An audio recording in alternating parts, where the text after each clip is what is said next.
So that today, the only unifying feature of these two chapters, the spatiality chapter and the chapter on the one, or the they, is that they both contain very serious mistakes on the part of Heidegger. In the case of the spatiality thing, it makes it practically unintelligible. That's why I didn't assign the middle section where he's making all these mistakes. In the second case, it doesn't make it unintelligible at all. It just has Heidegger saying two very clear contradictory things a lot of the time, and I can easily sort it out. I just want to say a word about mistakes.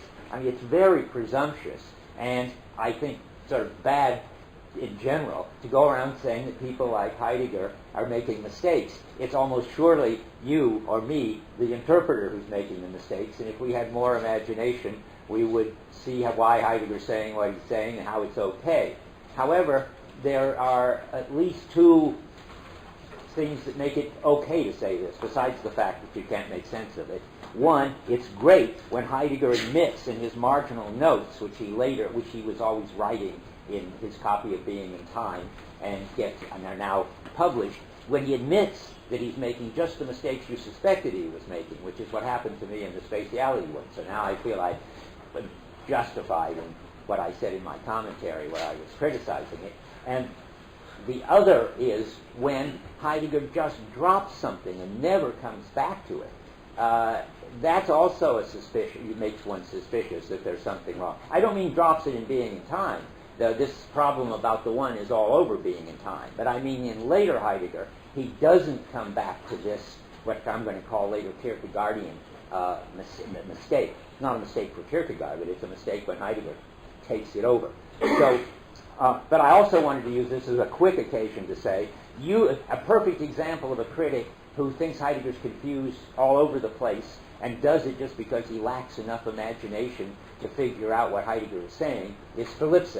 That's why on the reading list I say don't read Philipse. There's no point in getting all tangled up over problems which Heidegger has an answer to, and then saying, well, this is another one of those hopeless things that Heidegger gets into. Okay, enough of that. We've got so much to cover. Spatiality. The basic thing going on in the spatiality chapter is clear and straightforward, and that's what's in the first section. The first section is just going to tell you that there's an important and interesting difference between lived or existential space, which he's going to call spatiality, and on the other hand, Cartesian space, which he's going to call space, which is the world as all extended. That's about the universe. So, well, to say the world is extended is an oxymoron the way I'm using it. Strike that. One of them is about the space of the world, and the other one, that is the existential space, is the space of our world, and then the Cartesian space is the space of the universe. And what interests us, and what's going to be relevant again when we get to temporality, is how he proposes to get together those two. And he's already done it once. We've already seen what he had to say about the relation of the ready to hand and the present at hand. And this will reinforce, I hope, your understanding of that, because he, I think, always has a consistent move. But first, just what is this contrast? Well, spatiality, and I'm going to give you a list. I could write them on the board, but they're so simple that I can just say them. Your world space, the space you live, is centered in you, has places in it, has directions in it, up, down, right, left, are the directions he talks about. Maybe those are the only basic directions. And it has distances in it, where distance has to mean, very careful now, near and far from me. That's how Heidegger understands distance. This is going to cause a complete mess up. But that's not wrong about distance, but that turns out not to be the only way that you have distance in everyday space. It's not always relative to near and far from you. So we'll get back to that. Cartesian space, extension, is homogeneous instead of centered. I mean, there is no center. It's the same all over. It has And part of that is, I don't know which to put. It has no center. I should put that first, along with center. Then homogeneous means it has no places. There's no privileged places. All the places are just the same. You can write them out in Cartesian coordinates. Nothing special about any of them. That is, all points are equal. That's what I've just been saying. And all directions are equal. There's no right, left, or up, down out there in the space where the satellites are running around. And it also has distances, but it's a different sort of distance. It's not near, far, if that means near and far from me. I mean, these words get all confused but I'm using near and far where you always have to have a location from which it's near and far. There's distances out there that are greater and lesser. I mean, it's certainly a long way to the nearest nebula and a short way to Moses Hall. Those are the distances of greater and lesser. But it isn't as if there's a near and far out there. That is, they are all, I mean, and you see how weird it is. Of course, there's great distances and small distances. And you could, I guess, want to say that this nebula is near that nebula and far from that nebula, but let's not, because we need some way to distinguish this difference. And I don't know any other way to say that near and far is always relative to us, the way Heidegger's going to use it, the way I'm going to use it. And then there is distances, and things can be shorter distances and longer distances from other things. That's out there in the universe. Okay. Now, so far, so good. But now, Heidegger starts getting, and that's what's in the first section that you should have read, and that's that's important. I noted a few places to actually cite things because I thought for some reason, I don't remember till I get to them, they were worth reading. So let me go to 136, where he's talking about the places. I just thought that was, I guess, particularly well done and interesting. That, I mean, to me anyway, when I first read this, the idea that there was places for things in the space I lived in came as news to me, and I thought that was very interesting. So near the ceiling, near the floor, on the wall, and so forth. He says about 20 lines down on 136, it belongs, no, that's not what I want. Just a second.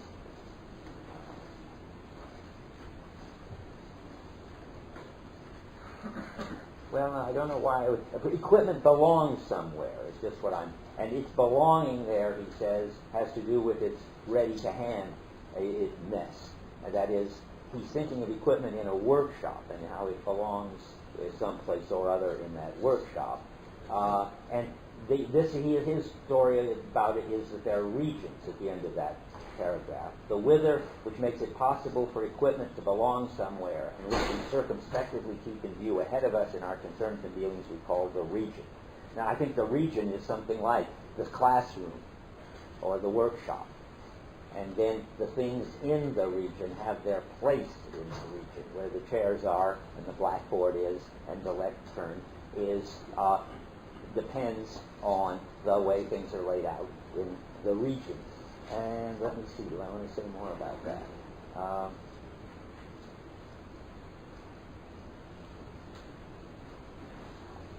And of course, it's not just the Cartesian way of looking at things. He says at the bottom, a three-dimensional multiplicity of possible positions, that's the homogeneous space, which gets filled up with things present at hand, is never proximally given. That's not the space we live in, this three-dimensional homogeneous space. We live in a space where there are regions and places. That's proximally given beforehand. That means that's what you always are experiencing right away. I'm going to read you a sentence now which is going to become very important later, but I can't explain why it's important. The next sentence. This dimensionality of space, that's the Cartesian, is still veiled in the spatiality of the ready-to-hand.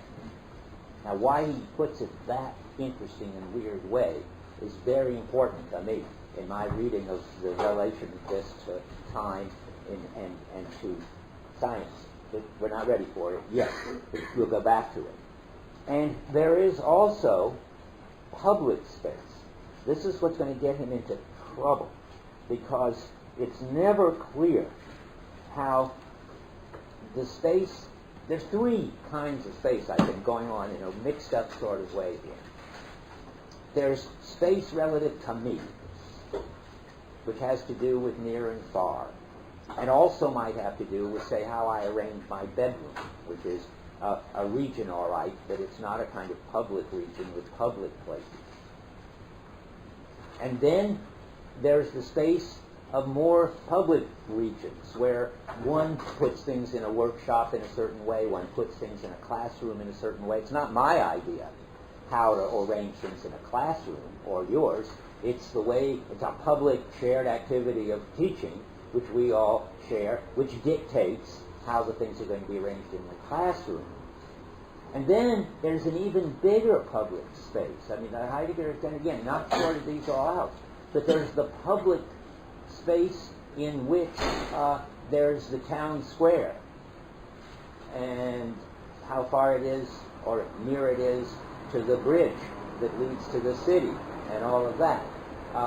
That seems to be a kind of space that hasn't been divided into regions and places yet, in the sense that we use for regions and places. I mean, those are places, all right, but they're public places and not relative to some particular ready-to-hand activity. I mean, you shouldn't look worried about it. People are looking worried. You just should see that it turned out to be more complicated than Heidegger realized, how the various levels, I guess it is, or layers or something, of existential spatiality.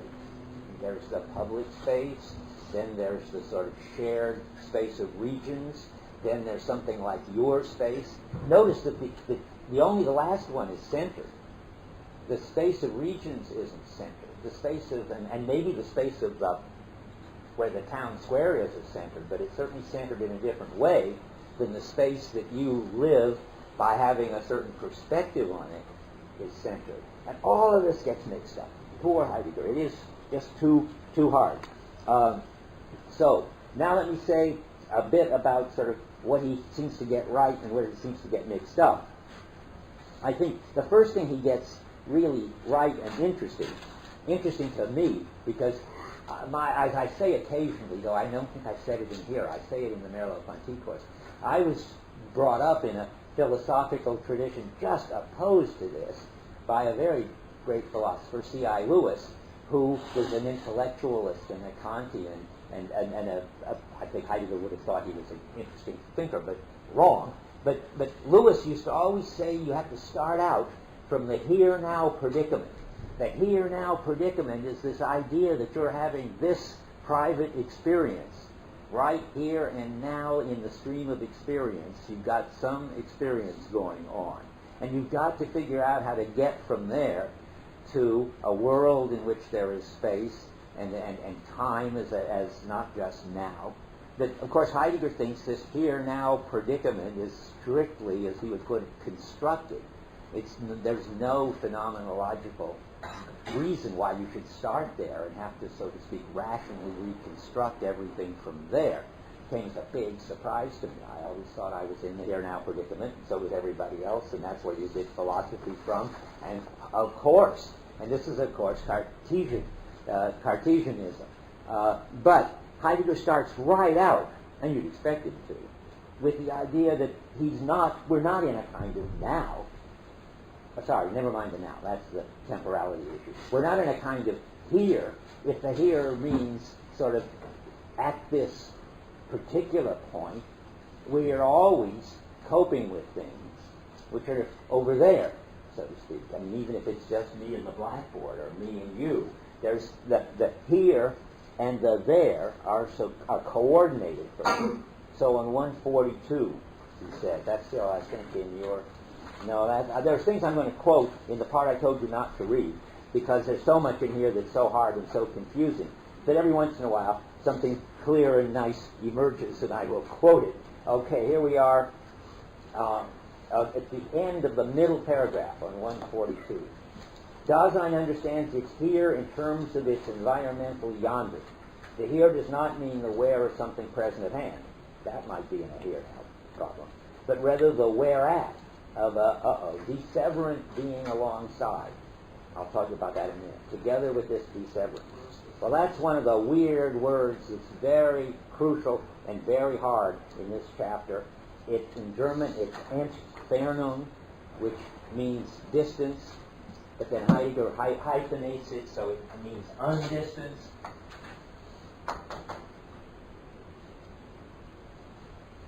And that I write it, that I don't know anything better to do. It's incredibly impossible to translate it. I've been writing it this stance in my commentary. It's got to do with the fact that for Heidegger, the basic thing about Dasein is that it's always opening up a space in which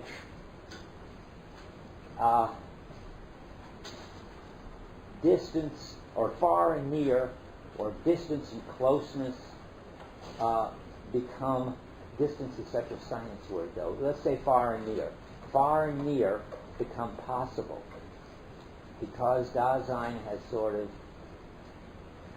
it's a funny word, sort of opened up distance. And when you've opened up distance with Entfernung, you've opened up the possibility of near and far. That's very important to them, but not to us. I want to read more. Dasein in accordance, we see where I am now above the 108 on 142. Dasein in accordance with its faciality is proximally never here but yonder. From this yonder it comes back to its here, and it comes back to its here only in the way in which it interprets its concernful being in terms of what is ready to hand yonder. So the way to think about that is, I think, that Dasein is, and this is Sartre, that it's very risky to think that Sartre got anything right about Heidegger, but sometimes he did, I think. And I think he thinks that that Heidegger is saying that the being a center, being a here, is being where all the yonders point to in. So that you're over yonder over there, and this is yonder over there, and that's yonder over there. In the middle of all this, so to speak, where all of this is accessible. I can walk toward you and talk to you. I can walk over here and write on the board. I can walk over there and close the door. There is this, and he says at some point, moving center. You take this center along with you wherever you go. That's the remember I said there is finally the my space in which there is this perspectival view on the world. Or if I didn't say that, I'm going to say it now. That's the center, and it's the center because, or the here, because all of the yonders point into it. I think that's what he thinks, and that's all right. I mean, everything he says sort of is all right. It just doesn't. He just doesn't get it all hanging together right. Not that I know how to make it all hang together right. And it comes back to its here only in the way it does its yonder. Okay, that's.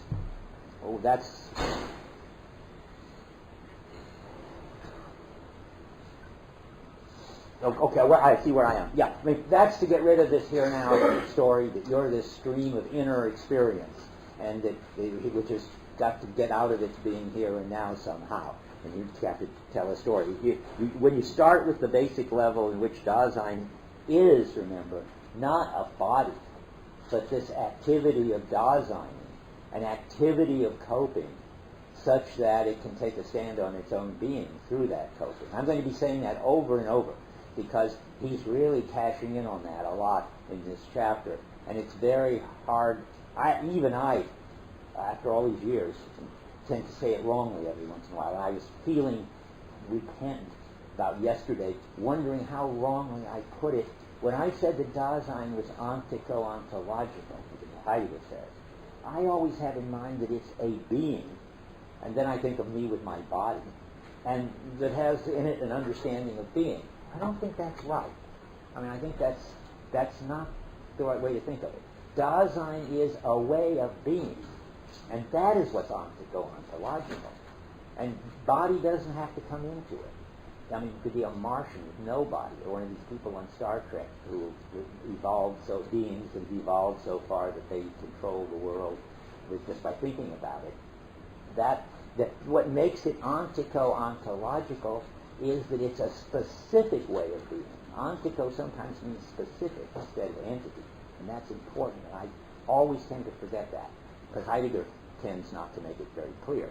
So to be ontico-ontological is to be a specific way of being, which opens up a world and makes possible all the other ways of being.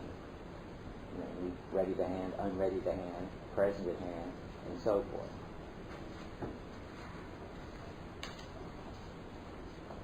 So now Heidegger's got that right. We are, in a way, and then again, it's misleading to talk like Merleau-Ponty then. I just realized I'm still doing it in my own lecture notes. When Merleau-Ponty says empty heads turn toward the world, that's too embodied. I just realized that. What we are is organized coping activity, period. The whole question of whether you're an empty head depends on whether you think Dasein even has a head. And I don't think Dasein, namely this activity, which you essentially are, doesn't need a body and doesn't necessarily have a head. We happen to have that. Heidegger sometimes talks about the Dasein in us, or often does in his Kant book. You got to hear that. Remember, we found that place where such and such happens in Dasein, and it means in Dasein. Well, when Heidegger says the Dasein in us, he means something like the Daseining that we are. I'm saying all this to myself because I realize that I have been not too good about getting this straight. But now, let's go back to where we were. So, now, there is this yonder, and it all points in toward me. And that's because we each have, and that's, inevitable, since we each have our own perspective on the world. But now Heidegger's got a new problem. Instead of having a here-now predicament problem, he's got the question of which is primary, my world or the world. Remember I said that this is a big way he differs from Husserl and Sartre, and of course Descartes, and I guess practically everybody. He wants to say that the world is prior to my world. Then he's got to be very careful that he doesn't make this centered kind of a way that everything points in toward me primary.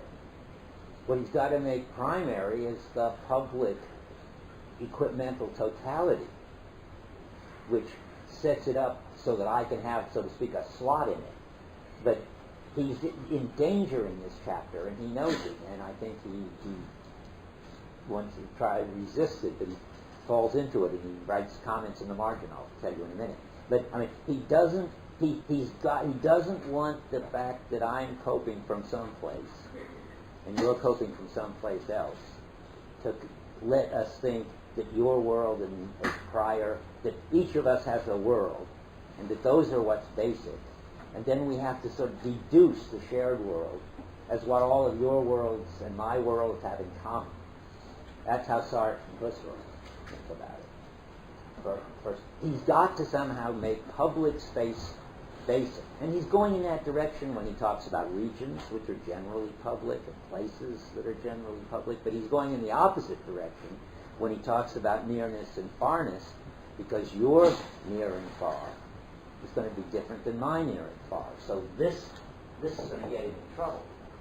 If this is going to be the most basic kind of spatiality, it's going to turn on, well, it's ambiguous. I mean, if he hears that as an ontological claim, that what Dasein shares with, what all these beings share, namely their way of being, and that opens up a space in which near and far, in general, and for each, are possible, he's all right. He's got his ontology straight. But if he thinks somehow that each Dasein it's a basic activity of setting up near and far. If he goes from that ontological story to an ontic story, that's all right too. But if he starts thinking this ontic story is the basic one, namely that each Dasein, each specific activity of taking a stand on its own being, is where the buck stops in explaining spatiality, he's gone over into literal insight. So, and I'll now read you places where all this is happening, and then we're going to go on. On 135.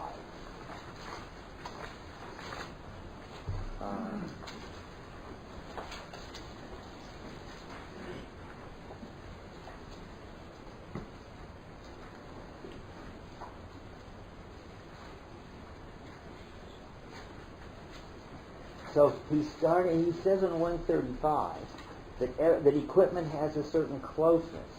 And it's not clear whether that's already getting him into the making the closeness to individual Daseins basic or not. He's saying at the bottom of 135, starting about 4 lines in the last paragraph, what is ready to hand in our everyday dealings has the character of closeness. To be exact, this closeness of equipment has already been intimated in readiness to hand. Every entity that is to hand has a different closeness, and that this closeness regulates itself in terms of circumspective calculating, manipulating, and using. Okay, now that can't be wrong. It's a question of how he deals with it and what he does with it. And now that's on 41, what he's doing with it. And at the top,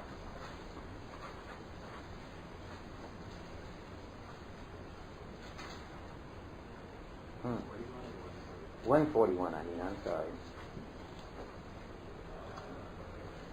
But I'm not sure I want to read it. Not really. What I really want to read is 140, I think. So let's look at that. Where the thing goes wrong. It really starts at the bottom of 139. He's just done a lot of ontological stuff about desevering, and how desevering sort of opens up distances. At all, desevering is this stance, and you can have, there's no good word for it. And let's start, it's really never mind 141. 139 is where it all goes weird. Okay, look about 8 lines down. Desevering amounts to making the farness vanish. That is, making the remoteness of something disappear, bringing it close. Dasein is essentially disseverant. It lets any entity be encountered close by as the entity that it is. And that, when I read it, it bothered me first, and it sounds too ontic. It sounds like everything's going to come back to whether it's close to you or close to me. There isn't sort of closeness in general. And Heidegger now writes in the margin, presence need not mean near. The distance of separation is not essential. This is a later marginal note. He's seeing that if he goes into the direction of closeness being basic, he's going to get it, the existential space is going to be defined in terms of you and me, each as a center. Because closeness is always, or the way he's hearing it, is closeness to you and closeness to me, not that the town square is close to the fire department. So he's trying to not do that. He's criticizing it, and at the bottom he does it again. He says, proximally and for the most part, dissevering is a circumspective bringing close. You see, the dangerous. Well, when once dissevering to be the way the world is opened up, so that near and far in general are possible. But he says it's bringing close, bringing something close by in the sense of procuring it, putting it in readiness, having it to hand. But certain ways in which entities are discovered in a purely cognitive manner also have the character of being close. Ignore that. Doesn't matter for us. In Dasein there lies an essential tendency towards closeness. That is a bad move. Now, again, if I were just going around saying it was a bad move, I'd say, well, Dreyfus, you better just think up something more clever. You're just lost.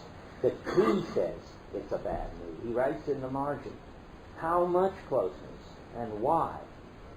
Being constantly present has priority. Making present, he breaks off, means making present is ontologically more basic than bringing close. He's got to get the structure of space unhooked from you and me and our location if he's going to talk about spatiality in general, which is what I'm trying to do. Let's see if I can say more about it. I think that's all. But I want just you to see that that's why I didn't assign it. It goes, and he knows it's going all wrong. Now, what he really needs is somehow an account of how Dasein in its activity in general, the fact that there's all this shared referential totality with shared roles and shared equipment, opens up a space of presence. That's the bottom line, on the basis of which individual cases of Dasein can cope with things and be close to them or far from them. Where close and far, next point, is going to mean to him they are either going to be available or not. It can't be, no, that's right, but that's another mistake. I'm not sure it's ready to hit you with another mistake yet. That's the last mistake.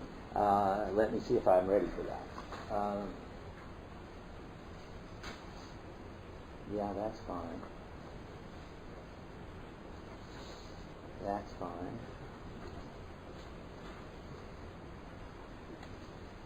Well, sooner or later, I'm not sure whether it's sooner now or later. I think this is probably the right moment to bring it up. He's got another problem when he gets to closeness. How is he going to define existential closeness? Is it going to be so many feet? No, that would be too Cartesian. He's supposed to be deriving that kind of distance. It's got to be available. So he's got a view that nearness in this kind of account is availability space. I wonder where I've got it marked. I don't see it. So I have to just find it. I had it marked. Availability, he talks about how the street under my feet, well, that's a further problem. There's so many mixes up. Let me just tell you that he wants to do some kind of measure of closeness that isn't going to be in feet and inches and miles, because it's got to be existential closeness. He's got this idea, well, the thing is close to me if it's available to me. So he wants to say that the lectern is closer to me than the window shade over there. And that's all right. But he also wants to say, and this, he just doesn't sort it out, that it's nearer to me if I'm more concerned with it than if I'm not. And then it gets really bad, because then, say, my girlfriend in New York can be nearer to me, and we do talk that way, than the people right next door.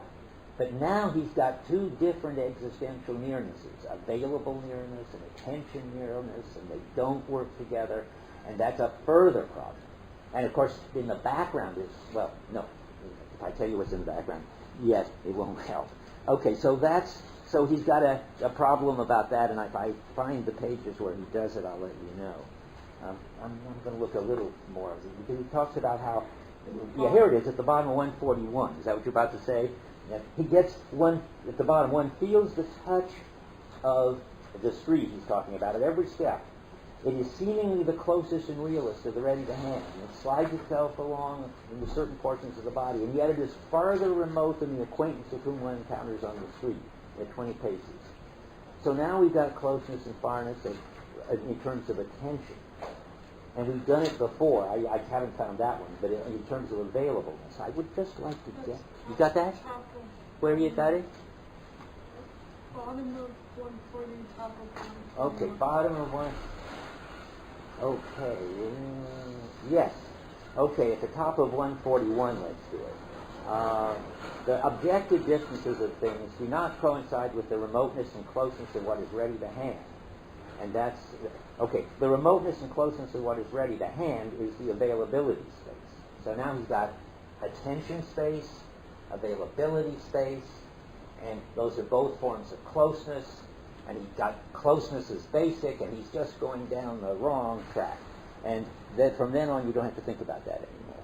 I'm just going to mention one other issue that he's got confused, and only Sam Totis gets this right in his book Body and World. I mean, he's got the notion that somehow up and down ought to be definable in existential terms, but up and down happen to have to do with gravity. And there's an interesting issue there about whether where Dasein having a body and being in the universe gets sort of mixed in with existential space. You can't define up and down without bringing in gravity. But you're not supposed to be bringing in gravity. Gravity is not part of the way Dasein copes. It ought to be definable strictly in terms of coping.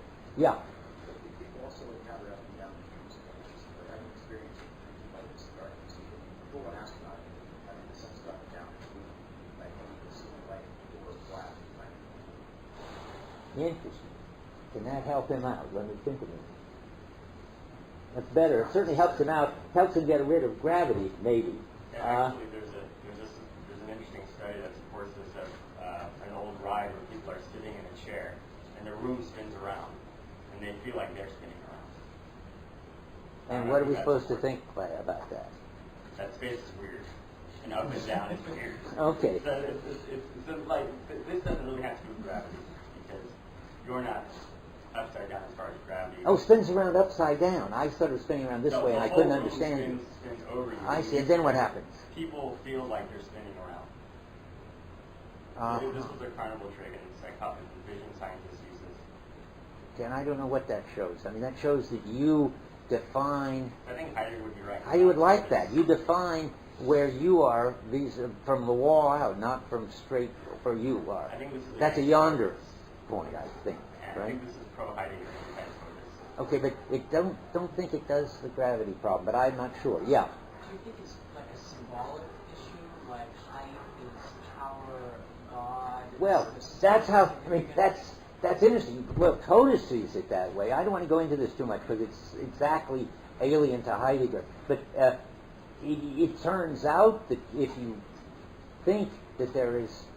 Now, I'll talk to you about it later. I mean, it just isn't a Heidegger move. You can get a whole picture of what is high and what is low, what has authority, what you need to conform to in order to be able to cope, is to get in the right relation to this dimension, which is not something you can change, and so forth. And you can make a kind of religious experience out of it. But let's not. Yeah. Wouldn't you be able to cope with the everydayness of gravity? Wouldn't that be what you're saying? Even if you have to bring in gravity, would you cope with the kind of everydayness? Like, we don't have to think about gravity or You're right, you don't have to think about it.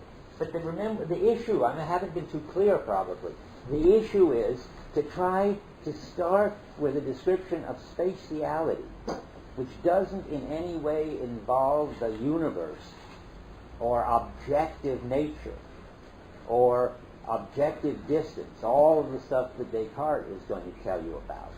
So you've got to do, if this works, and just as he tries to do closeness in terms of coping and attention, not in terms of feet, he really has to, and it turns out he does right and left in terms of a structure of availability. I haven't talked about that. He has this interesting thing to say, that if you changed all the furniture in the room and reversed right and left, you'd feel something was wrong. And the question is, well, what could you feel was wrong? And Kant, apparently in Leibniz, Kant talked about Leibniz on this. And what did Kant think? He said you had a memory of how it was before. And Heidegger criticizes that and says it's not a mental thing, just what you'd expect him to say, not a memory, but you've got coping skills for all the stuff that used to be on the left, which doesn't work anymore because they're on the right, and vice versa. And only gradually can you readjust, which shows, he thinks, that it's not a mental thing or a memory thing, but a coping thing. So he does right and left in terms of skill. He's got to do everything without bringing in the universe. And gravity is a funny case because it looks like gravity is about how you conform to something about the universe. Yeah. Oh, good. That's given that we want to go on. Now, the final thing about space, and then we can go on, is, and in a way why it's in here at all in my lecture, after I originally wanted to leave it out, is that it reinforces the way he dealt with the relation of the ready-to-hand and the present. It becomes all right again, and that's why I said skip that whole section that I've been sort of floundering around in, and go to the one that is, I said skip section 23, but you can go to 24, space and Dasein spatiality on 145. Because now he's going to tell you how he proposes to derive Cartesian space from existential space. And though he's got lots of problems about existential space, when you get to this broader question, he just he doesn't have to worry about them, or he doesn't worry about them. He should worry about them. But in any case, what he thinks is that it's exactly the way that the ready-to-hand, which is transparent, becomes the unready-to-hand when there's a problem. And then you have aspects. Remember, the transparent hammer becomes the hammer that's too heavy. And then you go into an entirely different theoretical mode if you want to, or if you have to, because the stuff doesn't work anymore. And then you discover the present-at-hand properties. So you'd expect him to have a view about how space is normally transparent, can get unready-to-hand, and can then be theoretically understood as Cartesian extension. And remember that he's prepared you for this. I said it last time, saying when he's criticizing Descartes, he says Descartes got something right, and there's something positive and valuable about Descartes' discovery of and discussion of extension. And now we're going to find out sort of what it is and where it fits in. So here we go. We want to show that space and its intelligibility depends on Dasein spatiality. Sorry, that was the wrong way to put it. Let's try again. The intelligibility of space depends on Dasein spatiality. That's the ontological question. But the independent existence of space and its causal properties, whatever they are, doesn't depend on Dasein at all. That's what Descartes understood, and that was right. So now you have to understand how you can get both. And remember, sort of the slogan is, you have to go through the ready-to-hand to reveal or disclose the present-at-hand. And those are modes of intelligibility. But once you've disclosed the present-at-hand mode of intelligibility, that gives you access to present-at-hand stuff. That's the way he thinks about it. I think rightly. I think that's good. And I think he does it well in the space chapter, so that's why I decided I should assign it. Okay, here we go. I'm just going to read you a quote for each stage. So here's the general project on page 145. He's talking about how Dasein can disclose space. And let me see if the previous sentence, so there's a totality of involvement, I don't know where the significance, lies the essential co-disclosedness of space. And he's saying somehow space is in there, in the referential totality and in significance and involvement. Now, never mind the details. The next sentence, new paragraph. The space which is thus disclosed with the worldhood of the world still lacks the pure multiplicity of the three dimensions. In this disclosedness, which is closest to us, space as pure... Oh, I see. Sorry, I haven't motivated this right at all. He's telling you that space is already disclosed in your world with its referential totality and equipment and all that. It's just something you don't see. You pass over it. It's transparent. That's because he says, so space is disclosed, but this disclosedness, which is closest to us, space is the pure wherein, in which positions are ordered by measurement, and the situations of things are determined, still remains hidden.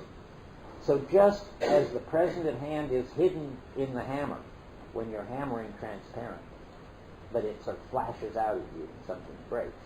So now he's going to say, look, there was this Cartesian space there all along. As long as we were coping with space, we didn't experience it. But it's there, and now how do we come to experience it? That's the question. And so he starts with, now we have to go back to 137. He spells out how space is normally, that is physical. Whenever I say space, remember, I mean physical space. When I say spatiality, I mean existential space. Now, it's physical space, physical distances, this meaningless, homogeneous space, which is hidden in, and we don't experience, we have to take it for granted. That's what I think is nice. I mean, there wouldn't be any distances or anything else if it weren't for this physical space. That we pay attention to closeness and up and down and right and left and regions and all that.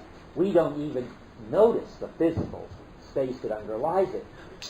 So he says about 8 lines from the bottom, Dasein in its very being has this being at issue, and its concern discloses beforehand those regions in which some involvement is decisive.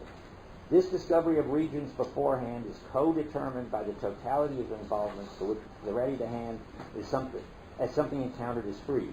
That's just review.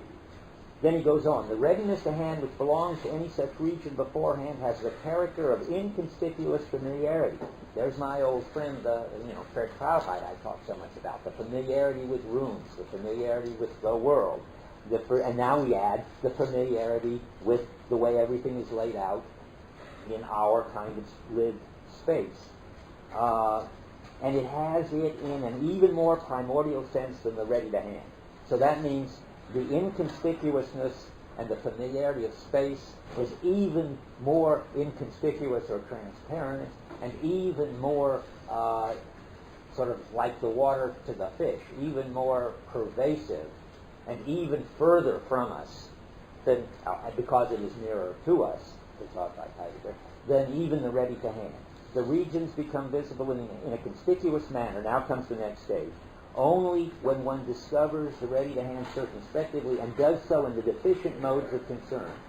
Often the region of a place does not become accessible explicitly as such a region until one fails to find something in its place. So then you realize when something's not in its place, that there are places. You never even noticed it before. I didn't notice it till I read this. And the space which is discovered in circumspective being in the world is the spatiality of the totality of equipment, always belongs to entities as themselves as the place of that totality. The bare place itself is still veiled over. See, that's the same phrase I wanted you to notice in the other place. Why veiled over is so important to me is because he's being very sensible. Namely, Cartesian space is there all along, doing its causal job, just as the present at hand shank and blob of the hammer are there all along, doing their causal job. But they're not. But when you do the phenomenology, you don't find them at first because they're not the way you normally experience things, primordially and for what is approximately and for the most part, normally and at first. Okay, let's see. The space is veiled over. Okay, that's all I want to read about that for a second. So the unready to hand, and he comes back to this on 146. So we are now at the bottom of 146. Last paragraph. The spatiality of what we proximately encounter in circumspection can become a theme for circumspection itself. Now we're in the unready to hand. You can start to notice this. You can notice the properties of the hammer that make it hammer well or not well. Now you can notice space. Become a theme for circumspection itself as the task for calculation and measurement as in building and surveying. Such thematization of the spatiality of the environment is still predominantly an act of circumspection by which space in itself already comes into view in a certain way. Well, that's again the idea that when the hammer is too heavy, you've got sort of an account now of its weight. But it's a very special circumspective account of its weight, remember, because it's still involved in the context of this hammer is too heavy for this job, and for me, and the job is still there. I want to pound in the nail. So you get a lot of measurement of existential space still as existential space. That is, space you're trying to use, space you're trying to make things available in, and so forth. That's what he's saying here. Now, the next thing is, you can make a move to detachment, the switch over. The space which shows itself can be studied purely by looking at it. Now we are outside of the referential totality. It's no longer related to us and our purposes.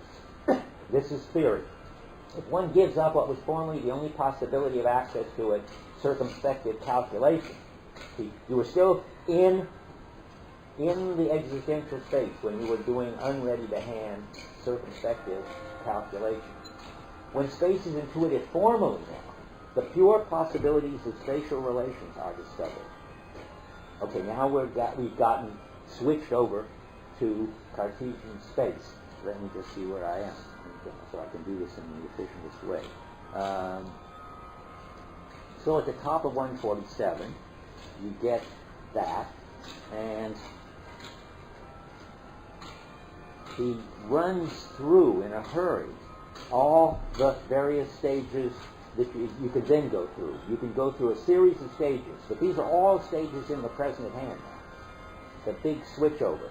He calls it on 412 a switchover, and 413. Maybe we should just go to that so you can see what's happening. It's always 412 and 413 where these things are clearest. So we switched over to the present at hand, and now on 413. In the physical assertion the hammer is heavy, we overlook not only the tool character, but also something that belongs to any ready-to-hand equipment, its place. Its place becomes a matter of indifference.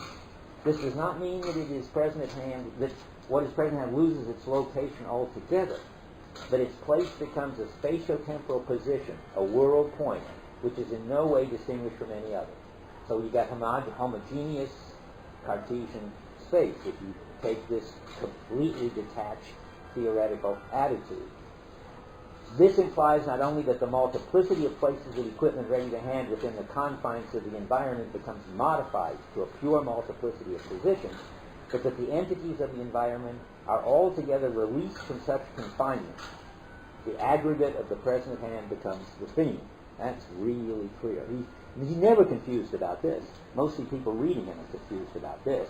They think he's some kind of idealist trying to derive Cartesian space. You see, there's something you should know in the back of my mind. If you look at almost all the secondary sources, they think in some weird way Heidegger derives Cartesian space. But he doesn't. He derives the intelligibility of Cartesian space. He derives our access to Cartesian space. But he's not deriving Cartesian space. That's the whole reason I'm going through all this. I just want to make clear that the Cartesian space has been there all along. Now remember I said I would come back to the line at the bottom of 136, which is just a little remark, but it's a very important remark.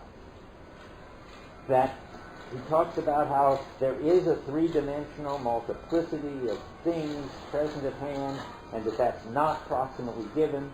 He says this dimensionality of space is still veiled in the spatiality of the ready-to-hand. So the veiled thing is Christ coming up. There is the present-at-hand equipment, the present-at-hand stuff that makes equipment work, and it's there all along. It's just veiled, that is, covered up by our transparent use. Now it turns out there is Cartesian space, and it's there all along. We wouldn't be able to have the kind of distances and closeness and right and left or anything else without it. And once we see it, we see that it's been there all along. And covered up in a way that's not bad, covered up in a way that's just the way we are, and it's fine, covered up because it's taken for granted transparently in what we're doing. And that's the sense in which Descartes is important in life. He's describing the space that was there all along, underlying all this existential space. Okay, that's what I want to say about that. And if anybody wants to, you've been looking very puzzled, which is puzzling to me, because I thought this was except for the fact that it's very confused for a while. Clearly confused. Yes. Yeah, after all this, I still don't understand why he bothers with spatiality at all in his intelligent ready equipment. Why does he need space when we discover the present at hand? It seems like there's a for which with your equipment, so totality, and needs to be the spatiality of eternity, but I still see how it could be space and just. Well, I mean, that's a funny question, though I'm perfectly happy to entertain it. I thought, he's got, and I think it's very illuminating, a description. You're asking me to, in my understanding, sort of review. But why does he talk about spatiality? Because the world, the equipmental world that we live in, which he wants to describe, because he wants to describe this phenomenon of world, it is centered, has places, has directions, has near and far. Now, you might want to say, but the punchline is missing, and that's because I didn't assign it. And he wants to do one more thing, and I think this is what's puzzling you. He wants to show that all those characteristics of our lived space can be derived from the kind of being we are, namely the kind of being whose being is an issue for us and who has to use equipment to take a stand on our own being. That's supposed to illuminate why spatiality has the characteristics it has. So he's got the double job. He wants to describe it because he's doing the phenomenology, and he wants to ground it because he's trying to show that all of this intelligible world is grounded in the pragmatic activity of us. Does that help any? A little bit. So when he says there's a for which is equivalent of totality, is that what he's talking about? It's directional, towards which. Well, the towards which, no, it's not establish a directional. space? No, the towards which is not directional. Let me see if I can think of a quick example. I write on the board, and the towards which is to teach you Heidegger. But that's not a right or left or near or far. There's lots of non-spatial stuff going on. I see what you're saying. No, it is not. The towards which is more abstract. The towards which is your goal. Now, sometimes your goal is over there, so I walk across the room, and the towards which might be, I walk across the room towards opening the shade, and there's a spatial thing there. That's fine. That's the availability story. But not always. The towards which, the original for the in order to's, towards which, with which, within which, for the sake of which is the structure of the referential totality, needn't be spatial. But it can be spatial, but now he's added that onto it. That's how it works, I think. Anything else about that? I would love to go on to at least get two more things done. But you want to say something? I also don't want to suppress dialogue. Go ahead. It just sounds to me like you're kind of going back on something we talked about earlier when you say that the presence of hand is now sort of prior to the ready. No, remember the chart. Everything depends on getting this chart right. And again, I think most people have got it wrong, and I don't think it's easy to see what the right thing to say is, though I have words for it. I'm not sure my words, I could back them up very well. But remember that you want to show in two directions. You want to derive step by step the intelligibility or the access we have to the scientific stuff. And that's from the ready to hand to the unready to hand. And if it weren't for us in our world, we wouldn't understand that there are these ways of being. And without these ways of being, we wouldn't be able to have access to the kinds of being. I should say that. So you've got to explain that we have access to the ready to hand, and so we understand equipment. And we have access to the present at hand, and so we understand stuff. And then you can show, and that's reading the chart from the top down, ready to hand, unready to hand, present at hand. And remember I said he always was ready, and this is what people don't notice, to read the chart from the bottom up. And that is to say, and I think it may be important to say at this point, ontity, because ontology has to do with intelligibility, and that's the important thing to him. And that's why what he was always talking about is how we go from the understanding of the being of the ready to hand to the being of the unready to hand, which is really the same kind of being, but with variations to the being of the present at hand. But ontically, there is stuff out there that is the cause of and makes possible what's going on. So remember, the hammer can't be made of butter and ice, and that's because it has to be made of the stuff that has the kind of causal properties hammers have. And now it turns out all this existential space you couldn't get anything like I guess availability or regions or anything. I don't know how to say this exactly. If it weren't that there was Cartesian space there really has to be extension. There really has to be meaningless physical distances between things for you to have this experience of existential space where there are regions, where there are places, where there is closeness and farness. And that's the same point again. The one of them causally, ontically grounds Cartesian space ontically is the basis of our everyday space. But in terms of intelligibility, you couldn't explain how we would ever even make sense of Cartesian space or discover it if we weren't the kind of entities we are. It isn't as if, this is obvious, and it isn't as if that I'm making it as clear as it could be made. I'm just going like this. Rick. It seems like there's a problem with what you said about you need Cartesian space, because depending on how you want to interpret the matrix world, it seems like the matrix world, you've got the phenomenal, you have there lived space and spatiality, and that does not have, or does not seem to have, Cartesian space. But still, that you can still have matrix world people thinking about Cartesian space. So you can have like a Newtonian in the matrix world, but he's abstracting an abstract space. And how can I still be right with through the intelligibility? Yes, and exactly, but I don't want to talk about it more, but I agree with you. We've discussed this. And people who want to write papers at least for, I don't know, you want to write papers on the matrix? I think Rick would be happy to see how this works out in matrix terms. But anyway, I don't want to talk about that now. You can see my paper, which is going to be on the Warner Brother website in about 3 days, in which I talk about this. Yeah. So which is primary in phenomenology? Well, phenomenologically primary is the intelligibility one, because phenomenology is the study. Well, it's funny, I didn't read this. I didn't talk about this because it was in the introduction, and it was too hard, and too premature. But he defines phenomenology finally as that which doesn't show itself, but is the phenomenology studies that which doesn't show itself, but is the condition of the possibility of things showing themselves. And he gives an example, Kant, talking about space and time. But he is going to talk about worldhood as the condition of the possibility of things showing themselves, with being. And I forgot a crucial sentence. Things that don't show themselves and are the condition of the possibility of what does show themselves, and can, to some extent, be made to show themselves, this originally visible. So worldhood can be made to show itself. That's all this talk about its structure, and then all of this talk about its holism.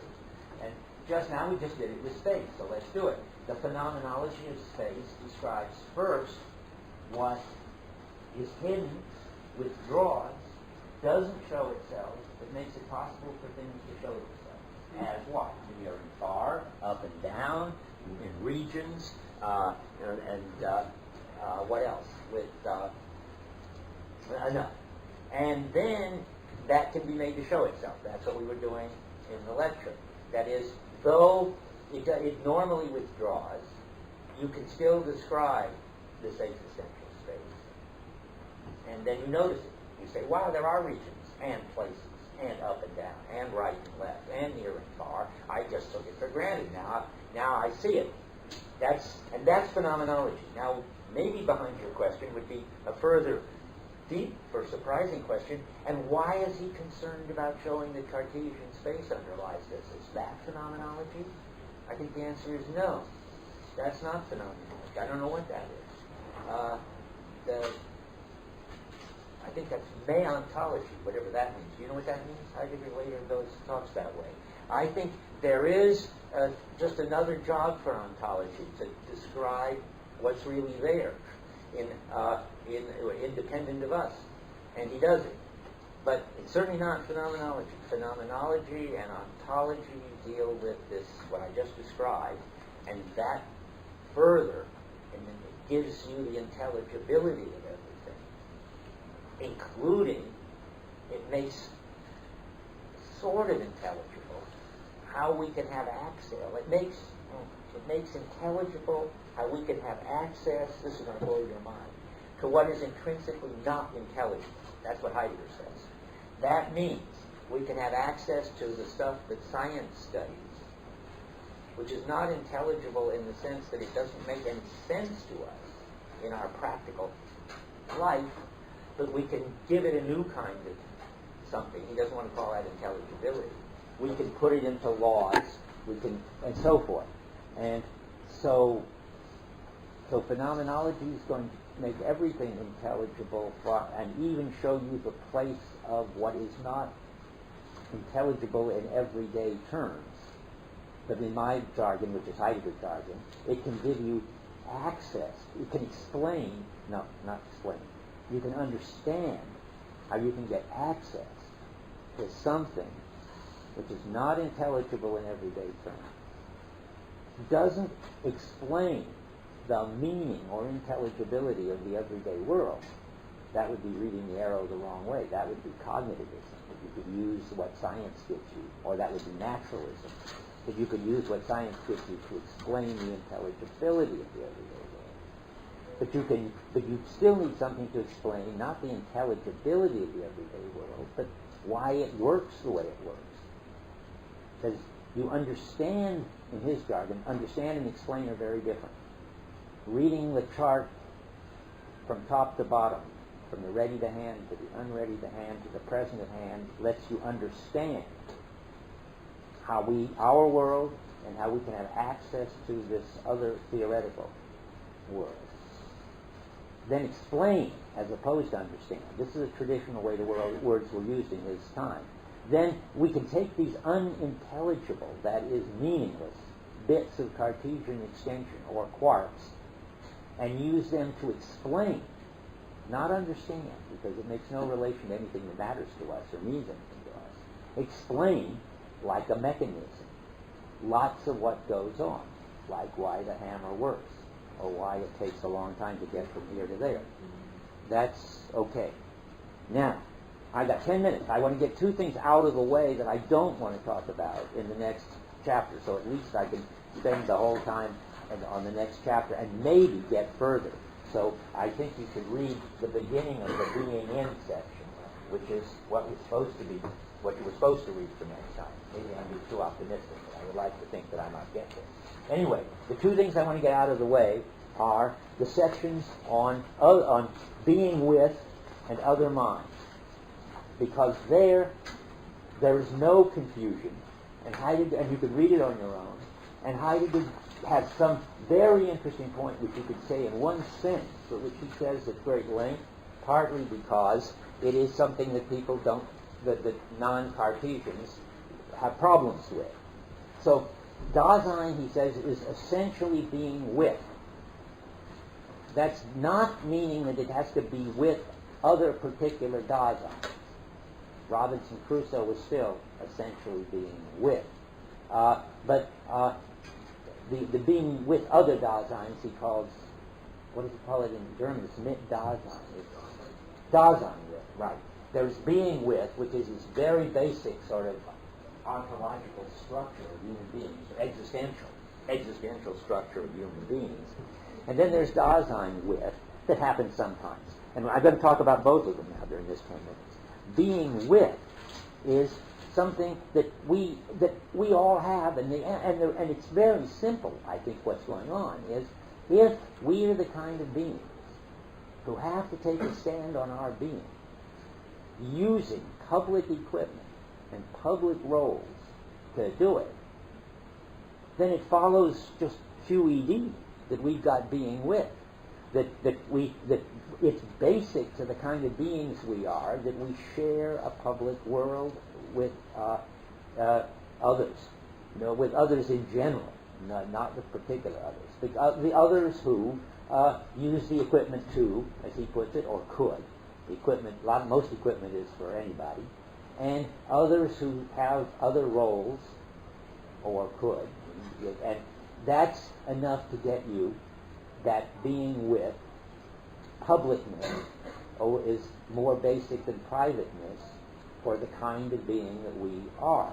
It's just a kind of lemma, a kind of anti-Cartesian consequence that follows from what he's done so far. There is one place, however, where he's playing a little trick, and I've got to read it to you. Remember, I've said this once before. Just every once in a while, very rarely, Heidegger says something either ironic or something which is sort of like ironic, where he imagines what an interlocutor who was so Cartesian would say, and then he doesn't tell you who's doing this. So and the translator falls for it in a most amazing way.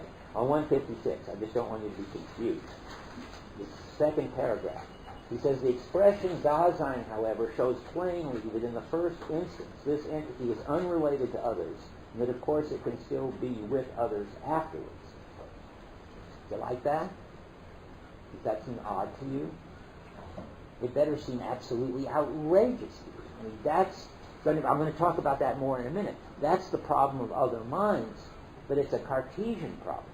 Let me put this sentence in context, and you'll see why it's obviously wrong.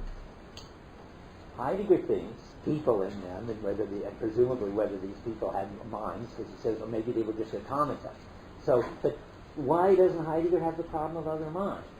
Well, it's because, you could put it this way, Dasein isn't a mind. Dasein is a public bunch of practices that mesh with a lot of other public practices. You are what you do, Heidegger says. It follows already from what Dasein is. That Dasein is an ordered set of ways of dealing with things, ways of dealing with people, ways of even dealing with yourself.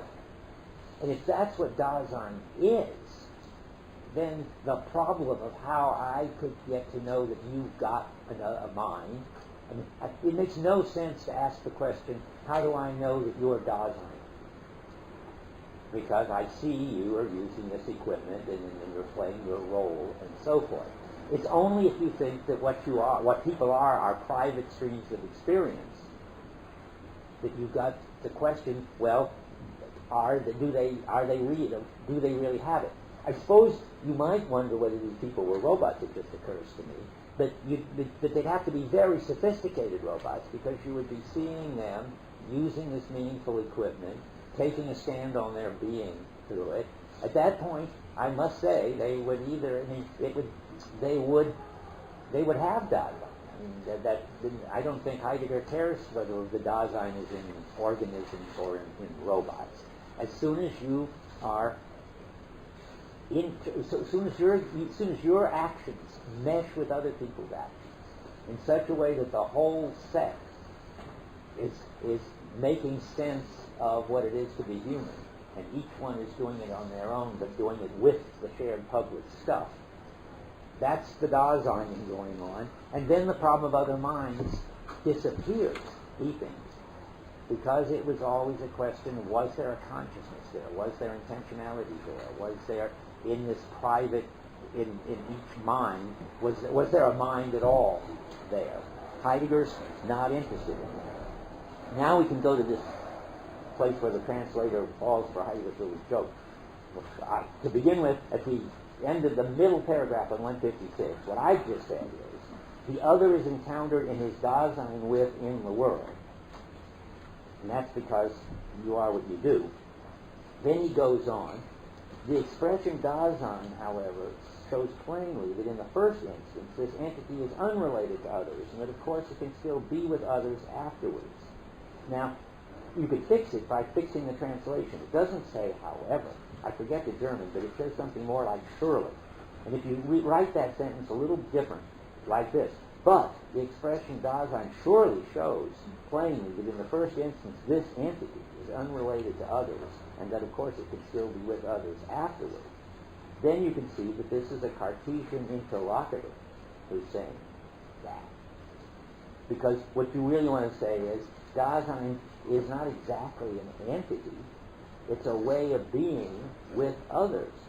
And you don't get its being with others afterwards because it's the kind of being that needs this public world in order to be at all. Let's see. So he says, yet one must not fail to notice that we use the term Dasein with to designate that being, and then of course it's by virtue of which the others who are freed within, are freed within the world. And what else? This Dasein with the others is disclosed within the world for a Dasein, and so to those who are Daseins with us, and only because Dasein in itself is essentially being with. Okay, so all of that is meant to say that the problem of that being with is basic to the way Dasein is constituted, and that being with already fits with the getting rid of the problem of other minds because you and the others are all together coping. I was looking for the Dasein. Oh, here's another one I want to read, because I said that this is all the problem of other minds and the problem of being with goes away if you understand what Dasein is. So let me read you two more quotes and then we'll stop. The bottom of 154.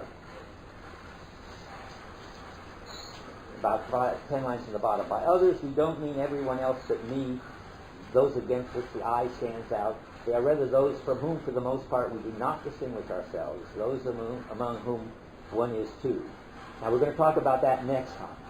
That's what he calls the one. That we are part of the one. We do what one does, you do what one does. We're going to talk about this. This being there too with them does not have the ontological character of being present at hand with them within the world. We have to understand this existentially. Okay, that's the first thing I wanted to read. And I just want to read because it's getting back to the here-now predicament and the wrong way to think about it. The middle of 155. There is this encountering which we do with everybody in this environment, he says.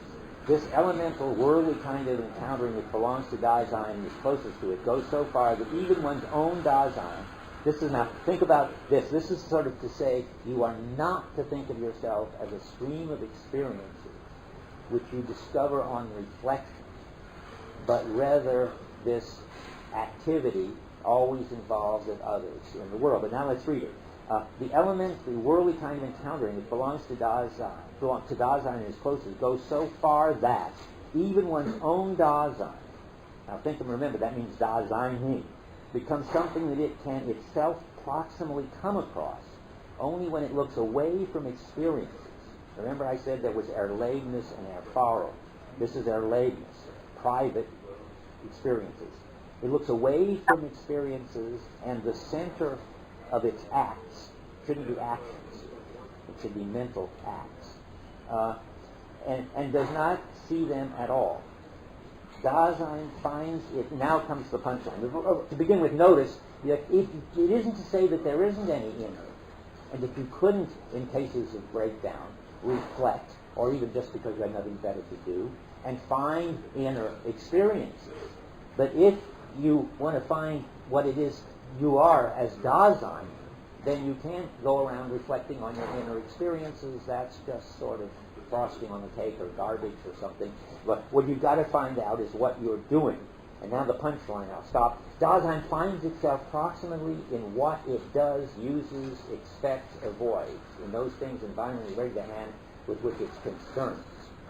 I can't find the slogan which I would love to end with, but there's a place somewhere where he says, Dasein is what it does, and that's what that says. And that, now we've got rid of the problem. I mean, I said it's so easy, because once you've got Dasein defined his way, you get rid of the problem of other minds and the problem of, for nothing. But now we get a new problem, this interesting thing of how we're related to the one, of which we're all part. And that's for next time. Okay. I've got to start by taking back a mistake I made last time. I don't think it's an important mistake, but I realized as I was saying it there was a problem, and then two smart members of the class came up and followed up on this problem. I just want to mention it and get it out of the way.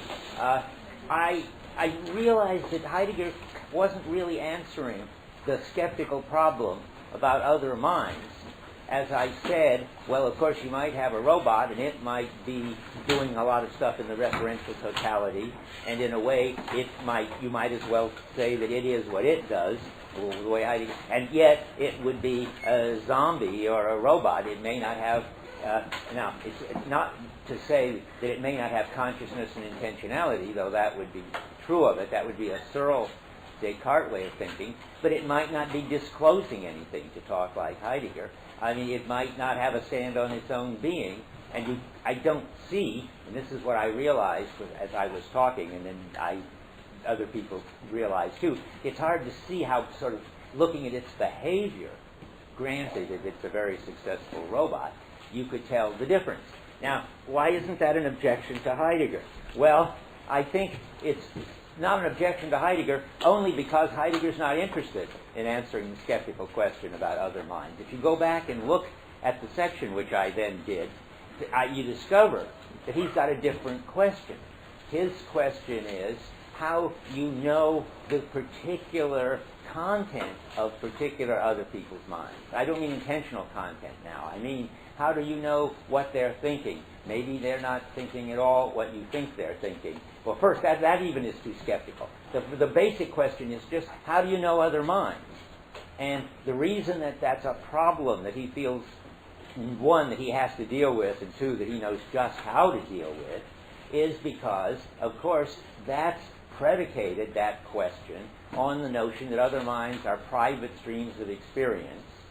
And then you could have the skeptical question, how do you know if there's one there at all? But Heidegger comes in at a different point and says, well, if there were these private streams of experience, you'd have a real problem about knowing them, and you would get into it because you started with this wrong ontology. He says it much clearer in the history of the concept of time than he says it later. It's often the case that if you go back to the earlier lectures, the history of concept of time is 1925, he's saying some of these things at length, which he then either just presupposes or says in a sentence, incomprehensible sentence by the time he gets to being in time.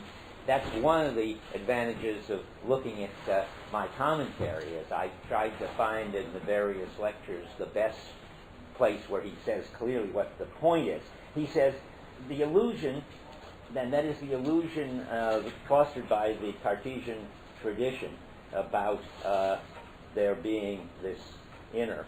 The illusion is maximally reinforced by philosophy through the latter setting up the dogma. The single and separate human being is single and separate in his own eyes, and that the single and separate I is, with its first-person domain. And you always talk about first person that you find in Searle and Nagel and so forth. That's a Cartesian thing when you begin to think about the primacy of the first person.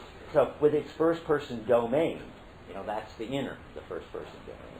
That which is that which is initially and most certainly given to each person. Thereby the opinion is philosophically sanctioned that would make being with one another something that had originally to be created out of this solipsistic isolation. So what he's really interested in being with others, is to say we don't start in solipsistic isolation. So we don't have the Husserl problem, which is how to get from what Husserl calls the sphere of ownness to there being other minds, and then out of that there being lots of different private worlds, and out of that a common structure, which is the shared world. That's how Husserl talks about it. It takes 3 fat volumes on intersubjectivity, and he never gets it straight, and I think it's hopeless. And Sartre has his own attempt to deduce the world, the shared world. And if this is all, I've said it before, that this is the my world is prior to the world the approach, and once you start that way, you've got a big problem. And Heidegger's solution is sort of just to cut the Gordian knot. I mean, he just says, well, don't start that way. if you do, you get all kinds of strange answers. And what he's got on his mind is Shaler, a colleague, who talks a lot about empathy. But the way he comes into it is to say, if you start that way, you'll come up with theories about how you could possibly know other minds. And the current theory, and popular in his time, was empathy. And then he's just going to say, well, empathy has got its place, but it's not going to solve this problem, and you shouldn't try to solve this problem. Namely, how I in my private world know that what's going on in your mind in your private world. But here's he says about empathy. It's a clue, of what he's trying to talk about here. At the bottom of 161, he says, there's the theoretical problematic of understanding the psychic life of others. That's this first-person domain again. In this phenomenologically proximal manner, it presents a way of being with one another understandingly, but at the same time, it gets taken as that which primordially, and in the, I can't read my own book here. What does it say next? In the something constitutes. Anybody? Nobody's reading along with me? In the beginning. That word got torn out. And in the beginning constitutes being towards others and makes it possible at all. This phenomenon, which is none too happily designated as empathy, is then supposed, as it were, to provide the first ontological bridge from one's own subject, which is given proximally as alone, to the other subject, which is proximally quite closed off.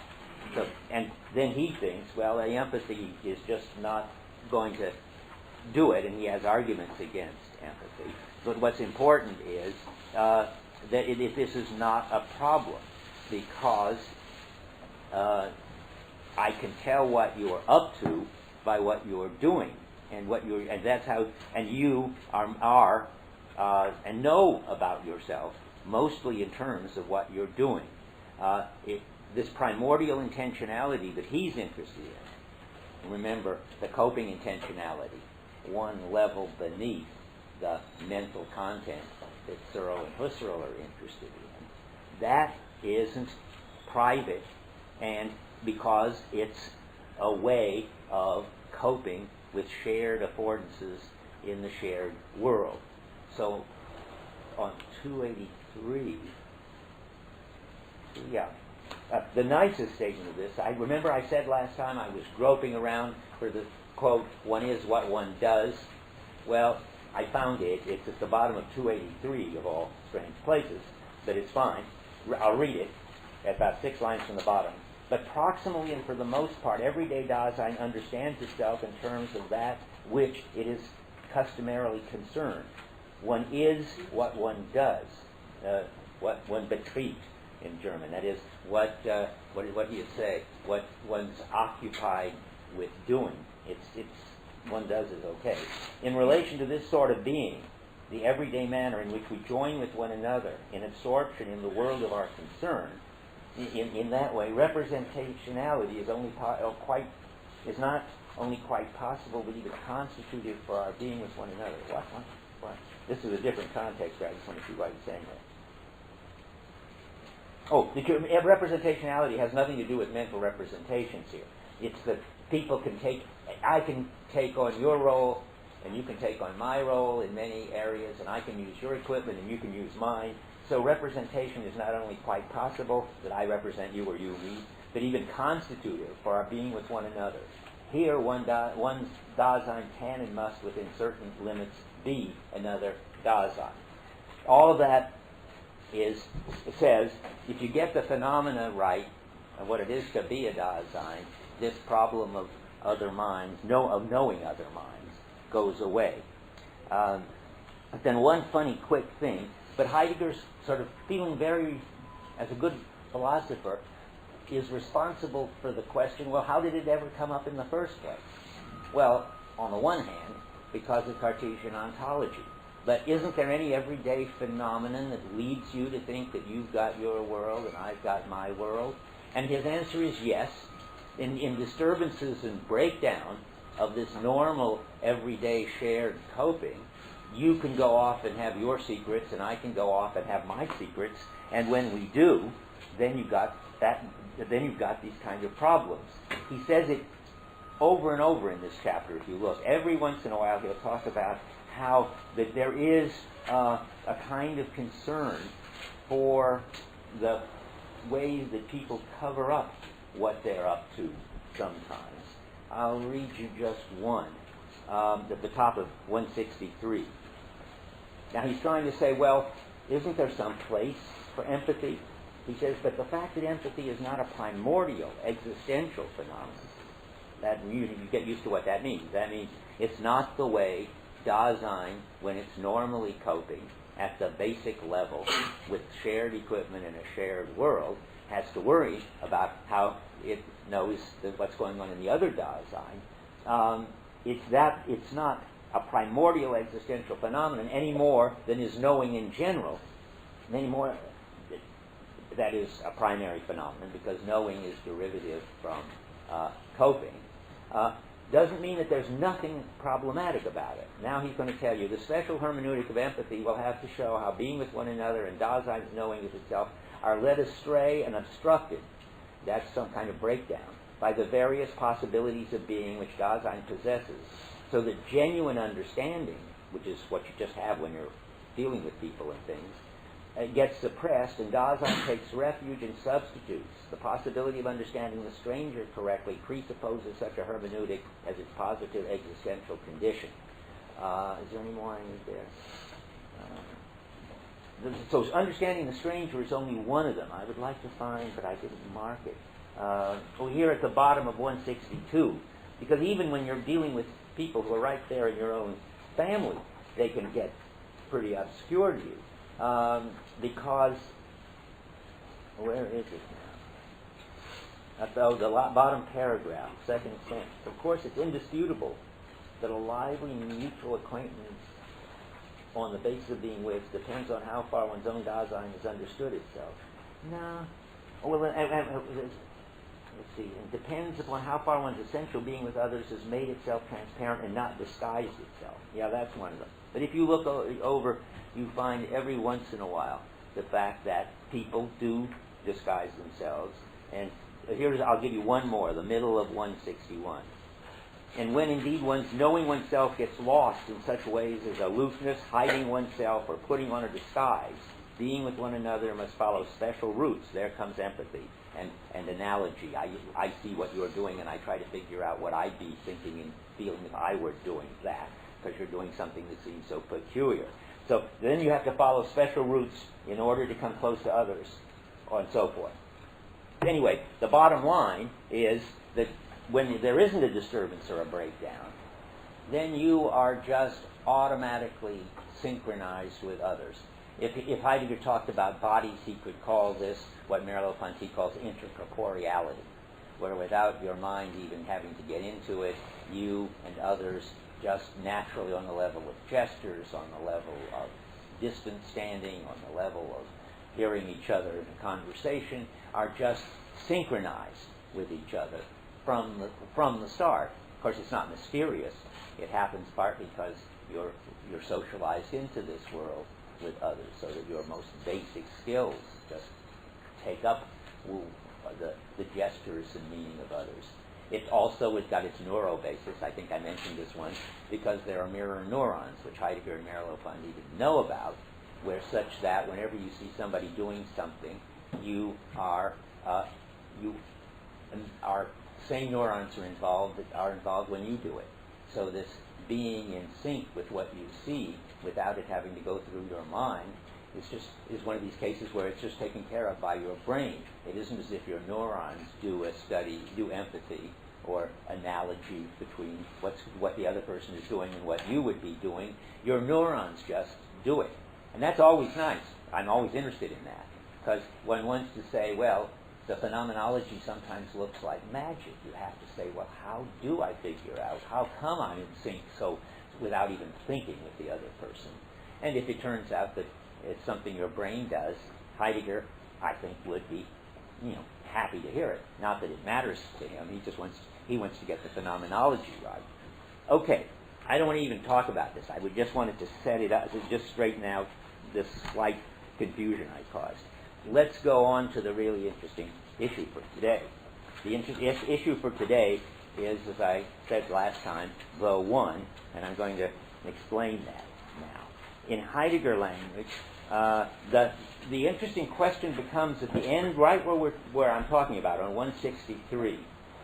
If at the primordial level we are so in sync with the others whom we're working with, talking to, listening to lectures from, lecturing to, and all that, that our minds don't even have to get involved in figuring out what's going on because some shared public thing is going on, then the question becomes reversed from the Cartesian question, which is something like, well, how do individual egos or subjects differentiate themselves out of this?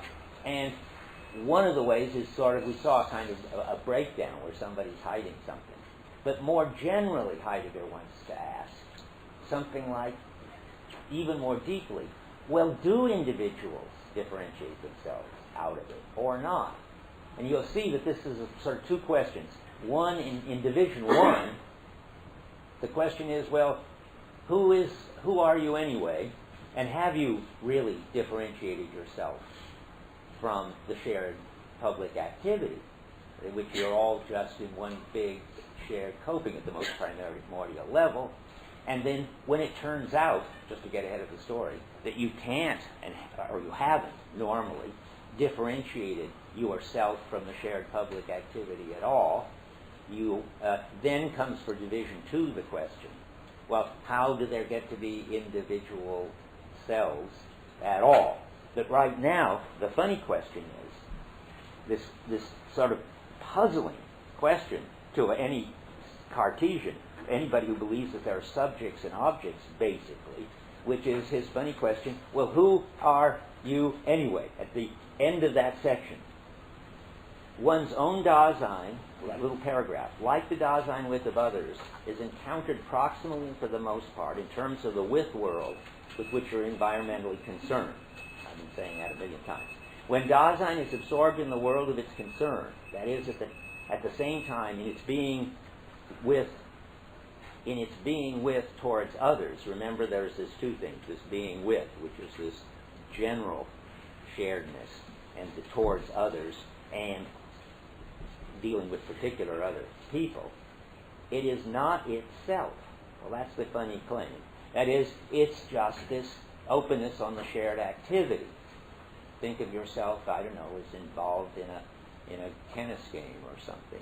And not that you're trying to make a point and the other guy's trying to make a point and you've got your strategy and they've got their strategy. You're too good for that. You're just responding to the whole gestalt of the other person moving and hitting the ball, and your arm is going out and your legs are going like mad to get to a point on the court where you haven't figured out you ought to be, but just affords hitting the ball back, given all. And you don't seem to be differentiated out of that at all, and that's this primordial flow. So when you're involved like that, and of course you're not always involved like that, but even in just paying attention to the lecture, who are you? And he says, who is it then who has taken over being as everyday being with one another? It's a weird question, but the more when you see his answer, you'll begin to understand what he says. There's really two components to it. One is what I've said so far, that you're absorbed in this shared activity, and therefore it's not clear who you are. But now he's going to switch gears. He said all he's going to say about that. He has a different, and in a way, more important and more interesting argument. That's already sort of shows you're not an ego, you're not a separate psychic domain at the coping basic level. But now sort of, well, what are you when you're not a psychic domain, an individual, a subject with content, with desires and strategies and goals and so forth? Well, and now that is the question, sort of, this weird question, what is the who of everyday Dasein is sort of, well, what are you when you're not a Cartesian subject? And you're something more than just the empty absorption in the game or in the activity? What else is there that you are? It's a weird question. It has a fascinating answer. And the answer's in the next section. So we're getting there. But, and now I must, because I'm so interested in this kind of methodological question and this anti-Cartesian side, before I answer this weird question, or he answers this weird question, who are you at the most primordial, everyday coping level, he has to sort of, again, I'm sorry to bore you with this, but since we're all Cartesians through and through, and you've just come from Searle's class and so forth, I've got to just repeat these things as he does. So look at page 150. He starts trying to prepare you for the fact that he's going to talk about the whole notion of who you are quite differently than anybody would expect. And this is about 6 lines down in section 25. See, this is section that I backed up to this because though it's on 120, wherever I was, that he finally gets to this question of the who, there's a whole section back there, number 25, which says an approach to the existential question of the who of Dasein. So that's why I backed up to that. And then he says, about 8 lines down, the question of the who answers itself in terms of the I itself, the subject, the self. What that means, of course, that we as Cartesians think that the obvious thing, if I ask you this kind of question, the who is so funny because you think if somebody asked me who I was, I'd say I was Dreyfus. But it's something like, what kind of being are you? Well, then, if I'm a good Cartesian, I would say, well, I'm a subject, I'm an ego, I'm a self. And he says, the who is what maintains, and then I would say, or the Cartesian, the who is what maintains itself identical throughout changes in experiences. Remember I told you that experiences is sometimes Erlebnis and sometimes Erfahrung. Now we can bet that that's going to be Erlebnis. Maybe they tell us, sometimes they tell us at the beginning. They're very consistent. That's bound to be Erlebnis, which means the stream of private experiences. And you are something that remains identical through the stream of private experiences and through ways of behavior. And you relate yourself in some reflective way, presumably, to this changing multiplicity. Ontologically, we understand it, that is the self, as something which is in each case already constantly present at hand, both in and for a closed realm, that's that inner domain, he has lots of words for it, and which lies at the basis, in a very special sense, as the subjectum. Literally, the subjectum, he says somewhere, is what underlies. So the self is what underlies all your intentional or mental states and sort of holds together the stream of mental states. That's what you would normally say. Of course, that's not what he wants to say. And now we have to look and see about what he wants to say. That he wants to say we shouldn't fall for that. Let me see where I am. On 151, at the middle, is it then obvious a priori that access to Dasein must be gained only by mere reflective awareness of the I of acts, that is, of intentional states? And that's what Husserl thinks. I take it that's what Searle thinks. I don't see any reason he would object to that. And he says it's not at all obvious. He's going to contest it. And he says, right after the 116 in the margin on 151, what if the aforementioned approach, that is, start with the first person experiences, starting with the givenness of the I to Dasein itself, and with a rather patent self-interpretation of Dasein as a stream of mental intentional states, should lead the existential and analytic, as it were, into a pitfall? Well, of course, that's just a rhetorical question. You can take away the question mark. He thinks exactly that if you start that way, you are lost in this pitfall. And so, now I need one more methodological point. And I can't remember whether I've said this already, so I don't know how far to explain it. Have I already talked about formal indication? No. Well, here's the time. Because at the top of 152, he introduces a methodological notion which is very important to him, and he spells it out at great length in his lectures in 1921. So by the time he gets here, it's become about a sentence. But he's got the following interesting problem, and I'll tell it to you now. It doesn't apply just to where you start when you deal with what kind of being you are, but it happens all over the place in being and time. That if, as he claims, everyday understanding is completely messed up, not only by Cartesian assumptions, which have filtered down to all of us, and it isn't just people in the philosophy department who think that if you sort of press them on it, that they're a stream of consciousness. If we've got to start with the phenomenology of everydayness, and where else can you start if you're Heidegger? And if the phenomenology of everydayness, and if everydayness has got it wrong and covered up, what can you do about that? How can you have a sensible method? He got more and more worried about that as he got more and more into trying to do what he called the hermeneutics of facticity back in the 20s, early 20s. And his answer one day was a kind of aha. He invented something he calls formal indication, which is at the top of 152. And what formal indication, and I'm weird that I have this feeling I've already said this. Sure, if it didn't, I mentioned it. I thought so.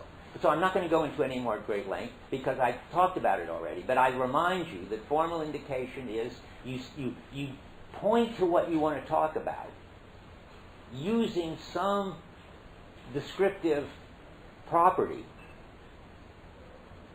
which is enough to name the class of things you're talking about, namely in this case sort of what the who of Dasein, and you can say, well, I mean the subject, the I. Now you know that when you say that, you haven't got the appropriate property, but you designate what you want to talk about with whatever property you've got, and then you proceed to analyze that and find that that's not its essential property, but something else is. But formal designation is what he calls non-committal reference. Sometimes here he calls it non-committal formal designation. Sometimes he calls it provisional.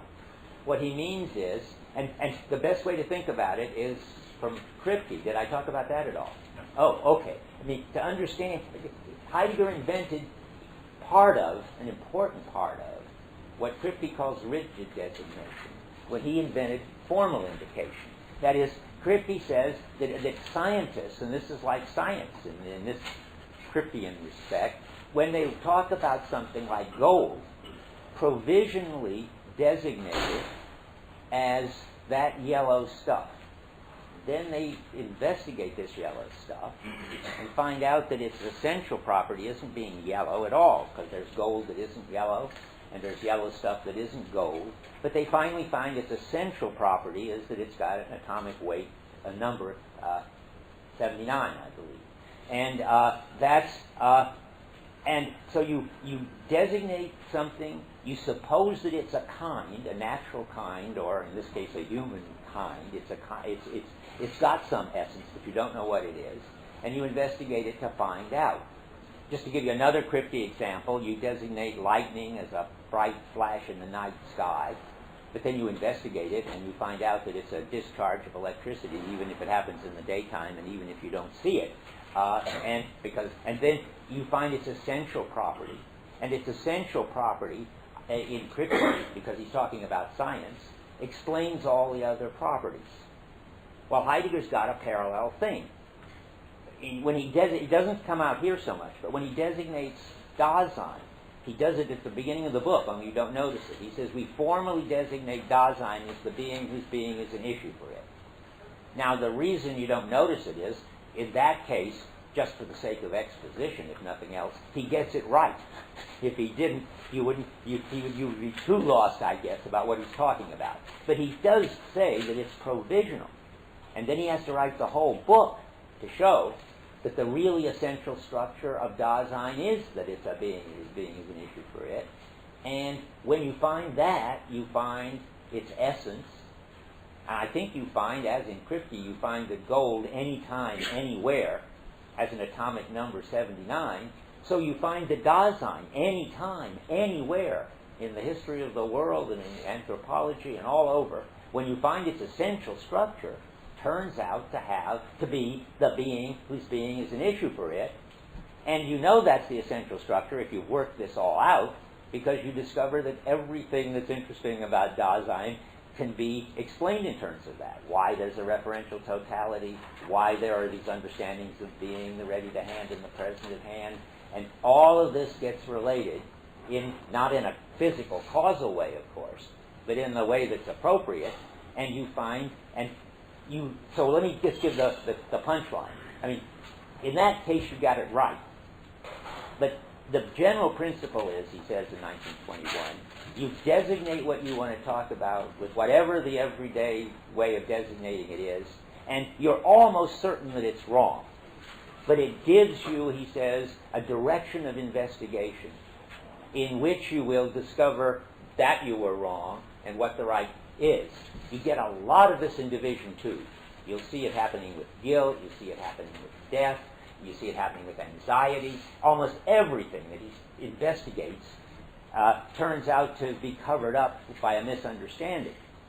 And here's the first of these important kind of misunderstandings, and the first important use of this method that he's interested in. So he says, I'll read it again.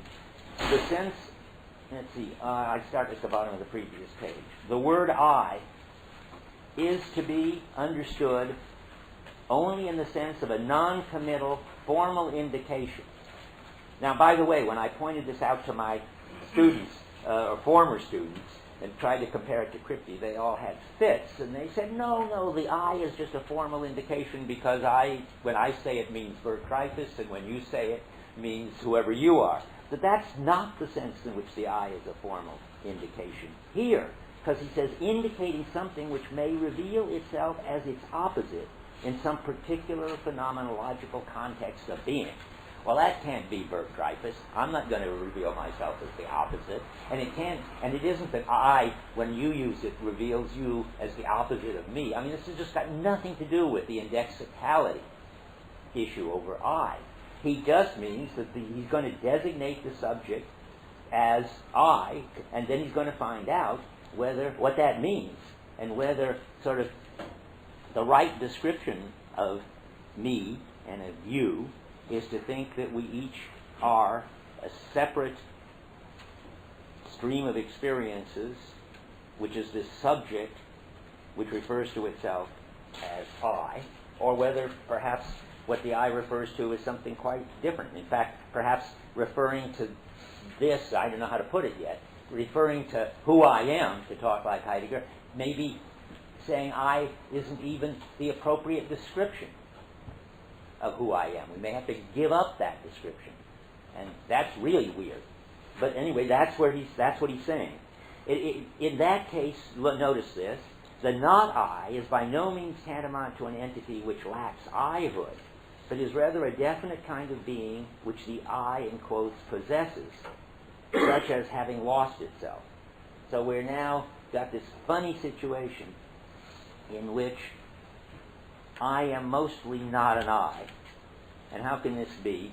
Well, now we're ready. Now I think we're ready, having got through all that weirdness, to get to the phenomena, which will make it all seem a lot less, well, I don't know, it's pretty mysterious no matter what.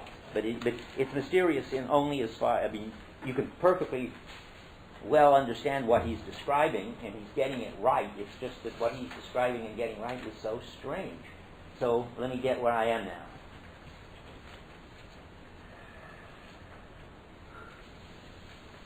Have I read? I don't know. Then just skipping a sentence into the next paragraph. In clarifying being in the world, we've shown that a bare subject without a world never is proximately, nor is it ever given.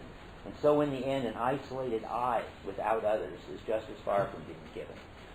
We said that, but now we want to understand something even more interesting. I guess I don't need to say more there. Just a second. Okay, let's jump now to 153. We're getting the answer, starting in 26.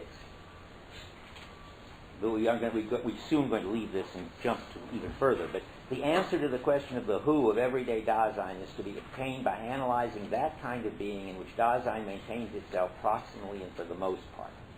So, and we're going to start now by pointing at that and with formal indication and then looking further.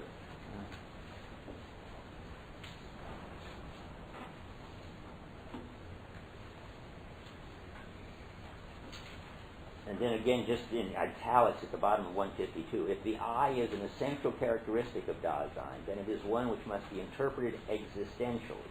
That's what we have to do now. In the case of the who, in that case, the who is to be answered by exhibiting phenomenally a definite kind of being which Dasein possesses. And that takes us back to 155, where we were, I think. No, not quite. What's on 155? Let's see. Well, it's another one. I said this, but it always helps. I'm going to say it one more time. It takes us to the realization that we're not psychic something or others. It's got to do with what we're concerned with. I think I said that in that. No, I'm not going to read that. We're ready to get to where he really starts this new angle. And that is on page 163. For the rest of the time, we talk about the everyday being oneself and the they. Now, right off, because I'm never going to say the they again, because that's a terrible translation. I mean, there are moments when the translators use a term which is exactly the wrong one in the sense that it's not just clunky or not quite right, but it gives you the opposite intuition than that Heidegger's trying to give you. The they seems to say everybody but me. I'm not part of the they, I would presume, the way I would use the word. But Heidegger is talking about what we have to translate as the one. I used to write a capital O, and that got me in trouble because then it sounded like Plotinus, who has the notion of the one, which is sort of God. And so now I think the only thing to do is to write it probably the way Heidegger would have write it, because when he says God's mind, of course the capital again, just like for being, it's just a noun. So it should just be the one. And what does it mean, man and one? Well, it's easy to get the feel for it. It's the way we use it when we say one eats their peas with a fork, or one pays their income tax, or one sits in chairs. I mean, it's just this norm that you refer to. You can also say, I mean, we do it that way, where that's better than they. You see, they do it that way isn't right. We sit in chairs. We eat our peas with forks, and we pay our income tax, and so forth. You could say that. Wittgenstein usually says, I think, it uses we. But Heidegger likes the idea that we say one does it. So when he refers to this general norm that people in this culture follow, whether they know it or not, then he calls that what one does. And he calls, and this is this mysterious thing, the power of normativity, which we're going to talk about, the power of the one. I can't explain that better yet, but I will. But there was a hand over there. Would it be possible for the English to also be maybe like the anyone? I tried that at some point. Anyone would be all right, except that you'd lose this nice fact that we don't say anyone eats their peas with a fork or anyone. We just say one. And Heidegger doesn't say, what, jeder? Would that be anyone in German? Maybe? I mean, anyone. I don't know. But whatever. What is small crowd? Okay. Yeah. Anyone would mean more, but you could actually have an individual. You picture That's an true. individual, while one as man is more. Is much more sort of like a amorphous kind it's of. not a sum of people. powerful. It's like, not. That's right. He of says later. anyone's, Yeah. but It has its ontological status is extremely weird. We'll come back to that at the end when you are on the phenomenon. It's not the sum of things of beings. It hasn't got a way of being of the present at hand or the ready to hand or Dasein. It is really, really strange. And maybe you would want to say, well, he shouldn't be reifying it. That's why it turns out so strange. But I think I can convince you that the phenomenon is strange. And calling it the one is just a way of pointing at this very strange phenomena. And the strange phenomena has to do with the way norms work and have to work for there to be anything. And so now, before we plunge into it, I got to say one more thing. This is a very confused chapter. This is definitely the confusions in spatiality are trivial compared to this. Except, as I said when we talked about spatiality, whereas there I don't know what the right thing to say about all these difficult notions about how we're supposed to describe lived space. There is a Wittgensteinian view and a view of Dilthey, who he talks about in Division 2, a German historian and philosopher. Is that right? What have I got in there? It doesn't look right. E-Y. E-Y. Yeah. Just- H-E-Y. Oh, there's no T in it. I can't. There's no E, there's a T as well. T-H-E-Y. Okay, I can't see that. Being dyslexic, it all looks like a scribbly thing to me in any case. But anyway, I'm glad. If that says Dilthey, I'm glad. So anyway, there's Wittgenstein and Dilthey on the one hand, and saying, just roughly, that there's a very important positive role played by our conforming and producing thereby shared practices. And then there's, on the other hand, Kierkegaard, who has a very dim view of the shared practices because he sees all the evil side of conforming, namely what happens when you're a conformist. And Heidegger just constantly bounces back and forth. It's as if, he's in the force field of he didn't read Wittgenstein, but he's in the force field of Dilthey and Kierkegaard, and he just doesn't straighten it out. And he never straightens it out, not in this book, and then he just drops it like a hot potato or something. But I can straighten it out. You could too, if you just read it over a few hundred times and sort it out. So, and starts with, there are three things you have to distinguish. A kind of neutral phenomenon about norms, and then a negative story about norms, and finally a very important positive story about norms. And so we just do it. Okay, the neutral phenomena about norms is that this is an existential claim, I take it, that norms are necessary for there to be intelligibility, and therefore for anything to be encountered at all. And I see that I skipped reading something I wanted to read. Now is it too late? Well, sorry. Here, parenthetical. Just back to 164. And my speech about you shouldn't say it's the they. I meant to read the line in the middle of the page. The who is not this one, not that one, not oneself, not some people, and that might be the anyone, maybe, and not the sum of them all. The who is the neuter, the they. Well, that's wrong. The whole point is it's not this one or that one or anything, and it's got to be the one. So just from now on, I'm going to stick to that. Now, the basic idea is that you and me and everybody else takes up conforming from the very start, whether you want to say as children, which Heidegger's not interested in genetically, but from Dasein is always already conforming to the shared norms by the time it gets to be Dasein, whenever that is. And that's pretty early on.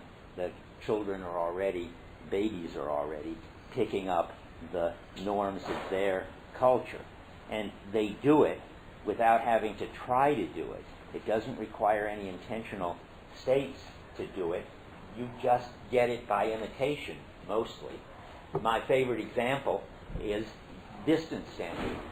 In any given culture, the people stand a certain distance from each other, from strangers and from their intimates, and in their private conversations and in their public conversations. There's a whole thing. An anthropologist can study it and actually map it out. I've forgotten the name now. Proxemics, that's it. It's a little sub-discipline like gesturology. And so, and what's interesting about it is that you don't know you've got it, and you just picked it up as a kid from your parents. But what's interesting there is they don't know they're teaching you distance standing because they don't know they got it. They just got it from their parents. I presume that if the kid stands too close, I don't know how I taught my kids it or how I learned it, but I've got it, the Western, maybe American, probably, American distance standing practices. Anyway, if the kid gets too close, you back away because it makes you nervous. And if your kid gets too far away, you get nearer because otherwise you don't feel you could really engage with it, and so forth. And then you have yours, and the people in North Africa have theirs, and the people in Scandinavia have different distance standing practices, and I'm sure it's even stranger if you go into farther away countries. John Searle has this funny story that in the international meetings you can find the the North Africans backing the Scandinavians into a corner because the North Africans are trying to get near enough to have a conversation, and the Scandinavians are trying to get far enough away to have a conversation. And we certainly, you can, and the point of it is that you take this over, and it dictates some aspect of your behavior without it passing through any kind of mental processing at all. It just becomes part of your transparent, skillful coping. But it never even goes through primordial intentionality. It's part of the background familiarity. It's pre-intentional. And that's how the norms generally work. I said that I would read something that I liked from my own commentary. I wonder what that is. Oh, it's a quote from the History of the Concept of Time again, on the 282. None of these phenomena that is characteristically precisely of the one is in any way conscious or intentional. And just in case, I didn't want you to think I made this up. The obviousness, the matter-of-course way in which this movement of Dasein comes to pass belongs to the manner of the being of the one. That's what I've been illustrating or trying to. The way he says it here is on 166. Where is it? 166. In the middle of the page. Of course, the one is as little present at hand as Dasein itself. The more openly the one behaves. See, he personifies it because it's somehow taking you over. It's passing itself on. I think of it sort of like selfish genes. What passes itself on are the practices of the culture, using you and me. But we don't really take them, we couldn't really get clear about them. We just take them up and pass them on to our children, and this is what he says when he says the middle of 166. The more openly the one behaves, the harder it is to grasp, and the slyer it is, but the less it is nothing at all.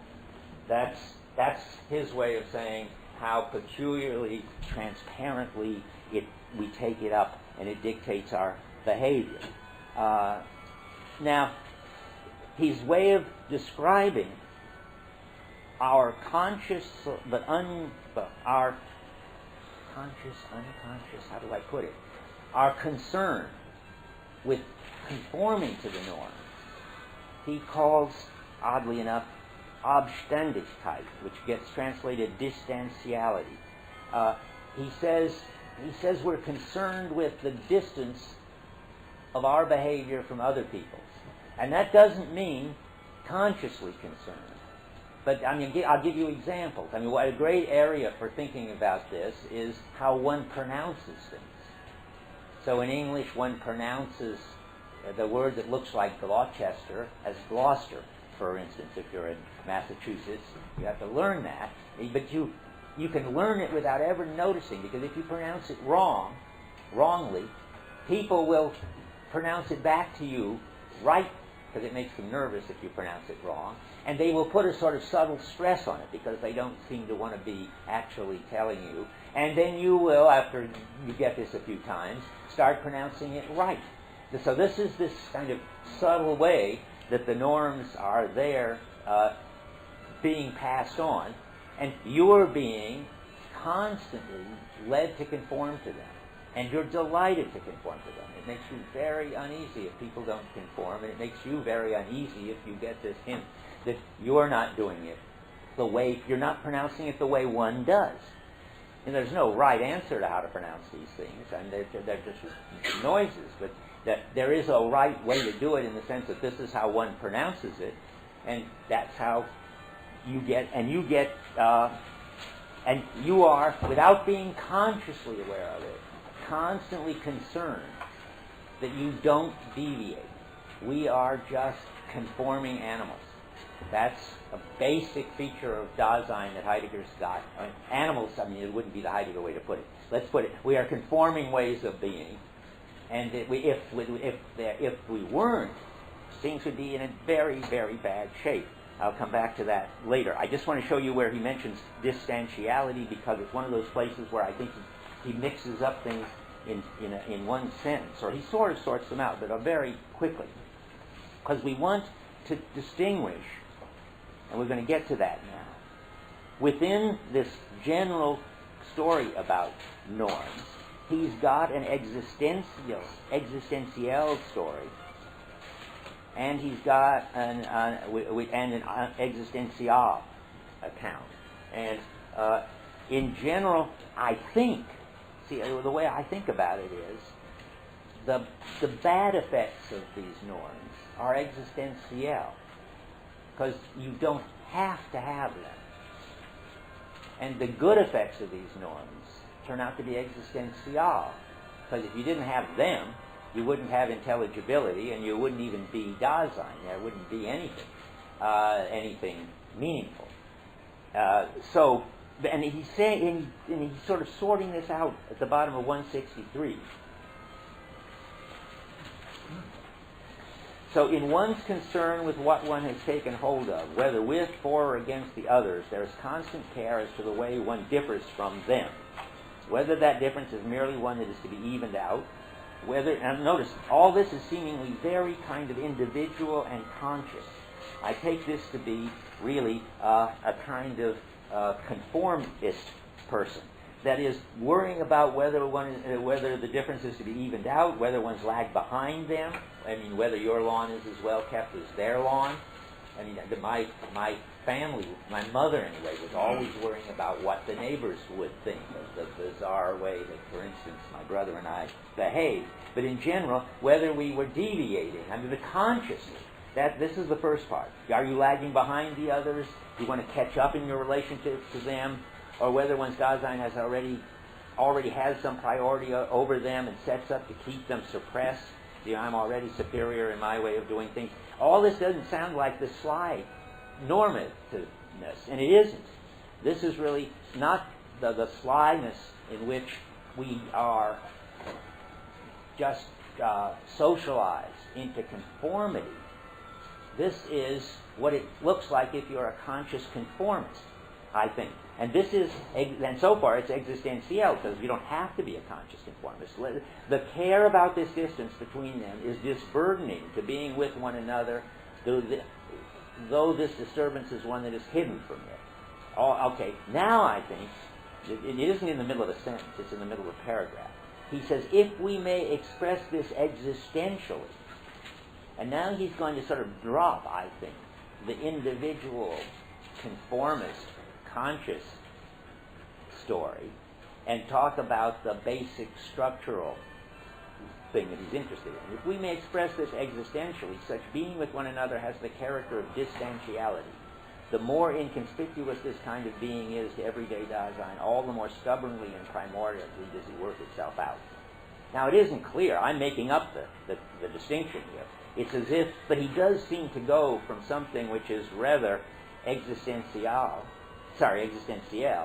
and then, but it isn't just expressing it existentially. I mean, I think that's a misleading way to put it. That sounds like he's describing the same thing, only existentially. I think what he means to say is, if you want to talk about the general, basic kind of activity that's involved, then you can do that by switching from talking about this existential conformism to something general that every Dasein has. That's existential, and that's got to be conforming.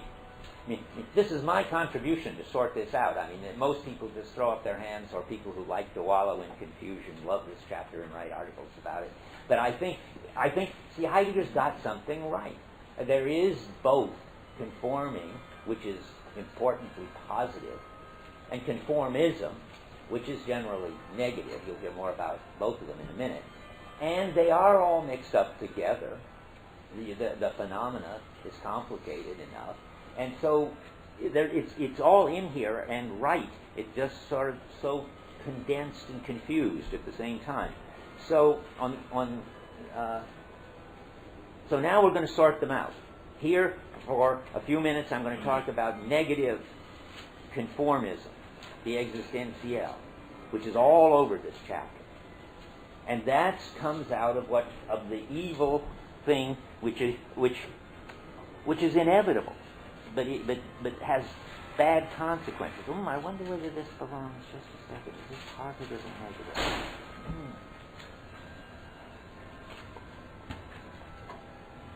No, it's negative. It's averageness, he calls it.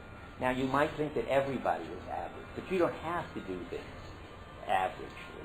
Average means the standard, banal, sort of bottom line way people do things. And averageness is, the way he's using it, an unfortunate result of the Das Mann on page 164 at the bottom. The one has its own ways in which to be. That tendency of being with which we call distantiousity is grounded in the fact that being with one another concerns itself with averageness. See, I think it does, but it doesn't have to, which is an existential characteristic of the they. Okay, I really don't know what to do with averageness, I realize now. That's funny. Okay, let me think. Yes, of course, that's right. What? The tendency. Right. Well, We all have that. right. We all have the tendency. That's half the right thing Rick is saying. And I think now I was right in the bottom line thing. The reason averageness is going to be existential is that's the level at which we can all understand everything if we make it standard enough and banal enough. We want there's got to be a level that people, no matter how non-average they are, can communicate with and act in sync with people who are very banal and average. So I think that's why averageness has got to be basic. I wonder if there are ever people who aren't, most of the time, in lots of what they do, average, and in that sense, and have to be. Otherwise there'd be separate intelligibilities. Okay, that's how I'm going to read it anyway. So, but averageness, even though it's existential, and that is interesting, and I have to think more how to put it well. Averageness has all kinds of bad effects. At first he's off on the bad effects. He gets very upset and excited about the bad effects all the time. On 165 at the top, he says, the one in its being essentially makes an issue of this. Well, of what? Well, and the one you see, is even a kind of Dasein in this sentence. The one is that tendency in the practices. This is the way Rick would like it. That tendency in the practices which wants to find a level at which everybody shares the intelligibility of everything. And that's what it's trying to do. That's what we have to try to do. Not what try is the wrong word, of course. That's what happens. the practices work in such a way as to ensure that there is an average, standard, and in fact banal level in which everybody can act and understand everybody. The they maintains itself practically in the averageness of that which belongs to it, of that which it regards as valid, that which it does not, and that which to which it grants success and to which it denies it. In this averageness with which it prescribes what can and may be ventured, it keeps watch over everything exceptional and thrusts itself to the fore. Now comes this very bad side of averageness. That is, where not only does there have to be a sort of general and standard way of doing things, but in general, but somehow now the bad side, the general standard way of doing things trumps the people who have original, subtle, specific kind of responses. That's the next thing he says. He says everything that is primordial gets glossed over. Primordial is the wrong word there. Shame on them. They usually are very consistent. And primordial is ursprünglich, and it really would make your hair stand on end if this was primordial. The word in German is the Vorrang, that is, everything exceptional would be the right translation, I think. Overnight, everything that's exceptional gets glossed over as something that has long been known. Everything gained by a struggle becomes just something to be manipulated. I think my way of putting that would be that not only are people coerced into conforming subtly by what the example of how to pronounce words, but another way the one works is co-opting. So somebody does something original, and pretty soon everybody dresses that way, or everybody says laid back, or everybody says whatever. It once might have been a really neat, response to a very specific, interesting phenomena, but pretty soon it just becomes something that everybody says, and that's what Heidegger says that the way it works is that the average, banal, and so forth takes over things that were original and very interesting and unique. He hates that. He calls that leveling. He goes right on. Everything gained by a struggle. This care of averageness reveals in turn the essential tendency of Dasein, which we call the leveling down of all possibilities of being. And there Rick is absolutely right. Tendency is very important, because he doesn't want to say that you or me have to do this. Then that's got to do with authenticity, and that won't. In Division 2, you can get out of that. You can get out of the tendency to level everything that's exceptional, but you can't get out of averageness in another sense. You have to be able to sort of understand and use the equipment and the language in the standard, average, banal way. You see how complicated this is. No wonder he's mixed up. I mean, and I haven't got it. I'm not as clear as I thought I would be. Every time when I talk about it, I think I can be completely clear. But there's a sense in which everybody's in averageness and they can't get out of it. But there's a way averageness works to make everything exceptional, co-opt it and make it banal, and you don't have to do that. So even within the very notion, I see this now and I didn't see this before, even within the very notion of averageness, there's a negative and a positive version. And they're so close. Remember, the big thing to bear in mind is there's always this relation between conforming and conformism. And it's happening now. There's being able to deal with everything the way average people do and understand the average standard way to do it. And then there's co-opting and coercing everything, even the exceptional, into the banal and average. That's what the conformist negative side is doing. And it's all happening. And so, okay, leveling is bad. He gets the term from Kierkegaard. Kierkegaard thought, this is just an aside, that leveling, Kierkegaard was interested in the way that modern practices were leveling all hierarchies and qualitative distinctions.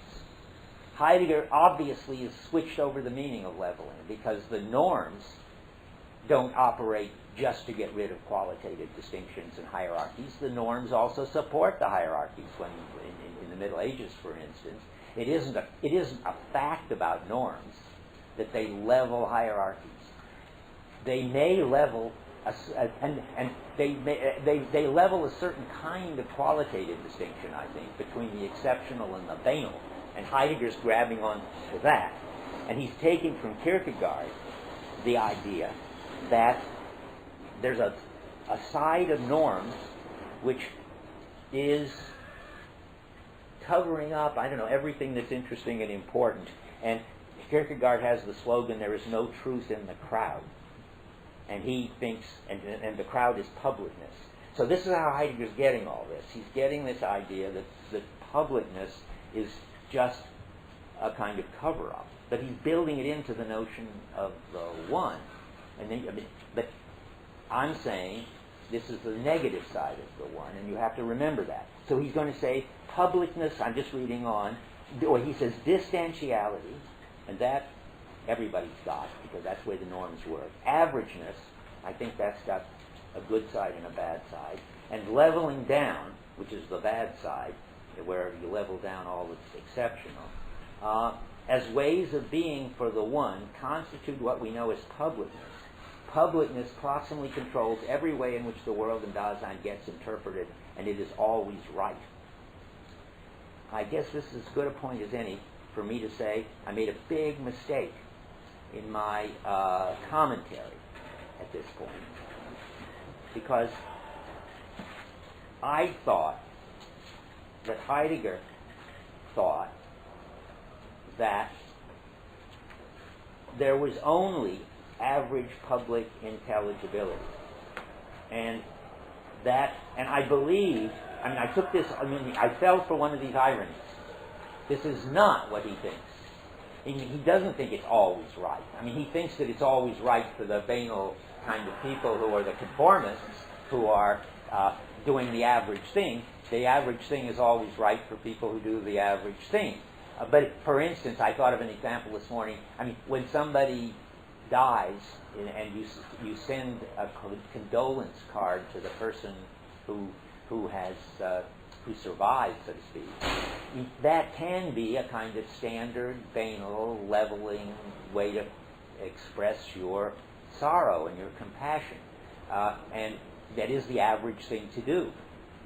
But there might be better ways, or better in the sense of more appropriate ways to express your condolences.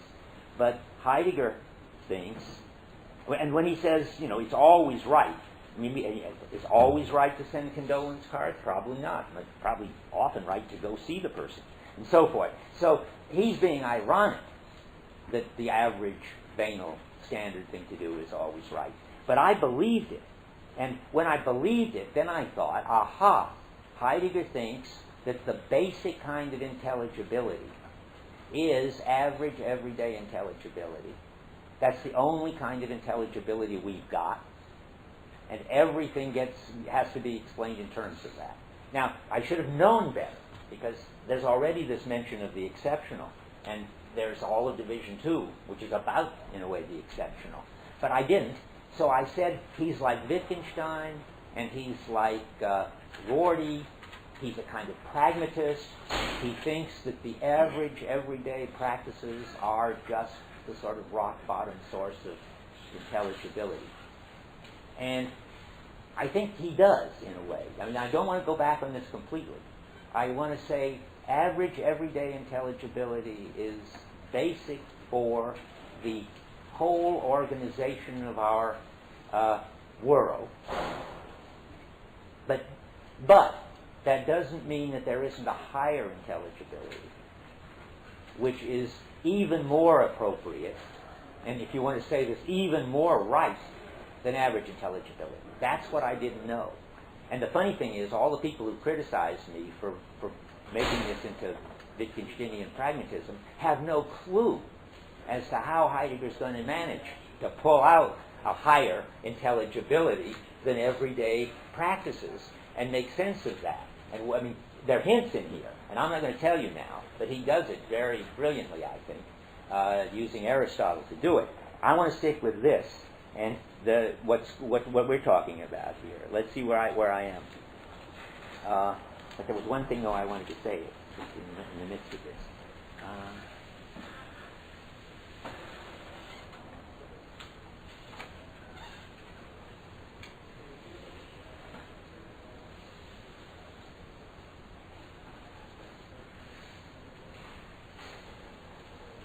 I was going to quote right now.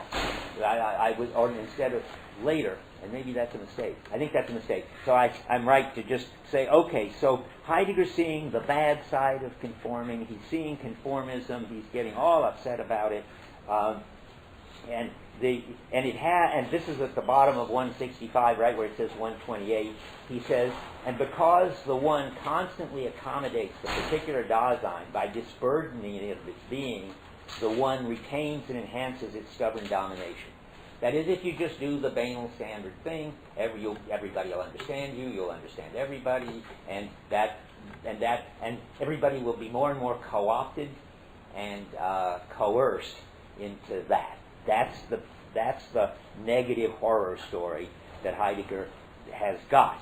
And on 167, he's got it.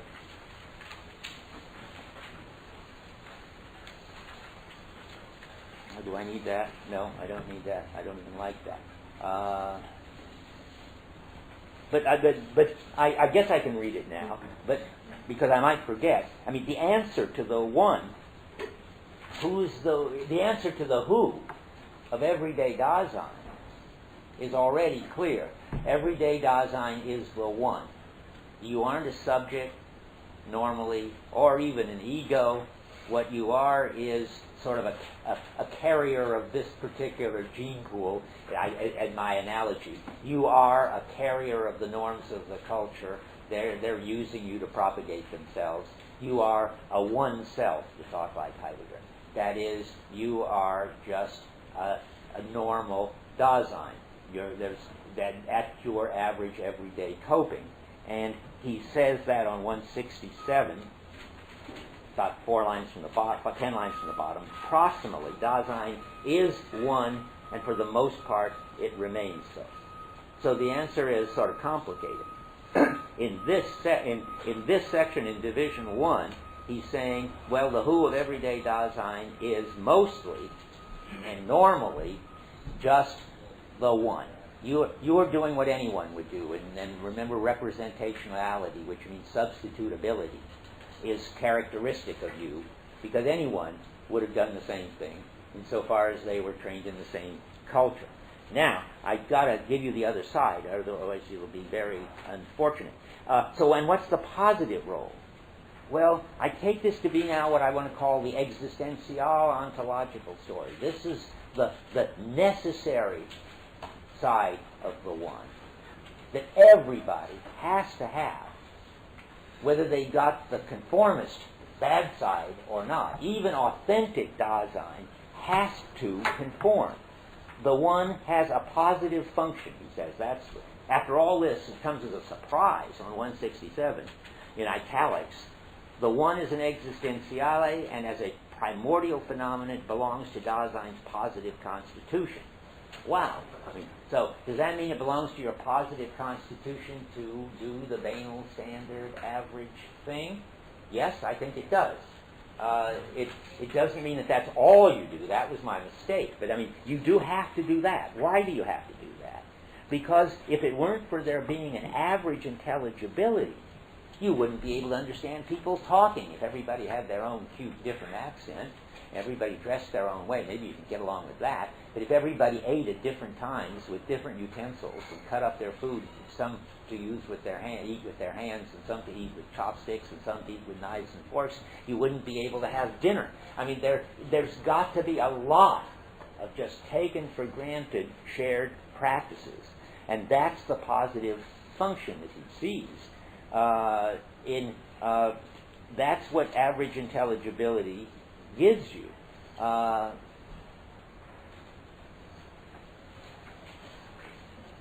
And now what is for me the punchline, buried in the middle of a paragraph, which I just think shows how confused Heidegger is, because this is the essential point of the positive.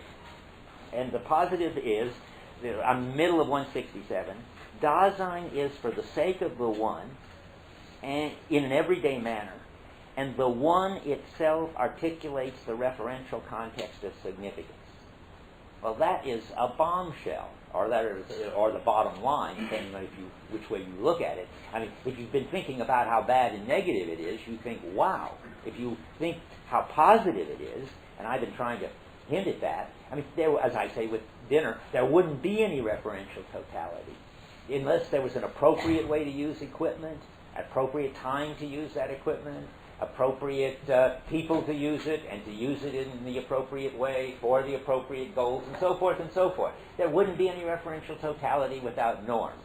And Heidegger knows that, and he knows that's important.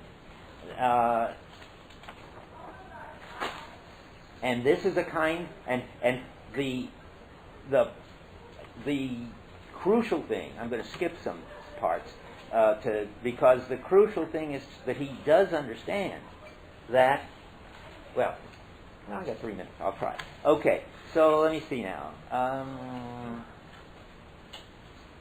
When you say this, as soon as you say this, that the whole referential totality of significance depends on the norms, and the norms aren't grounded in anything, they just are what we happen to do. This makes people very nervous. I mean, it never made me nervous, but I do understand somehow that it seems to many people very upsetting that it's not grounded, that there's nothing about the way we do things that is better than the way other people do things, that there's something right about sitting in chairs instead of sitting on the floor, or eating with knives and forks instead of with your hands. It's very disburdening and reassuring to think that our norms are right and are grounded either because they're rational or they're healthy or something. And if you just say, no, we just do what we do and other people do what they do, and there's no right answer, then even the norms aren't grounding, and then it looks like, to some people, like an abyss, an Abgrund, Heidegger says. But he says it's really an Ungrund. That is, it's true the norms aren't grounded, but that's not an abyss.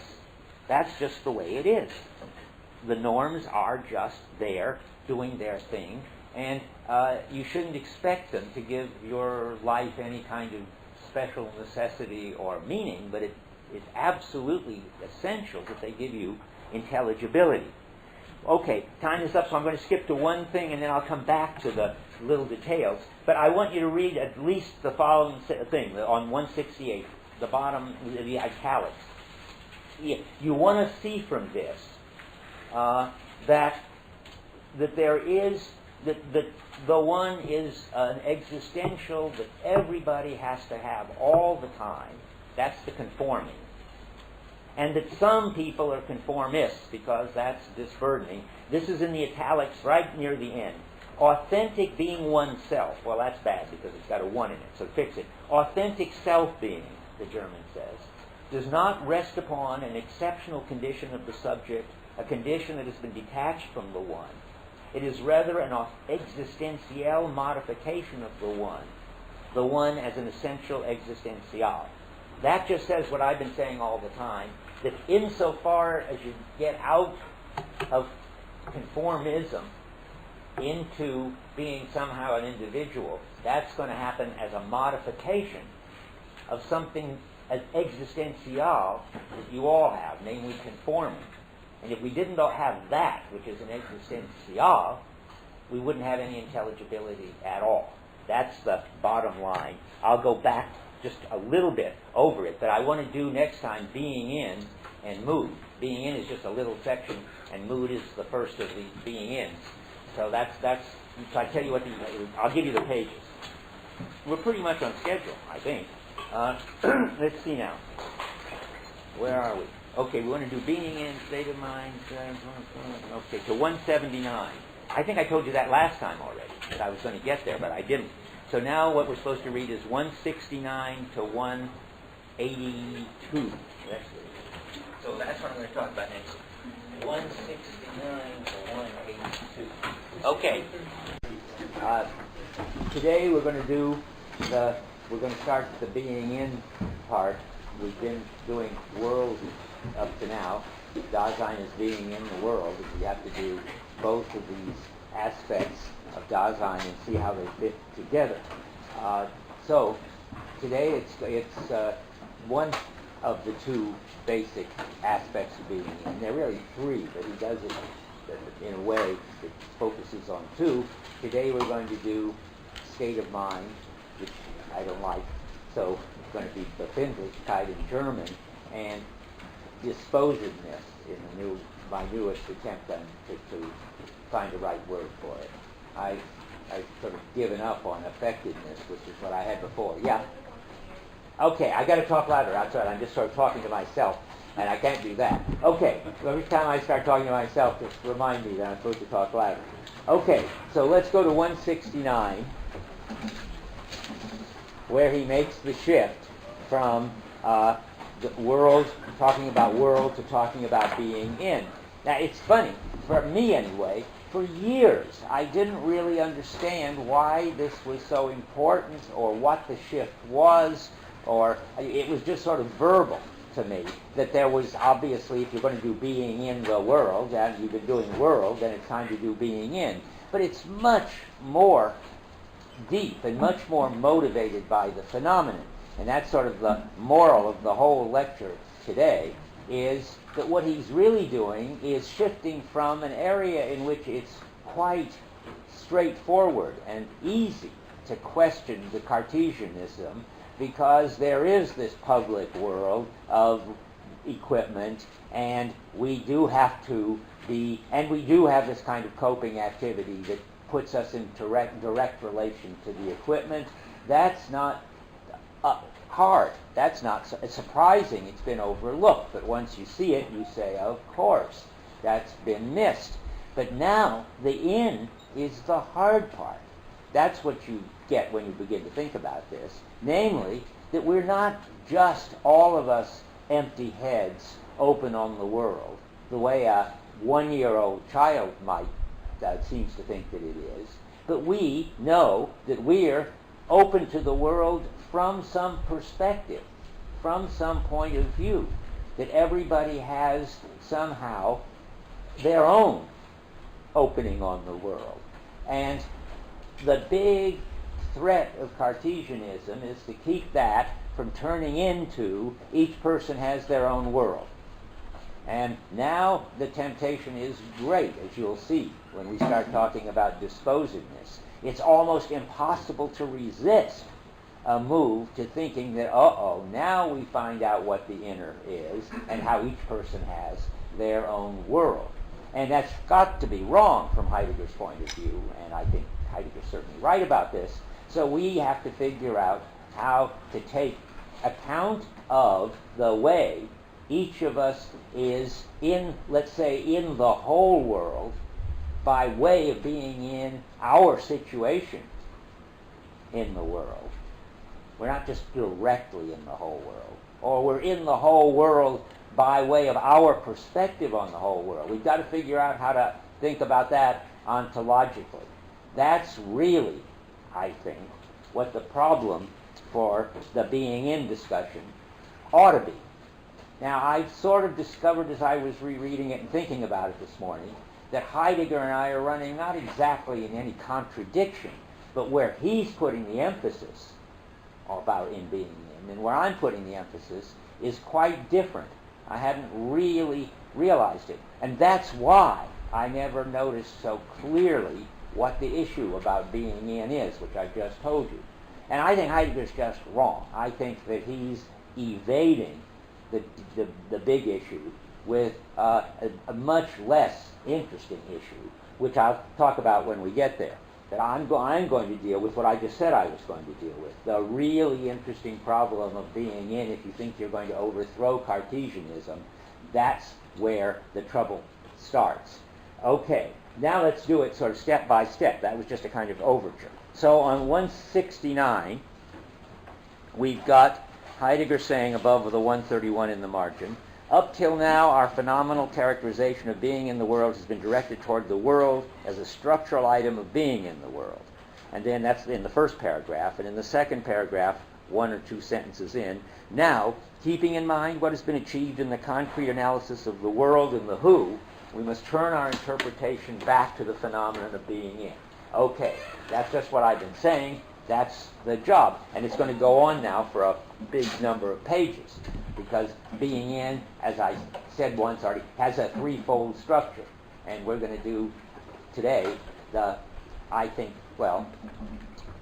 most challenging of the three. The most challenging if you want to overcome Cartesianism. And there's an interesting thing he just says in passing on 170 that I want to call your attention to. And that is the end of the top paragraph. If he's going to talk about, what is he saying?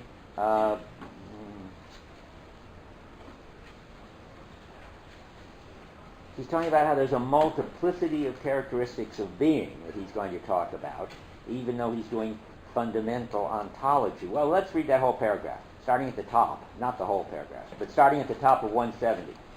Now, the first part is I was going to read later, but I'll read it now since this is where it is. This is where he, I think, sort of sloughs off what is really the hard job. He says, without question, there are unfinished tasks lying in this field. What we have hitherto set forth needs to be rounded out in many ways by working out fully the existential a priori of philosophical anthropology and taking a look at it.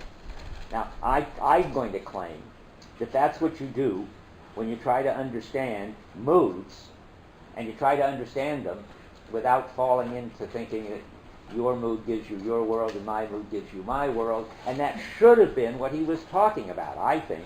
That he says, well, he's not going to do that. That's too anthropological. I guess he would say too ontic, and I think really for him too hard. Though I think he has exactly the right equipment to do it, he doesn't do it.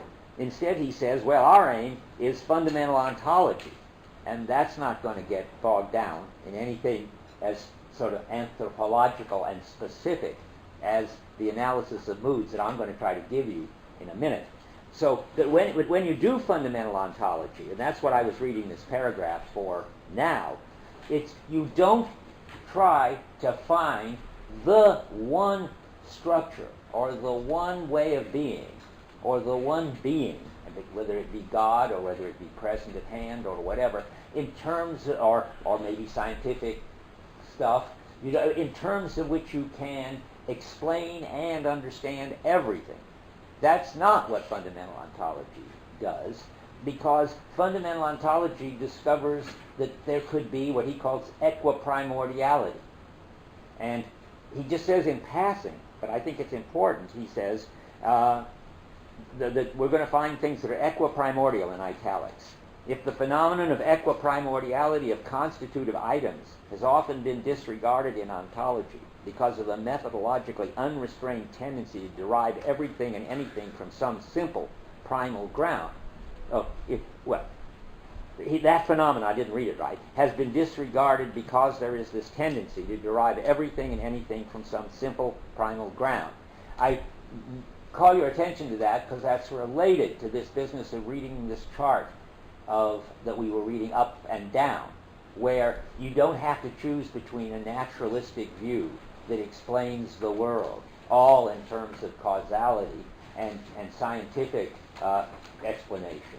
You don't have to say, well, is that the real basis? Or this other explanation of it all in terms of intelligibility, which traces the whole structure of the world back to the Dasein taking a stand on its own being. Remember, I said Heidegger, and uniquely, I think, in the history of philosophy, breaks out of that and says, well, we can understand it both ways. Causally, it's all based on the stuff in the universe that science discloses, and or discovers would be better, discovers. And in terms of intelligibility, it's all based on we're the kind of being that makes sense of things and makes sense of ourselves by way of making sense of a world. And both those stories are right. And you mustn't try to derive one from the other, I think, or you end up in idealism, because the tendency is to think, well, Heidegger must think that somehow science is based on this kind of intelligibility. We'll get back to that later. Anyway, it's nice, but here equiprimordiality isn't really about that. Here he wants to say that we've got to understand that, what we'll see, that on the one hand, to put it most specifically, mood and more generally disposedness, of which mood is a concrete case, and understanding, of which coping is a concrete case. So let's say so ontologically disposedness and understanding, or more common sense, or more sort of phenomenally, well, that's not the right word, or concretely, as he would put it, mood and coping are equiprimordial, in that you don't have to decide. And of course, why would you? This is not, so no philosopher has ever really tried to say, well, that's wrong. Philosophers do try to decide. They try to sometimes give a completely theoretical account of everything and ground everything in some kind of understanding. Or I suppose, though I can't think of any, well, yeah, Hume, yes, that the passions are what's basic, and reason is always a slave of the passions, try to give something like a disposedness account of everything. And Heidegger's saying, well, that's not the way to think about it. We just happen to have a threefold structure. I've only been naming two, because I'm saving the third one, because once you introduce the third one, you have to do so much explaining that it would confuse everything if you keep it as a surprise. But anyway, now, having got that, we're ready to go on and analyze two extremely obscure and difficult passages on 171, which are, I think, utterly incomprehensible if you don't keep your eye on the phenomenon. Remember the moral. Always think about what the phenomenon could be. Don't just try to arrange the words in the right way, because it doesn't make any difference, even if you got the words arranged in exactly the way Heidegger had them arranged, so you could even predict how the next permutation of all these fancy words is going to happen. That would be useless if it isn't, and Heidegger would agree with what I'm saying, if it doesn't illuminate the phenomenon. That's the matter, the stuff, what's his, he calls it the matter, but that sounds too much like stuff. That's the, how do you translate Sache when you're trying to find a word like this?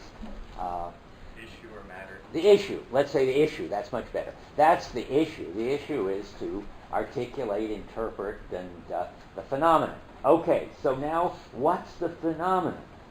And once you get it, by the way, the words will more or less fall into place, at least so I hope, on page 71, for instance.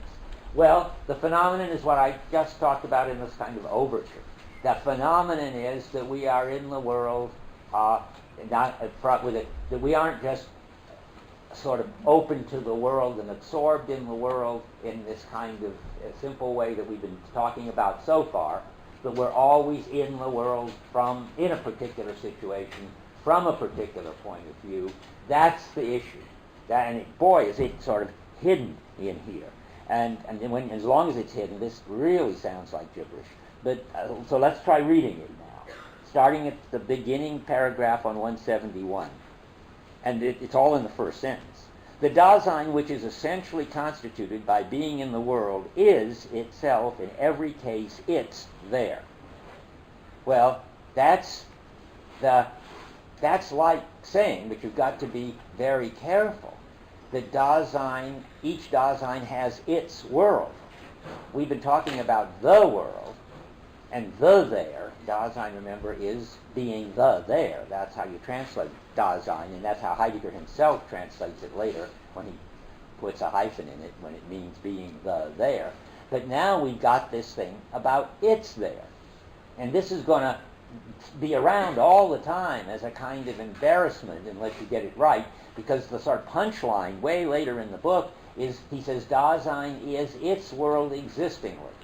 And I used to struggle with that. I wanted him to say Dasein is the world existingly, because that's what we've been saying up to now. Each of us are just absorbed in the shared world. Our practices just go into the world. We are, and we take a stand on ourselves by what we do in a public way in that public world. And so it would have been nice, I thought, to say Dasein is the world existingly. But he doesn't say that. He says it's its world. Well, that's just the same as saying it's there. He's got to do justice to the fact that now I've got to be careful. I can't say that your world is different than my world.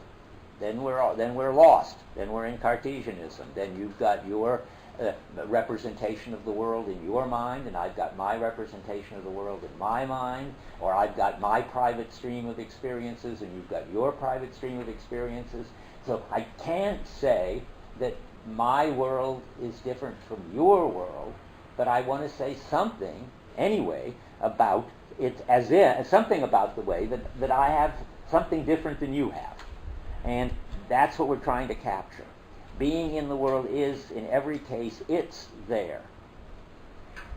And now to understand that in such a way that we don't come out with saying every Dasein has its world, is the trick. That's the phenomena that we're going to now juggle.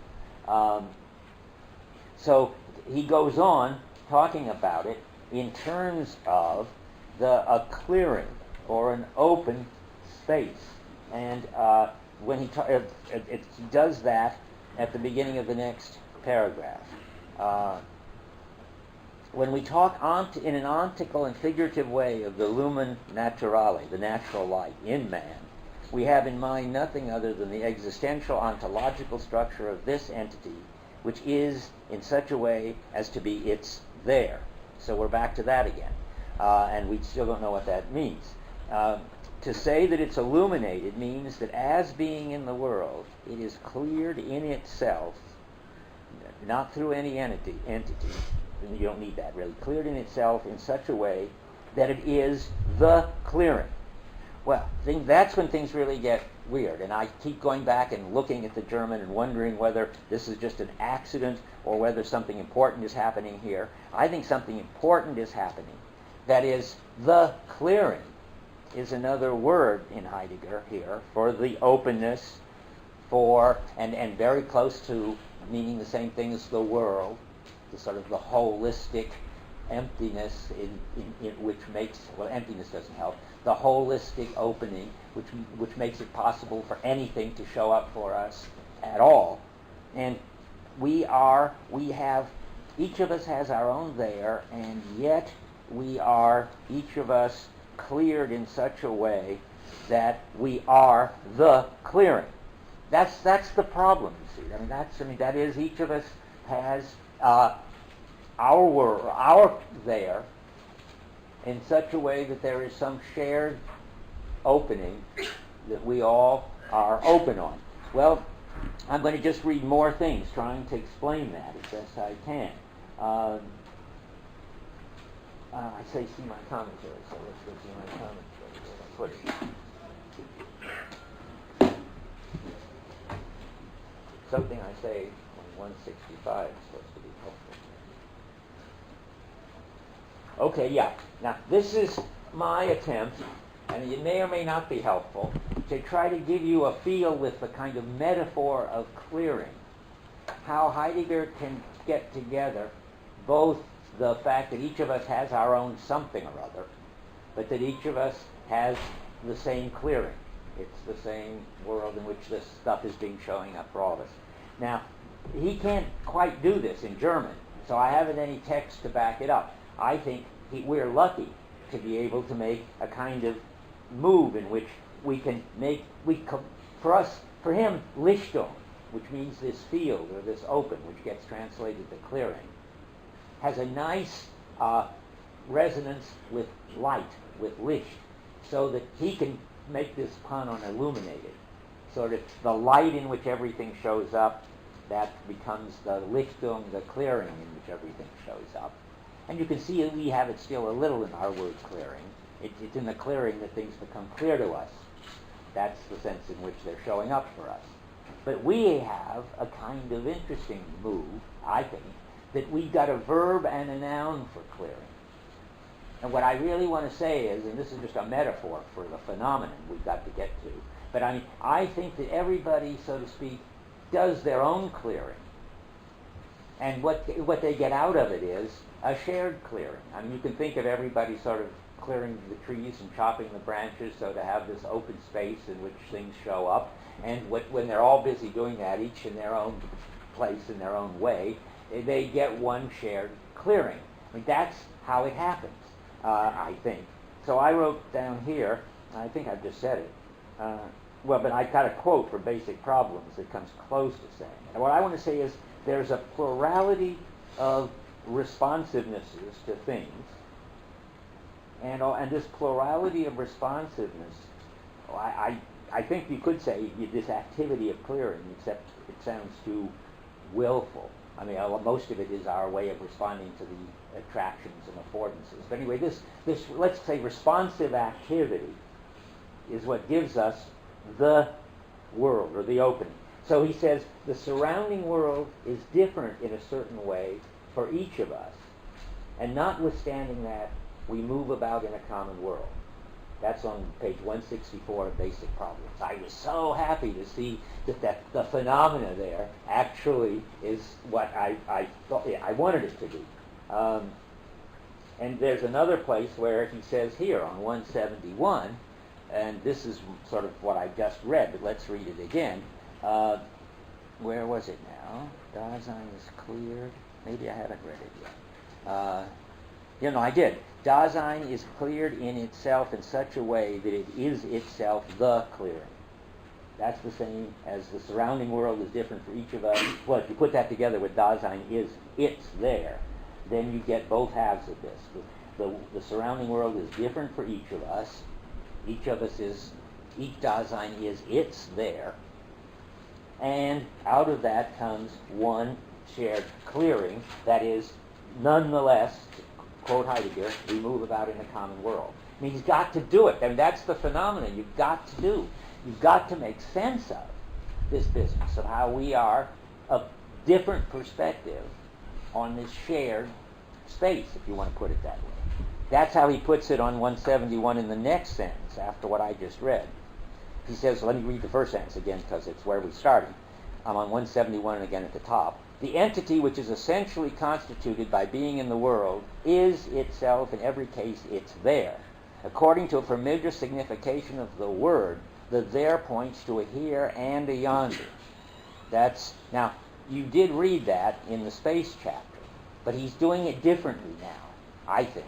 The interesting thing is that, and you got to get sort of a feel for the German here. In English, the there is like the yonder. And we've got, if I'm here and you're there, I'm here and you're yonder. That's not the there of Dasein. The there, when you get the Da, which is the word he's dealing with, and that means there. What's going on? Well, we have another use of there. I think it's called deictic. I don't know enough linguistics to be sure about that. Anyway, but I know an example. So it's something like, there I was in the middle of my lecture when suddenly, I don't know, the terrorist struck, or whatever. So that's a there, which isn't like, here I am, or over there I am. It means in that situation. And to say that Dasein is it's there is to say that each Dasein has its situation. And that's why in the there, he says here, sort of, the there points to a here and a yonder. That is, in the there I was in the lecture, and or it even works for there I was in the classroom, I just realized. I mean, that's not a here or a there, it's the whole situation. So it's in the there I was in the classroom that there's a here I am in front, and there you are over there. Okay, so he wants to get that all together. He wants to talk about that, the kind of there, which has in it a here and a there, and that's what he's talking about there. Dasein's spatiality, let's see, is grounded in being in the world. The yonder belongs definitively to something encountered within the world. And now, see, here comes the real there I was just explaining. Here and yonder are possible in a there. And I think that means that's just generic. That doesn't mean there's one big there. That means you got yours, it's there. So here and yonder is possible only in a there, yours or mine. That is to say, only if there is an entity which has made a disclosure of the spatiality as the being of the there. Now, that the is hard to say. that may be switching over to, I think it is, that each of us has got our situation or our there, but we disclose the shared one, because he goes on. But see how obscure this is if you don't keep your eye on the phenomenon. It's obscure even if you do. This entity carries in its own most being the character of not being closed off. In the expression there, we have in view this essential disclosedness. By reason of this closedness, this entity, together with the being there of the world, is there for itself. And that's even more weird. I don't even want to say anything about that. I do want to say, what makes that sentence very hard is the phrase, the being there of the world. I don't think that's in the German, at least in my notes I've written. We should say something like, by reason of this disclosedness, this entity, together with the worlding of the world, is the there for itself. Is there a being there of the world? Not. No. I mean, the translator makes it worse. Cross out the being there of the world. Being there is something that you get. That would be the Dasein of the world. That wouldn't make any sense. We're the Dasein. So now we've got, by reason of this disclosedness, this entity, Dasein, together with the, I guess, is it worlding of the world, or what does he say there? Or just the world? It's a being. I mean, it's a being there, but with a hyphen. So it's like when he uses the being there with a hyphen, he generally means the. Is it there? Is it with a being there with a hyphen? Huh? Well, then you have to translate being the there of the world. Oh, forget it. Forget that sentence, because then we don't know which way to read it, and there's enough trouble. I mean, because later he's going to have Dasein being the there with a hyphen, and so, but no, he doesn't in being in time. Just cancel everything I just said. Don't think about that last sentence. We got enough trouble with the sentences we can make sense of. Okay, so the world I open is shared because the goals and the equipment is shared. So though I open the world, and that is, I act in it and respond to it, it's already in a world that's always already there for me. And so you've got, already open, and you've got this combination of the shared world already open in which I'm acting, in which I'm brought up, and that I've got my perspective. That's what's going on here. For the first time, this being, it's there, is what he's worrying about, I think. Let's see now. Dasein has to be it's there by taking a stand on itself. Of course, then you factor in the thing that we've always got at the end of that paragraph. How come Dasein has its own perspective? Well, because each Dasein has to take its stand on itself. That's going on right at the end of that. Oh no, sorry, I'm in the second paragraph. It's lighted in such a way as to be the clearing. But now he goes back to my opening, or my activity of clearing. He says, only for an entity which is existentially cleared in this way, that which is present at hand, and I think you should think and ready to hand, becomes accessible in the light or hidden in the dark. Now we're going to go back to the first sentence. By its very nature, Dasein brings its there along with it. Now that's clearly a perspective. Because what do you bring along with you? Your situation, your perspective is even better. When I walk from here to yonder, I bring my perspective with me. And that becomes a here. Whoever's up here now is the yonder. So Dasein is bringing its... So where are we now? It becomes... By its very nature, Dasein brings its there along with it. But if it lacks its there, it is not practically the entity which is essentially Dasein. Indeed, it's not an entity at all. Dasein is its disclosedness. Well, that's a strange one, that I can see that. I take that to be, Dasein is the activity. Each Dasein is its activity of responsiveness which discloses the world. And the world is this one big disclosure. I'm just saying it again and again because it's so weird. It'll get a lot more concrete when we try to do it with mood and see how it works. Okay, let's see now. So, of course, it follows from this. Let me see. That I'm not a stream of private perspectives. That somehow you don't want to understand this as as if there was sort of projected in my mind, like a camera obscura, a little picture of the world, which is the Cartesian way of thinking about it. It's not that. It's that I've still got this kind of openness, but I'm open to the world from a perspective. It's so hard to not think, that means it's projected in a certain way in my mind, like a painting in some direction. But that's just try to stick to the phenomena. You're not a stream of private views or one private streaming perspective. Then, if you are, keep remembering. Then you start thinking, well, I've got my world, and you've got your world, because you're sort of inside, got your stream, your sort of movie of what's going on, and I've got my private movie of what's going on, and then my world becomes prior to the world, and you know you've gone wrong some way. It's got to be that I'm absorbed in the world from my situation. And my situation isn't something private. It's, even though it's my situation.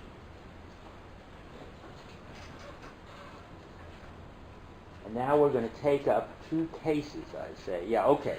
Now we're going to get to the concrete. I mean, that must be bewildering. It's not my fault. Those paragraphs are bewildering, I think. And I want to see if there's one more sentence if I read that.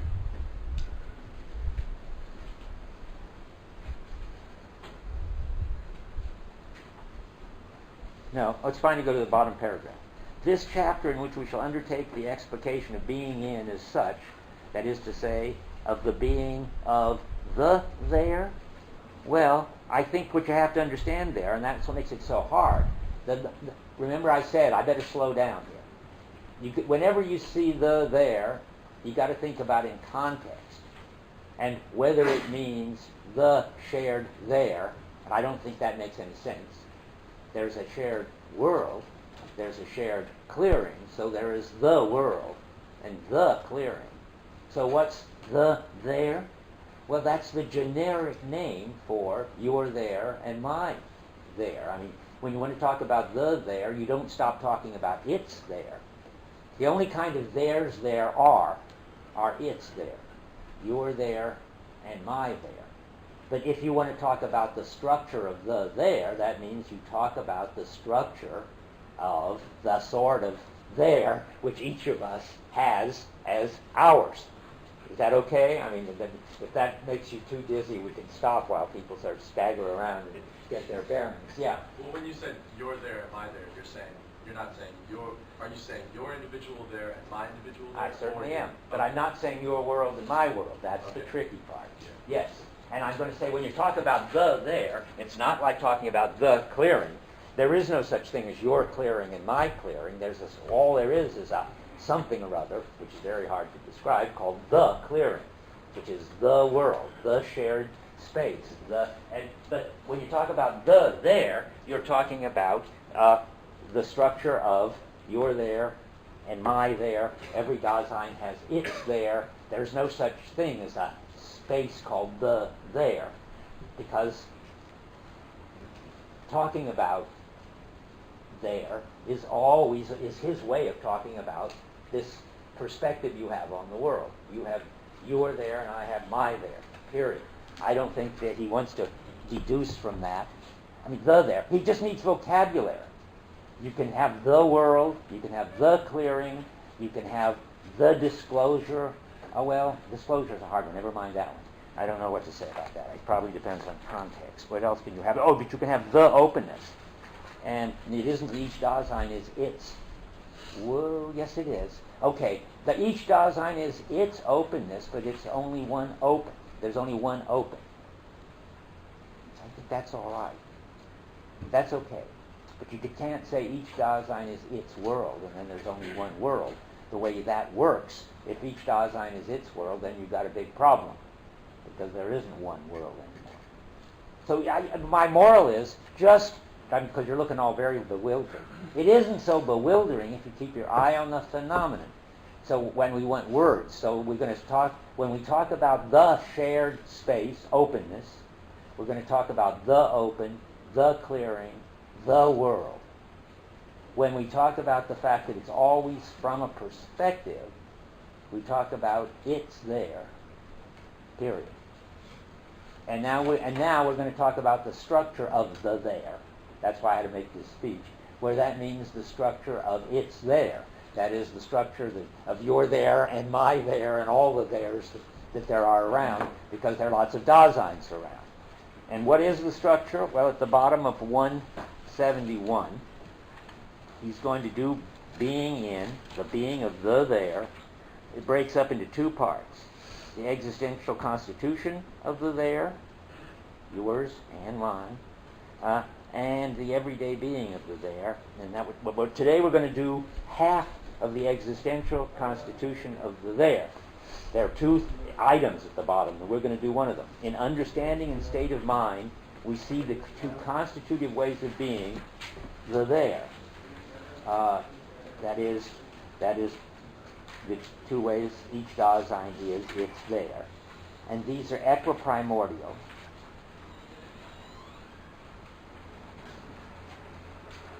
And we've got to stick to the concrete phenomena. I just read this because it's so much what I like to hear. If these, that is, understanding and disposedness, that state of mind, are to be analyzed, some phenomenal confirmation is necessary. Remember, that's just his way of saying, keep your eye on the phenomena. That's the phenomenal confirmation. In both cases, this will be attained by interpreting some concrete mode, which is important for subsequent problematics. So he wants a concrete example, a concrete mode of disposedness, and then he wants a concrete mode of understanding. And we won't talk about discourse yet. Now, that's all introductory, because now we're going to go into disposedness, which is one of the two. By the way, I want to ask you about the German. It just occurs to me. It's important to me that he does disposedness before understanding. Are they listed in the and he does. But when he says in understanding and state of mind, we'll see two constitutive ways. Is it verstehen? Where are you now? Oh, I just in. Top of 172? Or? I'm at. Let's see where I am. At the 133, sort of right in the middle, where he has understanding. He has Befindlichkeit and verstehen in italics. Yep. In that order or the other? In that order. Which way? Befindlichkeit und im Verstehen. Hey, great, terrific. You might think that's trivial, but in a way that's very interesting. Because that's what he does. He does them in that order. And you'll see it's very important to me that in Division 2 he does them in the opposite order, which is, I think, a big mistake. But I'm setting up my argument that it's a mistake to show that in this case he knows exactly which order to do them in, and he does them in this order, and he knows that this is the right order to do them in. Okay, now, we're at the bottom of 172. We're going to do the existential constitution of the there. Namely, remember, your there and my there. And then he's got being there as a state of, as Befindlichkeit. I take it, I don't know which German you've got. Have you got a hyphen or not? We've always got these hyphens. The title of 29. I think it should have a hyphen. Yes. Yeah, okay. You should have being hyphen there, because that's a kind of our way of being there. So being hyphen there. I don't know why our translator decided to leave it out. Also, the being there. How about the being there? Yeah, in German, das. Okay, good. The being there, with a hyphen, Right. as state of mind. Okay.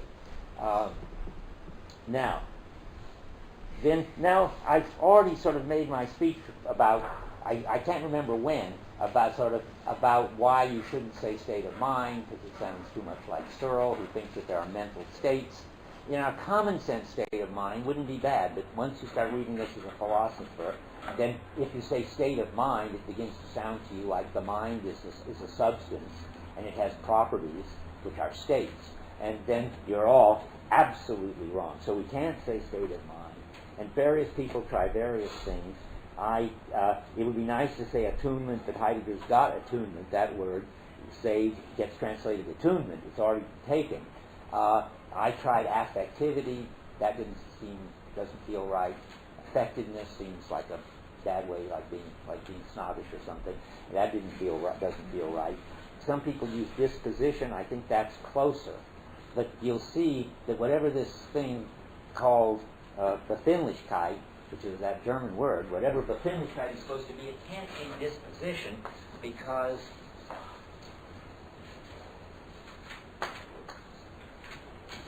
cultures can have Befindlichkeits, and companies can have Befindlichkeits, and companies and cultures don't have dispositions, I think. Only people do. There's a sweet disposition. And also disposition sounds too much like something you've got all the same. I mean, some people have grouchy dispositions all the time. It's not just that they're grouchy someday and not others. So I made up a word. This is my new best thing. It's close to disposition, so let's call it disposedness. That's what I'm going to call it from now on. It captures enough of the field of disposition, but it tells you that it's a technical term. There's no such word in English as disposedness, and it's important to point out there's no such word in German as Befindlichkeit. Heidegger just made it up out of the normal expression in German, wie befinden Sie sich? How is it going with you? How do you find it? It's really, how is it going with you? And this is how it's going with you-ness, if you had to translate it literally. In the old days, in the 70s, I translated it where you're at-ness. And then I translated understanding what you're into. But I don't know if that works very well anymore. I don't think that's what I want to say in my commentary anyway. But if it helps you to think that the best translation here is probably where you're at-ness. Yeah. Actually, you answered. Okay. Remember, Hoban calls it so-foundness, and I find that too awkward for words. And where you're at-ness is at least closer to something people used to say. But anyway, I'm happy with disposedness. So what he says now at the beginning of 29, what we indicate ontologically by the term disposedness is ontically the most familiar and everyday sort of thing, our mood, our being attuned. Now, remember, he says he wants a concrete mode at the top of this page. Mood is a concrete mode of disposedness. Disposedness is something much more ontological and general. It's something like the capacity we have to be affected by things. That's why I call it affectedness. It's got to do, and so it's got to do with how the fact that we are, the things matter to us. The capacity we have for things to matter to us is what he's getting at with Befindlichkeit. So that's disposedness. But concretely, an example of disposedness is mood. So he's going to take up the phenomena concretely by talking about mood. Let's see if I...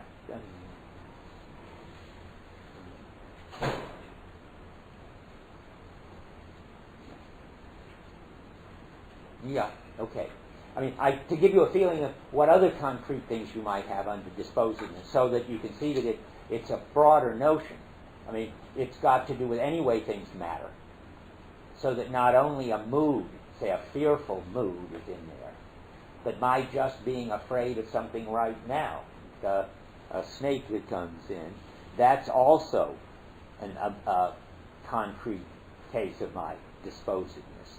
I mean, so any time things in general matter, which is like moods, or anything specific matters, like snakes, it's always grounded in, or what makes it possible that things matter is a certain way Dasein is, a certain constitutive characteristic of Dasein, as Heidegger would put it, namely that it's got disposedness. Okay, now we can go further. Nobody say that? You can feel free to interrupt me, although I think that there's not quite yet. I mean, there'll be a time for discussion in a minute where things get controversial. Right now they're not, I think.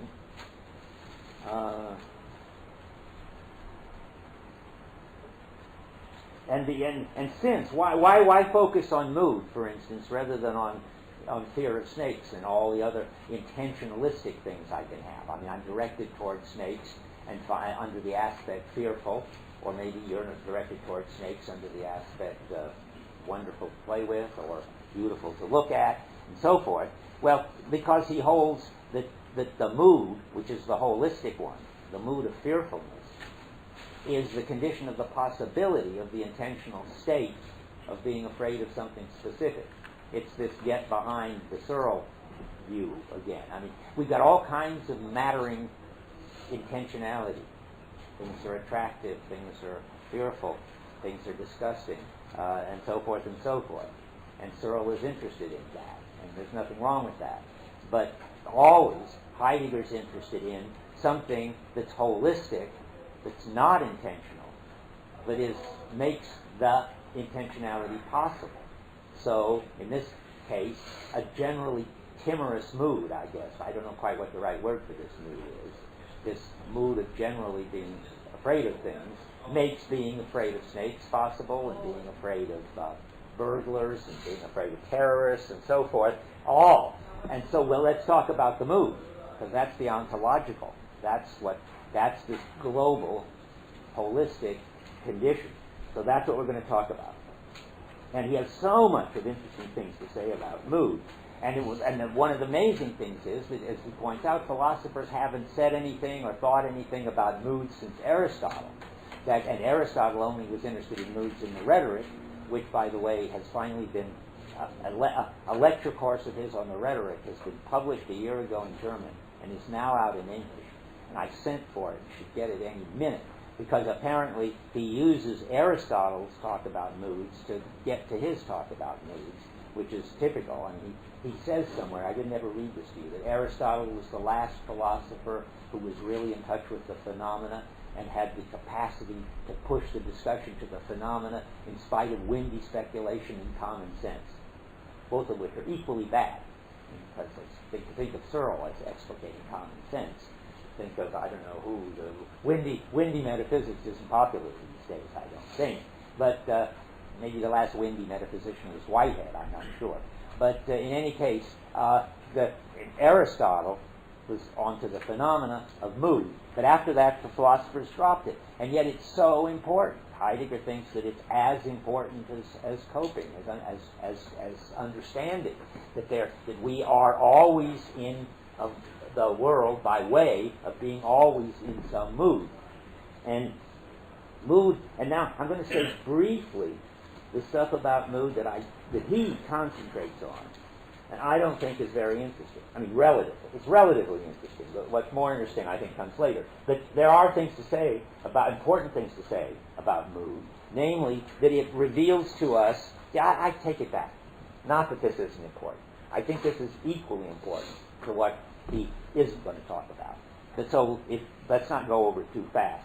It's important that mood reveals what he calls throwiness, that we are always already in a mood, and that we can never get behind our moods, get control of our moods, or understand what causes our moods. Because you can wake up on days when all kinds of things are going bad, and everything is looking nonetheless joyful, and you're full of enterprising energy to take on any problem.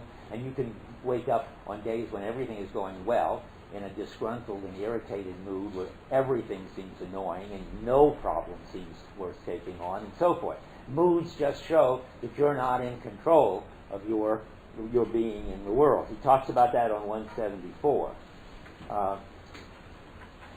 And it's important because this introduces throwiness. I don't think we've come across this character, and we've got to stop and notice this.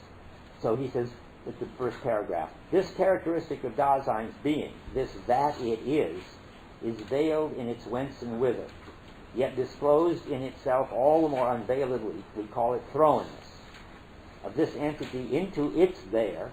See, that's why I'm convinced that, we're never talking about the there in any sense that you've got yours and I've got mine. So, into its there. Indeed, it is thrown in such a way that as being in the world, it is the there. I think that means it's there. Wow, that's a bad one for me. I mean, I have a feeling that this is not absolutely consistent, that I think that should be, it is thrown into the world in such a way that it is it's there. That is really annoying. We'll hear about it in the German, but if it's there, I'm unhappy. But if it is, it's Heidegger's fault. You've got to keep, if you don't keep these two things clear, if you don't keep the there for it's there, then I don't know then everything will go completely nutty. Okay, so the expression throwiness is meant to suggest the facticity of its being delivered over. What do you got? Got the there. Yeah. So much the worse. We should fix it.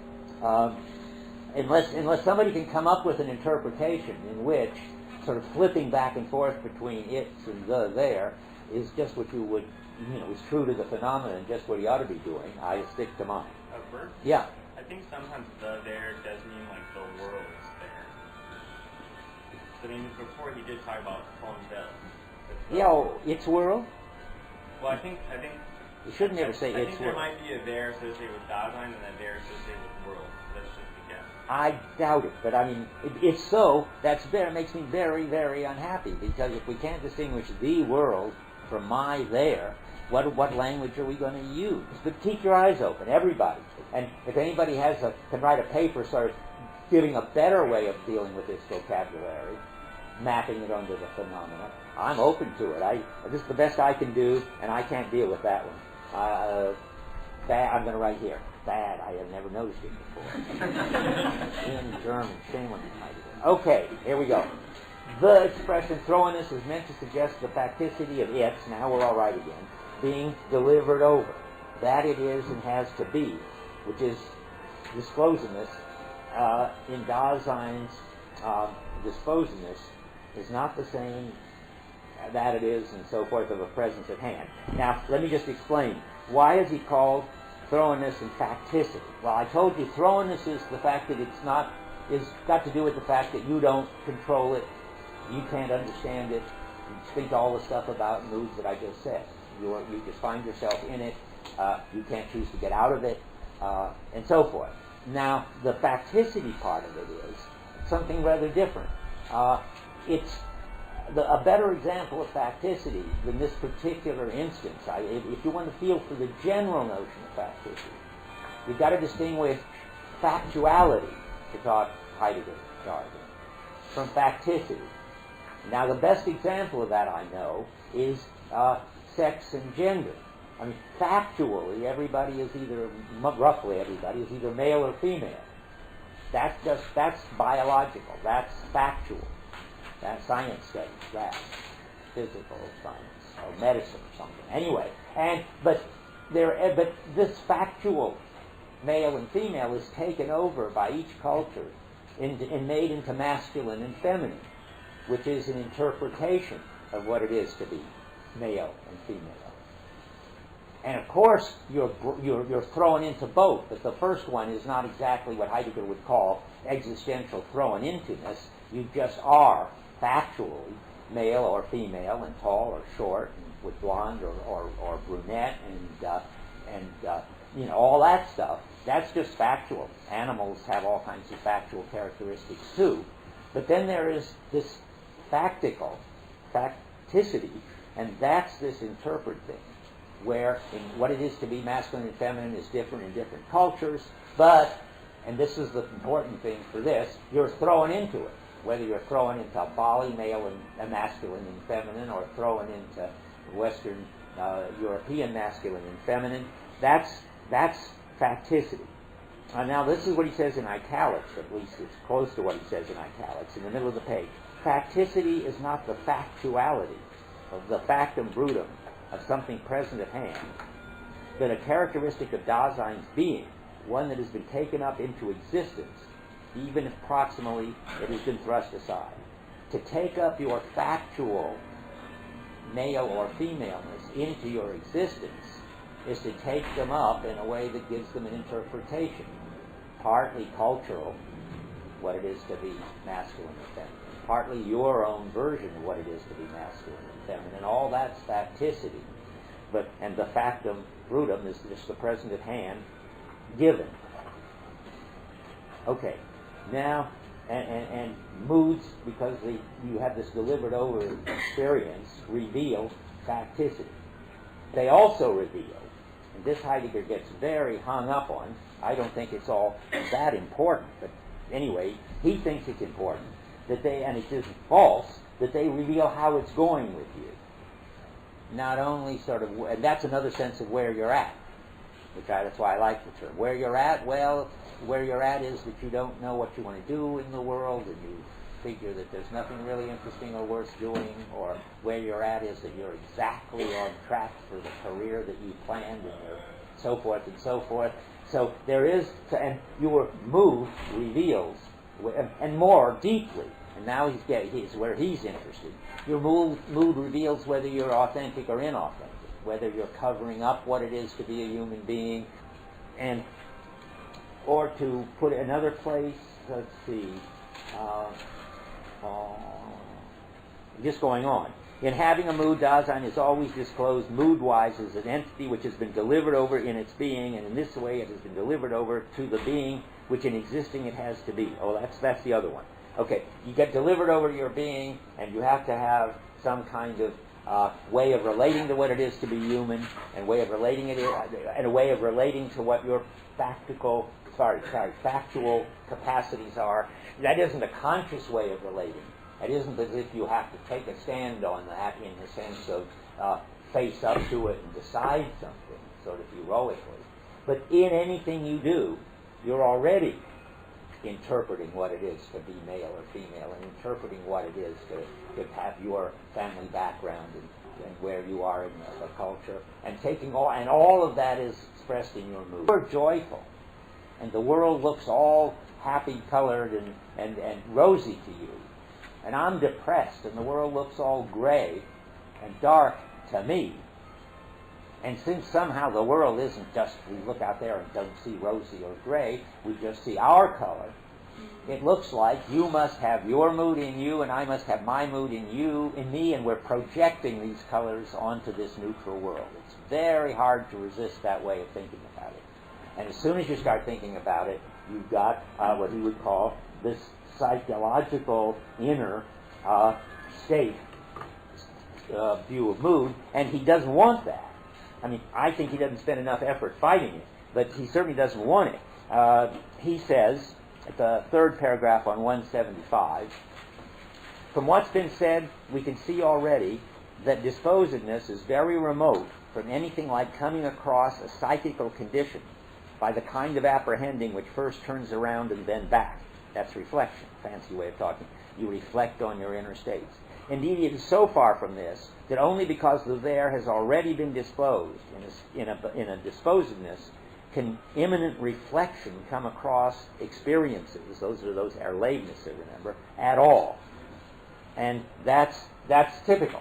Remember, that it isn't as if they've been there all along and you discover them on reflection.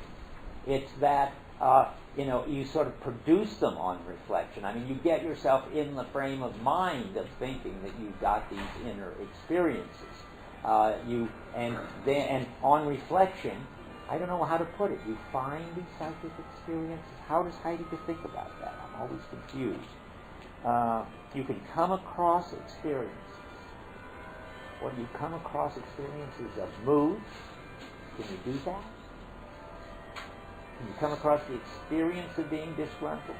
I suppose, instead of coming across a disgruntling world where everybody and everything is irritating, which is the basic way moods are given, you can sort of withdraw and reflect and come across experiences of being irritated and disgruntled.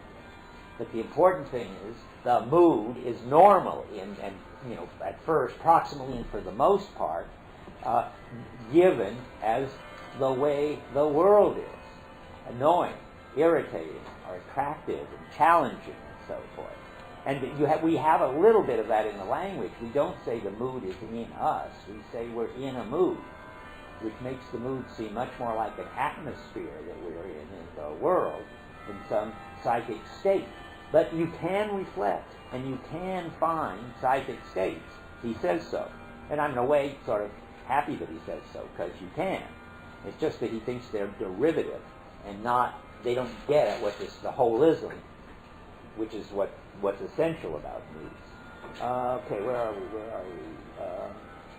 He's not an inner state, and it's not a question of projecting, which is the other side. Once you start thinking it's an inner state, that you've got this inner irritability, which then you project on everything, which makes everything look annoying.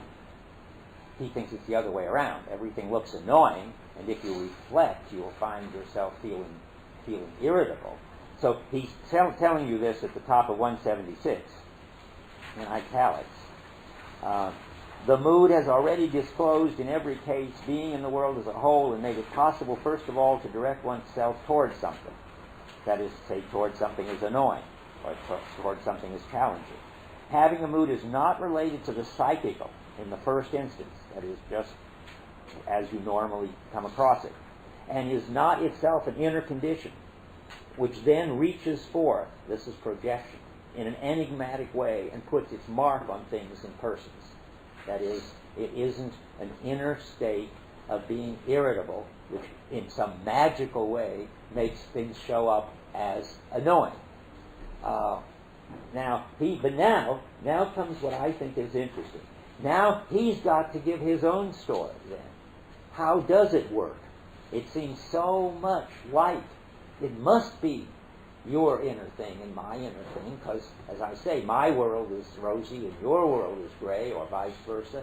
How is he going to describe mood in such a way that it doesn't seem to be something in your mind that you project on things like a color, or something on my mind that projects on things a different color, or maybe more like a filter, like I'm wearing rose-colored glasses and you're wearing gray, which comes to the same thing. That means what finally gets into your mind from the world is rosiness, and what gets into my mind from the world is grayness. It's still, how is he going to get out of that? And I think that's really interesting and challenging. I think he's got one argument, and then he's got a very important hint, which we have to turn into an argument. The first argument is that moods themselves can be shared. It's not always as if the extreme example I was taking, that my world is gray and your world is rosy. It's a lot of the time moods are shared, and he has this great example, I'm not going to look up. Well, I'm tempted now. When is this? I mean, where is it? It's not in the game of time. So, what chapter? Yeah.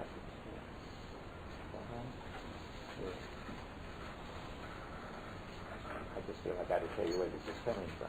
This is from the Fundamental Concepts of Metaphysics, and here's what he says. A well-disposed person, I didn't translate it that way. Whoever is the translator of that got disposedness right, or sees how you get to disposedness. A well-disposed person brings a good mood to a group. That's the sort of Aristotle insight. In this case, does he produce in him, he's giving a lecture. Good old Heidegger is great for these things in lectures. In this case, does he produce in himself a psychic experience in order then to transfer it to the others, this projection, like the way infectious germs wander from one organism to another? Or another person is in a group that in its manner of being dampens and depresses everything. No one is outgoing. What do we learn from this? Moods are not accompanying phenomena. They are the sort of thing that determines being with one another in advance. It seems as if, so to speak, a mood is in each case already there at the party, like an atmosphere. See, I think that's a nice way to talk about it, in which we are steeped. That's what it is to be in a mood, to be in the atmosphere, in which we are steeped and by which we are thoroughly determined. It not only seems as if this were so, it is so. And in the light of these facts, it's necessary to dispense with the psychology of feelings and experiences in consciousness. That's neat. So that's one of his arguments. And his general argument is, and you see it in here, moods are public, or can be public. They're not always. You've got your moods and I've got my moods too. We have to face that, but he doesn't. But anyway, he does say moods are public, about 10 lines down, 15 maybe, on 178. Publicness is the kind of being that belongs to the one, not only has in general its own way of having a mood, but needs moods and makes them for itself. The news is always making the moods. Everybody is the public is annoyed about this, the public is anxious about that, the public is, and so forth. That's these public moods. There really are public moods. And Heidegger hints, and this is part of his argument, and it's an interesting argument, that the public moods are more basic than the private moods, that it's on sort of their only variations on the moods that are possible. That is, in some cultures, I take it, and in some times, and in some publics, you just can't have an exuberant mood. Maybe in Copenhagen at the time of Kierkegaard or at the time of drier movies. It's pretty like you couldn't. And there may be cultures in which there's a mood, I think in Bali, that every day is a religious festival. And you can't have a secular kind of mood. But he's got this idea at the bottom of 213. The dominance of the public way in which things have been interpreted has already been decisive for the possibilities of having a mood. And see, there's just moods you can't have. They've got them in Japan and they've got them in Bali, and they're moods that we've got that they can't have. That is for the basic way in which Dasein lets the world matter to it. The one prescribes one's state of mind and determines what and how one sees. Well, that's more of his argument that moods aren't private, that they've got to be public, and we are just... And then you could argue further, and I was hinting at it, companies have moods. Talk about company culture. And I had a PhD student who made millions as a business consultant who, among other things, claimed to be able to go into a big corporation and find out what the mood was and then change it, fix it into a better mood. That takes a lot of work. You can't just tell everybody at a big meeting, now you've been in a bad mood long enough, it's time for you to become entrepreneurial, but you can try it, and people will pay you. And then there are cultural moods, as I just said in giving this example of public moods. But I don't think any of this faces the real problem. And I think Heidegger doesn't really face it, which is, what about the case where you've got your mood and I've got my mood, and what is the color of the classroom, so to speak, when you've got your mood and I've got my mood? Why isn't these, at least the individual moods, private, psychological, somehow? I mean, it feels wrong to think that they're private and psychological. I think Heidegger's given us reasons all over the place to get unhappy about these inner. But you need a positive story about how the moods could be anything but inner and projected on the world. And so now I'm going to try to give you this, using the clue that Heidegger gives us, which is enough to go on if you'd only gone on it. Okay, let's see now. Okay, what we want to say is, obviously, somehow, that the, quote, coloring that the moods give the world is right out there in the world. And that somehow, I'm the same world, I'm coloring it one way and you're coloring it another way. But that won't work, because that metaphor of coloring is the wrong metaphor. It's too present at hand, because how can I be coloring this world rosy while you're coloring it gray, and somebody else is coloring it who's very jealous and maybe coloring it green? I don't know if that really happens. But in any case, coloring gives you this weird idea, which doesn't work, that the world is out there like an object, and it has contradictory properties. And well, what do we say instead of color? Well, now, here's some hints. Before we get to Heidegger's, you've got hints already. You could say, well, maybe it's more like aspects. Remember that the hammer can be too heavy and too light, because we don't, when we're treating it not as present at hand, but ready to hand. And we don't think, wow, how can the same hammer be too heavy and too light? We realize that for you in your situation, it's too heavy, and for me in my situation, given my job and my physique and so forth, it's too light. And so it's possible for things to have contradictory aspects, and mood is going to have to be something more like that, although we don't know how to do it yet. And another hint is affordances. You can think about how a hole affords hiding for rabbits, but it doesn't afford hiding for dogs. And then you can think, or maybe let's try to make it extreme. It exposes, it's exposing for dogs, just to make it extreme. And then you want to know, well, how a hole could be both concealing and exposing. Well, that's no problem. Relative to rabbits, it's concealing, and relative to dogs, it's exposing. So so there are ways of thinking, namely by the ready-to-handness or the affordance way of thinking, where you're beginning to see that maybe the world could have in it different contradictory aspects. But that's still hard. But you get the affordance one, you'd have to say, well, what's irritating affords my getting annoyed. And what's attractive affords you having an opportunity. But we're still wondering how the same world can afford, my getting annoyed and your getting full of challenges, and we don't have a positive picture of that yet. So let's try further. Something I was going to talk about but don't want to. But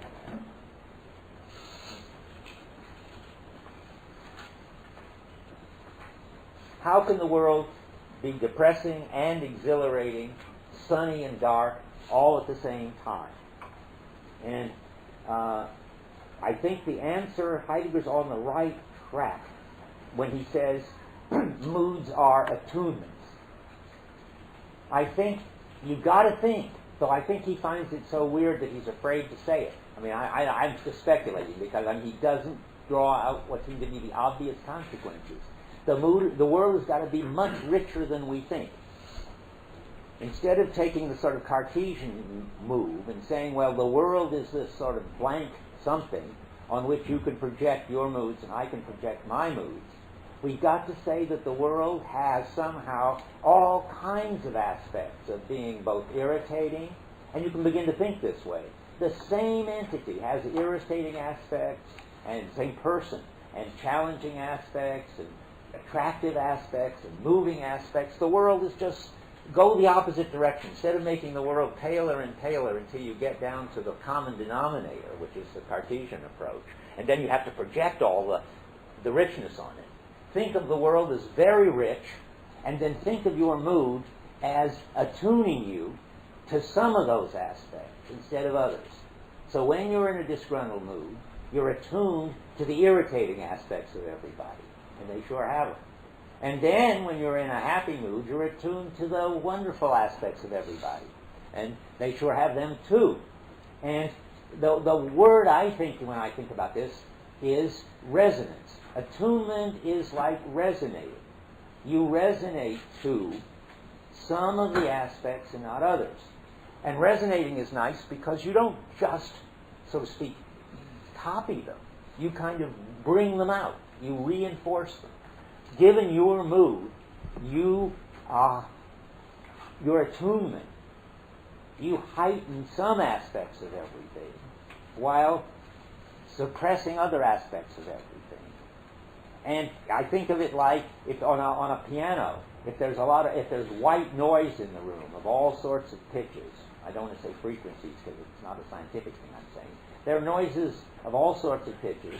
Some string in the piano will resonate and pick out some and not others and make it louder by resonating with it than it was before. That's how attunement's got to work, to keep it from being inner. I'm just trying to say what I think Heidegger would have and should have and maybe did say somewhere, and I just don't know where. So let me see where we are. So if you do the coloring thing, you end up with Sartre. I project one color on my world and you project a different color, or my world is one color and your world is another color. Or you come to a view, there's a neutral world and you project yours and I project mine. And Heidegger's not going to do this. And let me see if I can say more now.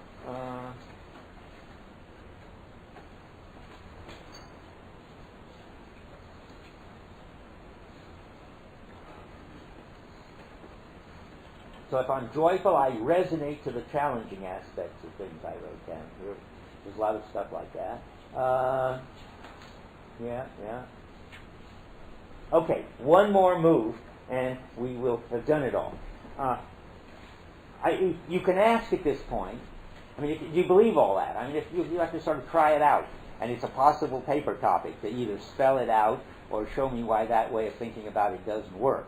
And I'm not sure it does, except that I think Heidegger's notion that moods are attunements is the clue. It's funny. Maybe he either doesn't follow it out because he thinks it's too anthropological, or he doesn't follow it out because he doesn't see where it goes, or he doesn't follow it out because he's so interested in moods as revealing whether you're authentic or inauthentic, covering up or revealing, sort of existentialist, so to speak, stuff. side of moods, and I'm interested in the phenomenology of moods and the anti-Cartesian move that you got to make, and you better make it, because otherwise being in is going to suck him into Cartesianism. Yeah.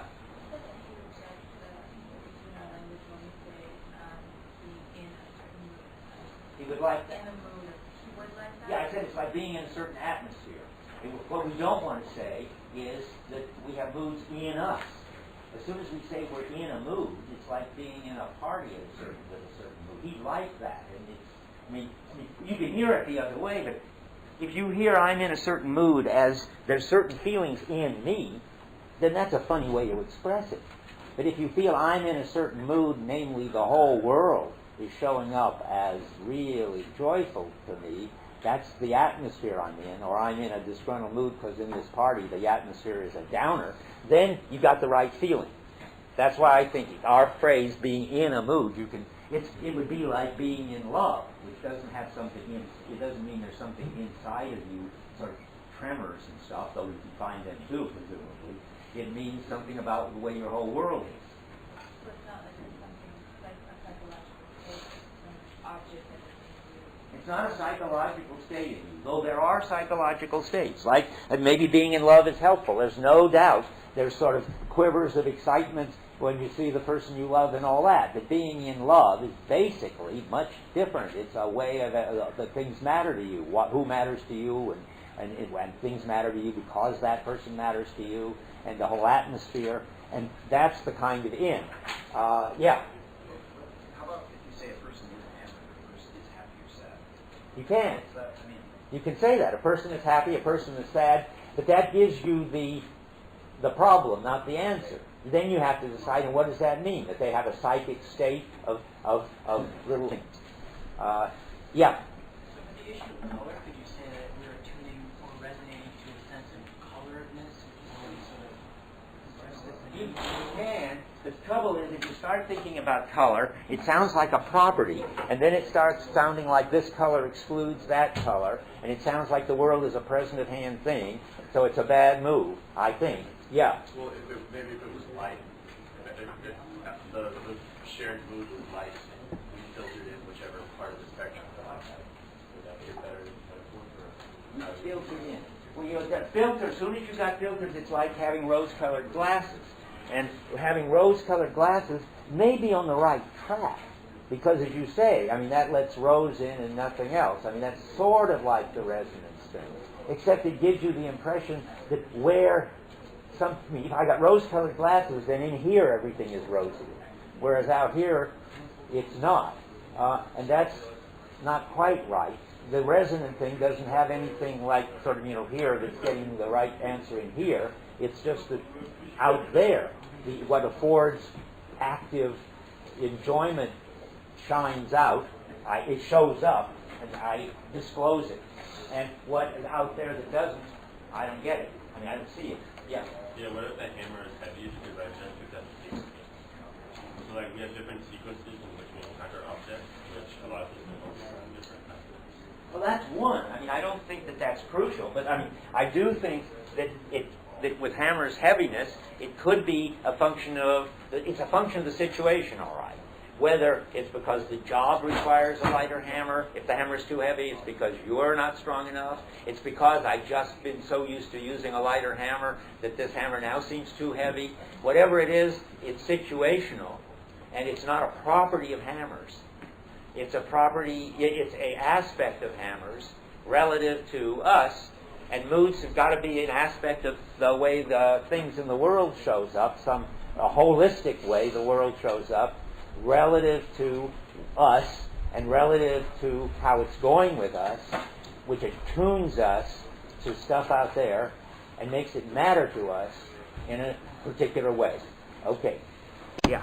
Now, I don't want to go back over the questions of disposiveness, which I think we sort of covered last time, but I do want to go back for a minute to the discussion of the question of the shared world and it's there. I still think the right way to think about it as the phenomena, and most of the time the vocabulary that Heidegger's using that suggests is that there is one world, a shared world, and that everybody is in that shared world, but they're in it, each Dasein is in it by way of being in some situation in that world. So, and that's its there. That's or its perspective on the shared world. So I would like Heidegger to stick to saying the world and stick to saying it's there. I think he does about 90% of the time, but sometimes he doesn't. And then I think you should just read it as if he did, because he doesn't need to say its world, because he's got the it's in the right place with the it's there, and he doesn't need to say the there except when he's referring to it generically. And generally, I think it works. So now we're going to go on, and we're going to go to section 31 on understanding. And but understanding and disposiveness are related to each other in this important way that they represent, or they name two of the three constitutive items in being in. And we aren't going to get to the third one, which is the falling one, which is a kind of complicated mess, until a few times from now. But on page 182, where we get to section, where we're doing being in as understanding, he starts by saying disposiveness is one of the existential structures in which the being of the there maintains itself, equiprimordially with it, in constituting this being is understanding. So now, for me, to get this straight is very hard. My chapter, I think, on understanding in my commentary is a kind of mess, and I will certainly rewrite it for the second edition. And I think this whole chapter on understanding is a kind of mess, because there are all these different issues coming up, and it's very condensed, and he seems to go from issue to issue. It isn't that he contradicts himself, it's just it takes me a lot of effort to try to sort it out, which I'll try to do. But it helps me to sort out this chapter, to map it kind of structurally on what and it's a kind of review too, to get a kind of overview of the way he laid out disposingness. That helps get a sense of where everything is going to fit in if he does the understanding part in a parallel way. So I have things I want to write on the board, which is always risky since it's hard to read. I think there's an ontological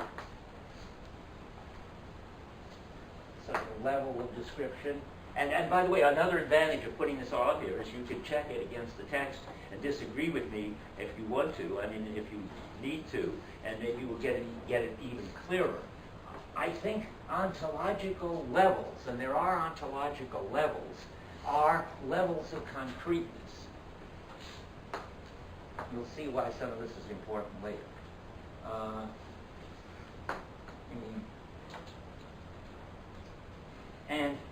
And you're going to get now on the side of disposiveness. Disposiveness is already several layers down in Heidegger's way of working it out. There's thrownness. That's the most basic structure of being in. And that gets concrete, I think, in facticity. And as you've got this is a structure. This is the structure of being in. Half of the structure. There's going to be the other half over there in a minute. So, and it gets concrete. Structures get filled in by phenomena. Or I don't know what, I guess phenomenon isn't quite the right word for it, but gets filled in anyway. That is, your thrownness we all got thrownness as our structural way of being, our way of being in the world. But of course, your thrownness gets filled in by your facticity. My thrownness, which is to be born somewhere or other specific and have some biological conditions like sexuality of some specific sort, and have some, you're born at a certain time. So your thrownness gets filled in. Thoroughness in general, which is a structure, gets filled in by your thoroughness and my thoroughness. That's what it is to become concrete, I think, in it. And now you get another structure, and it's hard to know sort of what to say about it, except that its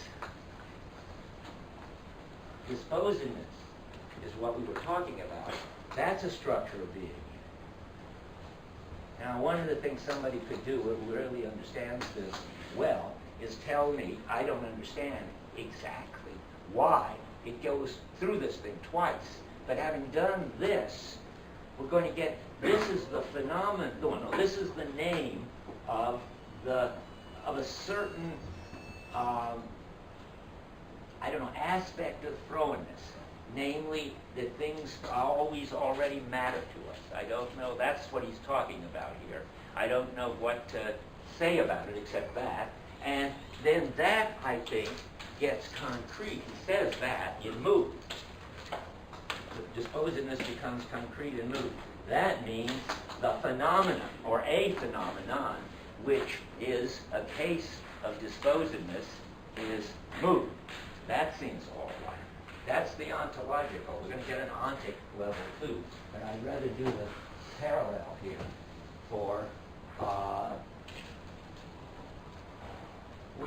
now we're going to talk about projection.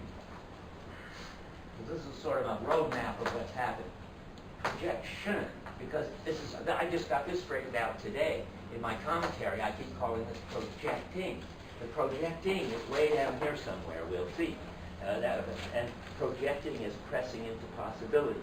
Projection is one of these, it is the basic structure that goes with throwness. Now I began to try to figure out, well, what goes with these other things? Well, facticity, which is something like the concrete form of this structure called throwness, over here is existence. This isn't just me. I think I can give you pages where these pairs are paired off. Existence is how projection gets concrete, I presume. Because existence is, remember, a being taking a stand on its own being. This is a structure. That structure gets concrete when you get a being taking a stand on its being, I suppose. Now we know understanding goes here, so that's what I just read you. That understanding is equiprimordial with disclosedness. It's another structure on this other level, which I'm not quite sure why there are two levels like this. But it's understanding is sort of what existence, that's how existence gets done. I don't even know how to put it. Existence gets done by taking a stand on, Dasein taking a stand on itself. And with perhaps helpful pun is, the stand that Dasein takes on itself is understanding. And I don't, maybe that's happily something you can say in English you can't say in German. I don't know. There's more to understanding than that, but that's a start. Now then I was really interestingly puzzled. If mood is the concrete version of disposedness, what do you suppose the concrete phenomenon here of understanding? You want something global. You want something very important about Dasein here. Well, I think, and you can just see it happening at the end of the section, that he's referring back to familiarity, to the place where he introduces familiarity. And I like that, because just as mood is the global experience of what you already are in and what and opens up what matters to you. It's a specific case of this. So familiarity is global, and familiarity is a global structure of sort of, in a way, what you're set to deal with. And I think that's the sense in which familiarity goes over here, and is this concrete. Understanding is going to have to do with dealing with things, and your global capacity for dealing with things is familiarity. Now, that's not a particular way of dealing with things, and this isn't a particular way of things mattering. These are both ontological, they're holistic, something or others. Now there's an ontic thing going on, too. Getting a little crowded here. I'll try to put it up there. Be in the wrong place. Well, no, I think that's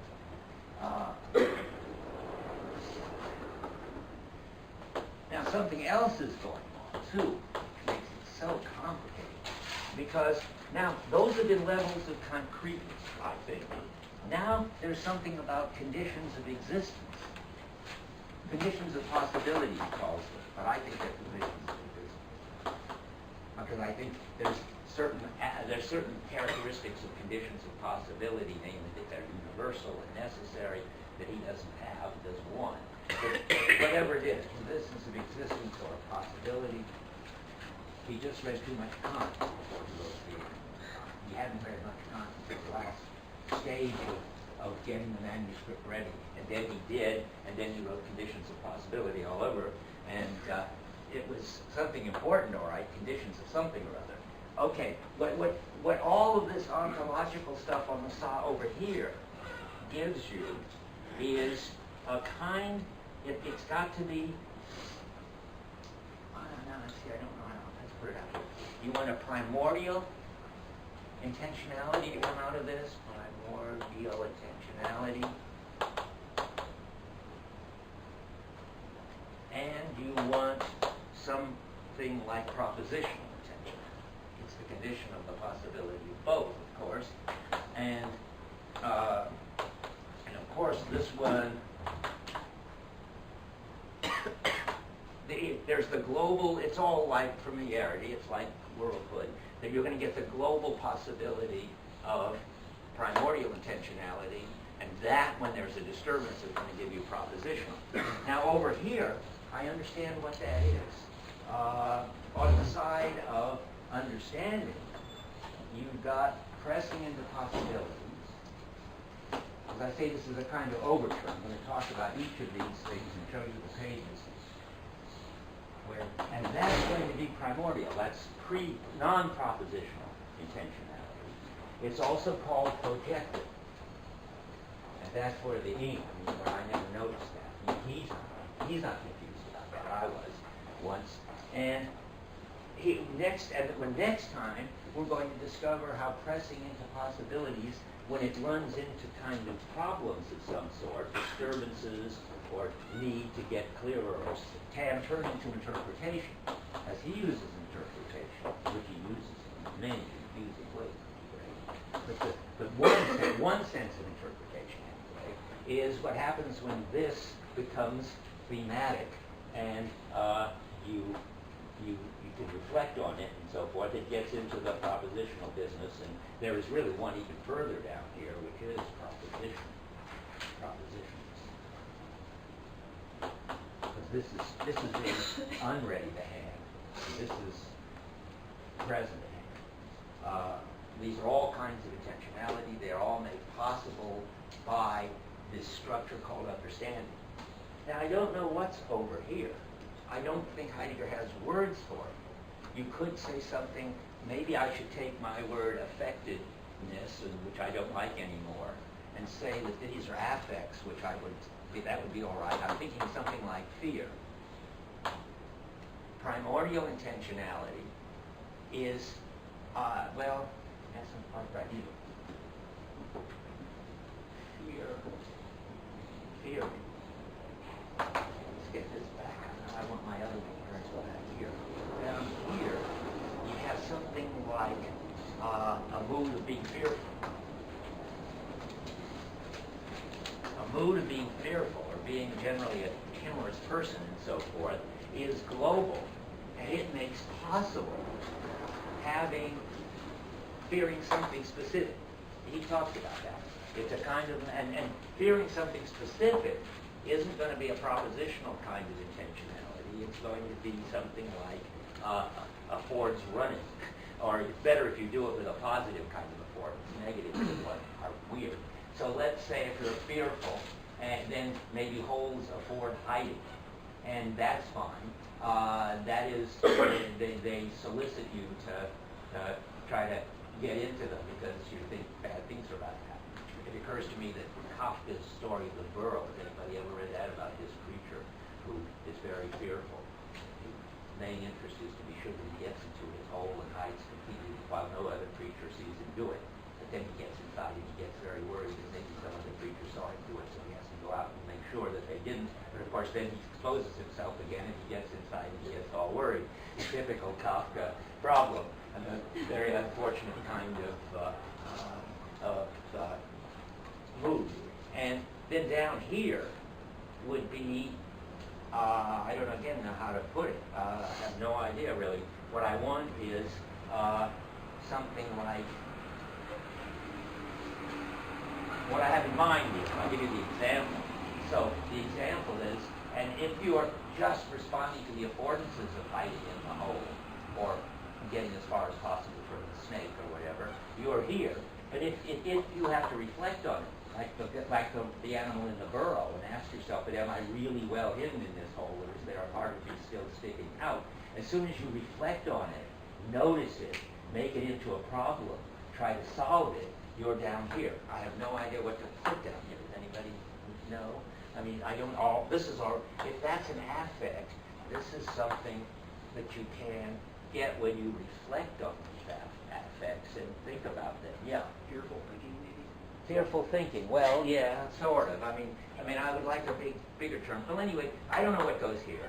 And even fearing, I mean, is too specific for something general over here. I mean, see, we've got something general here, pressing into possibilities, and I don't have to tell you which one. And we've got interpreting, and I don't have to tell you which one. All I've got here is examples. And that's because he doesn't fill it out. But I think the chart, I mean, I don't know if it's right. This is a new try for this year. I look at my chart in the commentary, and it's an absolute disaster of confused levels and stuff. I wouldn't pay any attention to it. It's called something like something of disclosing.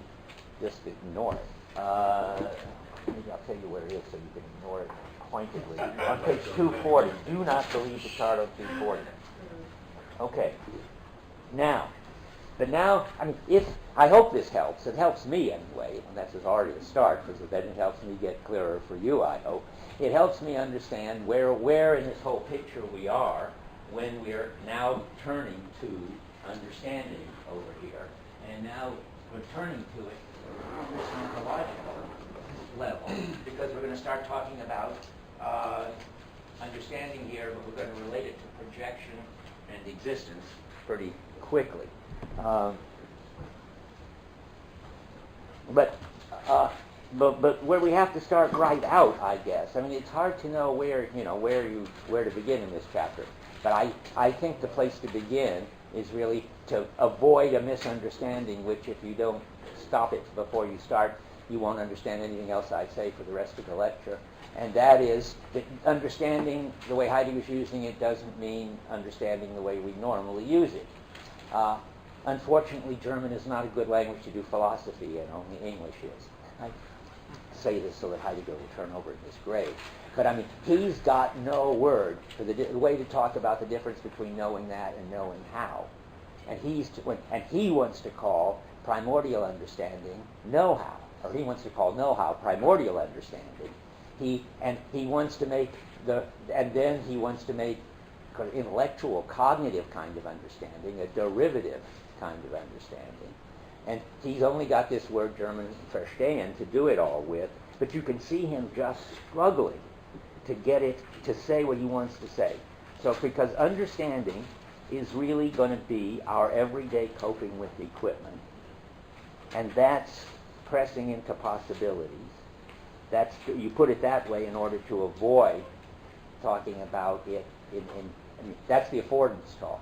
When you get sort of sucked into the hole because you're an anxious person, or the bench offers you the possibility of sitting down because you're tired, and you don't even think about it, then you just press into the possibilities that are offered to you. That's the basic kind of understanding. Or maybe to put it more clearly, sort of your ability that enables you to do that, your know-how that makes benches look attractive when you're tired and holes look attractive when you're frightened. That know-how, which makes these possibilities show up so that you can press into them, that's primordial understanding, I think. And I dwell on this because I don't know how you felt about it, but I always feel that I'm stretching a lot to make Heidegger's Umgang, his dealing and coping, so clearly non-cognitive, anti-Husserl, anti-Searle. Well, finally here, there are plenty of pages to quote, and I can't resist quoting a lot of them, that Heidegger is clearly looking for a kind of know-how, which is not cognitive, not a kind of intentionality that is not propositional, and that's what he wants to call understanding. Okay, so he's trying on 183 to get you to see that understanding is know-how, ontically. When we're down now, we should put this back. Because I started, because I had to start where I did to get rid of your preconceptions and so forth. He said we're down here. So ontically now, what is it that we want to talk about? He says, when we are at the top of 183, when we're talking ontically, we sometimes use the expression understanding something with the significance of being able to manage something, being a match for it, being competent to do something. That is, he's thinking of, when you say, it's a kind of know-how. So if you say somebody understands baseball, it means they know a lot about how to play baseball. That's how he's trying to get it to mean that. He doesn't do very well there. He does better in two other places, which I quote in my commentary, and which I'm going to read to you. In my commentary, it's on 184, but what I'm talking about is what he says in the history of the concept of time on 298. He says, in ordinary language, we say he understands how to handle men. That's like understanding baseball. He knows how to talk. Look, he's got know-how. He knows how to talk. Understanding here means knowing how. I mean, this is, of course, a translation. All he's got is können. Means können, and that really means being capable of. But he's getting as close to know-how as he can get in his impoverished language. So, and another place where it happens is in Basic Problems on 276. And this one is a funny one, because before I looked at the German, I thought, wow, he says it exactly. And then I looked and saw that the translator had put in a whole lot of words in English that aren't there in the German. So I'll tell you what's what. Heidegger says, in German we say that someone can vorstehen something. And now the translator says, literally stand in front or ahead of it. That is, stand at its head, administer, manage, preside over it. Then he goes on. This is equivalent to saying that he versteht sich darauf.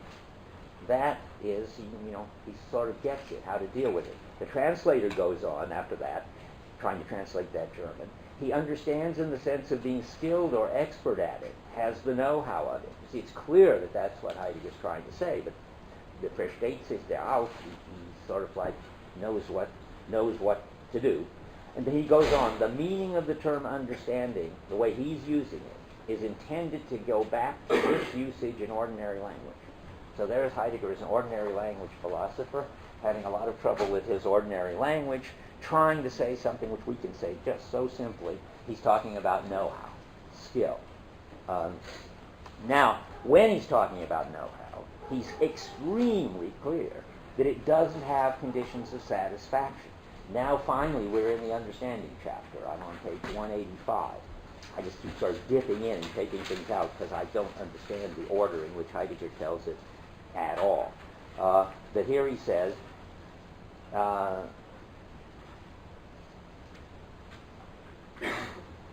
about 8 lines down, projecting, that is pressing into possibilities, not projection, projecting, which is primordial intentionality, has nothing to do with comporting oneself towards a plan that has been thought out in accordance with which Dasein arranges its being.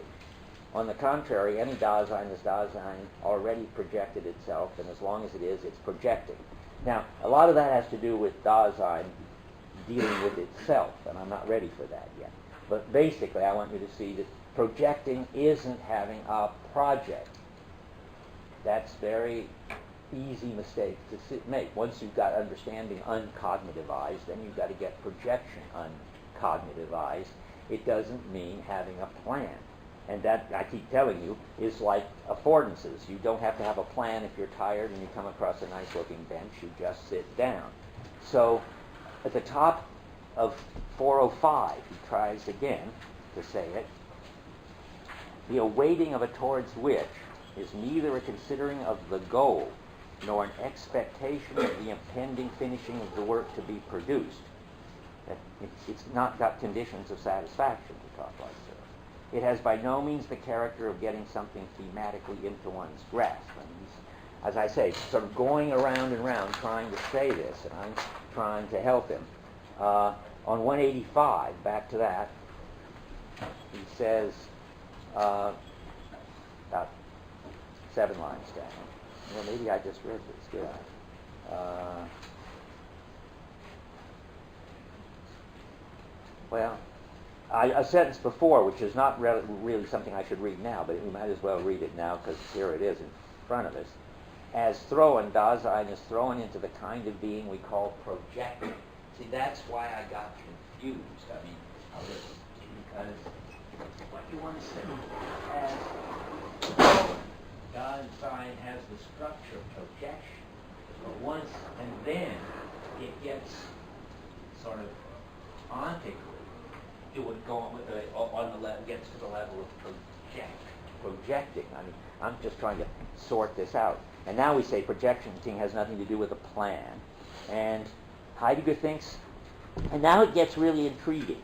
Heidegger thinks that if we represented it as a goal, we would lose something. And he says that on, I think he's saying that on 185, sort of in the middle, or a little below the middle. The character of understanding as projection should be, I think, a projecting. I'm just struggling to get him sorted out. Is such that the understanding does not grasp thematically that upon which, and that's all right, I guess, on the basis of which it projects. That is to say, possibilities. You don't grasp the possibilities thematically. Grasping in such a manner, and this is what's interesting, would take away from what is projected its very character as a possibility and would reduce it to given contents we have in mind. I think that means, but I'm not sure, that sort of deliberately trying to achieve a goal won't get you the level of skill and flow that you get if you just press into possibilities without thematizing them and without having goals. This is the Zen skill story I try to tell every once in a while. The expert chess master, the move just pops into his head. He doesn't have a plan. He doesn't have a goal. He's not thematizing it. And if he were, he'd just be sort of competent. Because the best you can do if you figure out what to do is be competent. But if you don't figure out what to do and just press into the possibilities, you can do better.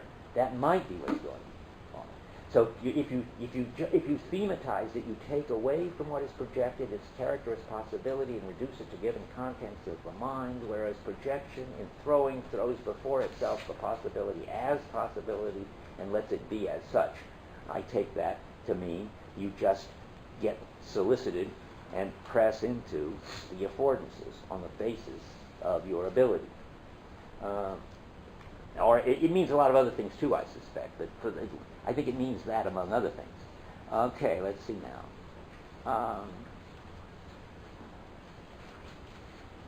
And one more point, which I don't have anything to say about, and which he just says in passing, is it looks like Dasein is always opening up a range of possibilities.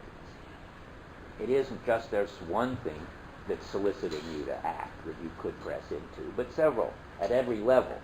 Whether the level of just you can sit on the bench, or you can lie on the bench, or you can go on walking anyway, or to the whole level of whether you're pressing into the possibility of being a student. You also have the possibility of going off and not being a student, and when you pressing into the possibilities of taking a Heidegger course, you're not taking a course that's, I guess the Kant course is simultaneous with this. And so, and Heidegger's quite clear that you open a range of possibilities, but you can only press into one of them. He's saying it that, and that turns out to be something he mentions later as a kind of interesting limitation on people. But here it is, mentioning this leeway or Spielraum of possibilities. Where is he doing this? On 185. Boy, is that a condensed page. Everything is going on there. So here, the third sentence, the character of understanding is projection, is constituted for being in the world, and so forth, with regard to the displosiveness, if we did that, of its existential constituted state of being, by which the factical ability to be, I must have said this, but if I haven't, I got to say it now. Never pay any attention to the translation potentiality for being. I don't think I've ever said that. Yes, you Did I? Good. Because it's Sein können, it's ability to be. There's no such thing as potentiality for being. So where were we now? The factical ability to be gets its leeway. Its leeway, its Spielraum, is its sort of room for maneuver. I would have translated that. Then you've always got that kind of room for maneuver. And then you don't decide to do this or that. You don't choose to do this or that. But something wins the struggle of attractiveness, and you do this or that. And when you do, there are things that you don't do. He talks about this on 331, the end of the top paragraph. He's calling it a nullity here, because you nullify some possibilities when you press into others. The nullity we have in mind belongs to Dasein's being free for its existential possibilities. Freedom, however, is only in the choice of one possibility. Beware of choice. Forrest will talk to you about that. He's written a whole chapter on that. Choice never needs to mean. I mean, of course, it could mean, but at a cognitive, reflective level, if you look at this possibility and that possibility and you decide which one, that is a phenomenon. But when Heidegger's talking of choice on his primordial level, it simply means that you do something and you could have done something else. And so when you go into one possibility rather than another, you choose the one in this primordial sense. You've chosen that one. There is, without having to reflect. Maybe the distinction, I mean, you don't decide on a possibility when you choose it in this basic sense. You just do it, and it wasn't the only one that was open to you. So you choose one, you do one, and therefore you're not able to choose, that is, do the others. I just say that because it's something he says. He never makes anything of it. After this page where I just read it as a nullity, he drops that nullity and doesn't care about it anymore. And I don't care about it either. The whole thing of Spielraum, of room for maneuver and choosing one is just a sort of phenomenon that doesn't do any work in the book as far as I can see. So, we're done though. I mean, I put that in just because it's something he talks about. But what I really have done now is try to tell you that understanding, when it's concrete and onto and primordial, is a kind of is primordial intentionality. That's the first point. And that I've been saying this all along, that now you see a few places where Heidegger actually says it. There's one, an important one I'm not quoting, as if somehow I haven't either read all my notes or I just forgot to put it in my notes. Let me look. Have I read 405? No, I haven't. It's an important one. Have I? I did read that. Yeah, you did. I did. Top of four. Yeah, I did read that. Well, I don't know. But it's another one that says the same thing. So let me just see. Whatever it is, I don't know. But it doesn't matter. I've said it enough times. We're ready to go on. The important kind of understanding that he's introducing, which interests him much more at this stage than coping with equipment like benches and holes to hide in, is that Dasein has to cope with itself. That is, it has to take a stand on its own being. That is, it has to understand itself, but not in a reflective way, not by sitting around and asking what kind of being am I and what am I up to and had I chosen the right vocation and all that. No, it just takes a stand on itself by what it does in the world. because Dasein is what it does. We've gone over that again and again. It's a very important idea that Dasein is a relation to itself by way of the equipmental totality. And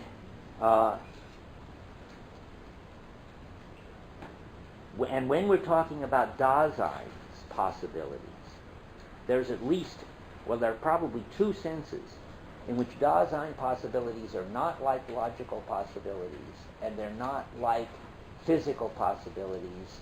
Or to put it more generally, they're not like present-at-hand possibilities. And this turns out to be a very important point, which goes by in a very mysterious passage on 183.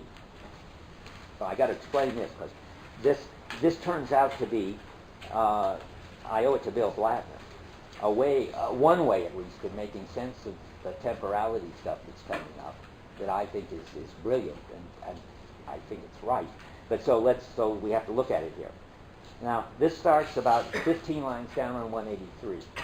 The being possible, which Dasein is existentially in every case, is to be sharply distinguished from the empty logical possibility and from the contingency of something ready to hand.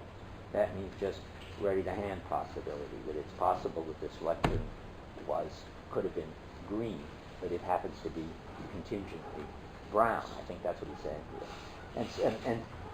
And all this so far as the present at hand, this or that can come to pass, as he puts it. I mean, it's just contingent. There are all kinds of things that have all sorts of contingent possibilities, and they just happen to have some actual one of them. Now, here's where it gets really interesting. As a modal category of presence at hand, possibility signifies what is not yet actual. So now, it's not just that this could have possibly been green, but now we're talking about, well,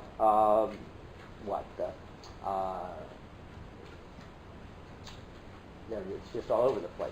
Sugar, it's possible that sugar can dissolve. It hasn't dissolved yet. It's got a dispositional property that it can dissolve. That's a possibility for the sugar. And in that sense, it's not yet actual that the sugar has dissolved, and it's not at any time necessary, he says. It's merely possible. So the sugar sits around on the fence, on the shelf, and it's just merely possible to dissolve. Now, the important thing about that is that ontologically, possibility is on a lower level than actuality and necessity.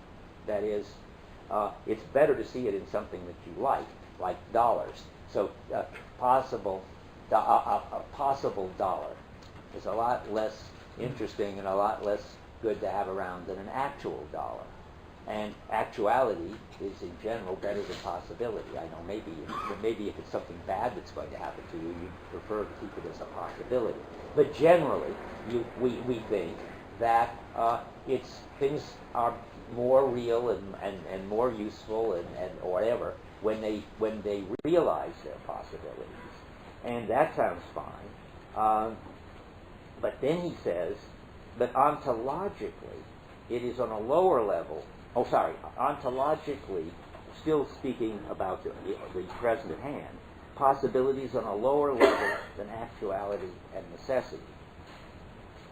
On the other hand, and now comes this weird claim, possibilities of existentiality is the most primordial and ultimate positive way in which Dasein is characterized ontologically. As with existentiality in general, we can in the first instance only prepare for the problem of possibility.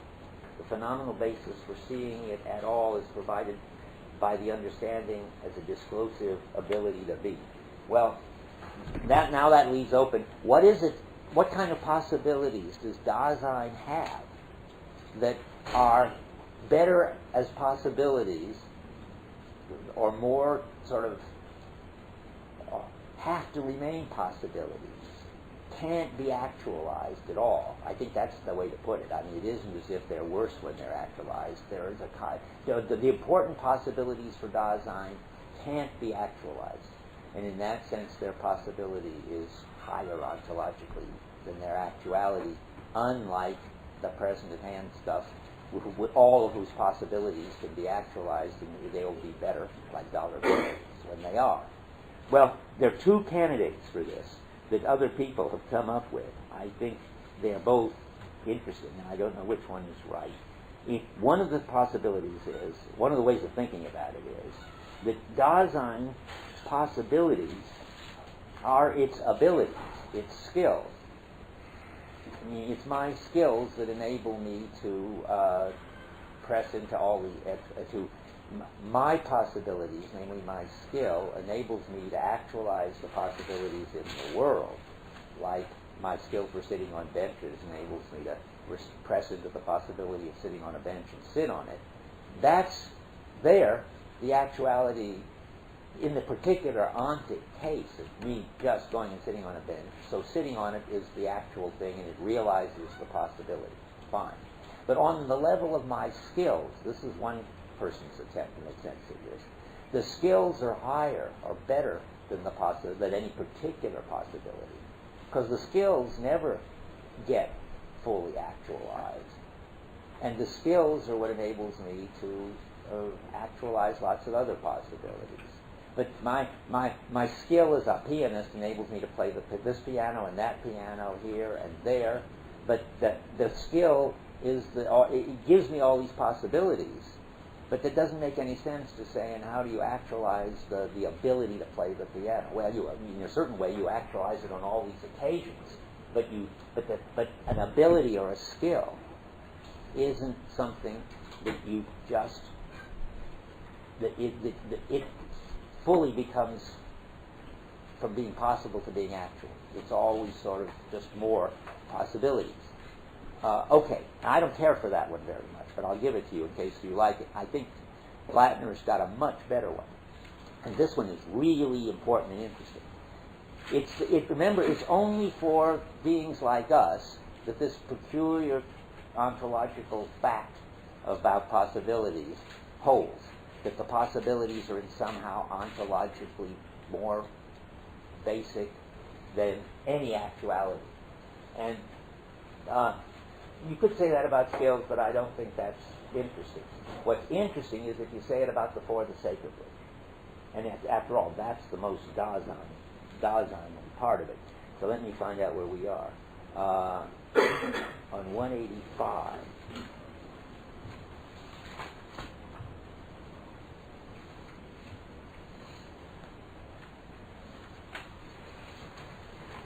Well, no, that's not. Let me just talk about it, not try to read you. Suppose my possibility, and my for the sake of which, one of them, you have lots of them. I never made that clear, but it's clear that I've got a for the sake of which as a professor, and a for the sake of which as a father, and a for the sake of which as a citizen, and so forth. But let's just take my for the sake of which as a professor, because that's a nice, clear example of this. There's now here's the forehand and the present at hand story. It's possible that I could get tenure at Berkeley. It was once possible. And then I did. And the actuality is certainly a lot better than the possibility. The possibility is about something in the future that you would like to have happen. And then when it does happen, you realize that possibility, and that's terrific. But now, and this is the interesting thing, I think Heidegger thinks that though getting tenure is like that, being a professor isn't like that. It isn't as if being a professor is something that I had in the future and one day I finally did it. Being a professor is something that I always have to be, and I never succeed in doing it. It's not a possibility that becomes actual like tenure. It's a way of organizing all my activity, or a lot of my activity, which is always sort of still to be done, because you never finish being a professor.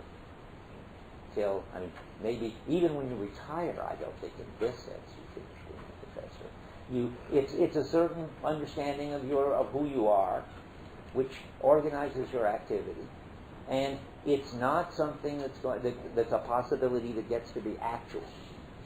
But it's better than that, because it's what gives you your understanding of who you are, your for the sake of which gives you your identity, and organizes a lot of what you do. So my coming down and working and reading and writing lectures and having office hours and department meetings and going and so forth and so forth. All of those things are possible, and then they get actual. But all of that is organized by this for the sake of which, namely for the sake of being a professor, which never gets actual. It's a possibility. It's an existential possibility. We'll talk about Heidegger. Existential possibilities don't. That is, ways of taking a stand on your own being. That's what existential possibilities are. Don't get actualized. And that's what makes them different from any kind of present-hand possibilities, or even ready-to-hand possibilities. That this hammer might be too heavy or might be just right. It's possibly the perfect hammer for this job, and then lo and behold, it actually is the perfect hammer for this job, and everybody's happy. But that's not the way existential possibilities work. Anybody? And it's time for somebody to say something. Yes? Yeah, I think that this important distinction between the first story about skills misses out on what makes us uniquely human, or Dasein. So a lot of people have been asking me about, well, what about beavers? Good. Beavers have the skill to make a dam. But Blattner's story is takes better. into account. Great. Cancel that one. I've always been suspicious. That's very helpful, Rick. I never liked this one. Is a guy named Richard Schmidt who has this other one. But I thought I should throw it out there to see what happened to it, and I'm glad I did, because you shot it down, and now I don't have to think about it anymore. It's true that insofar as skills are sort of higher than any actualization, any particular actualization of them, beavers have it too. But insofar as there are these existential possibilities, which are the possibilities by which a being takes a stand on its being by assigning itself to a role, beavers do not do that. Because they don't have the community. The possibilities of being a professor make reference to the community. So you need the institution, and you need all but this other stuff. it's not just that, though, I think. I mean, it's almost the other way around, I would say.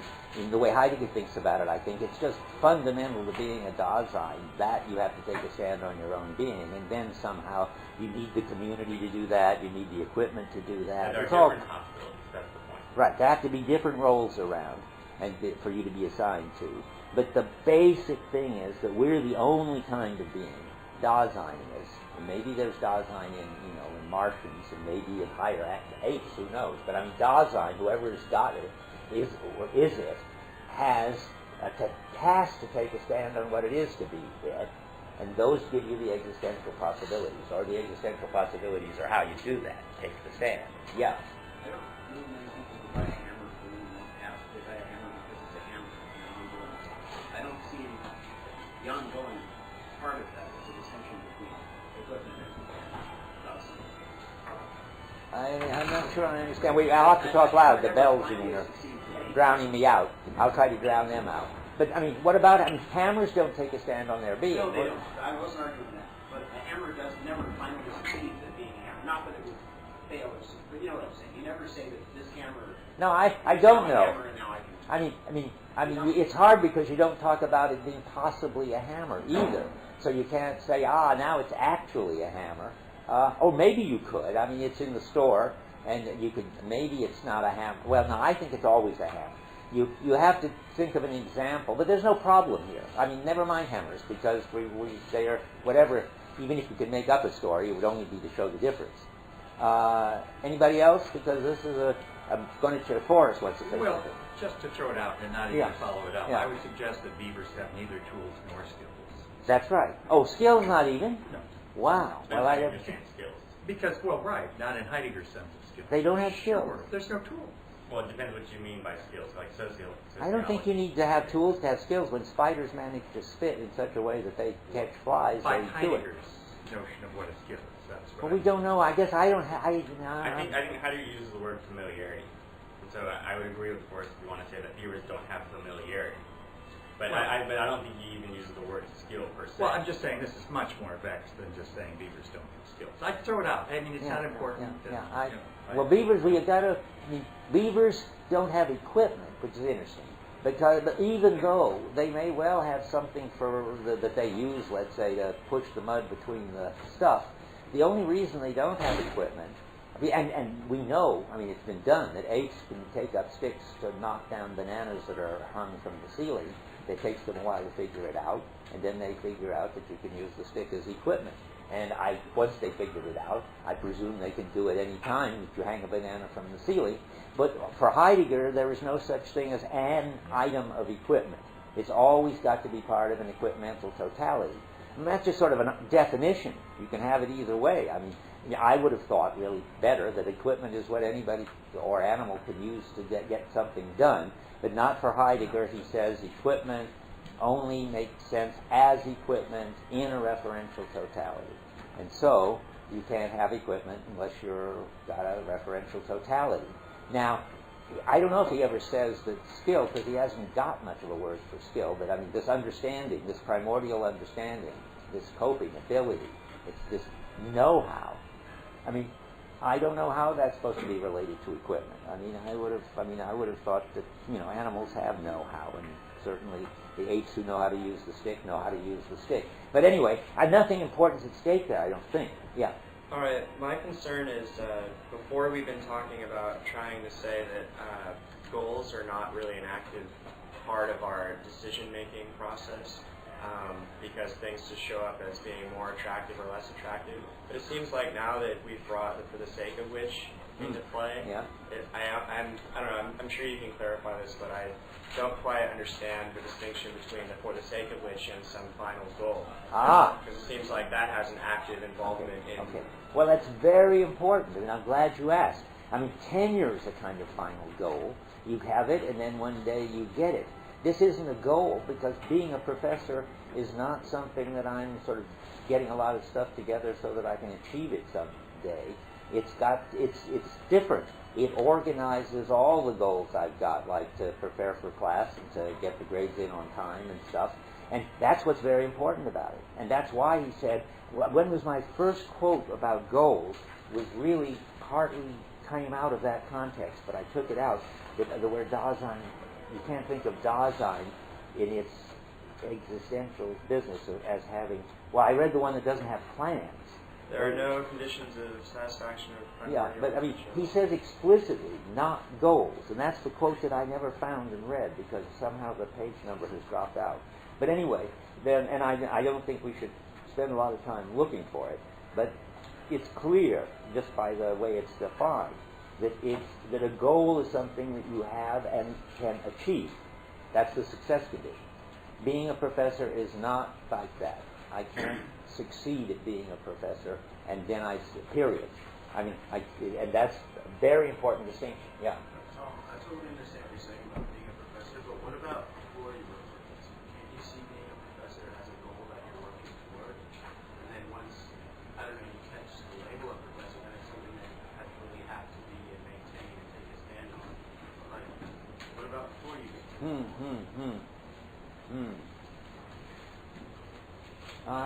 I think there's that's a good question. I mean, there's lots of ways of sort of factually being a professor. I like getting tenure, like getting a job without tenure, and having students and stuff. Certainly, all that's your goal. Whether being a professor is a goal in the same way. I mean, it depends on whether you think a goal is something you achieve. We're back to his point. I mean, if you think being a professor is not something you could ever achieve, then it can't be a goal, but a lot of stuff could go into it as a goal. You're supposed to hear it as something that you don't achieve, that it's your way of being, it's your identity, and those aren't the sort of things that you could ever achieve. You kind of get the label of professor, but you can never get being a professor. That's just something you get to be. I mean, when your way of being is being a professor, then, so to speak, you're always doing it, but it's never achievable. And I suppose you could say, I see what you're saying, you could have the goal of getting yourself into the way of being such that there was something that you were doing that was never achievable, namely being a professor. That peculiar sense, and that's why you go to graduate school and all that. You want to be a professor. Okay. So I don't know how to formulate it very well, but there's a distinction between that and what you've got when you are a professor, which is the thing that Heidegger is interested in. But I think, technically speaking, you're right. You could have you go to do all this stuff because you want to get into this peculiar existential state where you can define yourself as being a professor. Yeah, both of you know you. Okay. I think that if you've already sort of chosen or have been chosen into that path, whether or not you're technically labeled as a professor, whether you have an occupation, I think if you're a graduate student, it's pretty much it's the path that will eventually lead you there. So I don't think you're really concerned about whether I'm going to get hired. Just a small technicality, which I don't think it applies to Heidegger. I think for the sake of which, to be a professor is you're right. I think it's more like an identity that starts when your mind is attuned to that particular way of being. Okay, and it's not so much in your mind. Again, I swear there are quotes. Did I read the quote that said it's not in your mind? I did, didn't I? It's not a plan in your mind. I did one. I mean, it's not supposed to be in your mind. It's supposed to be in everything you do. I mean, it's when I wake up in the morning that I feel called upon to go to the office and start preparing a lecture. I don't even have to. It isn't that I have it in mind. It's just what gets. I have the possibilities that are sucking me into them, and I'm pressing into them.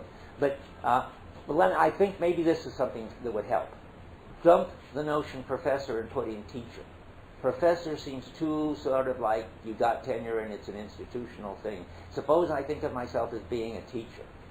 Then it's got this quality that I've had it maybe ever since I was 2 and got my younger sibling at 2 and started teaching him things. And I would have it even if I wasn't here. I would be sort of the village explainer where in any case. So there's a sense maybe you should say of thinking of yourself as being a teacher to make it very clear that it's not something that you've got as a goal. It's something you've got that tells you what's worth doing, tells you who you are, tells you that. Okay. Anything else? Yeah. What about, the example of being a father? Oh. I mean, that's a case where you can have a goal to be a father and you can assume not have a goal to be a father and be a father anyways. No, not being a Just father. because, and it's not like... Oh, and now you've got the biological.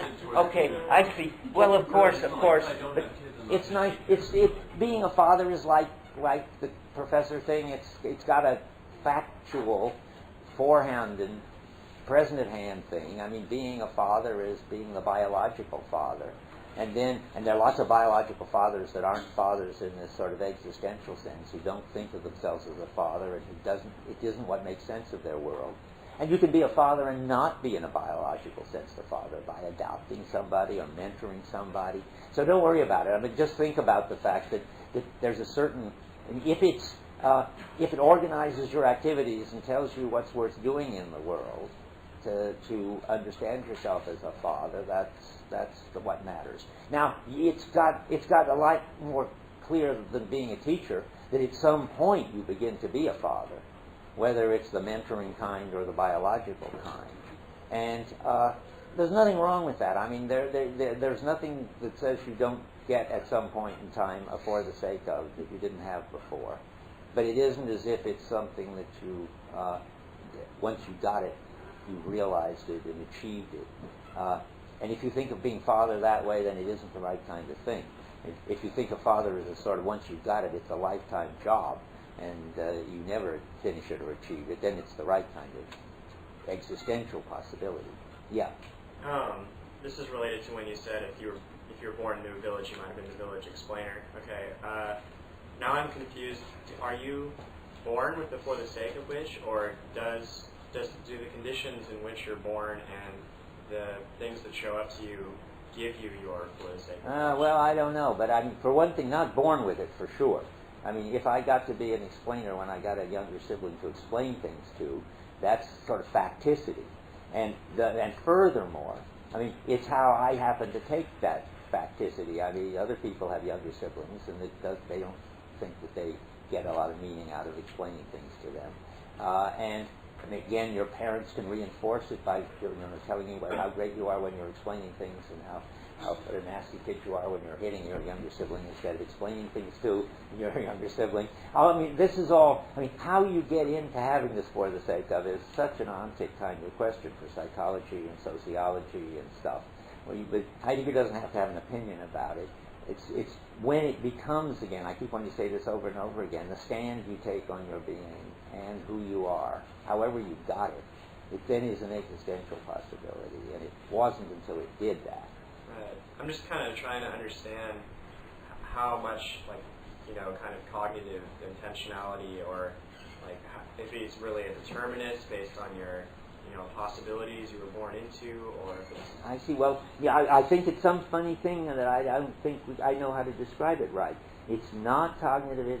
Mostly it's not something you choose, or at least it certainly needn't be something you choose in this cognitive sense of having alternatives and taking it. But it's not something that it's deterministic either, that given your background you have to be this kind of stand on your own being. Have you thought about this, Forrest? Probably you have. How do you describe it? No, I think both. You have to come out between those. Yes, it's neither of those, and we don't have... I describe this as thrownness. This is what thrownness is.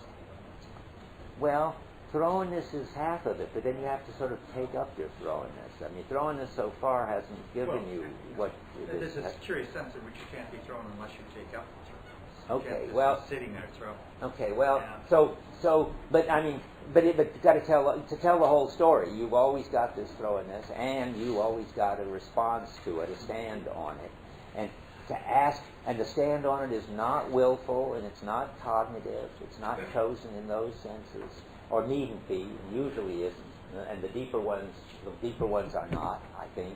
And it's not something that deterministically happens to you because your parents have conditioned you to be a teacher, for instance, either. And I don't know if Heidegger can say anything more about it. You can't have it either in that sense. You are it. You are it, right. And how you get to be it, which is what he's asking, is something I think I don't know how to say anything about, and I can't see anything in Being and Time that has a... Well, you don't have a genetic story. There's no genetic story, there's no conditioning story, there's no deciding story. I don't know what to say about it. But somehow it feels right that the phenomenology is such that all those stories are wrong, and you can see that from the phenomenon. And we don't have the categories for talking about it. That's interesting, by the way. It happens every once in a while. I didn't talk about something which I will for a minute, because I didn't have time at the end of the one chapter to show you a similar thing, where Heidegger will say, this is something about Dasein. And it comes under the category Dasein's mode of being, or under not the category, under the description categories for objects. But we don't have a way to talk about it. Let's see if I can find that. It's very near the end. From the...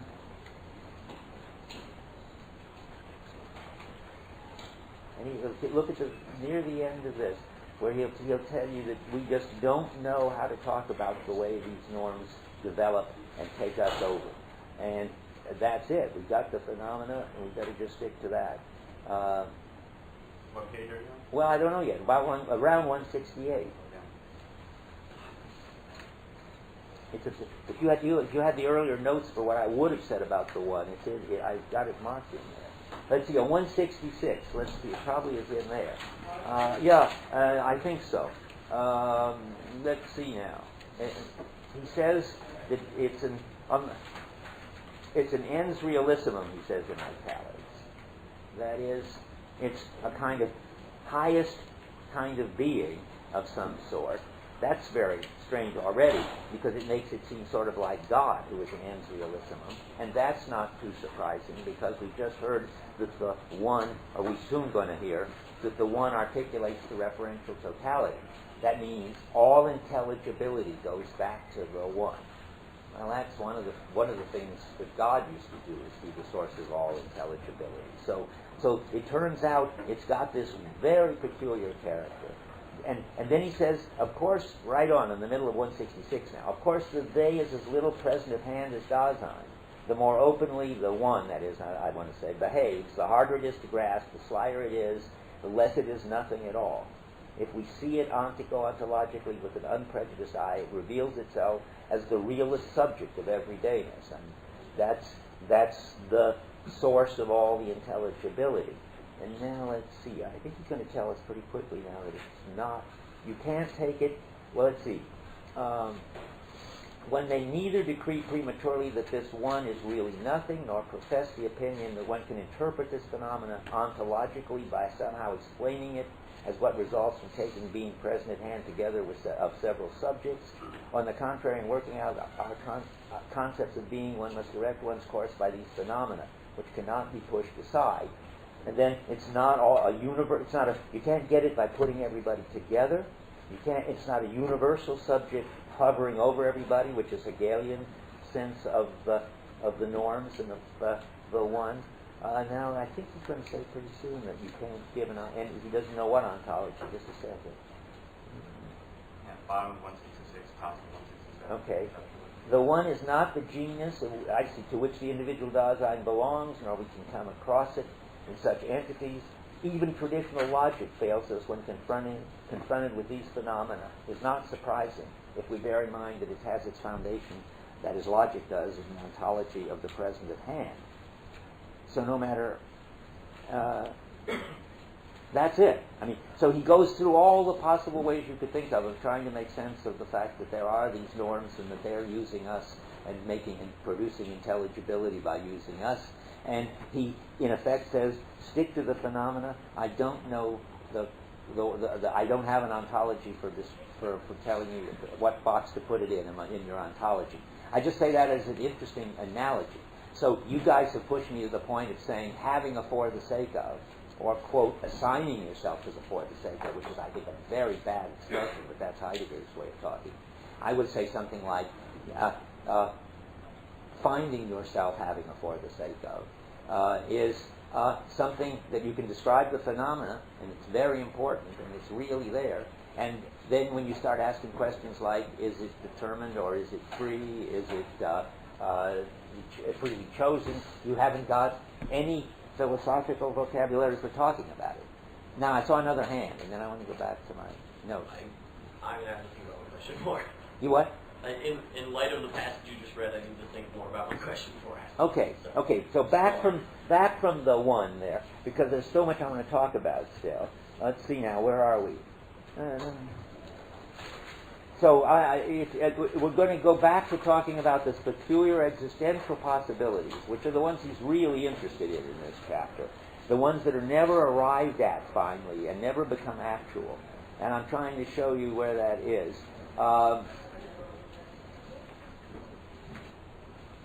I remember projecting.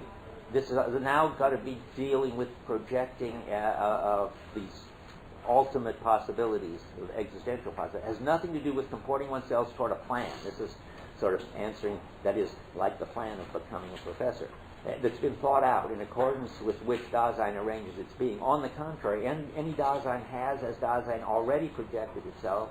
As long as it's projected, forget it. I mean, that's true, all right, but that isn't going to do what I want, because that's about coping in general, not coping, because I haven't always already projected myself as a professor. So let me try something else.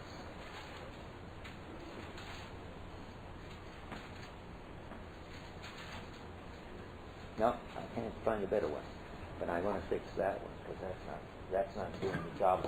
Nothing disagrees with what I want. It's just, you see, he's doing so many things at once, and there he's not talking about existential possibilities, but that you're always projecting into some possibilities from the moment you get Dasein in you at whatever age that is. Now, here I want to talk about something called transparency that I'm afraid is going to confuse you on the next page. How do you know sort of what you are as a Dasein?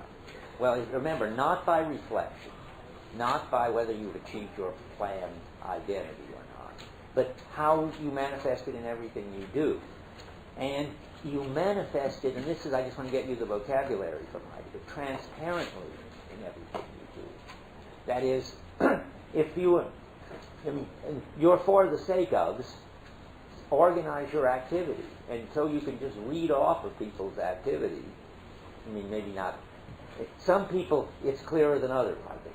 Some people's activity is rather confused, and therefore the sake ofs are conflicting or something.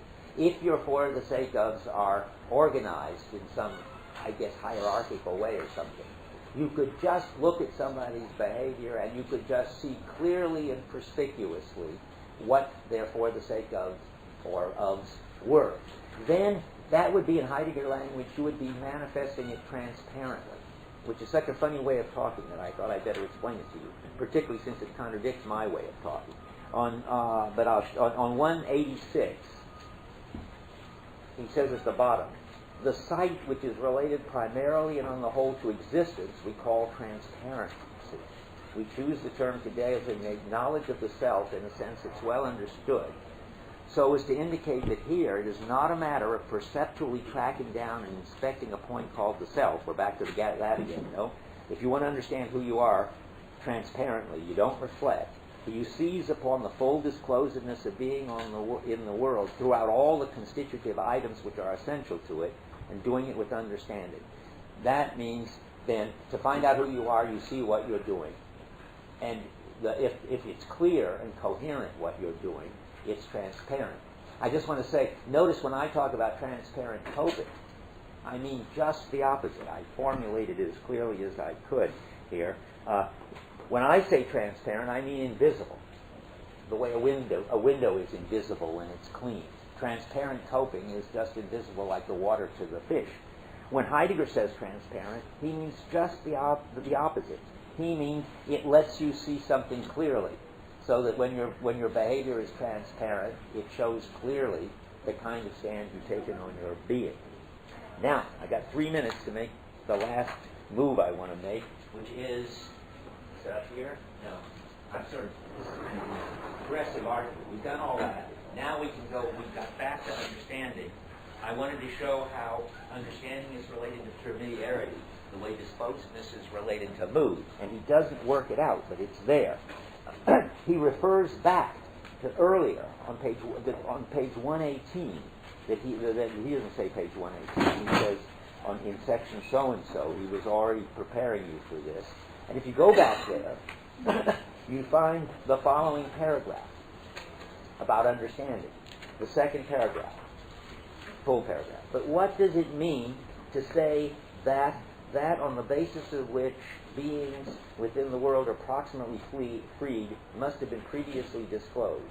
Then he says, to Dasein's being an understanding of being belongs. An understanding has its being as an activity of understanding. If being in the world is a kind of being which is essentially befitting to Dasein, then to understand being in the world belongs to the essential content of its understanding of being. Well, what he's talking about there is, remember, it turns out that that's going to be familiarity. So, and the understanding that he's talking about is what he says. Let's see where I want to jump to. On 119, the last paragraph, that wherein Dasein already understands itself, and this is still about understanding. But now, remember, we got understanding as pressing into possibilities. We got understanding as taking a stand on your own possibilities. Now we got understanding as the understanding of being, which is familiarity. That's what's happening here. That wherein Dasein understands itself is always something for which it's primordially familiar. This familiarity with the world does not require relations that are constitutive, that the relation should be theoretically transparent. However, the possibility of giving these relations an ontological existential interpretation is grounded in this familiarity with the world. And this familiarity in turn is constitutive for Dasein and goes to make up Dasein's understanding of being. So the point I want to make there is that another crucial aspect of understanding is, and that's what needs to be put here, that understanding, when it's concrete, is not and holistic. It isn't pressing into possibilities, because that's not holistic. And it isn't my stand on my own being, because that's a special existential thing. But there is another way that the understanding works, namely this holistic way that sets up the way that I can relate to anything. Remember, familiarity is just my general background coping with the world, which is not intentional, but just holistic, which makes all forms of intentionality, back to this other one that I had, so it's going to make both primordial and propositional intentionality possible. I'll read you one more thing, because time is up, so is what I want to say. Now, come back to 187, so you don't think I just dragged it in from another page. So at the bottom, the disclosedness of the there in understanding is itself a way of Dasein's ability to be, in the way in which its being is projected, both upon the for the sake of which and upon significance, there lies the disclosedness of being in general. Understanding of being has already been taken for granted in projecting upon possibility. In projection, being is understood, though not ontologically conceived, that is, not theoretically thought. It's the same as it's exactly like page 119. So understanding does this job. He doesn't say familiarity, but he doesn't need to. What he's got here is that the for the sake of which and the significance of the referential totality together are understood, and that understanding is this holistic background that he calls the understanding of being. One last quote at the top of 188. We're going to go on. And entity whose kind of being is the essential projection of being in the world has understanding of being as its and has this as constituted for its being. What was posited dogmatically at an earlier stage, and that refers back to where we were, now gets exhibited in terms of the constitution of the being in which Dasein as understanding is its there. So finally, the most important way in which Dasein as understanding is its there is that it's got this holistic coping capacity. And that holistic coping capacity is the understanding of being. So I'm interested in this. That's what fills in this. So when understanding within the structure gets to be holistically concrete, it's familiarity. And that then... What's that? Okay, I'm going. And that then makes it the condition of the possibility of that. Come on in. Now, we're going to... I want to review a little bit from last time, because there's one thing I thought that I could sum up the understanding the understanding chapter as we've done it so far. Today we're going to go on to interpretation, which is a development of understanding, as Heidegger puts it, but I'm still talking about understanding. Let me try to sum it up to you the way I was trying to sum it up to myself this morning. The question is how to account, remember, for my being in the world. And the first thing is to go back. This isn't so much summing it up as sort of relating it to the same issues in the disposedness chapter. And it helps to sort of put them together, which I hadn't ever done before in my head.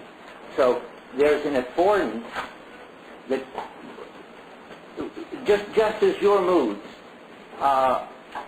resonate with or are attuned to some aspects of the public world, and my moods are attuned to others, you can get a similar story about understanding. And it seems a lot simpler, because you can say the same bench that affords me sitting and attracts me to sit on it when I'm tired doesn't attract you to sit on it when you're not tired. But those are just various aspects of the bench. That bench in the world is something that can be attractive to tired people and not attractive if you aren't. And the point is, again, that doesn't mean then that we each live in a different world. You have a world in which there's an attractive bench, and I have a world in which there isn't. We live in one shared world, but just as you can be attuned to all the annoying things and me to all the nice things, you can be attuned to the comforting aspect of the bench, and maybe I can be looking at the aesthetic qualities of the bench or ignoring it altogether. That's why I just wanted to bring out that parallel. Next, I want to correct something I don't know really how to correct it because I don't know how to do it any better. Maybe somebody will tell me. But I've been getting a lot of flack and confusion by saying that Dasein takes a stand on its being. To me, that's just a kind of blank phrase that's a kind of pun on understanding. Understanding, which means transparent coping, is the way Dasein takes a stand on its being. And it has to do that because its being is an issue for it. Well, there are two ways of misunderstanding that talk about taking a stand. And I didn't realize how much it threw some people off. That taking a stand is heard by some people as voluntaristic, as if you have to say, okay, now I'm going to take a stand on my being as a professor. Well, that might happen, but it might equally happen that you just grow up being the village explainer or the sacrificial mother.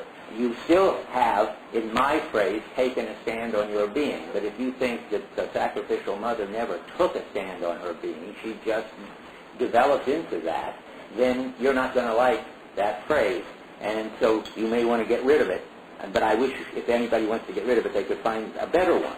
The other way it's misunderstood is that people hear it as taking a stand in some positive sense, like I'm going to go and be ready to stand for. That is, to put my life on the line for something. So to take a stand on your being and to take a stand on being sounds like to take a stand against the war. But that's not what I mean. So what are you going to say? That you need a name for it, what Dasein is doing when it transparently copes in the everyday world. It's, and you could say, and then you get into new trouble, well, its activity, when it's coping, manifests an interpretation of what it is to be Dasein. My activity, let's say, and my activity manifests an interpretation of what it is to be Dreyfus. Rather than say I'm taking a stand on what it is to be Dreyfus, which sounds pretty weird. But unfortunately, the term interpretation is used by Heidegger in a different way. He's already got 2 or 3 meanings of interpretation, and none of them are a name for the stand that Dasein takes on its own being. Which, so I don't know what to say. If anybody does, please come and tell me. All we got is Heidegger's phrase, which is fine, the Dasein's being is an issue for it. And then when it does something, so as to manifest how it resolves that issue, then I don't have a name for that. And I go on telling myself it takes a stand on its own being because I don't hear either of these unfortunate associations. Yeah? Well, to me it just sounds like a rephrasing of the fact that each Dasein has them for the sake of which. That's fine. I like that. That's good. Yes, being a professor is part of the stand I take on my being, and also being, if I'm authentic, it's being a Dasein, but if I'm not, I might be treating myself as somehow a resource or something. And so I'm taking a stand on what it is to be this kind of being by my activity. And I'm taking a stand in terms of the for the sake of which, on being, as being a professor. But I must say, taking a stand has got a lot of flack. So if anybody can come up with anything better, I'll be happy. How do you talk about it?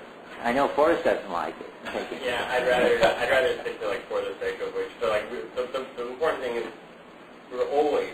we're always doing it. Yeah. Yes, and then that's where taking a stand sounds too voluntaristic, right? But you can have goals and you can make choices. Yes. But that always happens kind of on the foundation of always already.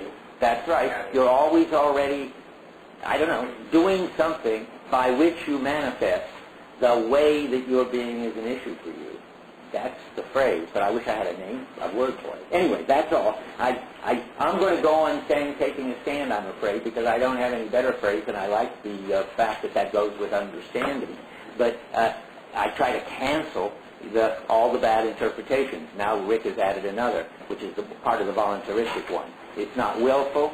It's always already happening. It isn't something you just start, and it doesn't require any heroics.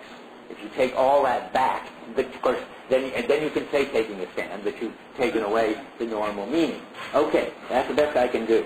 Now I'm ready to really, what I think is, sum up the understanding section, which is, and I'm going to try to avoid saying taking a stand, though it's hard. So that I think it's got 3 points. Dasein is the being whose being is an issue for it.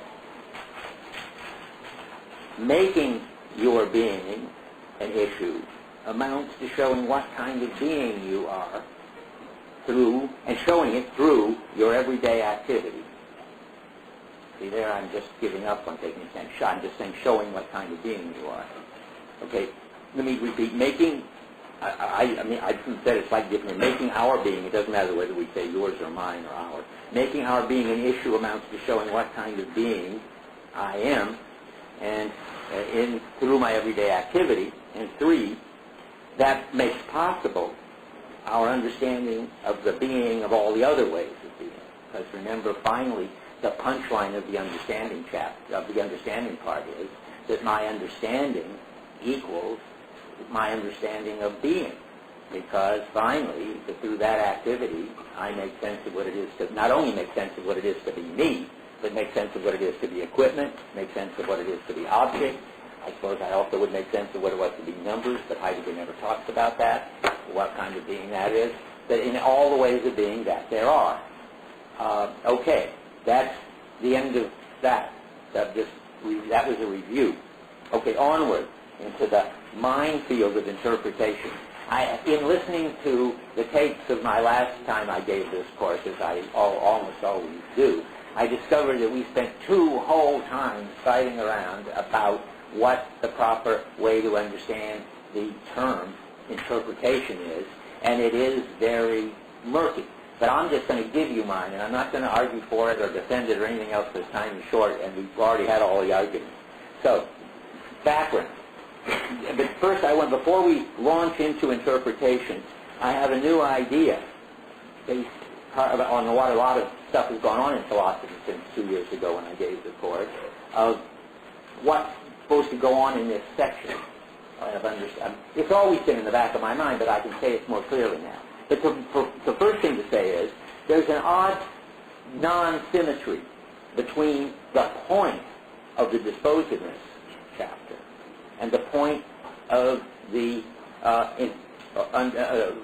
understanding and interpretation section. The disposiveness thing is Heidegger gives you disposiveness in general, and then he makes it concrete in a way by using it as an excuse to talk about anxiety and fear and contrasting them. I'm leaving that out. I don't see why that belongs here. I think that belongs in Division 2. If there was something he should have put here, it wasn't that. So, but the understanding chapter has a much more sensible, important, relevant job.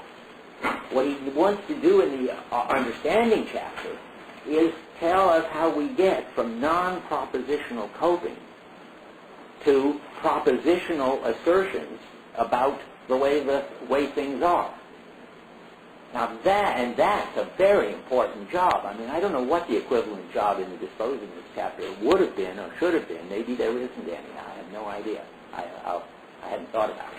But I know that here he's right on one of the central concerns of contemporary philosophy, Anglo-American philosophy. He was way, way ahead of his time. Although Husserl was already ahead of him. That is, they were worrying about how, if you start with our involved perception and action, you could ever get to people making assertions, and finally assertions supposedly being based on propositions, and propositions being what you can study in logic. You ought to be able to get from perception and action to logic.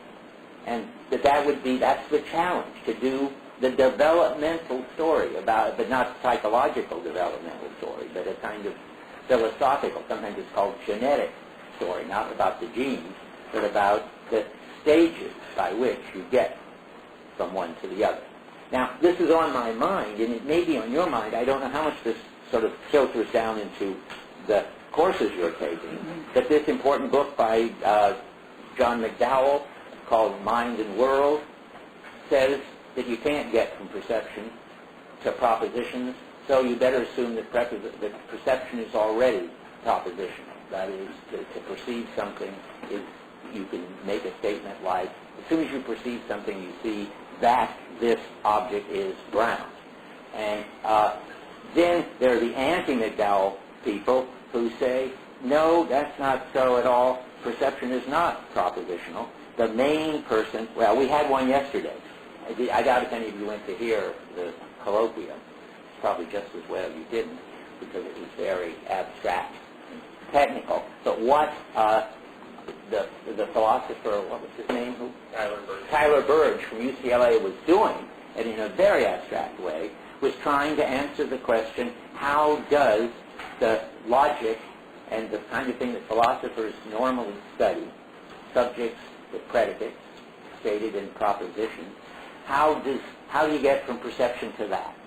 And he didn't do it. He said he was trying to do it, and he said maybe he would get there this afternoon. Not that any of you should go, because even if he got there, I think he would have lost us before we got there. But, okay, but there's another person who has long ago tried to do this, and that's Merleau-Ponty, whom I mentioned occasionally. Merleau-Ponty was very, very clear in his phenomenology of perception. The perception was pre-predicative, as he put it, that is pre-linguistic, that it was pre-propositional, that it was something animals had too, and Tyler Burge stressed a lot that philosophers haven't paid enough attention to the fact that animals, although they don't have language and they don't have beliefs and they don't have propositions, still they perceive and they act intelligently. So Merleau-Ponty understood that. But unfortunately Merleau-Ponty couldn't get to logic. He promised all his life he would write a book called The Genealogy of Logic, which would have been to derive logic from his account of pre-propositional, pre-linguistic perception, and he couldn't do it. Then there's one more character in it, Husserl, who in a way started all this, because he wrote a book called, or a book that's made out of things he had written, called Experience and Judgment, in which the whole point of the book is to get from perception to logic. And unfortunately, as far as I can see, though I don't claim to very clearly understand this book, but I'm pretty sure that he plays a trick in saying, well, the proposition was already latent in, immanent in, implicit in perception, and then we make it explicit. Well, that's too easy. That gives away the game. That's not how it is. Merleau-Ponty is quite right, and so is Tyler Burge. That would be hyper-intellectualism, to somehow think that where we end up is already implicit in the perception, in the animals, for instance. And Husserl couldn't, I think, have his theory of perception work for animals. So, we get to Heidegger. Heidegger, I think, and this is just how it looks to me this year, has a brilliant idea. It's not the whole answer. I mean, you really need somehow to get from perception to logic. Totus tries that in this book that I've edited called Body and World, but I don't know whether Totus makes it. But I know this much, that Heidegger makes the brilliant move of saying, give up on trying to do it from perception. Nobody knows how to do that. Try to derive the propositional and the logical from pre-propositional, pre-linguistic, transparent coping. Switch the whole issue and look at it from the point of view of action instead of perception. And then you can do it. And that he does it. I think that now, from now on, what I want to do is go through step by step how he starts. We've already seen with understanding, which is transparent coping, which is pre-propositional and pre-linguistic, and just something animals can do too, namely responding to affordances, and goes step by step from there to logic. Now, I don't know, I mean, it's a very interesting challenge, which I don't feel I'm up to, because I don't know enough of this literature, to check and see whether Heidegger's really made a big contribution. That is, whether each of these steps grows out of the previous one, develops out of the previous one, as he puts it, so that he really makes it from transparent coping to logic. But that's certainly what he's trying to do. And he makes a good, as far as I can see, he makes it work. So, now, any comments about all that? That was all introductory. Now we're going to go into the messy details, because this is, as you must have discovered, about the hardest chapter we've tried to read yet. I mean, it's so condensed. So much is going on. Yeah? I didn't go to the Tyler Burge talk, but I think that it's important for Heidegger that we have this different kind of seeing. At each stage. Yeah. Yes, And yes. so if these other guys don't have that distinction, then, they've got a problem with respect to the kind of seeing that we seem to have according to Heidegger when we're scanning, which is different from just kind of looking at something. Right. And, of course, seeing isn't necessarily what you do with your eyes the way Heidegger uses Right. it, I take it. I mean, so it isn't as if, the way to put it is something like, he's going to take as much of perception over into action Yes. as he can by using the wonderful resources of German that you can put it all in terms of Sicht, seeing. And that's what he does. Whether it really works for visible stuff, I don't know. I mean, it didn't work for Merleau-Ponty to ever get it. But because Heidegger means by seeing something very much related to ways of coping, it's holistic. That's Umsicht. That's circumspection. That's a kind of seeing. But it needn't be anything you're looking at. And then we're going to get all these other kinds of seeing as we go along. That's good. Okay, here we go. Just one more thing. The reason it's so complicated and that I fight for hours with my PAs and in my office hours as to how to use these words is that the phenomena is very complicated, and Heidegger hasn't really got enough terminology to go around, so he already has in two means of interpretation, which I could tell you right now. One of them is with in translation, which they're talking on footnote on page 19, is it? That's what I wrote. That sounds awfully early. That's right. Yeah, it's before the beginning of the book. What do I mean? I don't know. Let's try 199. That would be the right place for it to be. 19 too, but also 199. But where's the footnote about the difference between Auslegung and Interpretation? Forrest, right? Well, no. On the first page of Being in Time, which is, I guess, 19. Is it really? Yeah. Oh, well, that's what I wrote down. On the third footnote? Yeah, so it is. Okay, well, here's the footnote, which you surely have forgotten or never even read, which is going to tell you there are two different kinds of interpretation. One of them is roughly, the German word is Auslegung. That means laying things out. And you can lay things out, presumably, in the way Heidegger's talking about it, like sort of getting the hammers in the right relation to the nails and the nails in the right relation to the wood. And you can do that without language. That's a kind of skillful coping which, in Heidegger jargon, articulates the referential totality. That is, you cuts it up at its joints, hammers and nails and wood and so forth.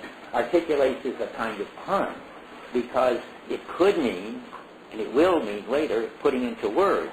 But when Heidegger's using articulate in the most fundamental coping level, it means just lay things out at their joint, but in the way that reveals their joints. And that's Auslegung. You see where we are, footnote 3 on page 19. He's got Auslegung and Interpretation. Okay, and then it turns out he's going to use Auslegung. Let's see if this note is helpful. I didn't actually reread it. Okay. Auslegung is a broad sense, cover any activity in which we interpret something as something. Even that's not going to help much, whereas interpretation is a systematic and so forth. That's right. So the kind of interpretation with a capital I, which is interpretation, that's not really very important to us.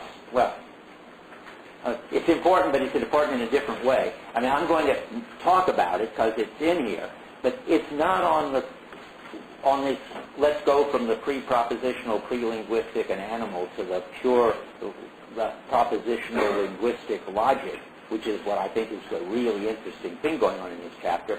There's an interruption, so to speak, in that, and I'll tell you about it when we get there, where he goes off and talks about interpretation with a capital I, and that's methodological. That's hermeneutics, the fancy word. That's, you can interpret Bible texts, you can interpret people's practices, and Heidegger's doing an interpretation in Being in Time. That's a methodological point. Okay, so you've got to distinguish those to start. And we're going to talk mostly about interpretation with a small I, because that's the kind that develops into assertion, well, that develops from understanding, and then you get interpretation, just to give you an overall picture, then you get assertion, then you get logic. And you don't go by way of the other one, interpretation. That's Heidegger's way of talking about all this.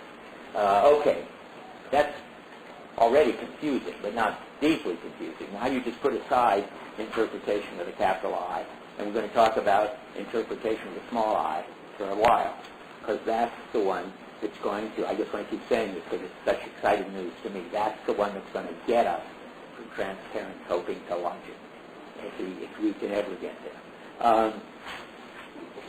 And what I want to do is stick to the phenomena and just sort of cut my way through the confusing terminology. I don't care if every time he uses the word interpretation with a small I, he means what I mean. I want to follow the following track. I want to show the stages, the phenomenological stages of the development of logic out of coping. And I want interpretation with a small I to be the name of the first step, where you go out from understanding transparent coping, affordance, responding, and all that. And you go from there, just solve problems. Do I have to talk about this? No?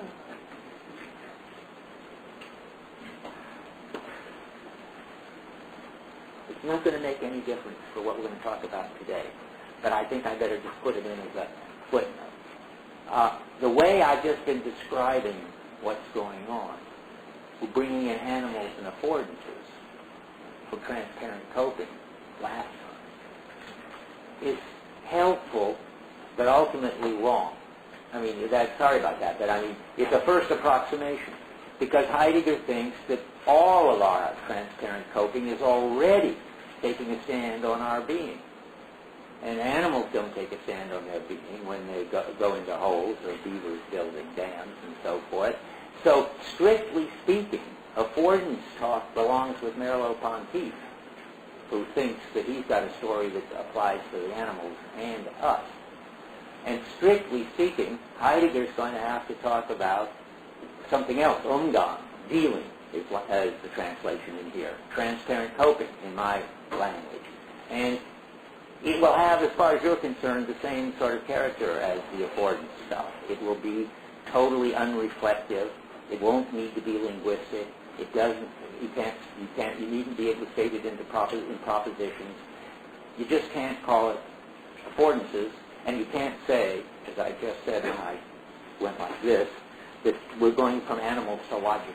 We're not going from animals to logic in Heidegger. We're going from people, Dasein, transparently coping, to logic.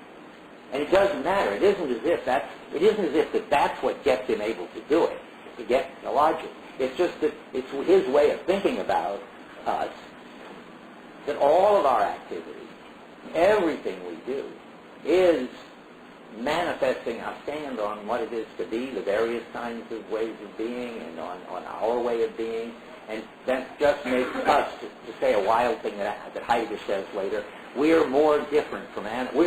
The difference between us and animals is greater than the difference between us and angels.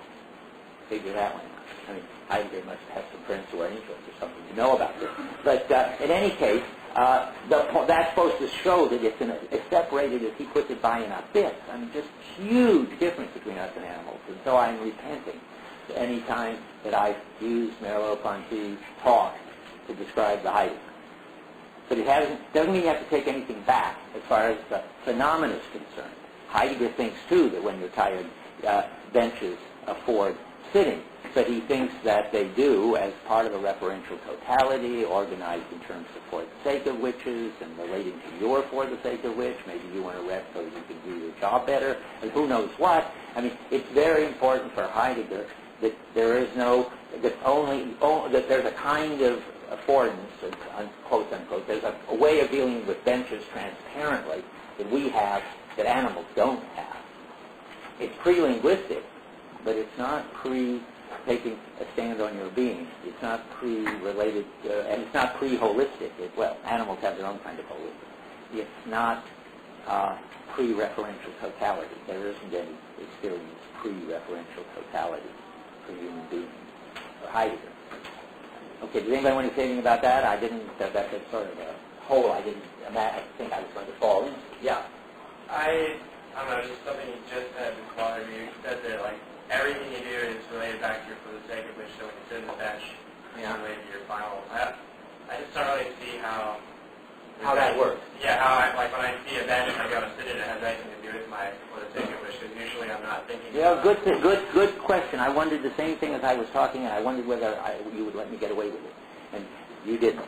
So now I have to face it. I tried to finesse it, but you heard me when I said, well, maybe you're resting on the bench because you want to you're tired and you need to get rested in order to go and give your lecture or something. You could be doing that, but maybe you're not doing that. Maybe you're just resting on the bench because you were trying to walk home and it's a long way and you're carrying heavy things, and so the bench was attractive to you. So what are we going to say about everything manifest? Your stand on your own feet. Well, let's see.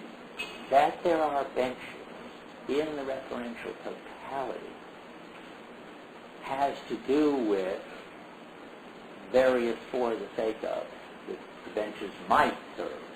And that's okay.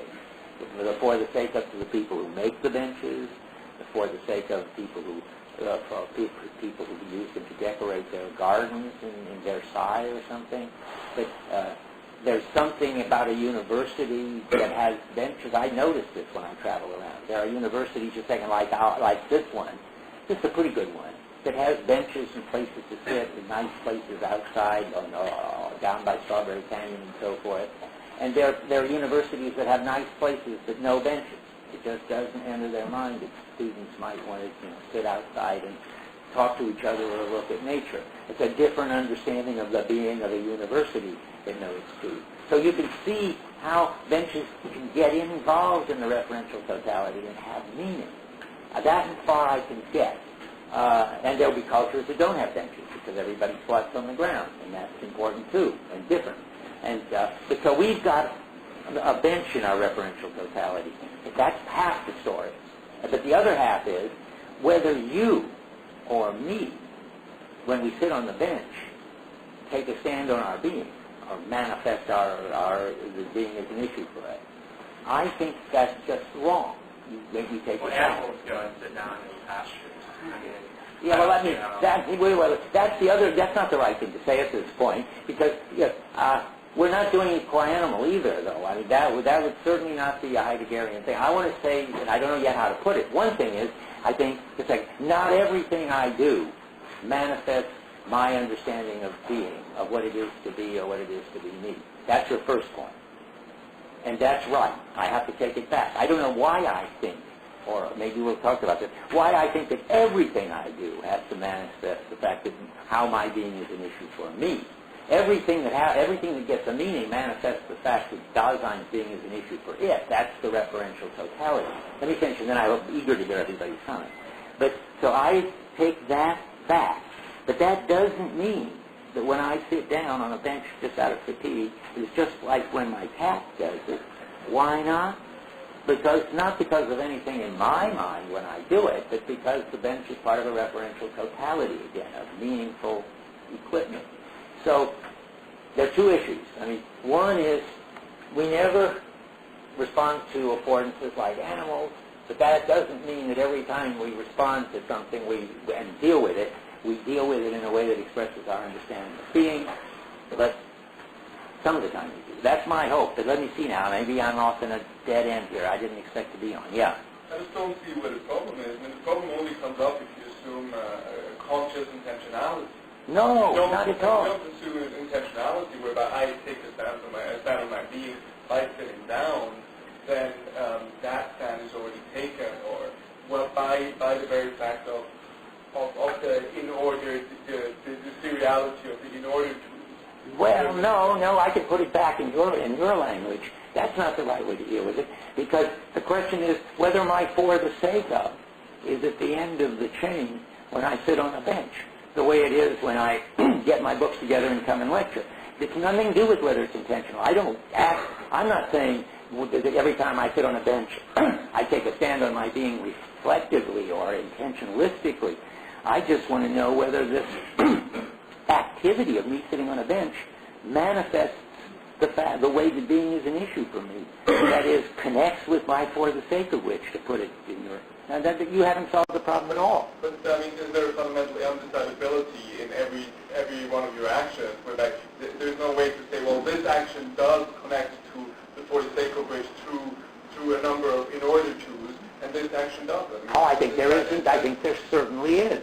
When I swat a mosquito, I think it doesn't connect to my in order to at all. And when I get my books together and come over here, I think I can make a strong case that it connects to my for the sake of which. The phenomena is obvious, I think, and you're not going to get rid of it that way. Forrest? Oh, yeah, I suppose to some extent it goes along with what you're saying, namely, everything you do involves understanding. In other words, you can do physiology now. I talked about being hungry, or an itch, or being tired. But how that gets expressed is with respect to your interpretation of things, i.e. the bench is something to sit on, which you have to have that interpretation before you can sit on it.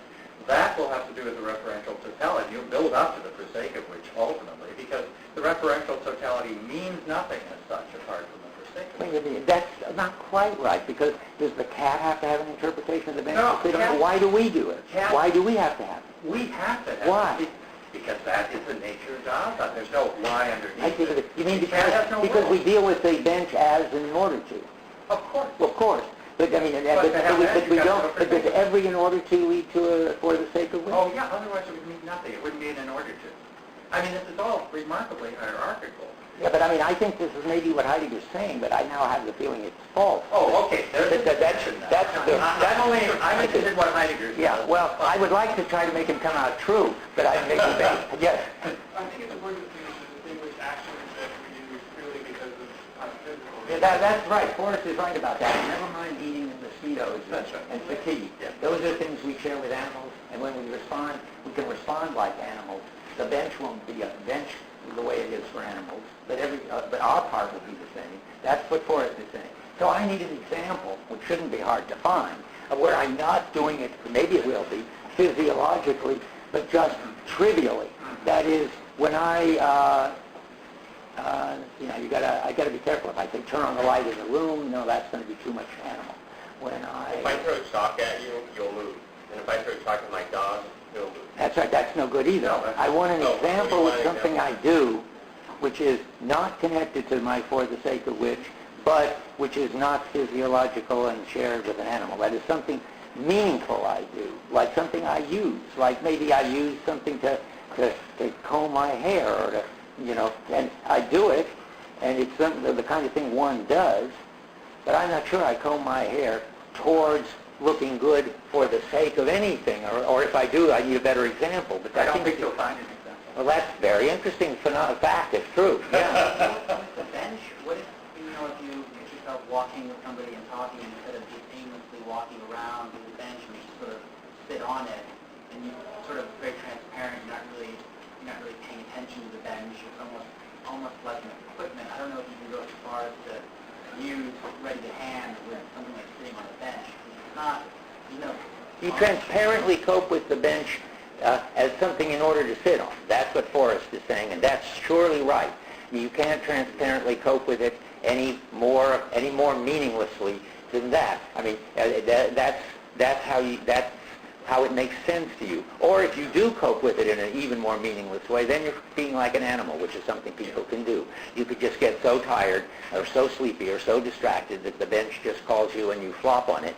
That's okay. Then you didn't do it in order to anything. You just were, you agree, I think. You can just become an animal. That happens to people. Well, I don't know that we can really do that. You don't think so? Look at no, because you cease to be Dasein if you were the same. Well, I mean, I think you do cease to be Dasein sometime. That is, you cease Daseining. But then, if you cease Daseining, it's only because you're very tired or very hungry or very hot or something.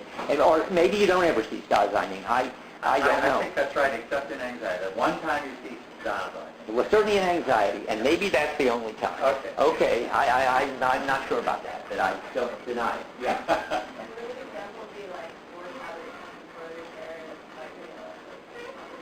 Habits. Yeah, I think sort of meaningless habits might be a good example.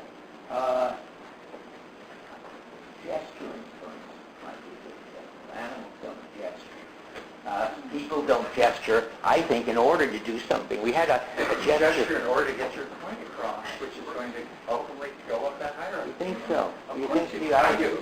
I don't know. I'm saying that might be. So then, yes, if I gesture to get my point across, okay. That's why Okay, oh boy, this is turning into a big thing. But when you started, but you have to keep quiet for a while now, because everybody else wants to get in there. Yeah. They don't seem to have in order to, but they're meaningful too. But then there are useful habits that seem to have in order to, or something useful about them. And then there's non-useful habits. Well, let's see. Useful habits like brush your teeth. You brush your teeth in order to stay healthy and stuff. I agree. But what is non-useful habits? Biting your nails. Huh? Biting your nails. Twiddling your thumbs. Yeah. Now, what do you think about that? Well, I think probably relate all that to style and your way of being, but that would involve your in order to ultimately. And even that you have this kind of leisure, that you have this kind of way of being in the classroom in which you bite your nails. It's all going to be part of that totality. It's not going to be bite your nails in order to what? In order to be in the classroom in a comfortable way, for example. Just for example. Okay. Because it relieves your anxiety. Exactly. Okay, yeah. You're in a normal sense of anxiety. Stress. Yeah.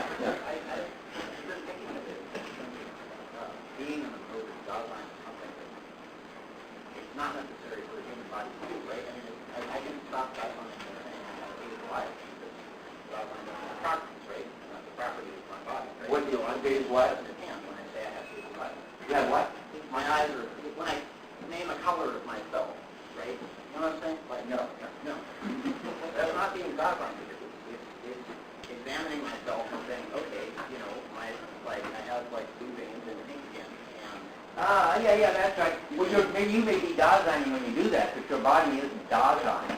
In fact, it isn't even clear whether dogzine has to have a body. Heidegger says at one point that's a problem he's not going to deal with. Because dogzining, I don't see why you couldn't do that if you were a completely disembodied Martian. That is, it means that, suppose you're these kind of people like in Star Trek who just control objects by thinking about it. And the way you do that and you use them to help people or hurt people expresses your stand on your own being, and you do it just by being a pure mind. You can use tools when you... Yeah, you can use tools by thinking about it. You can play mental chess. Body you can just sort of factor out in Heidegger, I think. And Edie too, I guess. Okay, yeah. Can we talk about how we get from logic to logic? Object. To logic? Well, I'm going to get there. Don't worry. I'm going to try to get there today. I'm going to get there next time. But this kind of discussion is very important every once in a while for people just to discover that they haven't really faced sort of important things and to get a feel for Heidegger. I am in a hurry, but I'm not in that much of a hurry. Yes. Well, what about the kind of love that you just can't find a good reason to have? You don't have to have reason. Yeah, that's the wrong way. That's certainly the wrong way to put it. Yeah. And I don't know about love. I'm just too hard. Heidegger doesn't have much to say about that, or anything. But it might be a clue to think about our being with others, however. But we do lots of, it's just going to re-raise the problem. Is there anything you do with others that doesn't already express your way of being? Yeah. Yeah, you go ahead. Okay. Well, I think I'm ready to argue on Forrest's side now, actually. The bench example is what I want to look at, and I just wanted to say that for the sake of which, since we've already discussed that it's probably much more complex than just being professor. Yeah, than just being a professor. It seems to me that being a professor or being anything that we would consider a for the sake of which like this, like major goals, are a part of these culturally accepted goals generally. So, it seems to me that you could easily say that like these social norms, that when you're tired you sit on a bench, are a part of your for the sake of which, that being a part of your society and functioning as a normal person in your society, as an average person in your society, is something that you do as a purpose. Well, okay. As I sit on the bench, I'm taking a stand in my being as a university student, in that that's what university students do when they're tired walking by a bench. I don't really like anyway, that. But generally, I see that you've gone over and you started this, and it's fitting that you should finish it. I think maybe that's a good moment. You had your hand up. You get one because you had your hand up before finish it. But It was somewhat similar that like there being many persons. I am also a bench sitting person who takes advantage. well, that's a bit far-fetched. I mean, his is better. I mean, that being sitting on a bench at certain times might well be a part of being a student on a nice campus or something. But I don't think that being a bench sitter is a way of being that you can put it. To be quite honest, the problem I have with that argument that part of our customs and our culture is that it doesn't seem like there's any phenomenal involvement with it at this time. I don't know. I don't really know what I'm looking for. No, you don't need any sense of anything being going on. Remember, the minimal thing is, and you've already got it, does this activity in some way manifest your understanding of what it is to be a human being and to be you? You don't have to be aware of the fact. Not at all. In fact, you won't be. And that goes back to the point we had with him. Most of the time, you wouldn't be.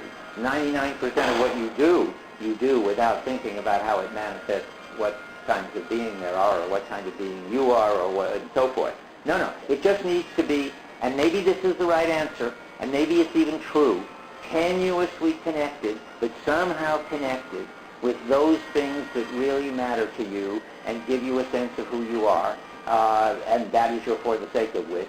And even though it's sort of very peripheral and a long way from central to what you care about, it's always got an element in it of what you care about.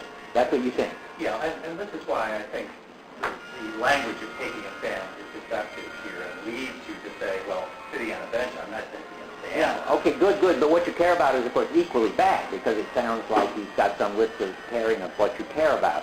It's always got to be, and that's what's so hard about it, it isn't anything mental, it isn't anything intentionalistic. It's in your activity, you observe somebody's comportment, and you can say, boy, what they care about is releasing their stress, and they will bite their fingernails and fidget wherever they are, even if they were on national TV. But that doesn't mean that they think, oh boy, do I care about relieving my stress. That's just, it's in their behavior, their comportment to talk like Heidegger. Okay, now I think we really have covered it. And I think it's fine to go back. And that was illuminating and important. Let's see now. Where are we? So we're going to go through these stages now. This time, and it's going to have to go on next time, of the development from this kind of just coping to logic. So the first stage is on 188. We obviously will get it when we get to the section Understanding and Interpretation. And by the way, interpretation there with a capital I is in German, of course, interpretation with a small I. It's just that it got grabbed up into the title. Yeah, I presume it is. I'm just kidding. It's small. It's not Auslegung? Yeah. It's Auslegung. It must be Auslegung. It couldn't be otherwise. So you can put a small I there if you want. Don't get fooled and think that's about this kind of fancy methodological hermeneutical stuff. Okay, now we will go on and we look at just the beginning of that paragraph where he introduces it. As understanding Dasein projects its being on possibilities. We talked about that. This being towards possibilities which understands itself an ability to be. And it is so because the way these possibilities are disclosed exert a counter thrust on Dasein. Now there's a new idea. This Rückschlag, this counter thrust. The counter thrust is the fact that these possibilities are not all that transparent. That is, they sometimes break down, or it's sometimes hard to get them to do what you want to do. There are sort of boundary conditions out there in the world. You can't just transparently press into possibilities and nothing ever goes wrong and they don't require paying any attention or any adaptation. Sometimes I talk that way because I want to stress that a lot of what we do in the background doesn't run into any counter thrust. It just goes through. But now we're going to look at the fact that often, also, there is a problem. The counter thrust is a disturbance of some sort. The projecting of the understanding has its own possibility, that of developing itself. This development of the understanding we call interpretation. It is the understanding in it. The understanding appropriates understandingly that which is understood. In interpretation, understanding doesn't become something different, it becomes itself. Now what is all that? Well, the way I'm going to read it, I mean, the last time I went through this, Forrest and I differed, and in this case we may still differ, but I'm just going to say, I equate interpretation with a small I with what we do when there is some kind of disturbance and we get switched over to the unready to hand, and we have to pay attention and thematize to talk, that is, notice what's going on, and in extreme cases, deliberate, or at least act deliberately, that is, paying attention to what we do. And what happens then? Well, the understanding gets developed. That is, we understand now in this explicit way stuff that we just used. Not that we understood it in an implicit way. That's the Husserl forgery or cop-out. It's just that it was transparent coping, and now we see what we were doing all along, namely, say, hammering. And we didn't notice we were hammering before. We were just had our mind on the getting home for lunch or finishing the cabinet we were making or the house even that we were making, but we were hammering, and if the hammer is too heavy, we will become aware of two things. One, that we are hammering, and we've been hammering all along. Two, that the hammer is too heavy, and it's been too heavy all along.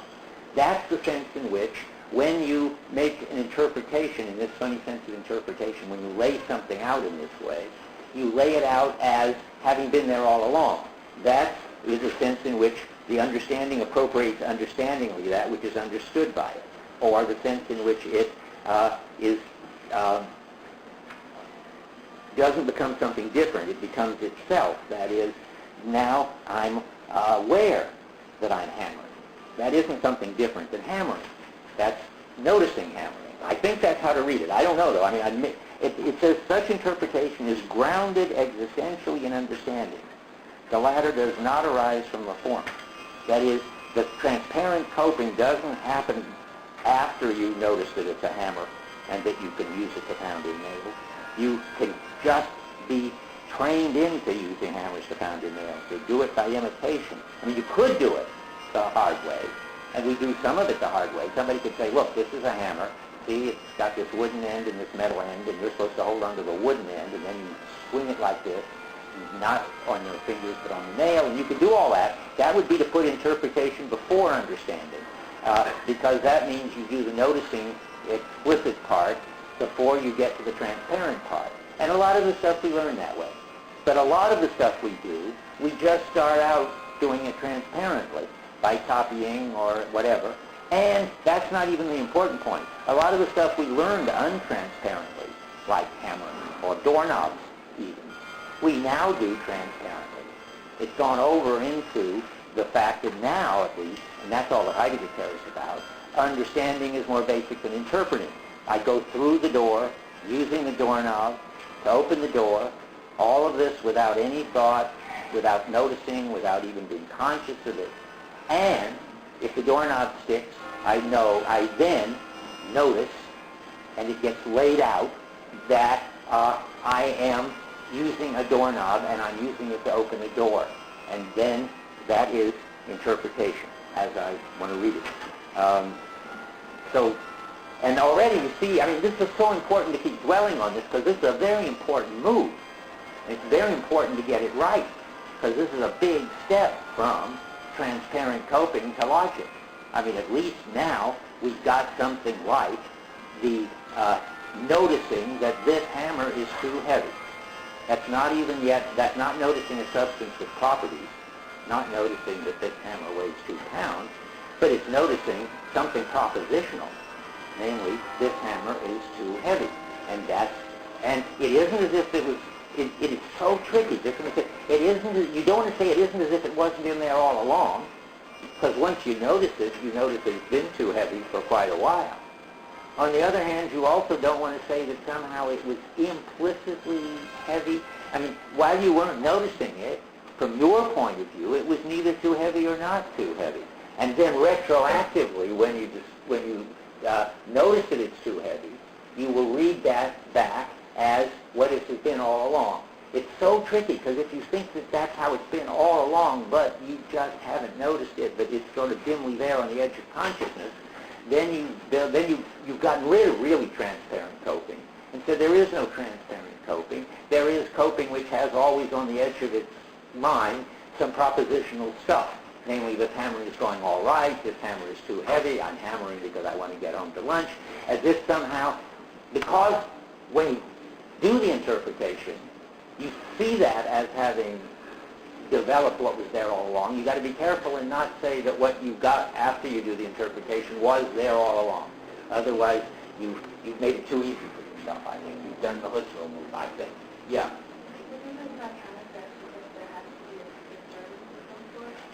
Yes, I think so. I was just wondering if that only applies to something that's unread. Like, could you just wake up from sleep and notice the room and not just notice? Definitely. Definitely. Heidegger, that disturbance is not the right word, probably. Breakdown is the word people sometimes use, and that's certainly not the right word. I use disturbance to say something like ongoing coping is disrupted in its ongoingness, which may not be a breakdown, which may just be something attracts your attention, or you just get curious. And Heidegger has a footnote, I won't try to find it right away, where he in the margin, he corrects himself to say that it could be just ways of observing. It doesn't have, you just could be an observing frame of mind. And it doesn't have to be a disturbance in the sense of breakdown. But it's always a disturbance in the sense that your ongoing coping is disrupted. In this case, by a night's sleep, so that by the time you wake up, you can't just cope. Okay? Next. Hand up there somewhere I thought I saw. Okay, this is important to get this right. And I don't know if I've got it right. I'm trying hard to get it right. These are good paper topics lurking in all this. Anybody who can do these stages better can get us from any one piece of the move from transparent coping to logic. To get it exactly clear and right is an excellent attempt. Or do you think if you're a genius, maybe you can do it in 8 pages, get us from one clear to the other, and that's a super A+. So now, on 189, we do discover that it's what's been going on all along. This is what I was saying, but I want to read it now. Just the second sentence in the first full paragraph. To say that circumspection discovers means that the world, which has always been understood, comes to be interpreted. The ready-to-hand comes explicitly into the sight which understands. And I want to say, at least on my reading, which doesn't mean that it was implicit all along. It's so tricky. I mean, it is explicitly in the sight that understands. But what it understands when it interprets, that's the sight. Now, the new sight that understands is the sight is interpreting. That what's now explicit was not simply implicit and unnoticed. It was something less than that. So, but here's where I get my argument that all of this has to do with the unready to hand. When the ready hand comes explicitly into the sight which understands, then the ready to hand is no longer transparent coping. And my word for it, borrowed from Heidegger, is things get unready to hand. And his examples are all examples of sort of ongoing coping stops and disrupts, and something else comes around, which is much more deliberate and less transparent. So he says, all preparing, putting to rights, that means something's gone wrong. Repairing, something else has gone wrong. Improving, it's sort of like going wrong. I mean, you've got to figure out. In each of these cases, you've got to lay it out. You've got to figure out what it was for and why it isn't doing it. That's what small interpretation is about. So that you've got all these things, improving, rounding out, are accomplished in the following way. We take apart, I just said that, it's in order to. Aha, this doorknob is for going through the door, and it's supposed to turn easily. So you take that apart. So you take apart, and it's in order to, that which is circumspectively ready to hand. That is that which has been so far just taken for granted as part of the background, the doorknob. And we concern ourselves with it in accordance with what becomes visible through this process. That is, we notice it, concern ourselves with it, and becomes visible. Well, it could be, you actually now see it. It could be that you pay attention to it, though you don't actually see it. If you're playing mental chess and you realize that your pawns are in a cramped pawn structure, and this breaks the flow, you can do all that without anything becoming literally visible. But the important thing is you pay attention to it in whatever mode is appropriate for what you're doing. Okay, let's keep going. It's all so condensed and so subtle. That which has been circumspectively taken apart with regard to its in order to, doorknobs are for getting out, and taken apart as such, that which is explicitly understood has the structure of something as something. So now I see it as a doorknob. Before, and this is again extremely tricky, because it isn't as if I didn't use it as a doorknob. Heidegger is quite clear that the as structure goes all the way down. I mean, there's nothing that isn't there that I use that I don't use as a something or other. But it's different to notice the as structure, to see it as such and such. So the first time you go through the door, you do use the doorknob as the way to get out of the door. That's the doorknob as door opener. Or you use the door, it's easier, as a way to get out of the room. All of this without noticing it at all or paying any attention. Or the door's stuck or the doorknob's stuck, and then you see it, take it apart, see it as the way to get out, and see that you got to do something about it, and you try to put it to rights or improve it or repair it or whatever you need to do with it. Okay, let's see now. The circumspective question as to what this particular thing that is ready to hand may be receives the circumspectively interpretive answer that it's for such and such a purpose. That's what I just said about the doorknob. So and so, if we tell what it is, we are not simply designating something, but that which is designated is understood as that, as which we take the thing in question. Now, interestingly enough, Wittgenstein has a similar point about as. He says you don't normally, when you're eating, see a fork as a fork. By that he means you just transparently use it. If you are from, say, Asia, and you've never had our kind of eating equipment, but chopsticks, then you have to see this as a fork, and you have to figure out what to do with it. But if you are brought up with forks, you don't go around seeing them as forks. Though Wittgenstein is quite clear, and so is Heidegger, you're using them as forks. They're not just bare things that you come across just sort of lying there with a metal thing with 5 pointy things on the end of it. That really is extreme breakdown. So now where are we? Let's keep reading it. All this is so condensed. Now I'm going to skip a little. If that which is disclosed in understanding, that which is understood, is already accessible in such a way that the as which can be made to stand out explicitly, and the as is there implicitly, in that you are already using it as something, the as makes up the structure of the explicitness, because now you're seeing it as such and such. The explicitness of something understood, it constitutes the interpretation. Whenever you get interpreted, I think it's pretty clear that explicitness is practically a synonym in this context for interpretation. And if you haven't made it explicit, it isn't interpreted. That's just the way he's using the term. Now this causes a lot of havoc, because you might want to say, well, I already interpreted this thing as a door, this piece of wood is a door, or I wouldn't have been going out through it. That's not the way Heidegger wants to think about it. You don't take a piece of wood and interpret it as a door. You just go through the door. You only interpret it when there's something wrong and to make explicit what it's for. That's what he says here. The as makes up the structure of the explicitness. It constitutes the interpretation.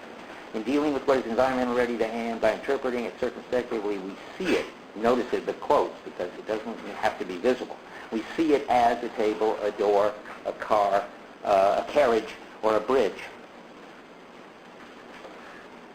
And now he's going to say that we aren't at logic yet. He's just so condensed. But what we have thus interpreted, ausculate, need not necessarily be also taken apart by making an assertion which definitely characterizes it.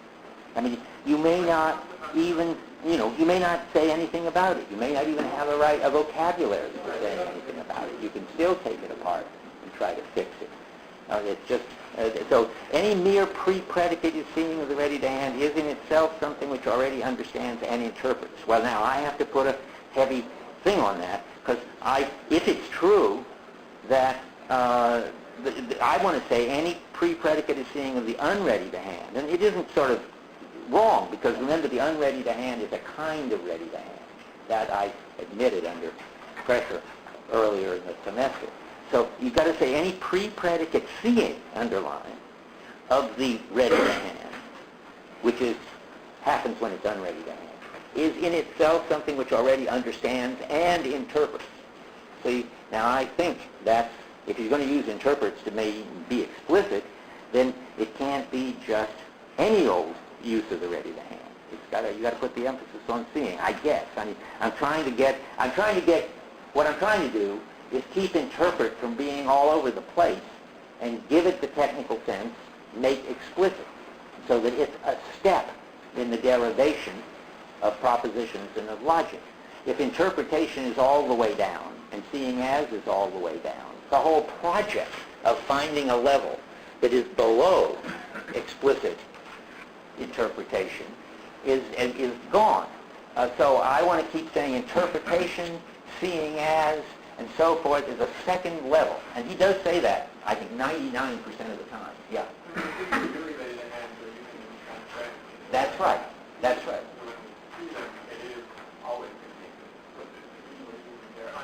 That's right. And whenever they're explicit, they're interpreted, and that's supposed to be the stage where understanding is developing into something else because of a counter thrust. And so that's how I want to do it. But remember that seeing is Sicht still. Oh yeah, the Sicht is always seeing. So you don't have to have perception. No, you don't ever have to have perception on any of these levels. That's right. That's why seeing is in quotes. Yeah. Well, at what point does it become present tense? I remember when we were talking about later. Okay, so we'll get. Oh yeah, that's the game. So what we've got now, just to remind you, is in hammering, we've gone from transparent hammering or transparent door opening to something like the hammer is too heavy or the doorknob is stuck, and that is we've gone from transparentness to something having what I call aspects. That is, these are not properties because they're holistically dependent on the situation, and for the hammer to be too heavy.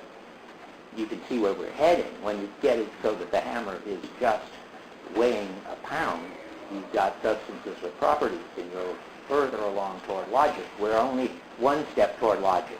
We're at the, in my thinking, unready to hand, interpretive, seeing in quotes, seeing as, aspectual stage. Now, okay, I think I have read all of you have to read there.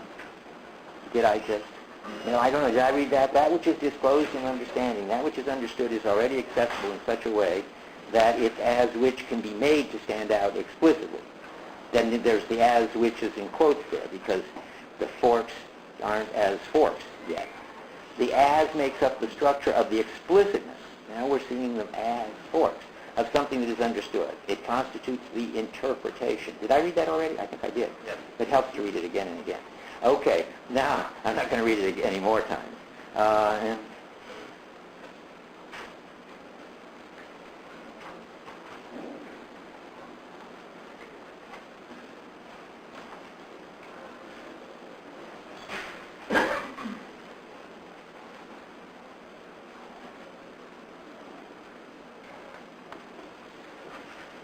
So I guess the next stage is the top of 190.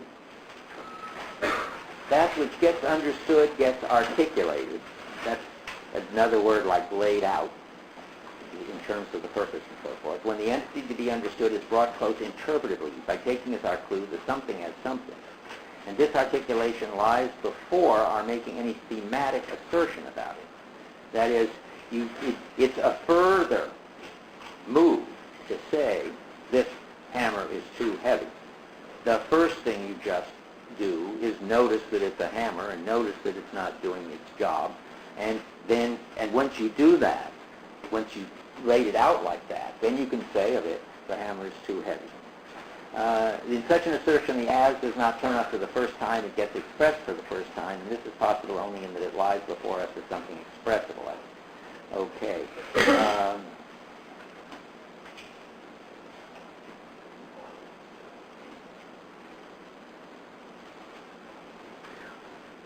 And then comes sort of another important move at the end of that paragraph, where he now turns against Husserl, because what he wants to say at this point now, and it's the same thing Wittgenstein is trying to say about the forks, and it's a very important anti-Searle argument for those who are in the Searle course. He wants to say it is wrong to think that first we encounter some bare something or other that's present at hand, and then we interpret it by giving it a function predicate, by giving it a meaning. That's the Searle account. I mean, have you heard that? Those in the Searle course, where he told you that children give out acoustic blasts, and then we have to give that meaning, or that they're just that reality is just brute stuff. But then we have to, that intentionality gives it meaning. I mean, the idea that your basic ontology is brute stuff and minds with meaning, and then the minds give the brute stuff meaning. Remember, we saw that in the Descartes chapter already. That's what Husserl thought.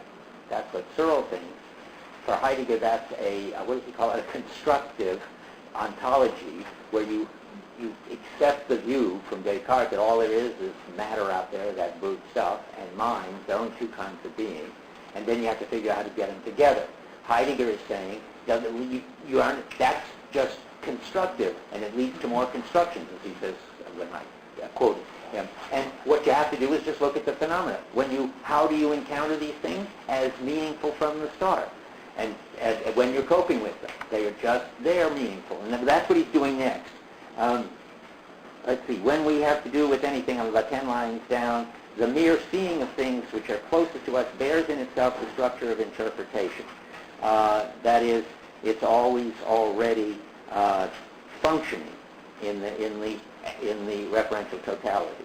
In so primordial a manner that just to grasp something free, as it were, of the as requires a certain adjustment. That is, you have to either take drugs or be extremely tired or I don't know what you have to do, or be an impressionist painter to be able to just see the bare particular thing instead of the fork or whatever it is. Heidegger wants to say this is not the way we normally encounter things. It requires a special kind of reduction to see them. And of course, on the one hand, I think Husserl is making a kind of psychological mistake. He thinks that we actually experience bare particulars and then give them meaning. And Searle is very clear that he isn't going to make that mistake. He's not doing what is sort of transcendental psychology, which is what Husserl is doing. Searle is saying that he's doing logical reconstruction. That is, his ontology requires him to say that there are bare brute stuff, and that their minds with meaning, and that the mind puts the meaning on the bare brute stuff. That's not a psychological claim or a transcendental psychological claim, whatever that is. And I don't think I'm going to cover what I told you to read for today. How many actually read what I told you to read for today? Anybody? I won't feel too bad then. It was about falling and about hair and about destroyers. How many read that part? Well, I will stop feeling guilty.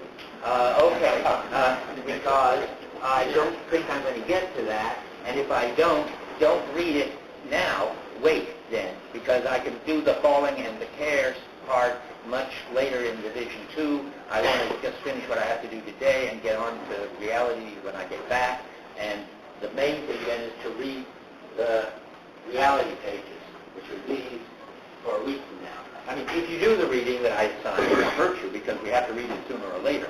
But I'm not going to get a chance to talk about it probably. And that's because I find that what goes on in this kind of what he calls at one point derivation of, in effect, predicate calculus, what you all have to take in this department, out of transparent coding is so original and important and remarkably, as I said, relevant to just the kind of things that people at the forefront of analytic philosophy are now worrying about, that I can't help but get sucked into doing it in detail. I want to discuss every step of the derivation. And there's also this ongoing debate that you don't know about between me and Forrest and somebody else here about exactly how to read it, the relation of interpretation to understanding. I've got a new angle on that. the issue there is, and we'll keep coming back to that, what's the bottom level?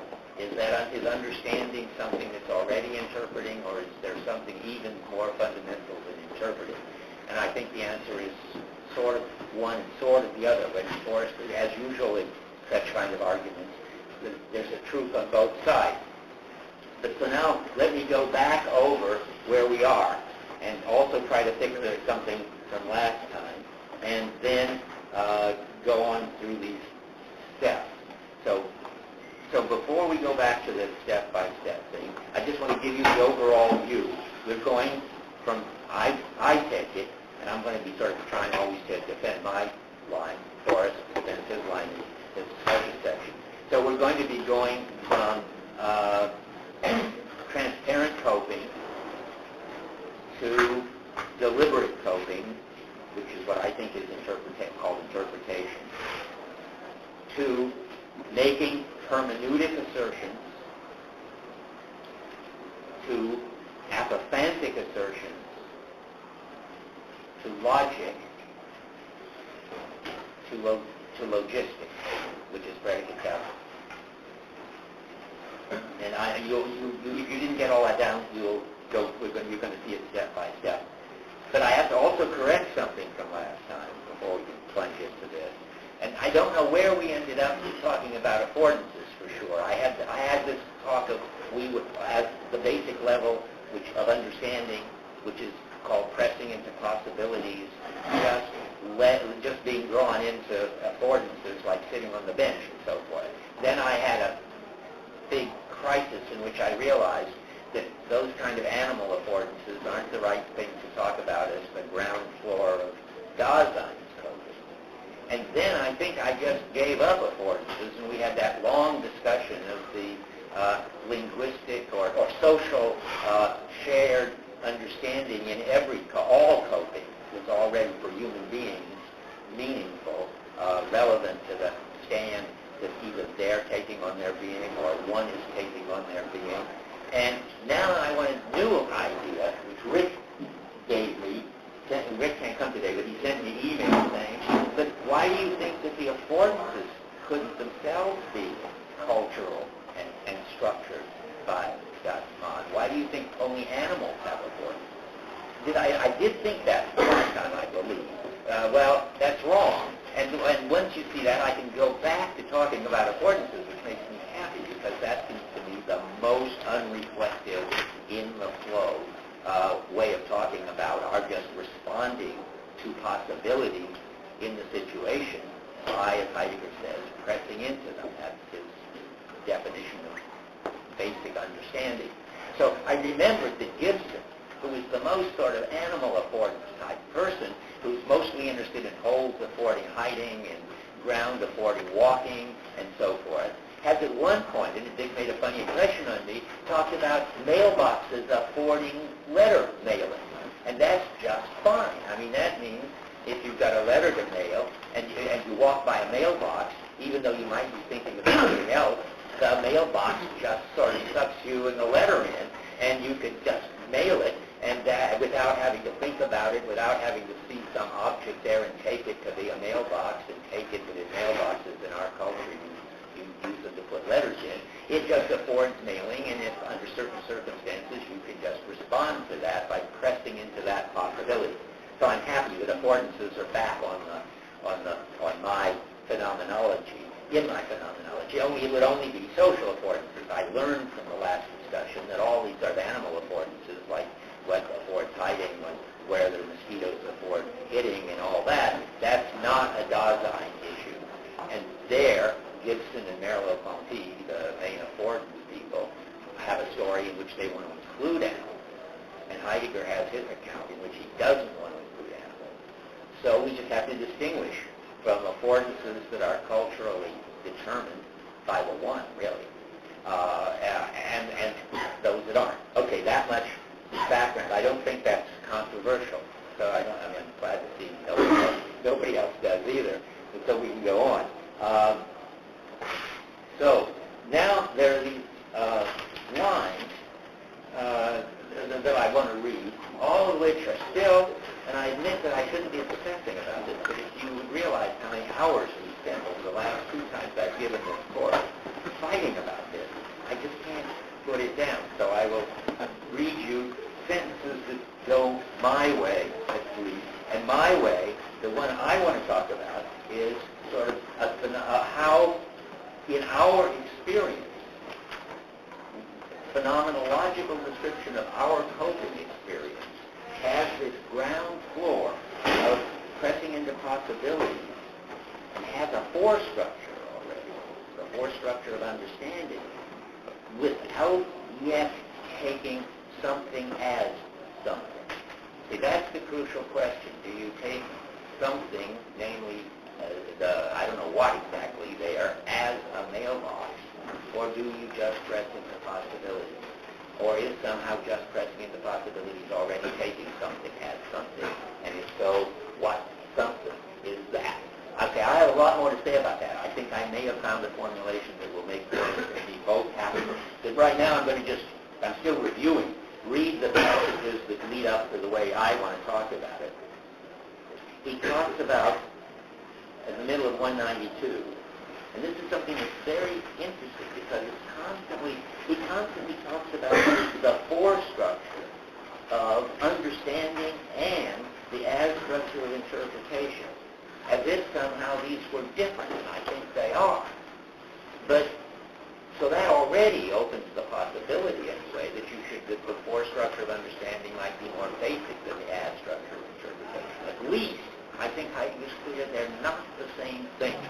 You know, a great paper topic for anybody who wants to help me out is what's the relation between the force structure of understanding and the as structure of interpretation. If you write it for Forrest, you better fight for one, and if you write for me, for the other. I mean in reverse. I mean, try to teach Forrest my view and try to teach me Forrest's view. But in any case, there ought to be some way of settling this. On 194, on 192 I just read where he seems to distinguish the force structure of understanding. On 194, then he says about the second sentence in the first full paragraph. All interpretation operates in the force structure, which we have already characterized. Any interpretation which is to contribute understanding must already have understood what is to be interpreted. Now again, it sounds to me like somehow you can have you could be pressing into the possibility of mailing the letter, and then you could observe the mailbox as something for mailing letters. But I'm not sure, but that's how I'm trying to sort it out. Or again on 202, as I reread this whole section this morning, trying to get it figured out, there is an interesting way that he gets from Aristotle, and this is perhaps the compromise. At least I never noticed this paragraph before. So on 202, I never mind the formal structures, the binding and all that. We'll get back to that, I'm sure, before the end of today. It'll be better. But starting with the end of the second line of that first paragraph on 202, the phenomenon of something as something. And of course, my eyes light up and my hair stands on end. We're going to find out what that is. So he wants us to meet the phenomenon of the something as something and meet it as phenomenon. Well, I think Forrest and we all want to do that. In accordance with this structure, something is understood with regard to something. It is taken together with it. Notice that doesn't say as something. I mean, something's going, when I take this as a something in which to mail letters, or when it just, you got to be careful, solicits me to respond to the possibility of mailing letters by pressing into it, there's still something going on there in which something is understood with regard to something. Although what the something is, I don't know, and it's in regard to mailing letters. Yet in such a way that this confrontation, which understands, will at the same time take apart what has been taken together and will do so by articulating it interpretively. Well, that's interesting. I mean, that seems to suggest both that what Forrest and I are talking about are different, and they going on at the same time. And yes, I think one is more basic than the other, but it's in the at same time, which is, I think, a pointing in Forrest's direction. That's what I want, yeah. That's right. Well, I don't mind the same time if I can have at the same time one more basic than the other. But I believe that. Oh, do you believe that too? Yeah. You just believe that one couldn't go on without the That's other. right. That's Well, all. we just didn't reconcile, I think. I mean, we'll have to have all this. This is too easy. Probably. So, but I think that the idea, that would be wonderful. We would have not wasted those 10 hours of argument. But anyway, that I got the idea of how understanding is more basic than interpretation, and Forrest got the idea that nonetheless they always go on together, so that somehow when I'm pressing into possibilities, I am already somehow articulating interpretively something as something. I don't know whether I believe that. I mean, I would prefer to think, and this is why Forrest and I keep disagreeing, that you could just press into possibilities without at the same time interpreting and articulating. And I don't know. I mean, this is how I think about it. I think this means, I'm going to do the animal one because it's easier, but you can convert it to mailboxes. This means something like when I hide in a hole, I understand it with regard to hiding. Remember, I already understand it. It's already understood with regard to something. Hiding in a hole is different than sweeping in a hole. So I already understand it with regard to hiding. This is, at least for Aristotle, this happens at the same time as interpreting the whole as a hiding place. And maybe that's right. Maybe pressing into the possibility of hiding in this hole is to interpret the whole as a hiding place. I don't know, because I don't know how much, I don't know what to say about it. One, but I think that's what Aristotle thinks. And Heidegger is here telling us what Aristotle thinks. And usually, what Aristotle thinks is what Heidegger thinks, at least a lot of the time. So anyway, that's the best I can do. To me, this is, as you can see, something important. And I think I'm making progress in getting it in my story about the whole. I mean, I think you can see why you separate the understanding from the interpretation and why they both happen at the same time. Let me say it one more time. So in pressing into the possibility that this whole offers, I just understand it with regard to hiding, and I don't even understand it as a whole. I mean, there is a hiding possibility, and I press into it that has a hiding possibility, not a sleeping possibility or an eating one. And at the same time amounts to interpreting the whole as a hiding place. I think that's clearly right. Whether that means that I somehow experience a whole as a hiding place, as I press into the possibility, is where Forrest and I think still differ. I want to say that I could press into the possibility of hiding just slow without experiencing a whole as a hiding place. But I don't know. I got to stop this. On. Okay. Now, ready to talk about things that interest you instead of things that interest me and Forrest. There is a digression here, but an important one, and I have to take it. But before we go back to this derivation step by step, and that is, he takes a moment off to talk about hermeneutics with a capital, interpretation with a capital I. Interpretio in German instead of Auslegung.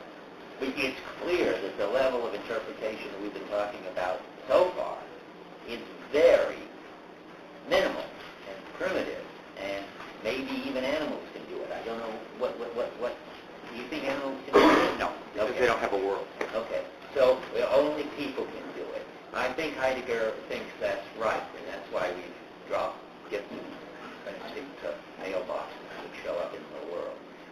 But now, we're not talking about this, again, Forrest and I could at least agree to this, minimal thing that people can do, which is this Auslegung, interpretation with a small I. We're talking about a philosophical method with a fancy name, hermeneutics, which is, in the translation now, this interpretio, and that's capital I. You get there by starting to talk about, and you've got to talk about this anyway, that's why I have to make this digression. We do want to talk about having foresight and foreconception, because they are important new gizmos that Heidegger's throwing into the phenomenology.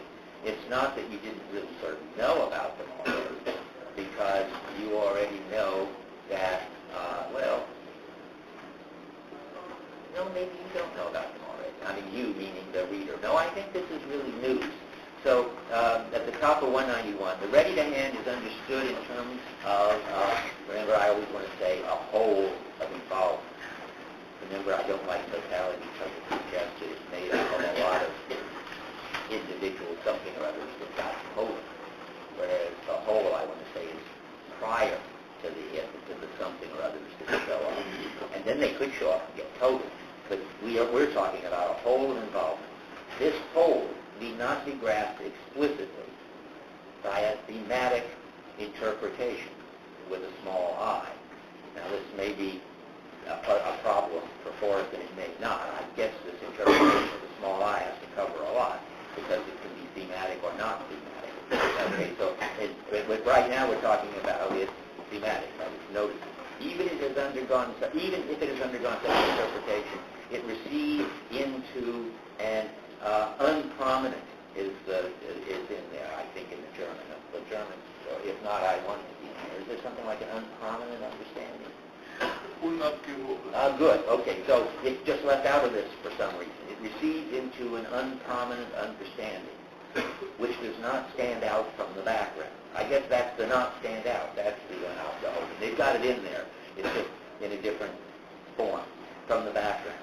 And this is the very mode in which it is essential foundation for everyday circumspective interpretation. And now he goes on. So this is not news yet. In every case, interpretation, I don't know about this, it doesn't seem to help there. In every case, interpretation is grounded in something we have in advance, in a forehaving. Now, interestingly enough, Forrest just set that up, because what we have in advance is the world, is the background, or the familiarity with the situation. So I'm going to be in a room. I'm going to be pressing into the possibility of sitting in a chair. And not understood in an animal way now, but in the way that we sit in chairs. And the Japanese don't have any chairs. So I'm pressing into the possibility of sitting in a chair as a student. And at the same time, there is this unprominent familiarity with classrooms. And that's something we have in advance. Before we can press into this possibility of sitting into chairs, both facing the right way, for instance, is sort of easy for you, but for you and Wheeler, where the chairs are facing all over the place and all around and are movable. You've got to understand classrooms and have a familiarity with what goes on in classrooms. So you don't just sit down in a chair which is pointing directly away from where sooner or later the lecture is going to take place. And that's the sense in which you already have a forehaving in advance before you can press into possibilities and interpret. The appropriation of understanding, as an appropriation of understanding, interpretation operates in being towards it. Well, no, I don't need that. It doesn't disagree with what I'm saying. And now, what's important about this forehaving is that it's not, of course, to be something that you represent. It's not a bunch of beliefs about the classroom. It's something that you just got in your way of taking things because you've been, or your way of coping with things better, because you've just been in lots of classrooms. At first you wouldn't know. In kindergarten you could face any direction and so forth. So every interpretation, I'm going to read it again, is grounded in something we have in advance, in a forehaving, as the appropriation of understanding the interpretation.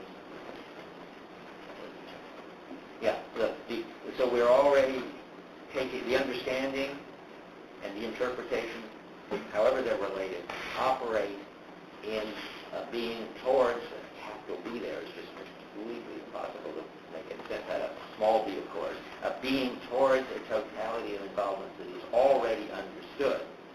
And that's fine. That is the forehaving.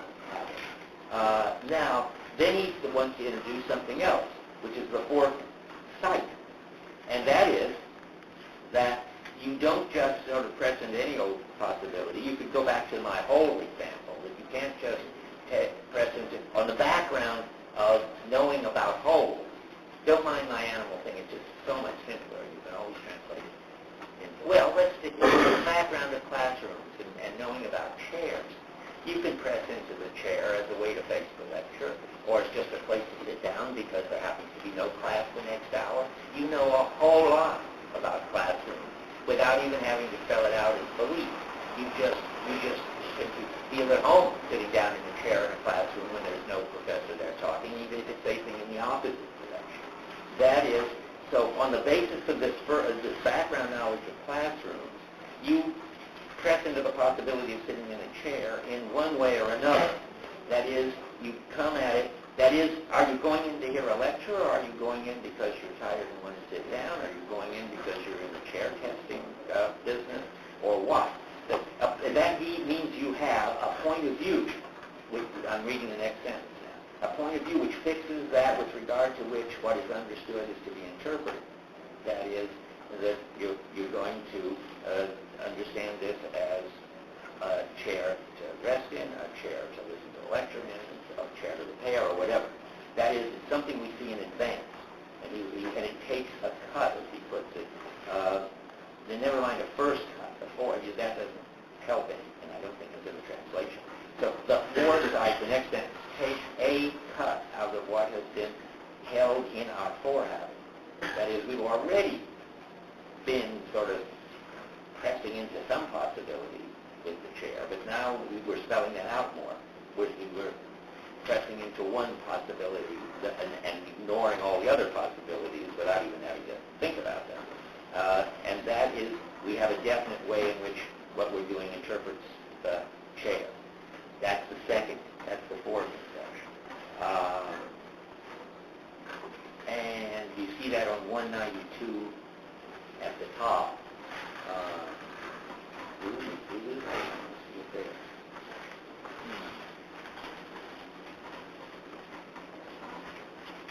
Well, no, I don't want to read that yet. I mean, he's going to map all this in onto academic stuff in a minute, but I think I debated with myself what order to do it in, and I think I made a mistake. Stick to what I just said. So we got, and now, so on the basis of a taken for granted background, I don't even know. It's just a know-how, which instead of saying I have it, really has me, or I am it, or something. Then there's something I'm trying to figure out, or something more specific I'm trying to do. Trying might be even too much. There's something specific I'm doing. This is my way of sitting in the chair. And I also have, and now comes another part of it, a preconception. That's a foreconception of what would count as a solution. That is really like Searlean success conditions. I mean, whenever I'm doing something, I'm involved in that is already some sense of what it would be to do it right, to succeed at doing it. So you're pressing into these possibilities, and that's only one set of possibilities among others, and you've got some sense of what it would be to succeed. Yeah?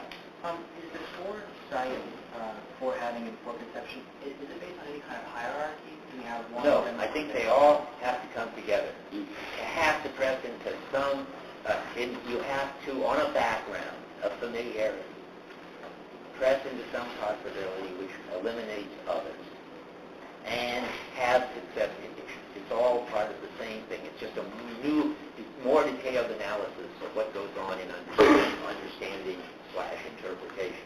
We're not going to go back into that. Okay, so, and now he's going to say, and moreover, that happens also, and this is the top of 192, in interpretation with a capital I. And all of a sudden, he gets off on this digression in which he says lots of interesting things on page 192 about what it is when you're doing interpretation. A textual interpretation, he says at the top of 192. But being in time is itself an interpretation of Dasein's practices and their structure and what it means. So he's quite clear that his method in this book is interpretation. I mean, you have to take my word for it. It says it in the introduction, which I didn't assign, because without having read the book first, it wouldn't make any sense to you. When someday you go back and read the introduction, you'll see that the method of this book is phenomenology. ontology and phenomenology, the way Heidegger manages to make it mean, is always got to be interpretation of this, like where you sort of read us like a text. So he says, and if you do, he's going to say, when you make an interpretation of Dasein or of a text, you can't just describe what's there, as if somehow it was obvious what's there, and you could just leave your preconceptions, leave your forehaving aside. But you can't, because, as he says, I'm still in the top paragraph, the one that goes on from the previous page. In an interpretive approach, there lies such an assumption as that which has been taken for granted with the interpretation as such. That is to say, what has been presented in our forehaving. Funny that those are small eyes. Is that really true? Does he switch from interpretation out of it? I can see why he must, because what he wants is to talk about it in such a general way that it applies to sitting in chairs and privacy at the time. They've all got the structure of the foreconception, the foresight, and the forehead. I'd like to just give the example of textual interpretation. Yeah, but is he using, when he says at the end of textual interpretation, all the other ones are outdated. I see. But he's in the same paragraph with the textual interpretation. So I don't know what, I say my answer to that, is that Auslegung is both a very general name for interpretation, which covers even text and so forth sometimes. And Auslegung sometimes is distinguished from interpretation when he wants to distinguish between what you do when you write being in time or interpret a text from what you do when you ordinarily press into something, possibilities as something or other. So in any case, what's important to him here is that interpretation, you don't have such a thing as an interpretation that is just open to the way things are. That you already come to whatever you interpret, even if it's an academic text interpreting or a job like being in time, with a forehead. And what's important about the forehead, and this is why I'm going into it, because it's so fascinating and most people don't understand it, and it's a little bit Heidegger's fault, because the forehaving sounds like something you've got. And if you think it's something you've got, it sounds like it's too separate from you. It's like the mistake of taking a stand, which if you start thinking about it as, here I am, and now I'm going to take a stand. It's something you do. So the forehaving isn't really something you've got. It's something that's got you, is the way I would put it. That is, it's your already understanding of being, your already familiarity with the world, and your already familiarity with the room, and your already familiarity with the text, whatever, or at least familiarity with that kind of text or something. All that you've got in the background. And moreover, and this is Heidegger's really interesting point, it's not something you can make explicit and then sort of discount and say, well, but I've got to take account of the fact that I'm already bringing into this prior interpretation, because it's more basic than that. This prior interpretation is just your way of looking at things. You don't know you, it's got you, so to speak. You can't make it explicit, and you just have to put up with this. That's how interpretation goes.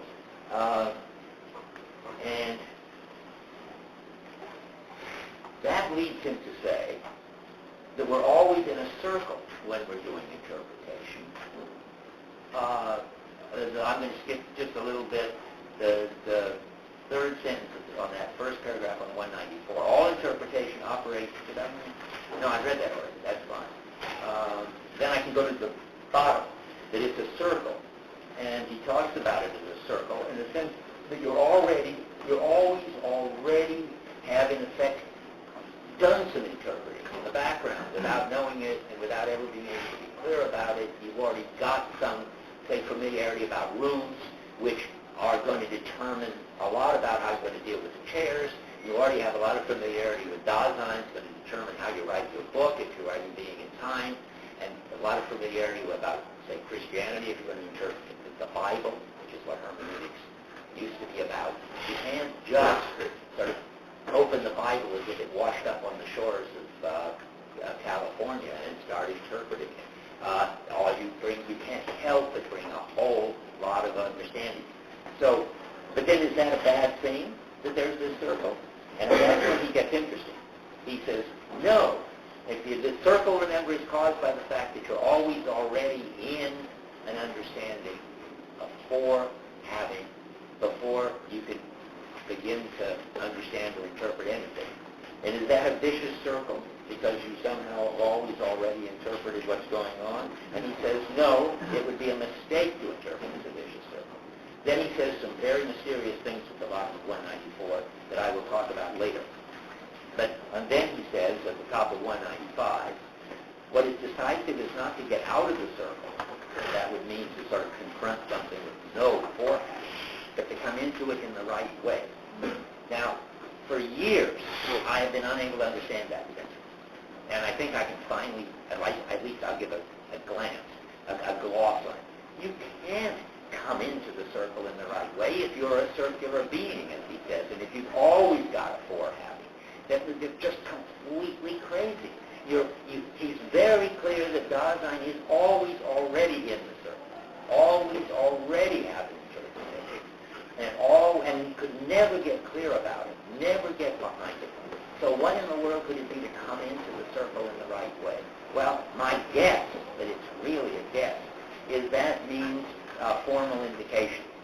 That means that though you're already in the circle, you understand at the same time that what you're going to say is provisional, and that it might very well be wrong.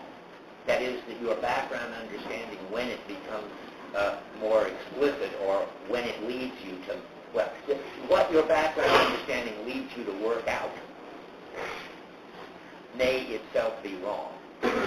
And having that as part of your understanding of interpreting, that you've always got to realize that you can be bringing a distorted or incomplete background, so that you have to be ready to correct your interpretation when part of the background gets in the way and becomes explicit to you. And that no matter how much you correct your interpretation, you can never be sure you got it right, because there's always this background that you don't know about, which you can't make explicit to yourself, which might be a distorting background.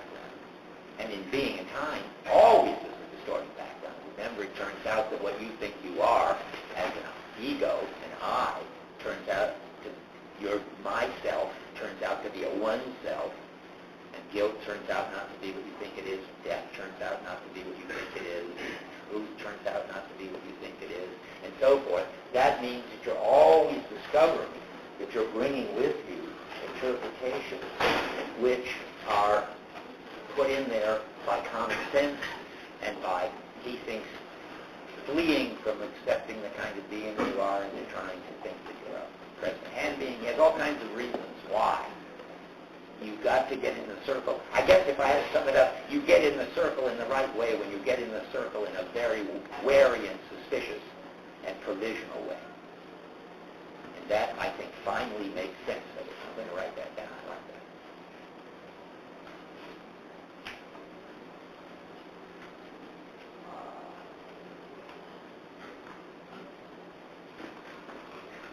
Now I'm going to read you something just because it's relevant here, because it's one of my favorite sentences from Basic Problems, which shows Heidegger taking this view he's got about interpretation amazingly seriously. The view implies that for all Heidegger knows, he's got it wrong in some way. In fact, the view implies that it's almost sure that he's got it wrong in some way, because there's always all these suppositions, sort of presuppositions, but they're not even that linguistic. There's all this taking for granted. Well, they're not even that explicit. There's all this forehabit and a lot of distortion in the forehabit, and always a limitation in the forehabit. So it looks like Heidegger should not be confident that he got it all right when he wrote Being and Time. And the amazing thing is he's the first philosopher, as far as I know, and maybe the last, to not only admit it, but think of it as what he calls a positive phenomenon. He says about, I'll read you the quote in a minute, but he says the foreconstruction, about 6 lines down on 195, it's not the level of a vicious circle, or or even a circle that must be tolerated, in the circle is hidden a positive possibility of the most primordial kind of knowing. Namely, that you probably got it wrong in some extent, and you can work to get it righter, even though you'll never get it the right interpretation. There isn't anything as the right interpretation, I believe, for Heidegger. There is just better and worse interpretation. And what makes them better and worse, you must be wondering? Well, that they have to be in touch with the phenomena, like transparent coping, which philosophers were not in touch with. They have to be consistent. They have to be take account of all the details. You can't just refuse to think about something that it doesn't fit your interpretation. And then, at least, and insofar as an interpretation is more consistent, complete, and what did I say the last one was? I had three. I only got two. You want it to be coherent, complete, consistent, and consistent. Oh, good. They're all the three C's. That's right. So you want it to be coherent, complete. He doesn't talk about that. I'm making this up. But I mean, you need some notion of what being in time. What's good about being in time is that it's coherent and complete. No, that's too similar. Complete and consistent. What the other one is phenomenologically responsible or something. You want to not overlook any of the phenomena and that you can see and so forth. Well, now here's this quote from page 322 of Basic Problems, which is just amazing. He says, "In the end, faulty interpretations must be made. Without our knowing where the faulty interpretation lies, we can be quietly persuaded that there is also a faulty interpretation concealed within the temporal interpretation of being."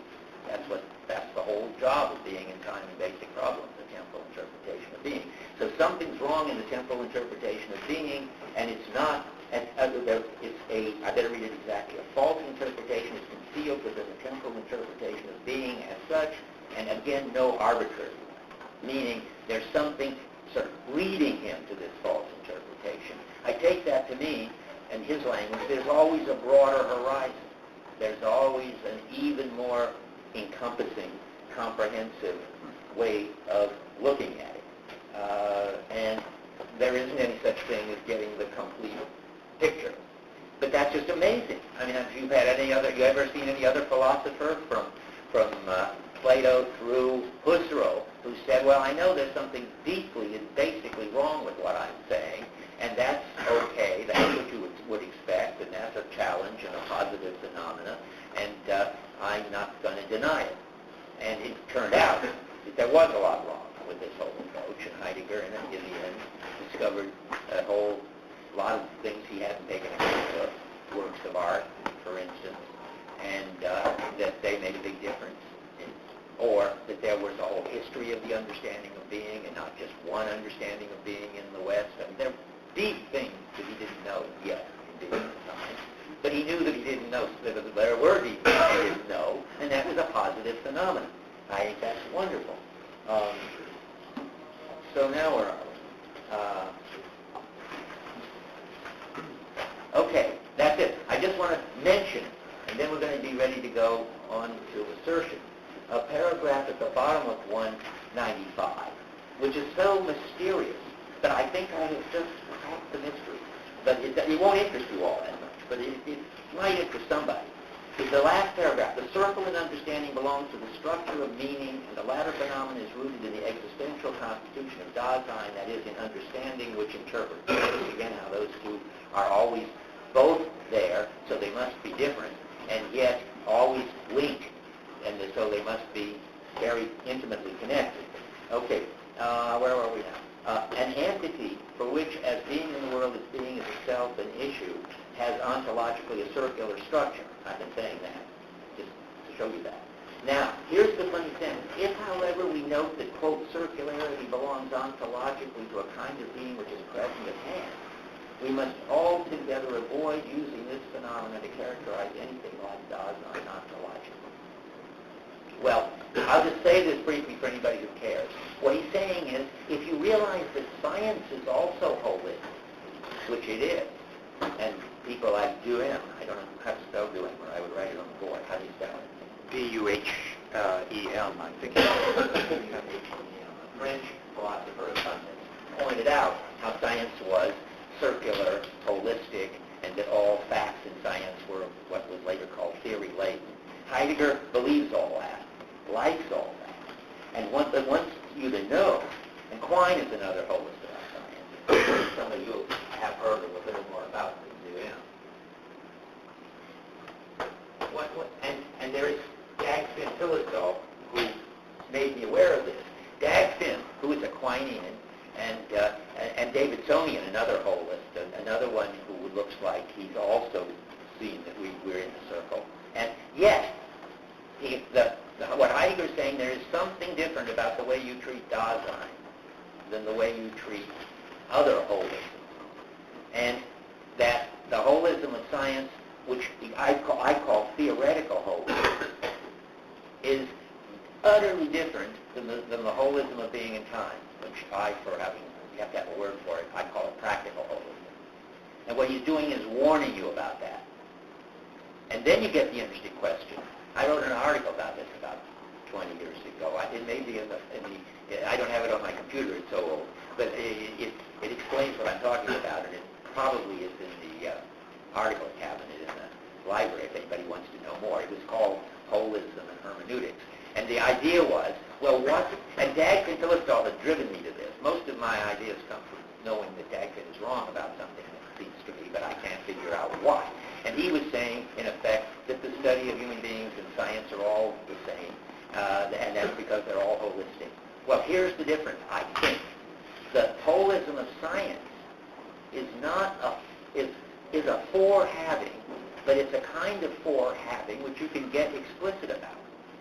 You can understand the circular structure of science. It's no secret that it's all interdefined, and the forces are defined in terms of laws, and laws are particles, and particles are defined in terms of forces, or however it all works. You can spell it out.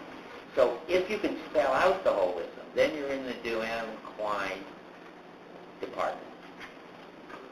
If the holism is a for-having that has you, such that it's not a question of belief, and you can't step back from it detachedly, make it explicit, then it's not the holism of science, it's the holism of Dasein.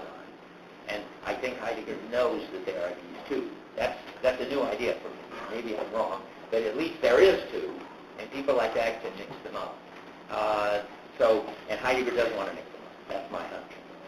So there for that mysterious paragraph. Okay, now we have half an hour, which is fine, from which we're going to go on and make the rest of the deduction. So he starts all over again, so to speak, to get a running start on 195 with the section assertion as a derivative mode of interpretation. Remember, he's deriving, and he's gotten so far understanding and interpretation. We're out of the digression. We're back to the main issue. The last stuff I've been reading is this methodological digression about circularity. Now, back to the main issue. Yeah. Is this an interpretation optimum or interesting. It better be small I. Well, that's the German. Derivative of what? The derivative mode of what kind of interpretation? Section 33, the name of it. Yes, Auslegung. Good. Put a small I instead of a capital I. That's what happens when you try to use uppercase as a way of distinguishing something. You get in trouble. Anyway, that's right. It has to be assertion as a mode of of Auslegung, because we're doing this. We're not talking about method of text interpretation or method of Dasein interpretation. We're talking about the kind of interpretation that's always involved in dealing with anything. And so we want to know how that's related to assertion.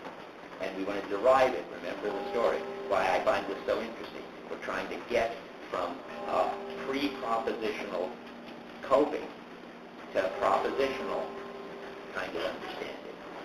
And that's where and this is the move to proposition. Eventually, you'll see. And, okay, so here's this little review that he starts with. It's a kind of running start. Stuff's happening at noon.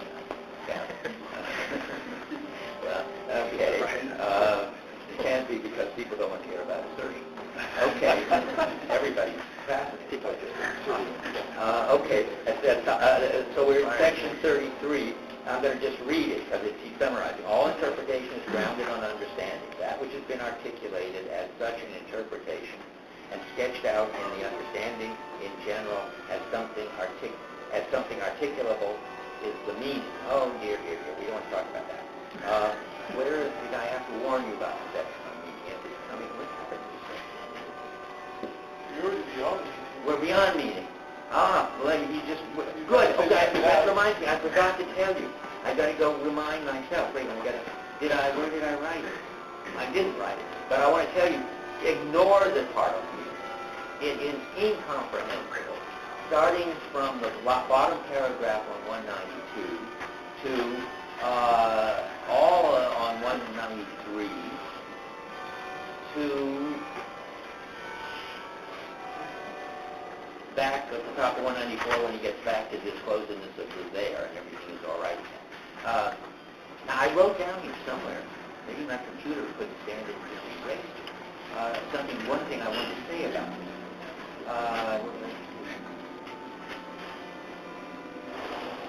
I want to tell you what I think is in the meaning chapter section there, why you shouldn't pay any attention to it, and why it's so condensed as to make it impossible to understand. So what Heidegger's trying to do, I think, there, is distinguish his view of meaning from Husserl's view of meaning. And he's playing a kind of rhetorical trick, it seems to me. He's going to call meaning, but it's a rhetorical trick that's based in a very important insight, and you've already seen it, that meaning is like significance or intelligibility. It's the most public, the most outside, holistic organization of everything. The equipmental totality, plus the for the sake of which gives you significance, and then you throw in mood too, and it gives you mattering. All that forms the background on which you can encounter anything. And you can call that intelligibility, you can call it significance, and now Heidegger, just for no good reason that I can think of, decides to call it meaning.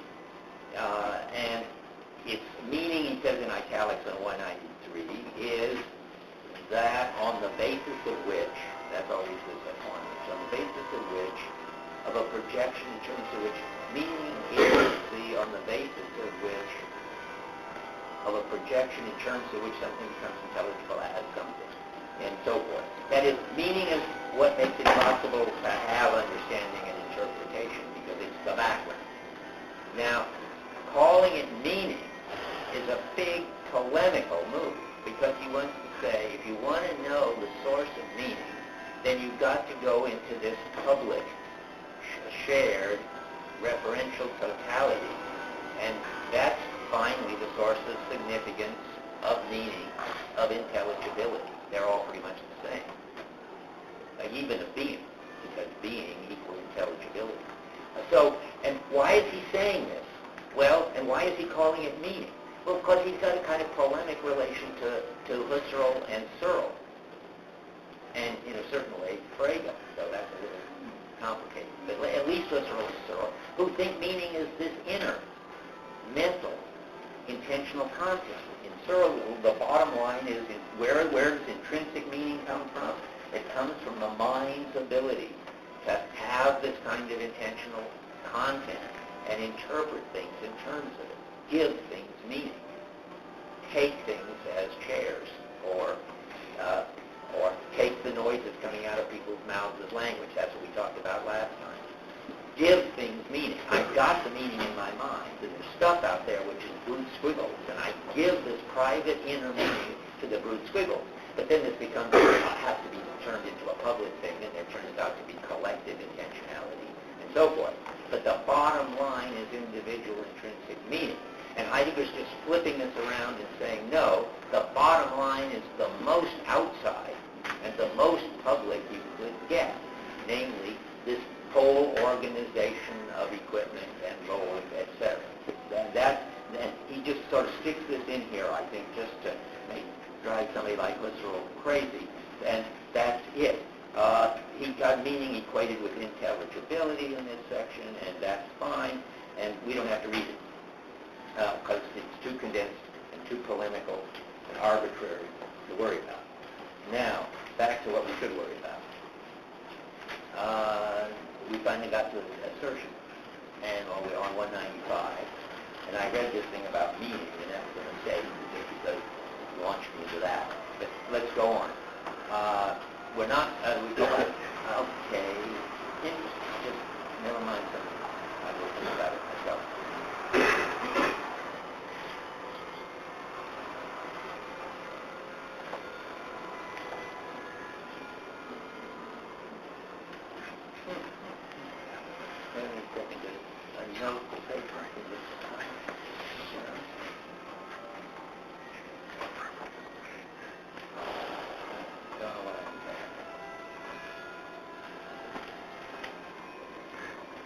Okay, so we're going to go to assertions. Assertions are very much related to, are a subclass of speech acts, which is what Searle talks about, and you've had that, some of you. I mean, there are also, of course, requests and declarations and promises. But in the philosophical tradition, the main form of speech act, the only form of speech act that anybody cared about was assertion. That's one of John Austin's objections. John Searle takes over. And Heidegger's going to take over assertions and show how they work and undermine the traditional interpretation of them. He also thinks that assertions are not basic, and there's a list of all the kinds of speech acts somewhere coming up very soon at the bottom of 204, where he says, being with one another is discursive as assenting, refusing, demanding, warning, pronouncing, consulting, interceding, making assertions, and quotes there, and so forth.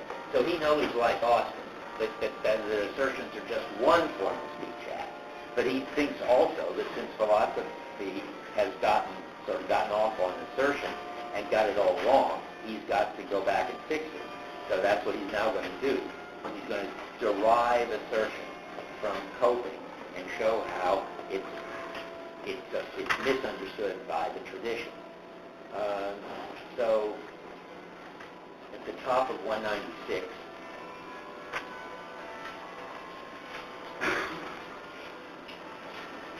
he's going to get it by seeing how the as gets changed into assertion.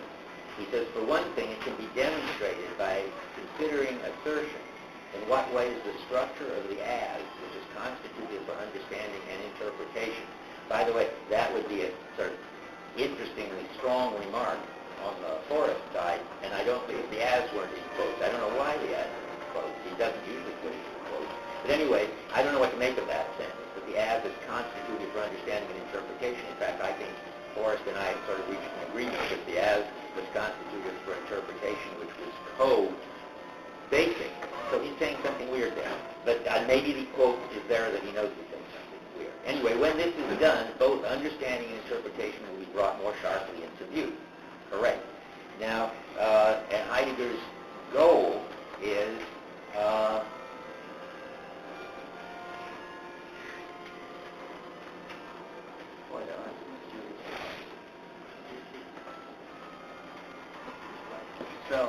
so now we're going to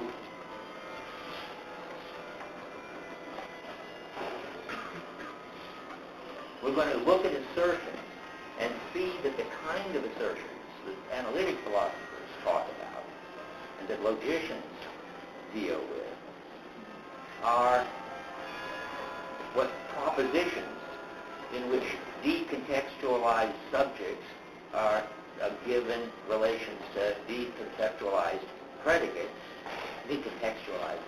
like this lectern is ground. And we do that by making judgments. I mean, that all starts in Aristotle already. And now Heidegger's going to say, oh boy, is that coming in too late in the story.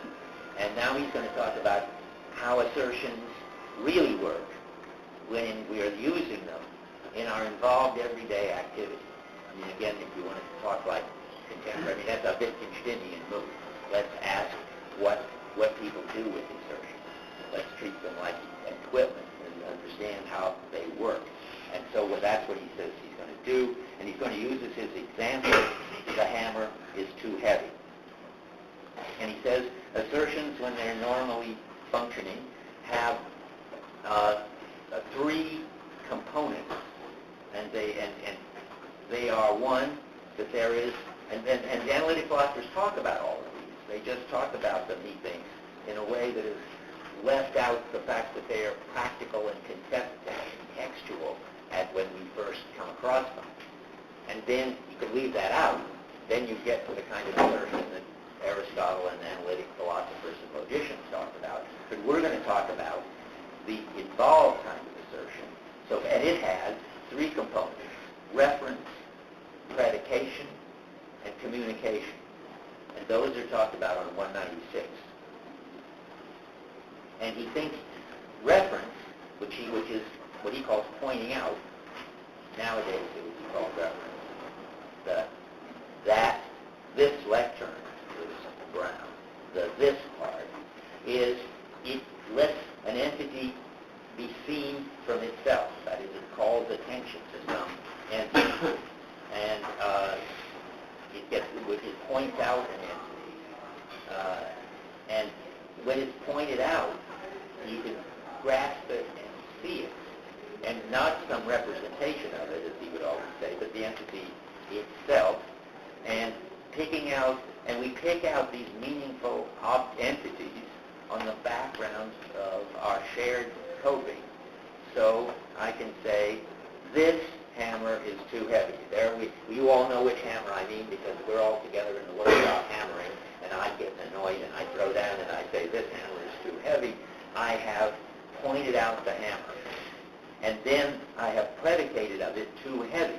That means I've concentrated on one aspect of it. It might also be too unbalanced and too noisy and too rusty. It could have lots of things wrong with it. But when I predicate too heavy, in Heidegger language, I concentrate or narrow what I'm talking about to one aspect of the hammer. That's what he talks about under number 2 there, predication. And he says, there's a very bottom, one line from the bottom, there's a narrowing of content. That I'm giving you the example. When I say it's too heavy, I narrow it. I'm not saying it's unbalanced, and so forth. And that's, for the Greeks, apophantic. That's pointing something out. I point out the hammer as too heavy. And this is what the Greeks call, I have to tell you this because it's confusing. At the bottom, the top paragraph on 197, setting down the subject, that's the hammer. Setting down the predicate, that's too heavy. And setting down the two together, that is, the hammer is too heavy, are thoroughly apophantical in the strict sense of the word. Now, he's going to use apophantical differently in a minute, which is very confusing. Right now, he's using it the way Aristotle used it, and it just means, apophantical means let something show itself. It's apophantical because it's letting us see the hammer. Pretty soon, apophantical is going to be distinguished from hermeneutical, and so it's going to be confusing, because Aristotle didn't have this. But anyway, so I'm just calling your attention to that. That's not the way he's going to use apophantical when he gets to it. He's got a more narrow definition of it, I think. So it isn't a Forrester looking word, but no, okay, yeah, I think so. So finally we get to communication, and then we get that we communicate, for instance, if the hammer is too heavy.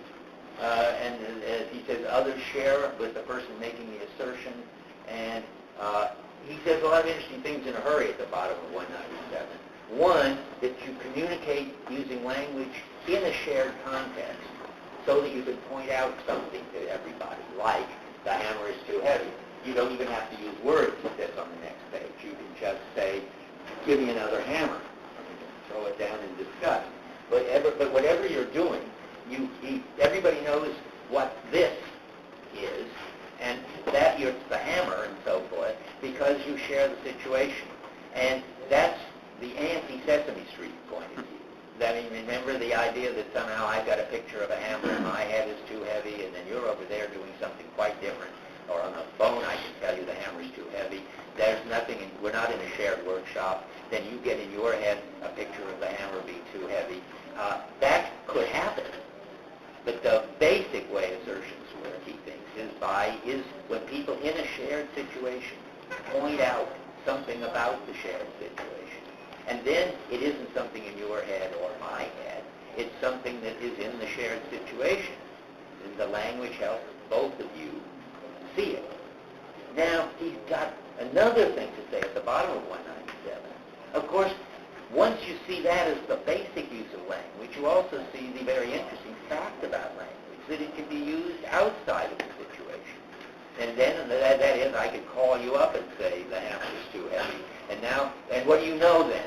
Well, you know something. You don't really know which hammer I'm talking about. But and when language sort of drifts off like that, it loses a lot of content. My example is, once I bring in my car to the mechanic and it's sputtering, and the mechanic says, the carburetor is dirty. Now, I don't really understand what that is, the way the other workers in the garage understand that and go and do what has to be done to the carburetor. But the next time I bring it in, I go home and tell my wife, guess what, the trouble is the carburetor is dirty. And she can go tell her friends. And it gets further and further from any content. And the next time I go into the shop and the motor's sputtering, I can say, the carburetor's too dirty, and I may be right and may be wrong. And that's all got to do with the way, the good way, that language lets you even refer to things outside of a shared situation, can get you to more and more banal, more and more empty meaning. This is all at the bottom of 197. That which is put forward in an assertion is something that can be passed along for further retelling outside the workshop, outside the garage. There is a widening of a range of mutual sharing that feeds, but at the same time what's been pointed out may become veiled in the further retelling. That's what I just illustrated. Now, we're ready for the distinction between hermeneutic and apophantic assertions. That happens on 200. So it turns out there are really two kinds of assertion. A situational one, like the hammer is too heavy, and a non-situational one, like this hammer has weight or is heavy. So first we just get that at 200, you see at the bottom half of the top paragraph.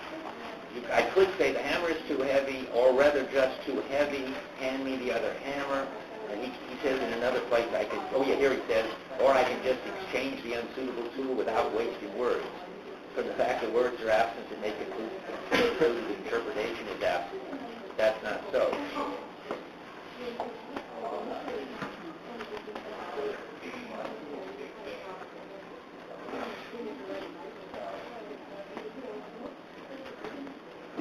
So now he's going to ask about the kind of assertion that philosophers talk about when he says, by what existential ontological modification, this is derivative again, is assertion, and now we mean philosophical assertion, arise from circumspective interpretation. And that's when we get from the hermeneutic assertion, which I want to say again, what does it mean to say it's a hermeneutic assertion, an interpretive assertion? It means that it's an assertion which takes something as something in a particular situation. It's an interpretive, hermeneutic assertion to say the hammer is too heavy. It's relative to me and this job and this situation that it has the aspect of. You see the contrast when you say the hammer weighs 2 pounds. Now you've got an assertion that makes no reference to the job, to the situation, but it simply takes a subject, namely a hammer, and predicates of it a property, heaviness or 2 pounds or whatever you want to put in there. So we are going, therefore, from hermeneutic assertions to apophantic ones. He distinguishes them. I will get there step by step, but I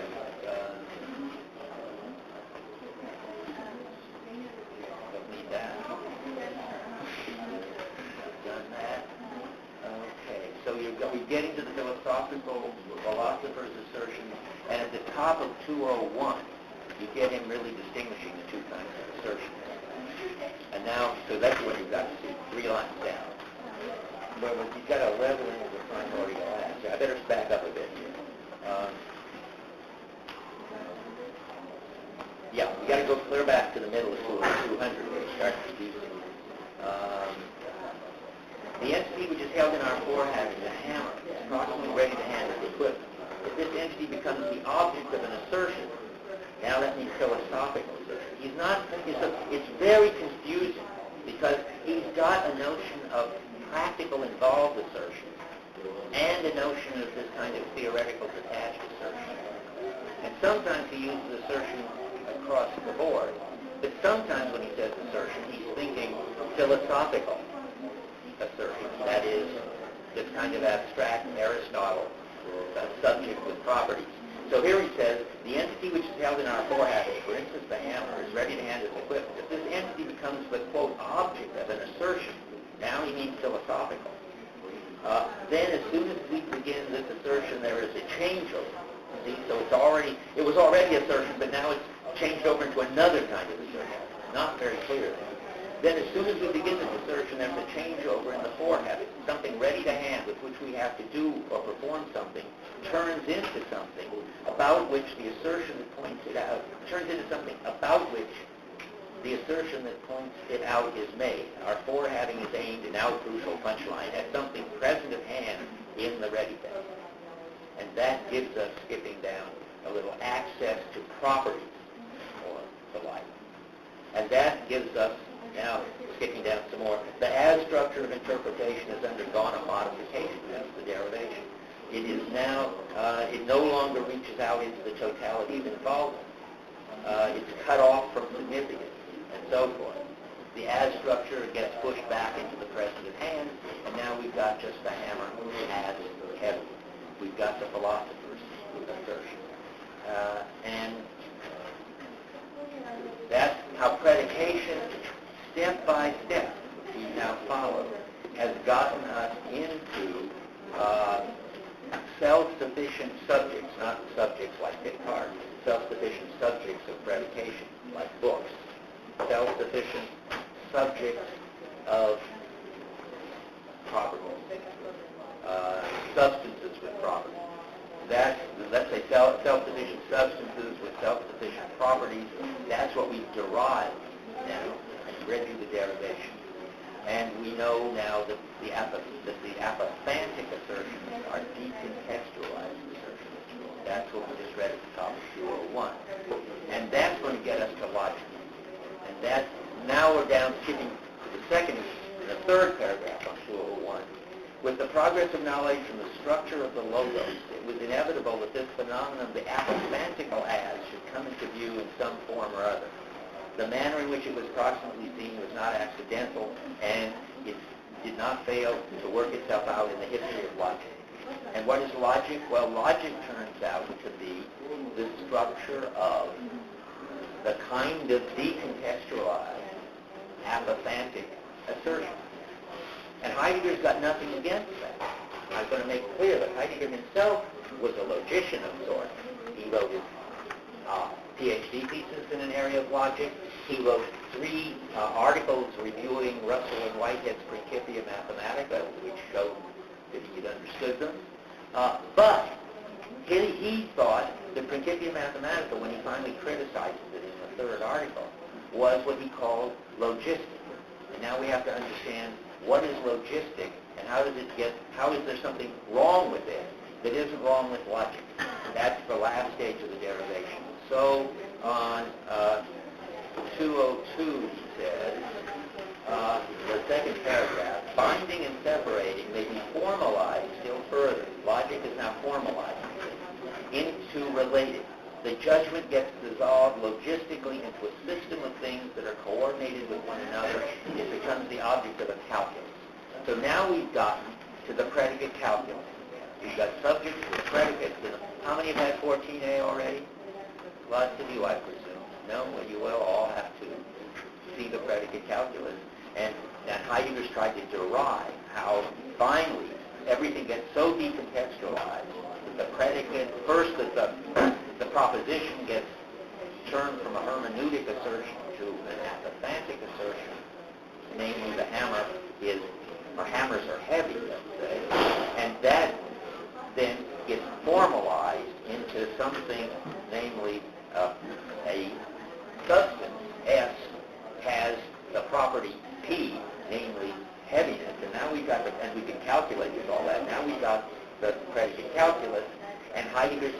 so he's done his derivation. I want to just quote where he says that on 203, by the beginning paragraph, by demonstrating that assertion is derived from interpretation and understanding. And by that he means now philosophical interpretation, philosophical assertion. We have made it plain that the logic of the logos is rooted in the existential analytic of Dalton. That is, he's given you the derivation of propositional content and of logic, and finally of logistics, of the logic which is a calculus from involved coping. Now, I think just wonderful. I have 3 minutes to say one more thing about this. I knew I wouldn't make it to discourse and so forth, but luckily you all agreed anyway. So, what I want to say now is, why do we care? Why is it important that somehow in the course of the history of philosophy, one gradually lost the sense of the way assertions were grounded in coping activity and got their meaning from the coping activity, to assertions that were not grounded in coping activity, that were just subjects to the predicate, to a kind of logic which just calculates with subjects and predicates and no sense anymore of what they came from or what they mean. They're just squiggles, P's with S's with P's. Why does that matter? Well, that's where you get where my interest in artificial intelligence comes. It's very interesting. People actually believed in the 60s that they would be able to use predicate calculus to formalize all everyday understanding and inference on the basis of this formalization to deduce intelligent behavior. And you would thereby get computers to be intelligent. The whole idea, the whole crazy mistaken idea that was at MIT when I was there in the 60s, and the millions of dollars that were spent by the Defense Department on artificial intelligence comes from this. It comes from the belief that in this logistic and a forgetting of where it came from. What I mean is, Heidegger's view is, look how much meaning and richness and contextuality has been left out step by step to arrive at the predicate calculus. Why would anybody think that with this thin residue you could reconstruct all of the stuff that was left out? It's the same as the argument against Descartes about function predicates. As soon as you leave all of this meaningful significance out, and all you've got is predicates and substances, or P's and or S's, substances with properties, and why you shouldn't think, you would normally not think if you read Heidegger, that artificial intelligence of that sort, based on the predicate calculus and inferences, was possible. And that's what I didn't think. That's why I wrote What Computers Can't Do. And that turned out to be right. It wasn't possible. Everybody's given up on it now except one person, John McCarthy, over at Stanford. Now, John McCarthy is not to be sneezed at. John McCarthy is a perfect example of what, from Heidegger's point of view, is a disastrous misunderstanding. Of course, he doesn't think so. He's an important figure. He named AI. He won the Kyoto Prize for his work in AI. He's a very smart logician. But he does believe, still, that all common sense, everyday understanding, everyday intelligence, can ultimately be analyzed in terms of the predicate calculus, and all intelligent behavior will be based on it. He still believes it. He now believes it because it will take maybe 300 years and 2 or 3 Newtons to be able to do it. He doesn't think anymore like people used to that you could do it in our generation, but he still thinks you could. And what's at stake is that if you understand Heidegger, you understand why he won't be able to do it, why he hasn't been able to do it, and why he won't be able to do it. Okay, time is up. This is a very hard topic, sort of one of my favorite topics, partly because it seems to be sort of me against the rest of the world in my interpretation of what this means, and I'm sure I'm right. It reminds me of John Searle once confronting a whole bunch of AI people, and I said, there are 15 of them, 20 of them or something, and you are the only one who doesn't believe in AI. And he said, yes, it's 1 to 20, I have them outnumbered.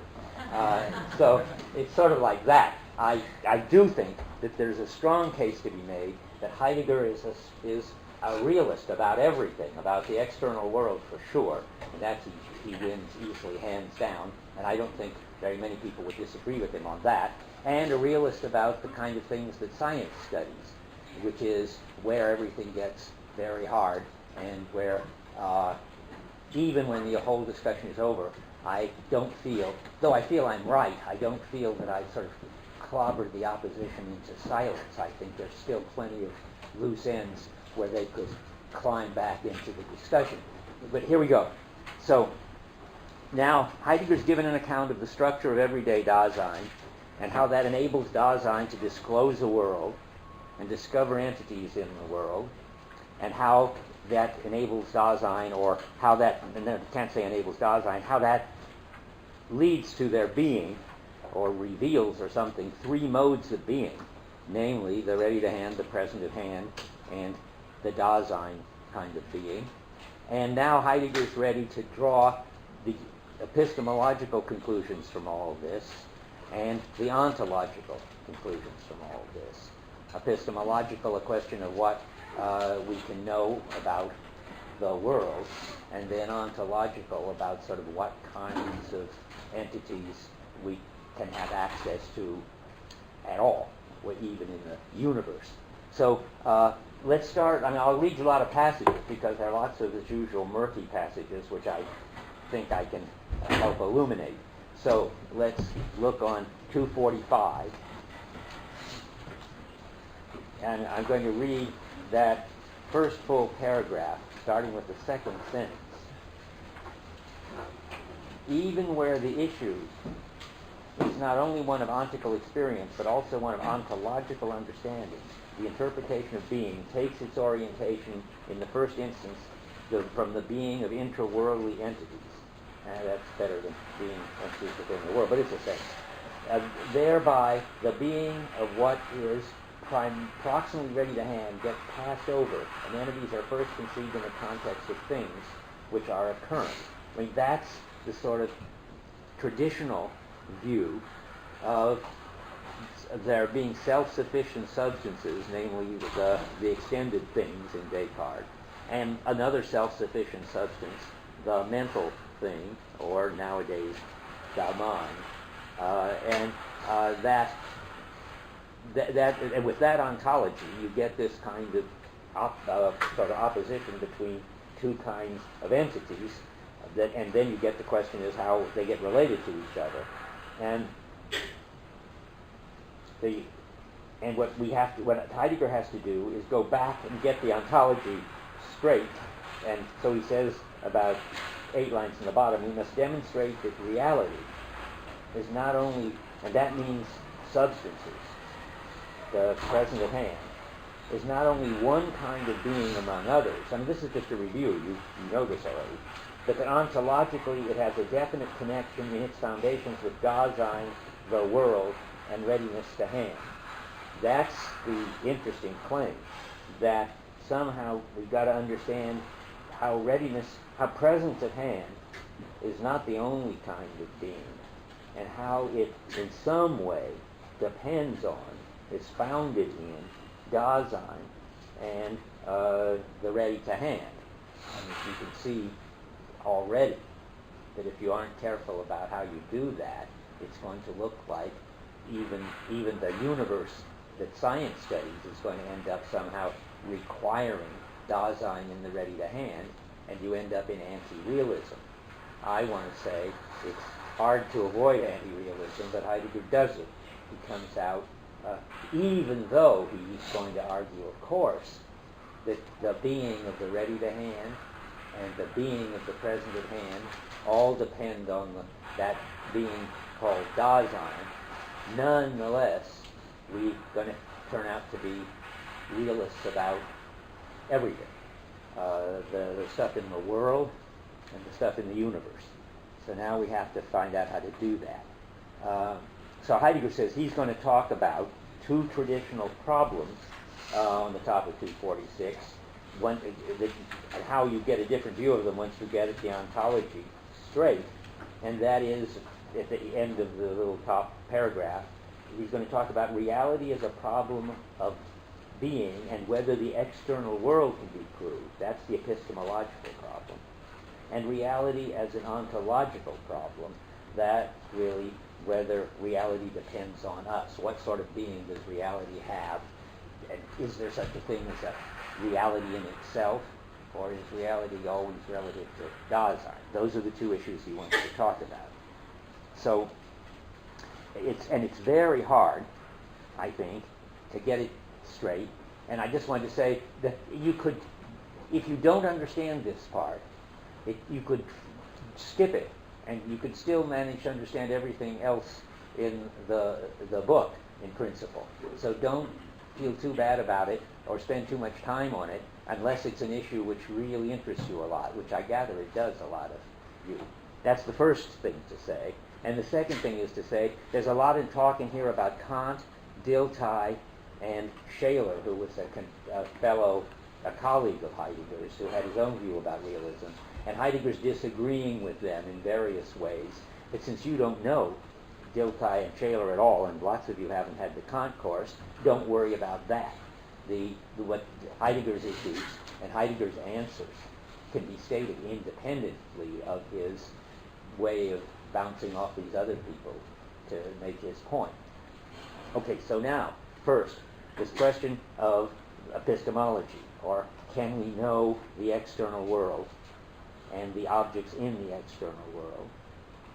Or, another way to put it is, do we have to be skeptics with respect to the external world and everything in it, which is where Descartes would have been if he hadn't come up with God as a way to get him out of it. But as soon as you believe that there are these two independent realities,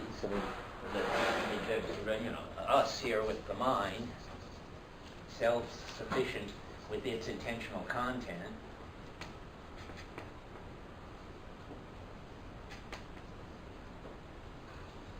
directed towards the world, whether there is any or not, you can always question this connection.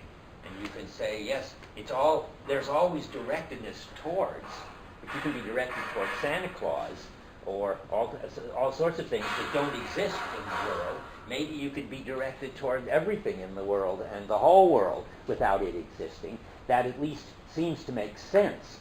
And then you get skepticism, and then you get people who spend a lot of trouble trying to answer skepticism. This used to be the main department in the world where people obsessed about skepticism and spent a lot of energy trying to answer the skeptic, or at least understand the puzzling thing that somehow skepticism seemed unanswerable and yet false. Barry Stroud is one of the people who used to worry about that and still does in his own indirect way, and who thinks that there's something wrong with skepticism, but that it expresses something very deep. I think Heidegger would agree. It expresses something very deep, namely the tendency we have to think of ourselves as a present-at-hand substance, and the world is a present-at-hand substance, and that tendency is very much built in to our way of dealing with things. It's something that's very hard to escape, and therefore skepticism is hard to escape. Now he's going to argue that there is no such problem with skepticism once we understand rightly what Dasein is and how Dasein is related to the world. Because Dasein isn't a substance, and neither is the world, and neither are the ready-to-hand things in the world. Substances are just one very important but sub-region of all this, namely that the stuff that the present-at-hand stuff that's out there, there's a lot of it, but that's only one of the three modes of being, and a derivative one. And if you can see that, you will get out of you won't answer the skeptic. That's what's so interesting about Heidegger. You don't answer the skeptic, you see that the skeptical question doesn't even make any sense. And as he says, Kant said that people having not been able to answer skepticism was a scandal in philosophy. And then Heidegger says, no, it's Kant's belief that skepticism makes sense and we should answer it, which is a scandal in philosophy. And that just means because Kant is still buying into the only kind of being is present-at-hand substances. And then you'll never be able to answer the skeptic. So how do you answer the skeptic? Well, it's perfectly easy and straightforward if you accept Heidegger's argument that he's been making up to here, that Dasein is being in the world. If you see that there is this equipment, and that equipment gets its meaning relative to us, and we get our meaning because we have to take a stand on our own being, and that all that is organized into significance, or the worldhood of the world, then of course you can't doubt the existence of the world. Or if there wasn't any world, there wouldn't be any Dasein either. That, as he puts it at the bottom of 246, the question of whether there is a world at all and whether its being can be proved makes no sense if it's raised by Dasein as being in the world, and who else would raise it? That in a nutshell is his whole thing. As Charles Taylor said, I thought helpfully last semester in the Merleau-Ponty course, Merleau-Ponty is very similar and has a view that we are être au monde, which is sort of like being involved in the world. The Dasein and the world are, as Taylor said, a co-production. You can't have one without the other. And that's just a way of saying, differently in Heidegger than in Merleau-Ponty, but in Heidegger, it's a co-production because Dasein is a being that has to take a stand on its own being and can only... Remember, now, I'm still going to go on talking about taking a stand, but I've cautioned you, it's not a willful thing, and it's not a courageous thing. It's just that Dasein and is somehow, in all of its behavior, manifesting what it is to be, and has to do that. So, insofar as Dasein just is this activity, manifesting what it is to be, then it's a co-production, because Dasein needs the world and the things in it to take a stand on its being, that is, to manifest what it is to be. Now, but there's plenty of people who don't see that, of course. And I don't want to spend too much time on it, because I think that skepticism is not the big deal issue that it was, say, 20 years ago. Let me just see, how many people have been in a course where skepticism was discussed and as a serious issue? In epistemology, I suppose. How many in an epistemology course? That's where you would think it would come up. Well, where else? In metaphysics, Okay, well, and then you get a whole bunch of views, and I think it's worth mentioning that there are all these views, each of which seems pretty sensible, but which Heidegger thinks all are missing the fundamental fact that there is no problem if you understand what kind of being we are. But I want to read one because I think it's very close to Searle. And after all, Searle has got to be, in principle, a kind of skeptic, and he agrees about that. In his way of talking, we might all be brains in vats, which for him, which I don't see it this way, but which for him, he told me once, is just like Descartes' dream skepticism. I think one of it is about minds and one is about brains, and I think there's a big difference. But if Searle thinks that we could all be brains in vats, then and if he thinks that makes it sort of very problematic about what kind of skeptic you could be, then he's going to look something like this. So let me read this, the bottom paragraph of 249. Even if one should invoke the doctrine that the subject must presuppose, and indeed always does, unconsciously presuppose the presence at hand of the external world, one would still be starting with the construct of an isolated subject. Searle does have as his basic, most intelligible way of being the mental, the mind, as a self-sufficient substance. So naturally he's going to have this.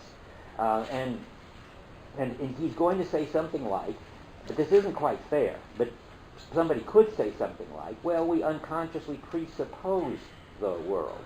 In Searle talk, it's like, well, we don't have to, I don't want to say this yet. Well, never mind whether, somebody could say this. I think Searle's view is more sophisticated. But one could say, well, we presuppose the world. But then Heidegger says, the phenomenon of being in the world is something that one would no more meet in this way, that we have some unconscious presupposition. And then one would by demonstrating that the physical and the psychical are present at hand together. With such presuppositions, Dasein always comes too late. I like that phrase because, and that's why I'm reading this part, because I'm always saying to Husserl and Searle, you're right, there is intentional content, there are minds, They are directed toward the world. They sometimes get it wrong about the world. All of that's true, but it comes too late because we're always already in a hands-on coping relation to the things and always open to the world. So again, it comes too late. For insofar as it does this presupposing as an entity, it is as an entity already in the world. That is, you presupposing is something you do once you have intentional content, once you have beliefs.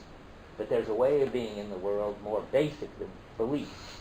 Earlier than any presupposition which Dasein makes, or any of its ways of behaving, is the a priori characteristic of its state of being as one kind of being.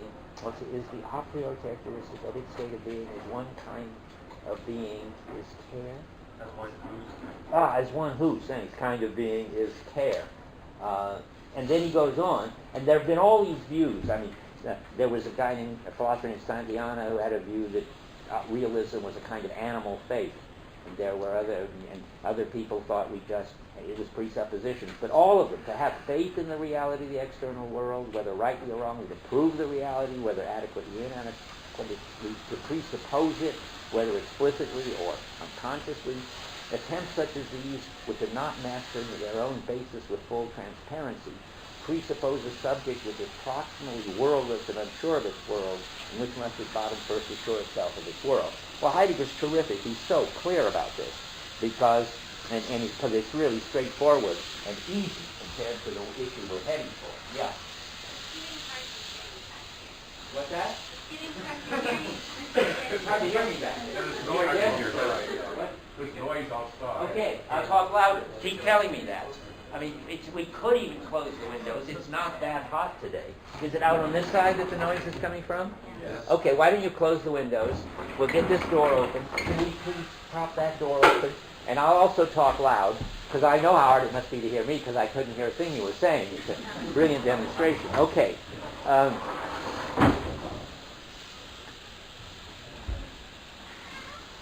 Now, I do think you ought to stop and ask yourself, in what sense has Heidegger proved that we are being in the world?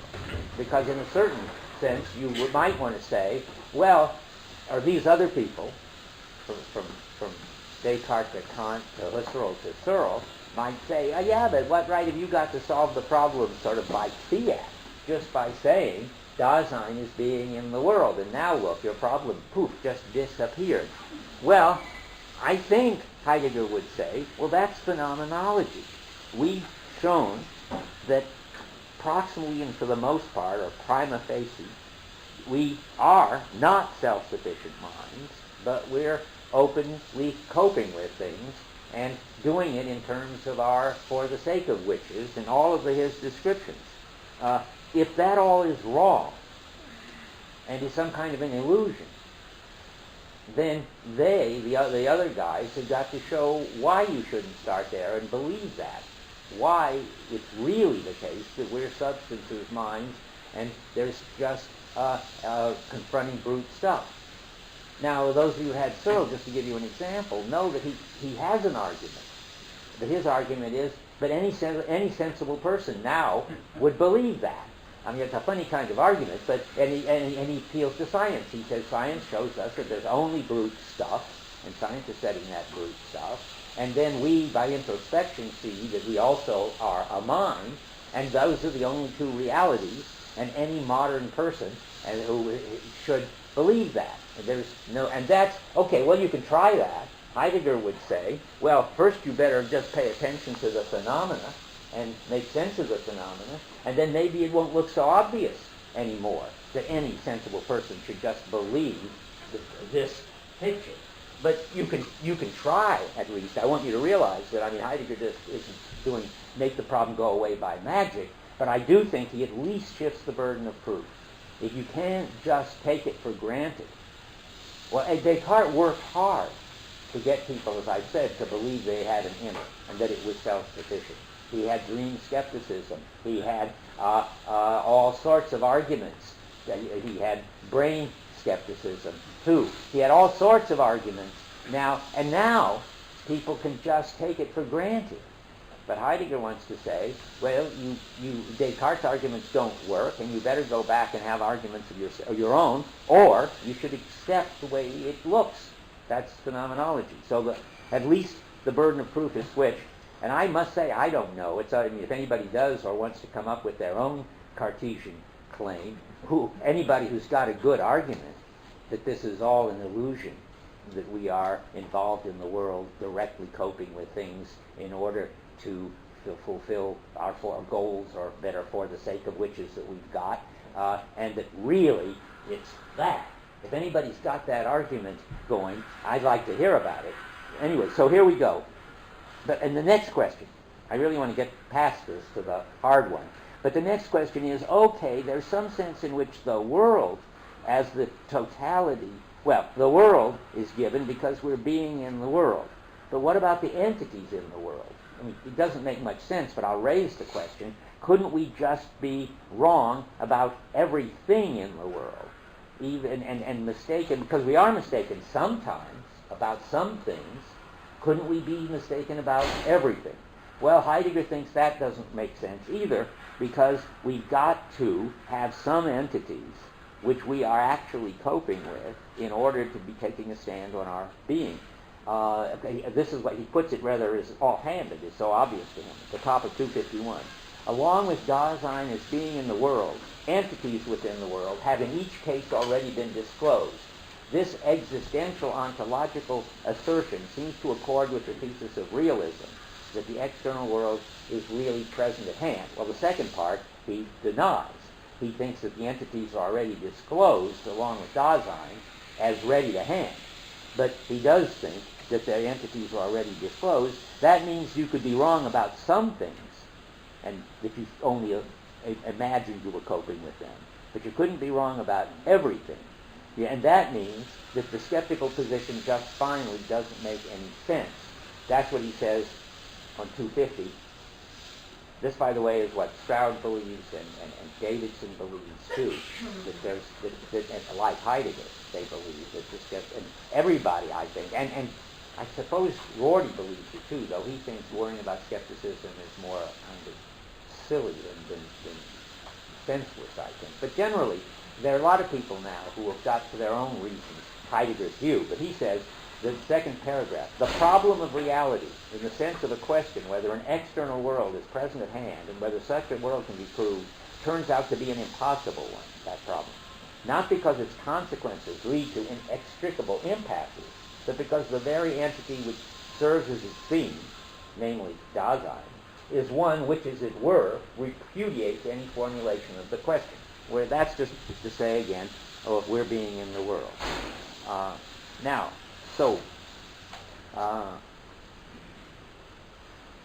It turns out then, I'm going to sum up now, that the existence of Dasein and of all intelligibility and meaning, and of course language too, requires that there be a being like us with a shared world and things in it that we're coping with. Now comes the interesting hard part. The best formulation outside of Heidegger's of this way of thinking about things is really Wittgenstein's. And I'm only going to tell you this partly because Heidegger connects up with Wittgenstein here, but partly because if you put it in Wittgensteinian terms, which is how Davidson and Rorty and who else? Well, many. What? Stroud? Yeah, probably. Although Stroud is so subtle, and I haven't read the color book like you have, so I'm not sure. But anyway, the way people are thinking about this is the best people are thinking, well, there's something more fundamental than intentional conduct, that is beliefs in this case. It's not beliefs about the world. It's practices. So Wittgenstein says in On Certainty, this is the most Heideggerian of Wittgenstein.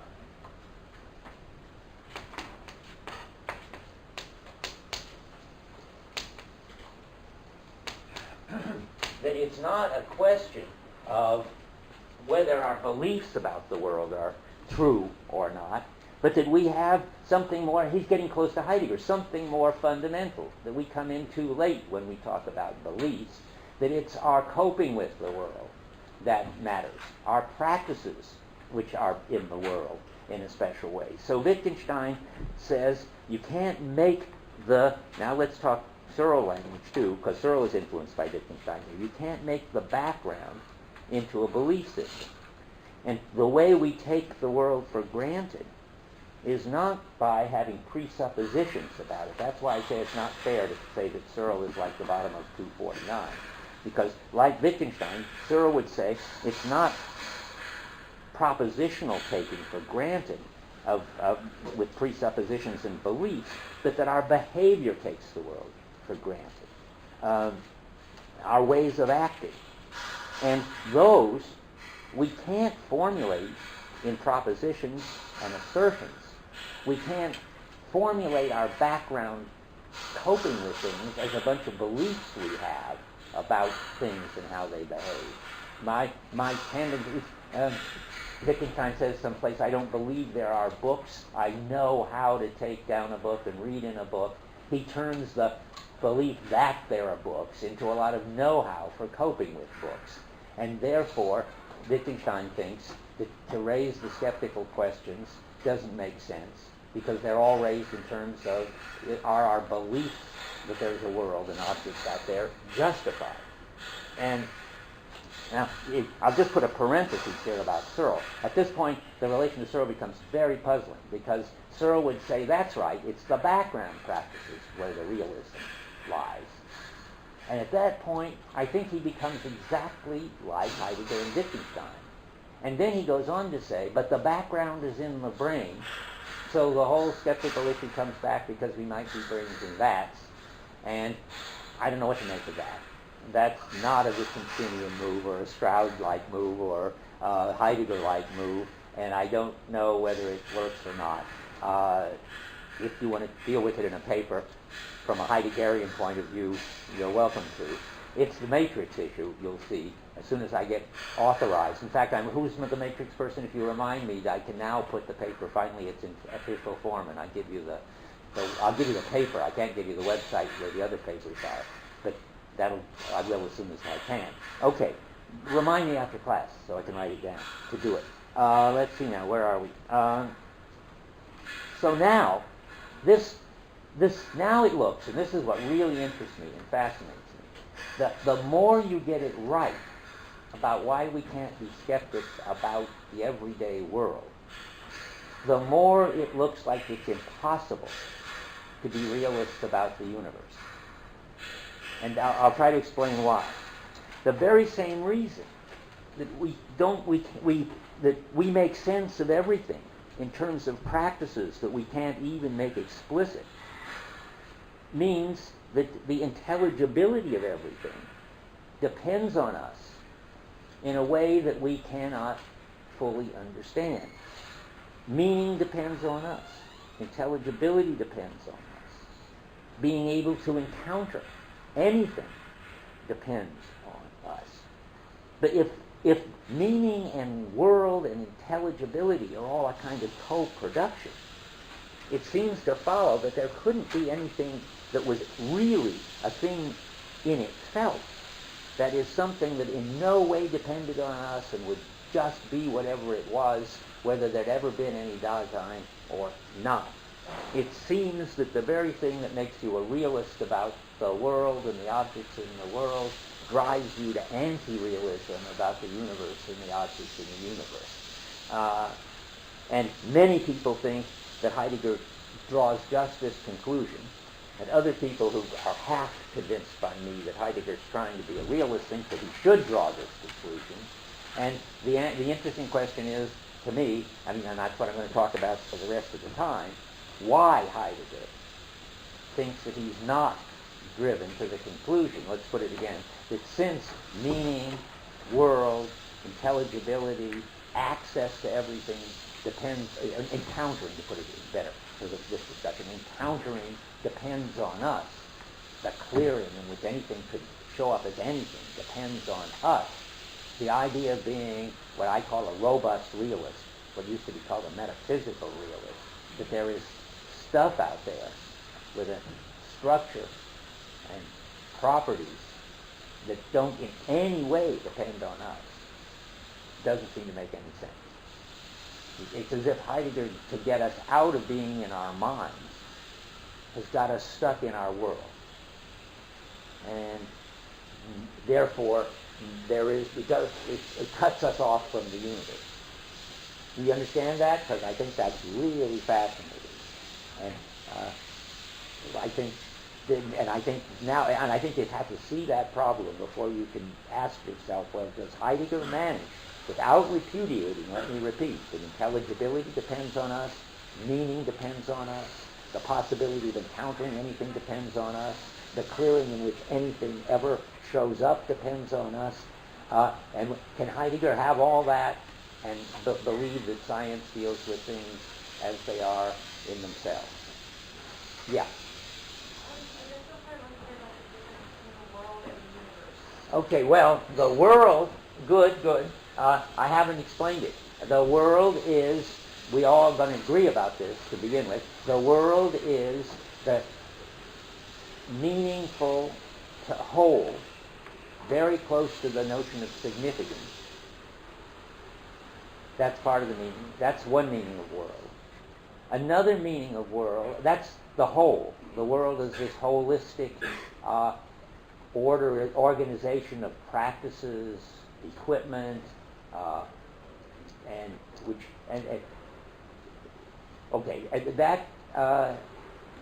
and there's another meaning of world in quotation marks, where world would mean that instead of the whole of meaning, the totality of entities.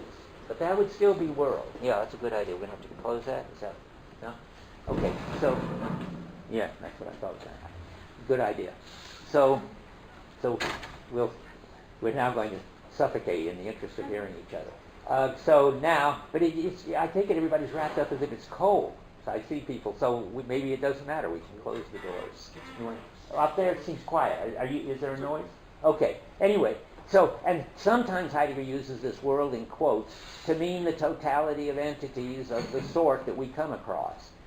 Everyday substances, like this brown object, and everyday equipment, like this lectern, the totality of all of them could be world. Universe, if there is any, would be, there wouldn't be any holism in the universe. I mean, it doesn't have any of this sort of top-down meaning organized structure. It would just be the totality of entities, but it would be a special set of entities. There wouldn't be any ready-to-hand entities. It would be the totality of entities which would be there, whether there was any Dasein or meaning or intelligibility or not. It's what scientists study. Scientists study the universe. Galaxies, DNA, quarks, the solar system, whatever.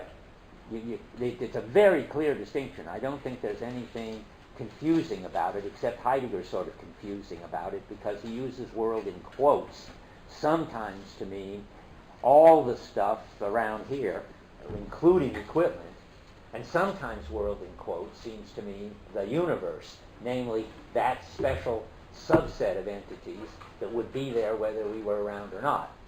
Now, remember, and I'm going to say a lot about it, but I better say something quick so you'll see what I mean. There wouldn't be any lecterns if we weren't around. And by that I don't mean just that we manufacture lecterns. I'm going to say this right now. I was going to say it later. Lecterns. We constitute lecterns. That's a special term that Heidegger never uses, I think, that Husserl uses, and it's helpful. To constitute, Heidegger's example of constitution, though he never calls it constitution, is hammers. We constitute hammers. That means we give them the meaning hammer. That means that if it weren't for us, there wouldn't be any hammers. I said that long ago, but it's very important to say it again right now. If we weren't around, or even if the people were around, but our culture had never was not a one with nails and wood and so forth. If our culture was one like the gods must be crazy culture, where if they tied things together, if they put them together at all, there couldn't be any hammers. Doesn't mean there wouldn't be metal blobs and sort of big splinters of wood, and they might be stuck together. I mean, that's a different question. But that we constitute the hammers as hammers is very important. There wouldn't be any lecterns if there weren't professors and students and classes and books and lights and desks. That's just, again, if there weren't a holistic, referential totality with people like me whose for the sake of which, and yours like whose for the sake of whiches are tied in there couldn't be any lecterns. They couldn't be there just sort of shot out into space and orbiting the Earth, regardless of whether, even after civilization died out. Sure, there'd be this thing could be shot out into space and orbit the Earth after civilization died out, but there wouldn't be a lectern anymore, because nobody would be taking it as that. So that's very important. And we're going to go on now and talk about that, because that's going to be the crucial question. The crucial question is, in a way, do we also constitute quarks and galaxies and DNA in the same sense that we constitute hammers? Or do we constitute them in some other way? Or do we perhaps not constitute them at all? Right now, the only sense of constitution I've given you is one in which what gets constituted by us and wouldn't exist if it weren't for us. Hammers, qua hammers, not qua blobs. Is that clear? Because if that isn't clear, nothing else I'm going to say is going to be clear. Okay, well, I think it's clear, and Heidegger certainly set it up with enough talk about hammers and referential totalities and for the sake of to make it clear. And it's a very original idea of Heidegger's, I think. I don't know any other philosopher who ever sort of sorted out what it was to be some piece of equipment and explained how its very being depends on us. Okay, now we go on. Let's see here.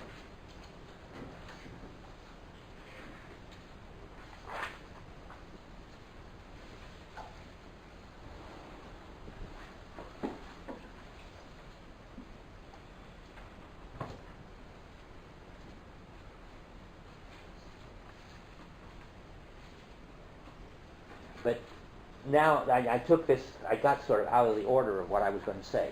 So I'm going back into the order of what I was going to say. We'll get back to Constitution in a minute. I'm still worrying about the basic thing. If there were no world, no disclosing practices, no way of making sense of objects, would that, not if there, well, let's go back. Let's say it right. If everything is constituted the way I've just talked about, or if everything is somehow a derivative of what's constituted the way I just talked about, so that substances were somehow only there when you got to them by leaving out a lot of the properties a lot of their function, I don't want to say properties, functions and aspects, so that the present at hand was kind of a residue of the ready-to-hand. If everything went back to the ready-to-hand, and the ready-to-hand was constituted by Dasein, then it looks like there'd be, if there was no Dasein, no world, and because there would be no disclosing practices, no ways of making sense of things, and certainly the idea of something totally independent of us wouldn't make any sense.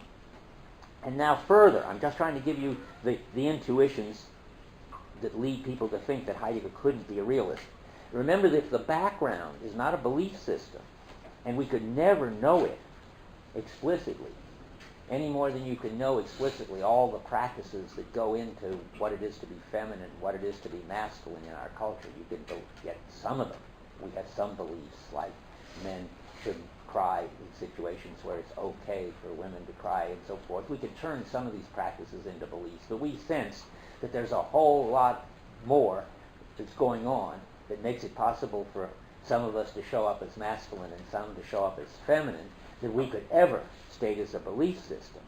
So then it looks like we could never know all that's involved in our making anything intelligible.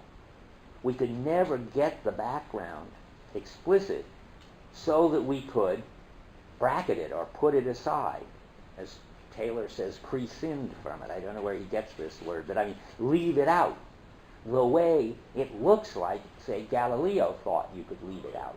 Leave out everything relative to us and our interests and our bodies and our practices and just describe the world the way it is. Or to put it another way, in Heidegger terms, it looks like if we have a forehaving, which is the way our understanding of being has us and isn't ever something we can, to talk like Heidegger, get behind, get clear about, separate ourselves from, then it looks like we must be reading our background understanding and interpretation into whatever entities we could discover. And we could never have something like pure discovering, in which we discover the entities independent of any interpretation we give them. So we couldn't be doing what science claims to be doing, describing things as they are in themselves, independent of us. We only could ever deal with what was already permeated by an interpretation of ours that we could never know we had or get clear about. But it looks like, and it seems sensible, that everything must be relative to our making sense of things. And sometimes it seems, and then now it gets interesting. Are you still with it, I hope? I mean, stop me if you can't hear me, or if you hear me but you can't understand what I'm saying, because I care a lot about this, and I want this to be really clear.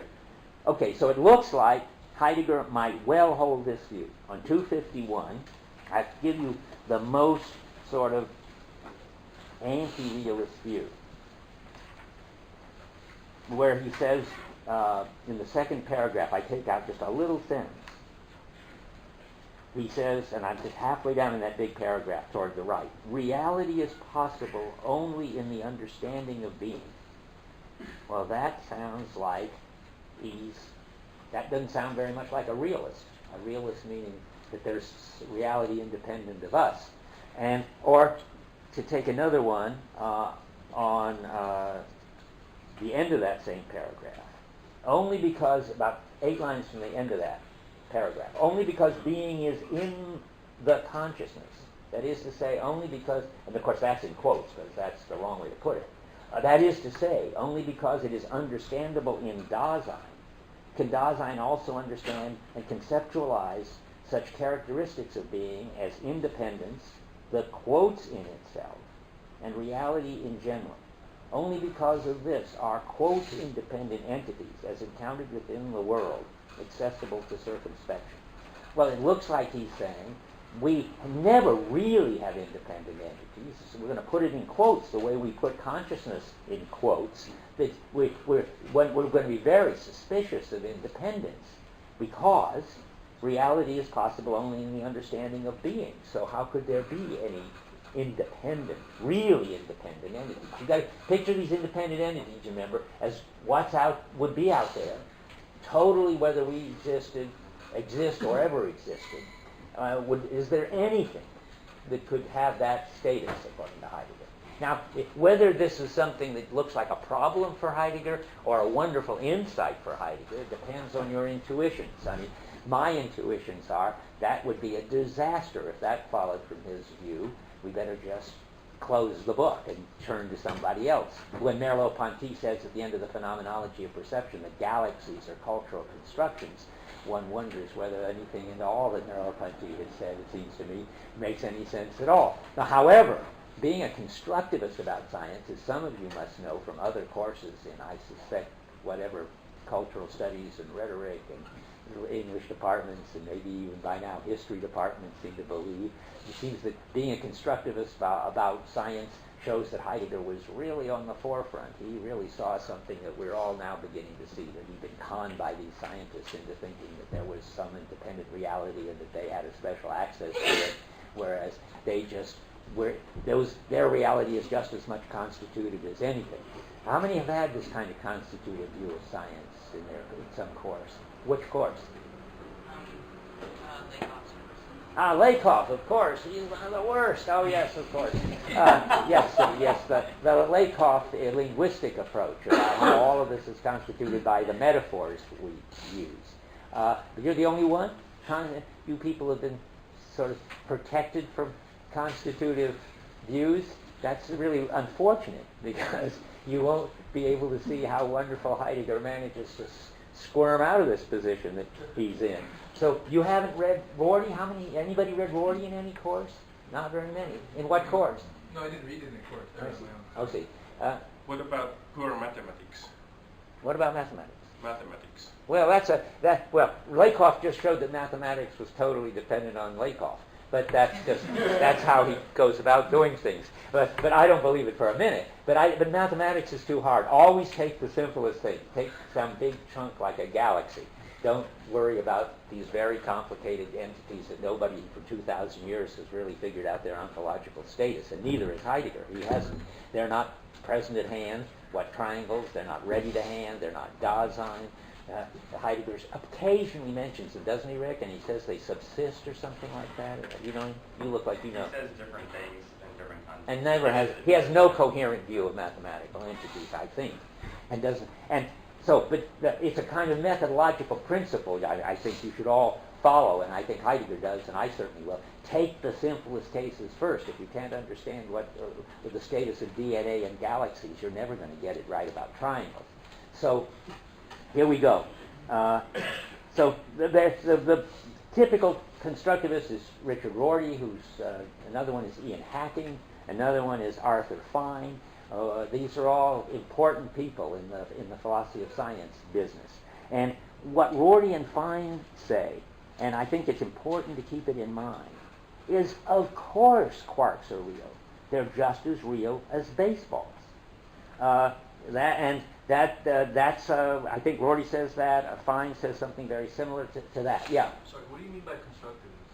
I mean somebody who thinks that in some way the entities that science claims to study as if they were completely independent of us and would be there whether we were ever around or not, depend upon us and are somehow constructed, that is interpreted, that is given meaning, that is ordered in their by us, by our interests.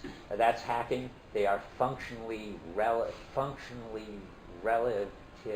groupings, or just in terms of our background intelligibility. That's the deepest, because that's the hardest to get a grip on. I mean, Rorty would just say something like, well, it's all relative to our descriptions. And of course you can't have access to anything except you've got a description. But the description depends on you. So how can you think you could ever have any knowledge of things independent of any description, which is how they have to, independent of any of our descriptions, which is how they'd have to be if they, so constructivism is to make the entities in the universe relative to our practices, or our language, or our metaphors, to talk like Lakoff, or our interest, to talk like Hacking. Yeah? How would you classify Kuhn? Kuhn is very interesting. Kuhn is finally a constructivist. The way he understands it, there isn't anything like a reality that you can get it righter and righter about. And when scientists think they are getting it righter and righter about an independent reality, they don't realize that they're doing it from within a paradigm, which is a certain way of interpreting everything. And with a different paradigm, things would show up as belonging to a different reality. And I think then Kuhn thinks, therefore, he never draws this conclusion, but I think his conclusion is, therefore, there must be no right answer to what's really there in itself, but only you can give a historical account of the various constructions or interpretations or paradigms that we've had. Is that unfair to Kuhn? It's really very debatable. I'm reading this now. I mean, Kuhn explicitly says, I'm not a relativist. I know. I know. So he seems to be in between skepticism and relativism, but the standard reading of Kuhn is that he's a constructivist, the first constructivist, the first anti-realist. I should stop saying constructivist, although that is a term. Let's all agree on the best term, because I want to cover the different kinds of arguments of people like Rorty and Fine and Hacking and Kuhn and so forth. Anti-realists. What it really is realism versus anti-realism. And I'm trying to argue, I just don't want to be mysterious. Heidegger sets everything up to make it look like he is going to be the deepest, most coherent anti-realist. And then I think he manages to be a realist. And I'm just telling you my prejudices. I started in physics and I never got over it. I really think there's that stuff out there with that structure that we're finding out. Not that I think we've ever got any of it right. You mustn't think right now, get rid of we're not discussing the epistemological question, whether science is getting it right about what's out there. For all I know, anybody knows, we're just off on a wrong track and we're getting it all wrong. But that's not the question. The question is, does it make any sense to think that there could be a right answer to what is out there, independent of us, describing its properties and its structures and its causal powers? That even if we, one, could never know we got it right, and even if in fact we got it wrong, that's all epistemology. The deeper Heidegger question is whether it makes sense to think that there could be any such thing as that stuff which is independent of us, and which we, okay. And let me go back to this. Unless you ask good questions every once in a while that I'm using words that I'm not explaining, that I try. Yeah. It seems a little obvious to me. I'm sorry. A little what? Obvious. I'm sorry if you mentioned this, but what about things like nature that are within the world, and not just like out the unit of the galaxy, but things that really, like, the way that Grand Canyon erodes does not necessarily depend on us, or maybe our interpretation of the meaning of the erosion will depend on us, but not the actual phenomenon.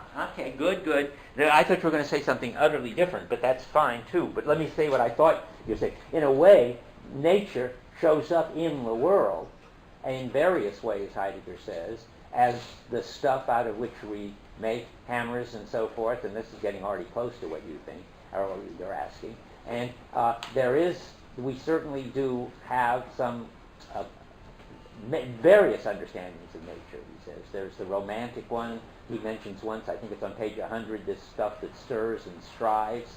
There's certainly the sort of production one, the stuff out of which we make things. And now you've got one which is very important, and that is something we make sense of relative to our background practices for making sense of things. It's very abstract, and that's why, and it's so hard to disagree, but I think it's wrong. But I'm trying to somehow, or erosion is something we pick out and pay attention to because we care about the farms eroding, and incidentally, it seems to be the same phenomenon as what dug the Grand Canyon or something like that. And we group together some things that show up in the everyday world, like I've had a friend in Switzerland who interviewed farmers to see if they knew about erosion. And it turns out they do and they don't. It might be I'm glad you took erosion as an example. She asked the farmers whether there was anything strange and interesting going on in the fields, and they said, well, yes, the rocks are growing. That's their interpretation of erosion, obviously, of the soil going away, not the kind of Grand Canyon thing. But the Grand Canyon thing would be something that we make sense of relative to the way we organize the world. And I think it's hard for me to explain to you just how it's supposed to be relative to us. And that, I think, is perhaps something wrong with me.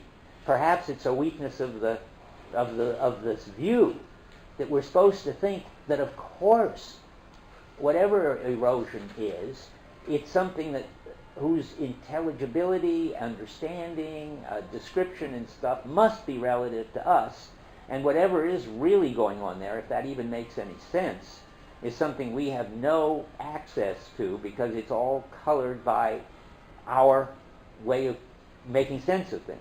Now you're looking worried, and I'm worried. To me, after years of hearing people like Rorty say this, and it's relative to our description to talk like Rorty. Erosion is something we decide.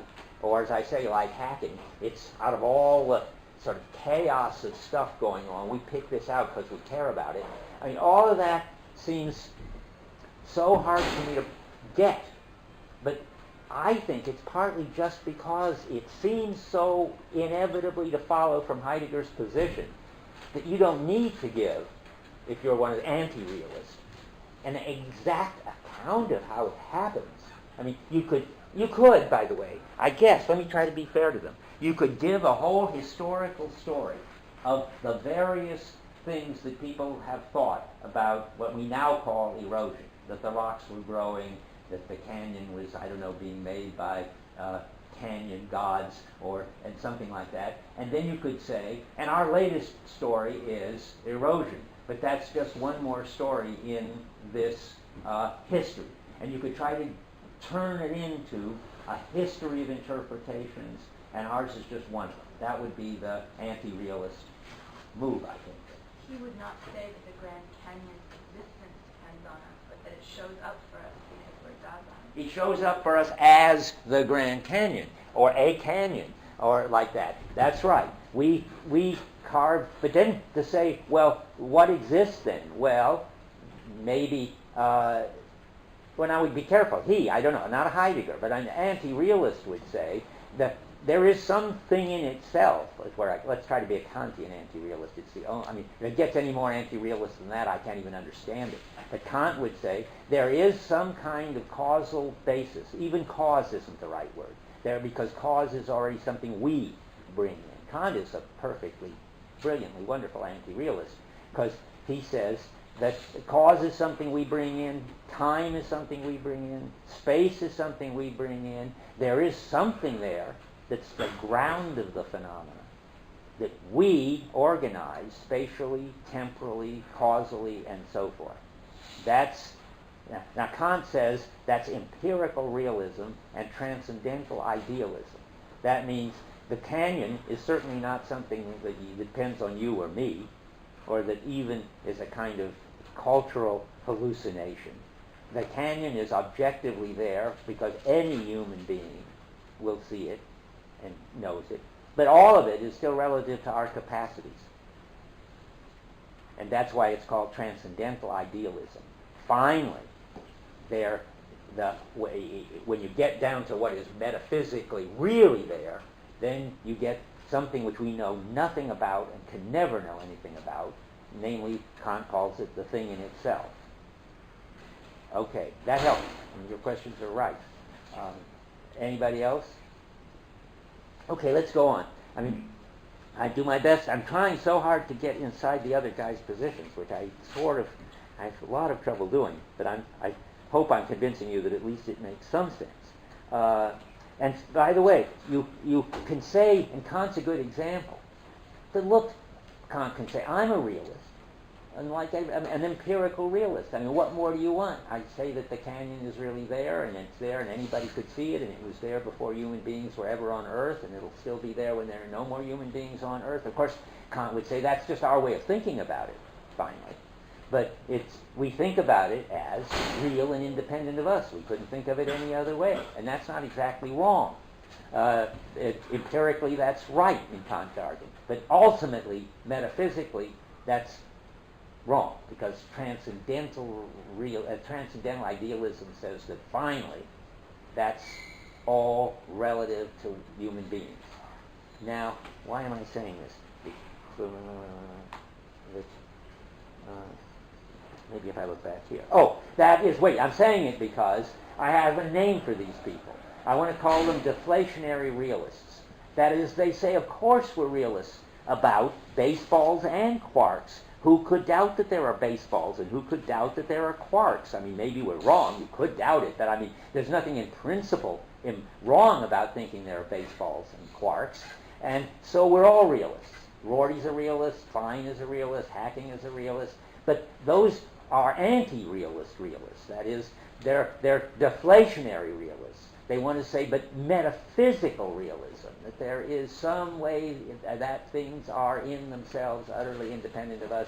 They want to say, we don't even know what that means. Because they want a sense of real which works for baseballs and for quarks. And baseballs, they realize, are not things in themselves, and they think quarks aren't either. Now, go ahead.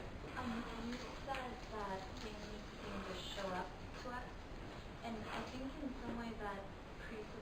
that there's XTs and then there's the us that they're showing up for. Mm-hmm. And I was just curious if, like, where that was in the text. Okay. Or, like, that kind of thing. Well, things show up for us is another way of saying we encounter entities. And we encounter entities in the clearing or the world, which, in a certain sense, we are. I mean, we, all us Daseins together, coping with the stuff that we use, all of that, remember, creates a kind of clearing or a space in which we can then encounter particular things. We are the world existingly. That is, there is this co-production, which is us and the world together, and that enables us to encounter things or enables things to show up. This shows up as a lectern, and this shows up as chalk, and that's compatible with anti-realism or realism. I mean, or put it in more radically, that's anti-realist in a way. I mean, that's anti-realist with respect to chalk. I mean, things show up for chalk because of the co-production of us and the world, and there wouldn't be any chalk, this equipment for writing on the board, if it weren't for us. So it's definitely anti-realist as far as equipment is concerned. That is, there is a mode of being called the ready-to-hand, which certainly depends on us.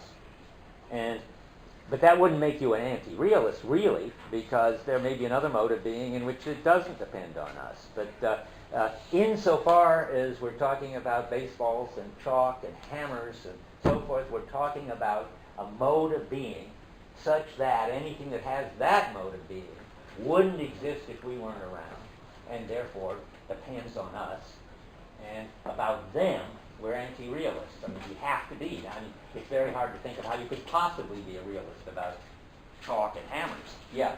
But aren't you being unfair to Kant there then, because he doesn't talk about it as a mode of being, but only as the conditions for the possibility of our knowledge of it. It's an epistemological term rather than a metaphysical. An issue I will not get into, because Heidegger thinks that Kant is doing ontology, not epistemology, and that this is a neo-Kantian misunderstanding. So you can't. So we have to go into the big Heidegger-Kant debate, Heidegger-Cassirer-Kant debate, where they were arguing about a lot of this. But we aren't going to do it. Okay? Yeah. Wait. Him and then you. Yeah. It seems like Heidegger says something like, we want to say something like galaxies show up for us because we already... Galaxies are what? There's no noise out there. Galaxies show up for us because we already have an understanding of the being of galaxies. There's a possibility of galaxies showing Right. up. And then we want to ask, and suppose we didn't exist at all, would there still be galaxies just not showing up for us, or wouldn't there be any galaxies at all? Right, so, but it seems to imply, this way of phrasing seems to imply there's such a thing as a pre-understood galaxy or an ununderstood galaxy or something like that. So you might think that galaxies show up for us, given thanks to our practices, and that doesn't show that there aren't galaxies independent of our practices. It shows that their being encounterable depends on our practices, but not there being galaxies. Well, Yes? that they are galaxies and have the properties of galaxies because we understand galaxies. And I think Heidegger would That we understand them as galaxies, yeah. But that they show up as, I don't know, things consisting of stars and have gravitational forces is because we understand the being of galaxies. That's a possibility. Okay, but now we're getting ahead of the story, but do you want to conclude from that if we were gone, there wouldn't be any galaxies? I'm not sure what I want to conclude. I'm sort of asking the question. Okay, Heidegger says everything you say, and he doesn't want to conclude from it that there wouldn't be galaxies even if we weren't around. And it's tricky to get that. What he really wants, I'll jump way ahead because it helps to have a foregrip on this, a preconception. I think Heidegger's got one big deal distinction, which is the difference between practices that constitute something, like hammers, and practices that give us access to something. And that I think he thinks that we've got practices to get access to galaxies. which do not constitute those galaxies. Whereas we have practices to encounter hammers, and they actually constitute the hammers. And that would go with, I'm jumping ahead, but it helps.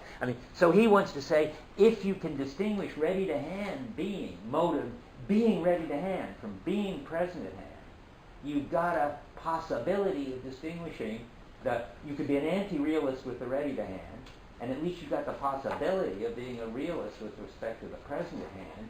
You can distinguish baseballs from galaxies.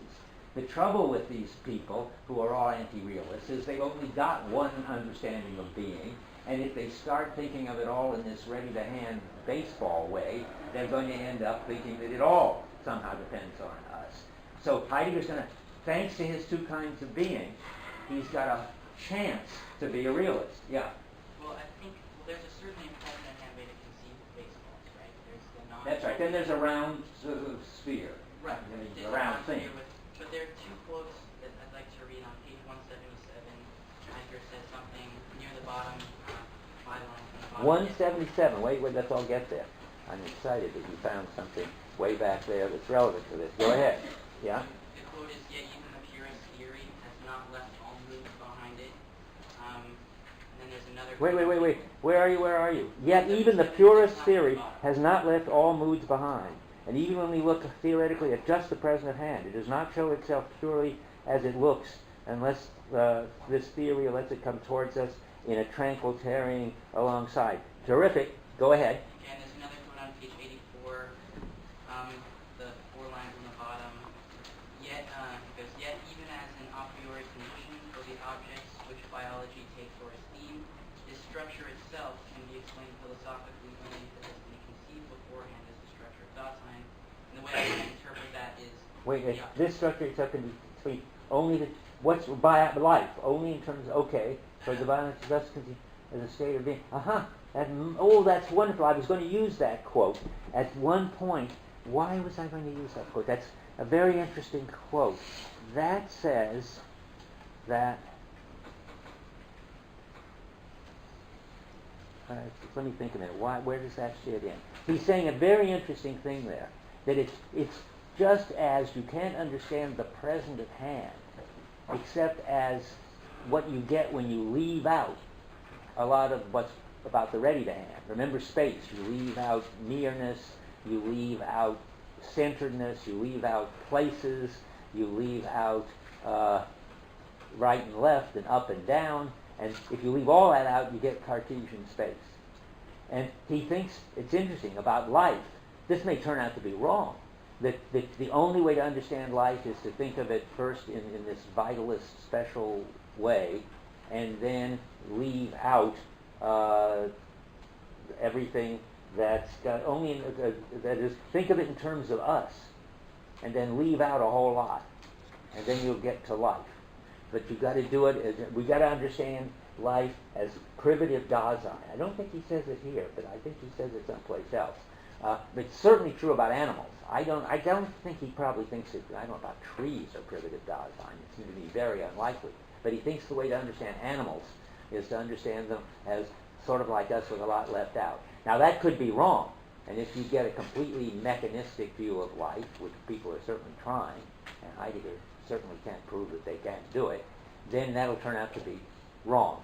So, but even if you can only make sense of life by starting with us, let's say make sense of animals starting with us and leaving a lot out, doesn't mean that whatever you get when you finish leaving a lot out might not be something independent of us. The space example is good. Suppose you can only make sense of Cartesian space by taking lived space and leaving a lot out.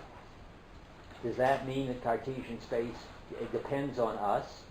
And I think not. Somebody back there thinks yes. I think that shows that the access to Cartesian space for us goes through our experience of existential space. But I don't see why we have to believe that the way that we gain access to things makes that the things are in any way dependent on the way we have to gain access to them. That's the realist move that I want to make, and I think Heidegger does, and I have one quote where I think he says it. But you're raising the right question. But you notice that the same thing happens to your quote from, what is it, 171? 177. Let's look at it. I mean, I can always make the access move on it. So you say, oh, that's a great one, that only if we get in a tranquil mood, that you never get pure theory, because even pure theory is getting in a tranquil mood and just looking at the present at hand. Does that mean that if we weren't around with moods, there wouldn't be anything? Maybe it means that if we didn't have this kind of mood, we wouldn't be able to get access to the things out there. I mean, you can always, I think, say that. These are not anti-realist claims. It says the purest theory doesn't leave moods behind. There is no such thing, in other words, as pure theory. Now, does that imply, I mean, it's tricky, does that imply that somehow your theory colors what you're getting? It's a wonderful example, because you can see that somehow or other your tranquil mood can't be a property of the galaxies you get. So the fact that you have to get into a tranquil mood to do theory, and that there is no such thing as mood-free theory, doesn't mean that the things that show up for you when you do theory are colored by your moods, or in any way have your moods as a property, that somehow the galaxies are tranquil. It seems a kind of non sequitur. Yeah. Well, it seems like from the mood chapter, the fact that galaxies can show up is only because we can put ourselves in a certain way. That's probably true. The fact that a hole can show up as something that affords hiding is only because we have the mood of fearfulness or something. Okay. So the fact that something can show up as a galaxy and have the property of a galaxy is only because we have a... Wonderful. You're making all the interesting moves. But of course, Heidegger's now going to say to you, or I'm going to say to you, yeah, but now distinguish the ready to hand from the present at hand. Holes are ready to hand. And it's true, of course, that the ready-to-hand stuff only shows up when you've got a certain attitude. Not only shows up, because don't get confused. I mean, showing up is going to be the same for holes and places to hide, or not even holes. I guess you've got to find a very neutral term, sort of cavities and places to hide that can show up. But one of them shows up as a place to hide, and it's ready to hand, and it's relative to us, and there wouldn't be any places to hide in the universe if we weren't in the universe. One of them is present at hand. It's got this concavity property. And you can't conclude from your story about holes and the ready to hand that somehow if we weren't in the universe there wouldn't be any things with concavity properties. Well, I think you can in the sense that the ready to hand only shows up because we have an understanding of the being of the ready to hand. That's right. We have the ability to project things onto our sake. Because and Heidegger says in so many words, I'm going to say it and then we'll let you talk. Then I was going to read these quotes, but I think it's more fun to work it out step by this way than to read your lecture. Heidegger says, and I'll come to them when I do read the lecture, that being depends on us. That is the understanding of being depends on us. Being and the understanding of being is the same. That is, the ready-to-handness of the ready-to-hand and all that depends on our ability to make sense of things as equipment. The being of the present at hand depends on us. It depends on our capacity to make sense of things as substances. But then he says, although being depends on us, beings don't. And he also says, although reality depends on us, the real doesn't. Now that isn't true about hammers, because hammers do depend on us. Not only does their ready-to-handness depend on us, but their being hammers depends on us. But I think he means to say that it doesn't have to. That there is a kind of understanding, namely just what you said, of the being of things as present at hand, which is our access to them. But that very understanding of beings as present at hand understands them as being there independent of our access to them. Now, as long as he's got this far, there's a big puzzle going on here. That here's the hardest way to put the puzzle. And I wasn't going to even say this in my lecture, but I always think it comes down to the following if you start in this direction.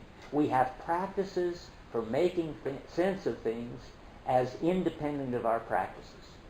Now that's like a Necker cube. It goes into a kind of Gestalt switch. The constructivist hears that as, okay, now we see everything depends on our practices. And the most interesting practices are those that let us encounter things as independent of our practices. But those are just more practices.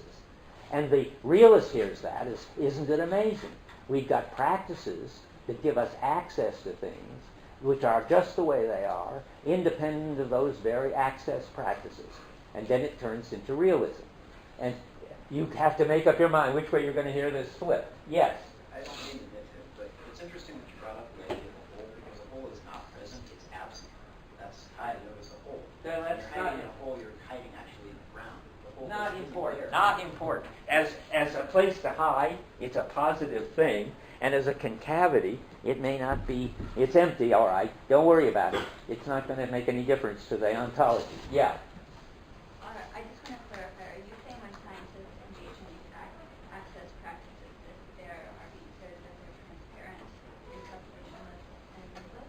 They're what? They don't have any, they're presuppositionless, like No. They've got presuppositions, and moreover, they've got stuff they're not even aware of as presuppositions. That's the strength of the anti-realist position. They've got a whole Vorhabe that they couldn't ever even get clear. I mean, partly they got it from Descartes. They've got in Kuhnian talk a disciplinary matrix, which is a whole lot of stuff that they take for granted that they don't even know about.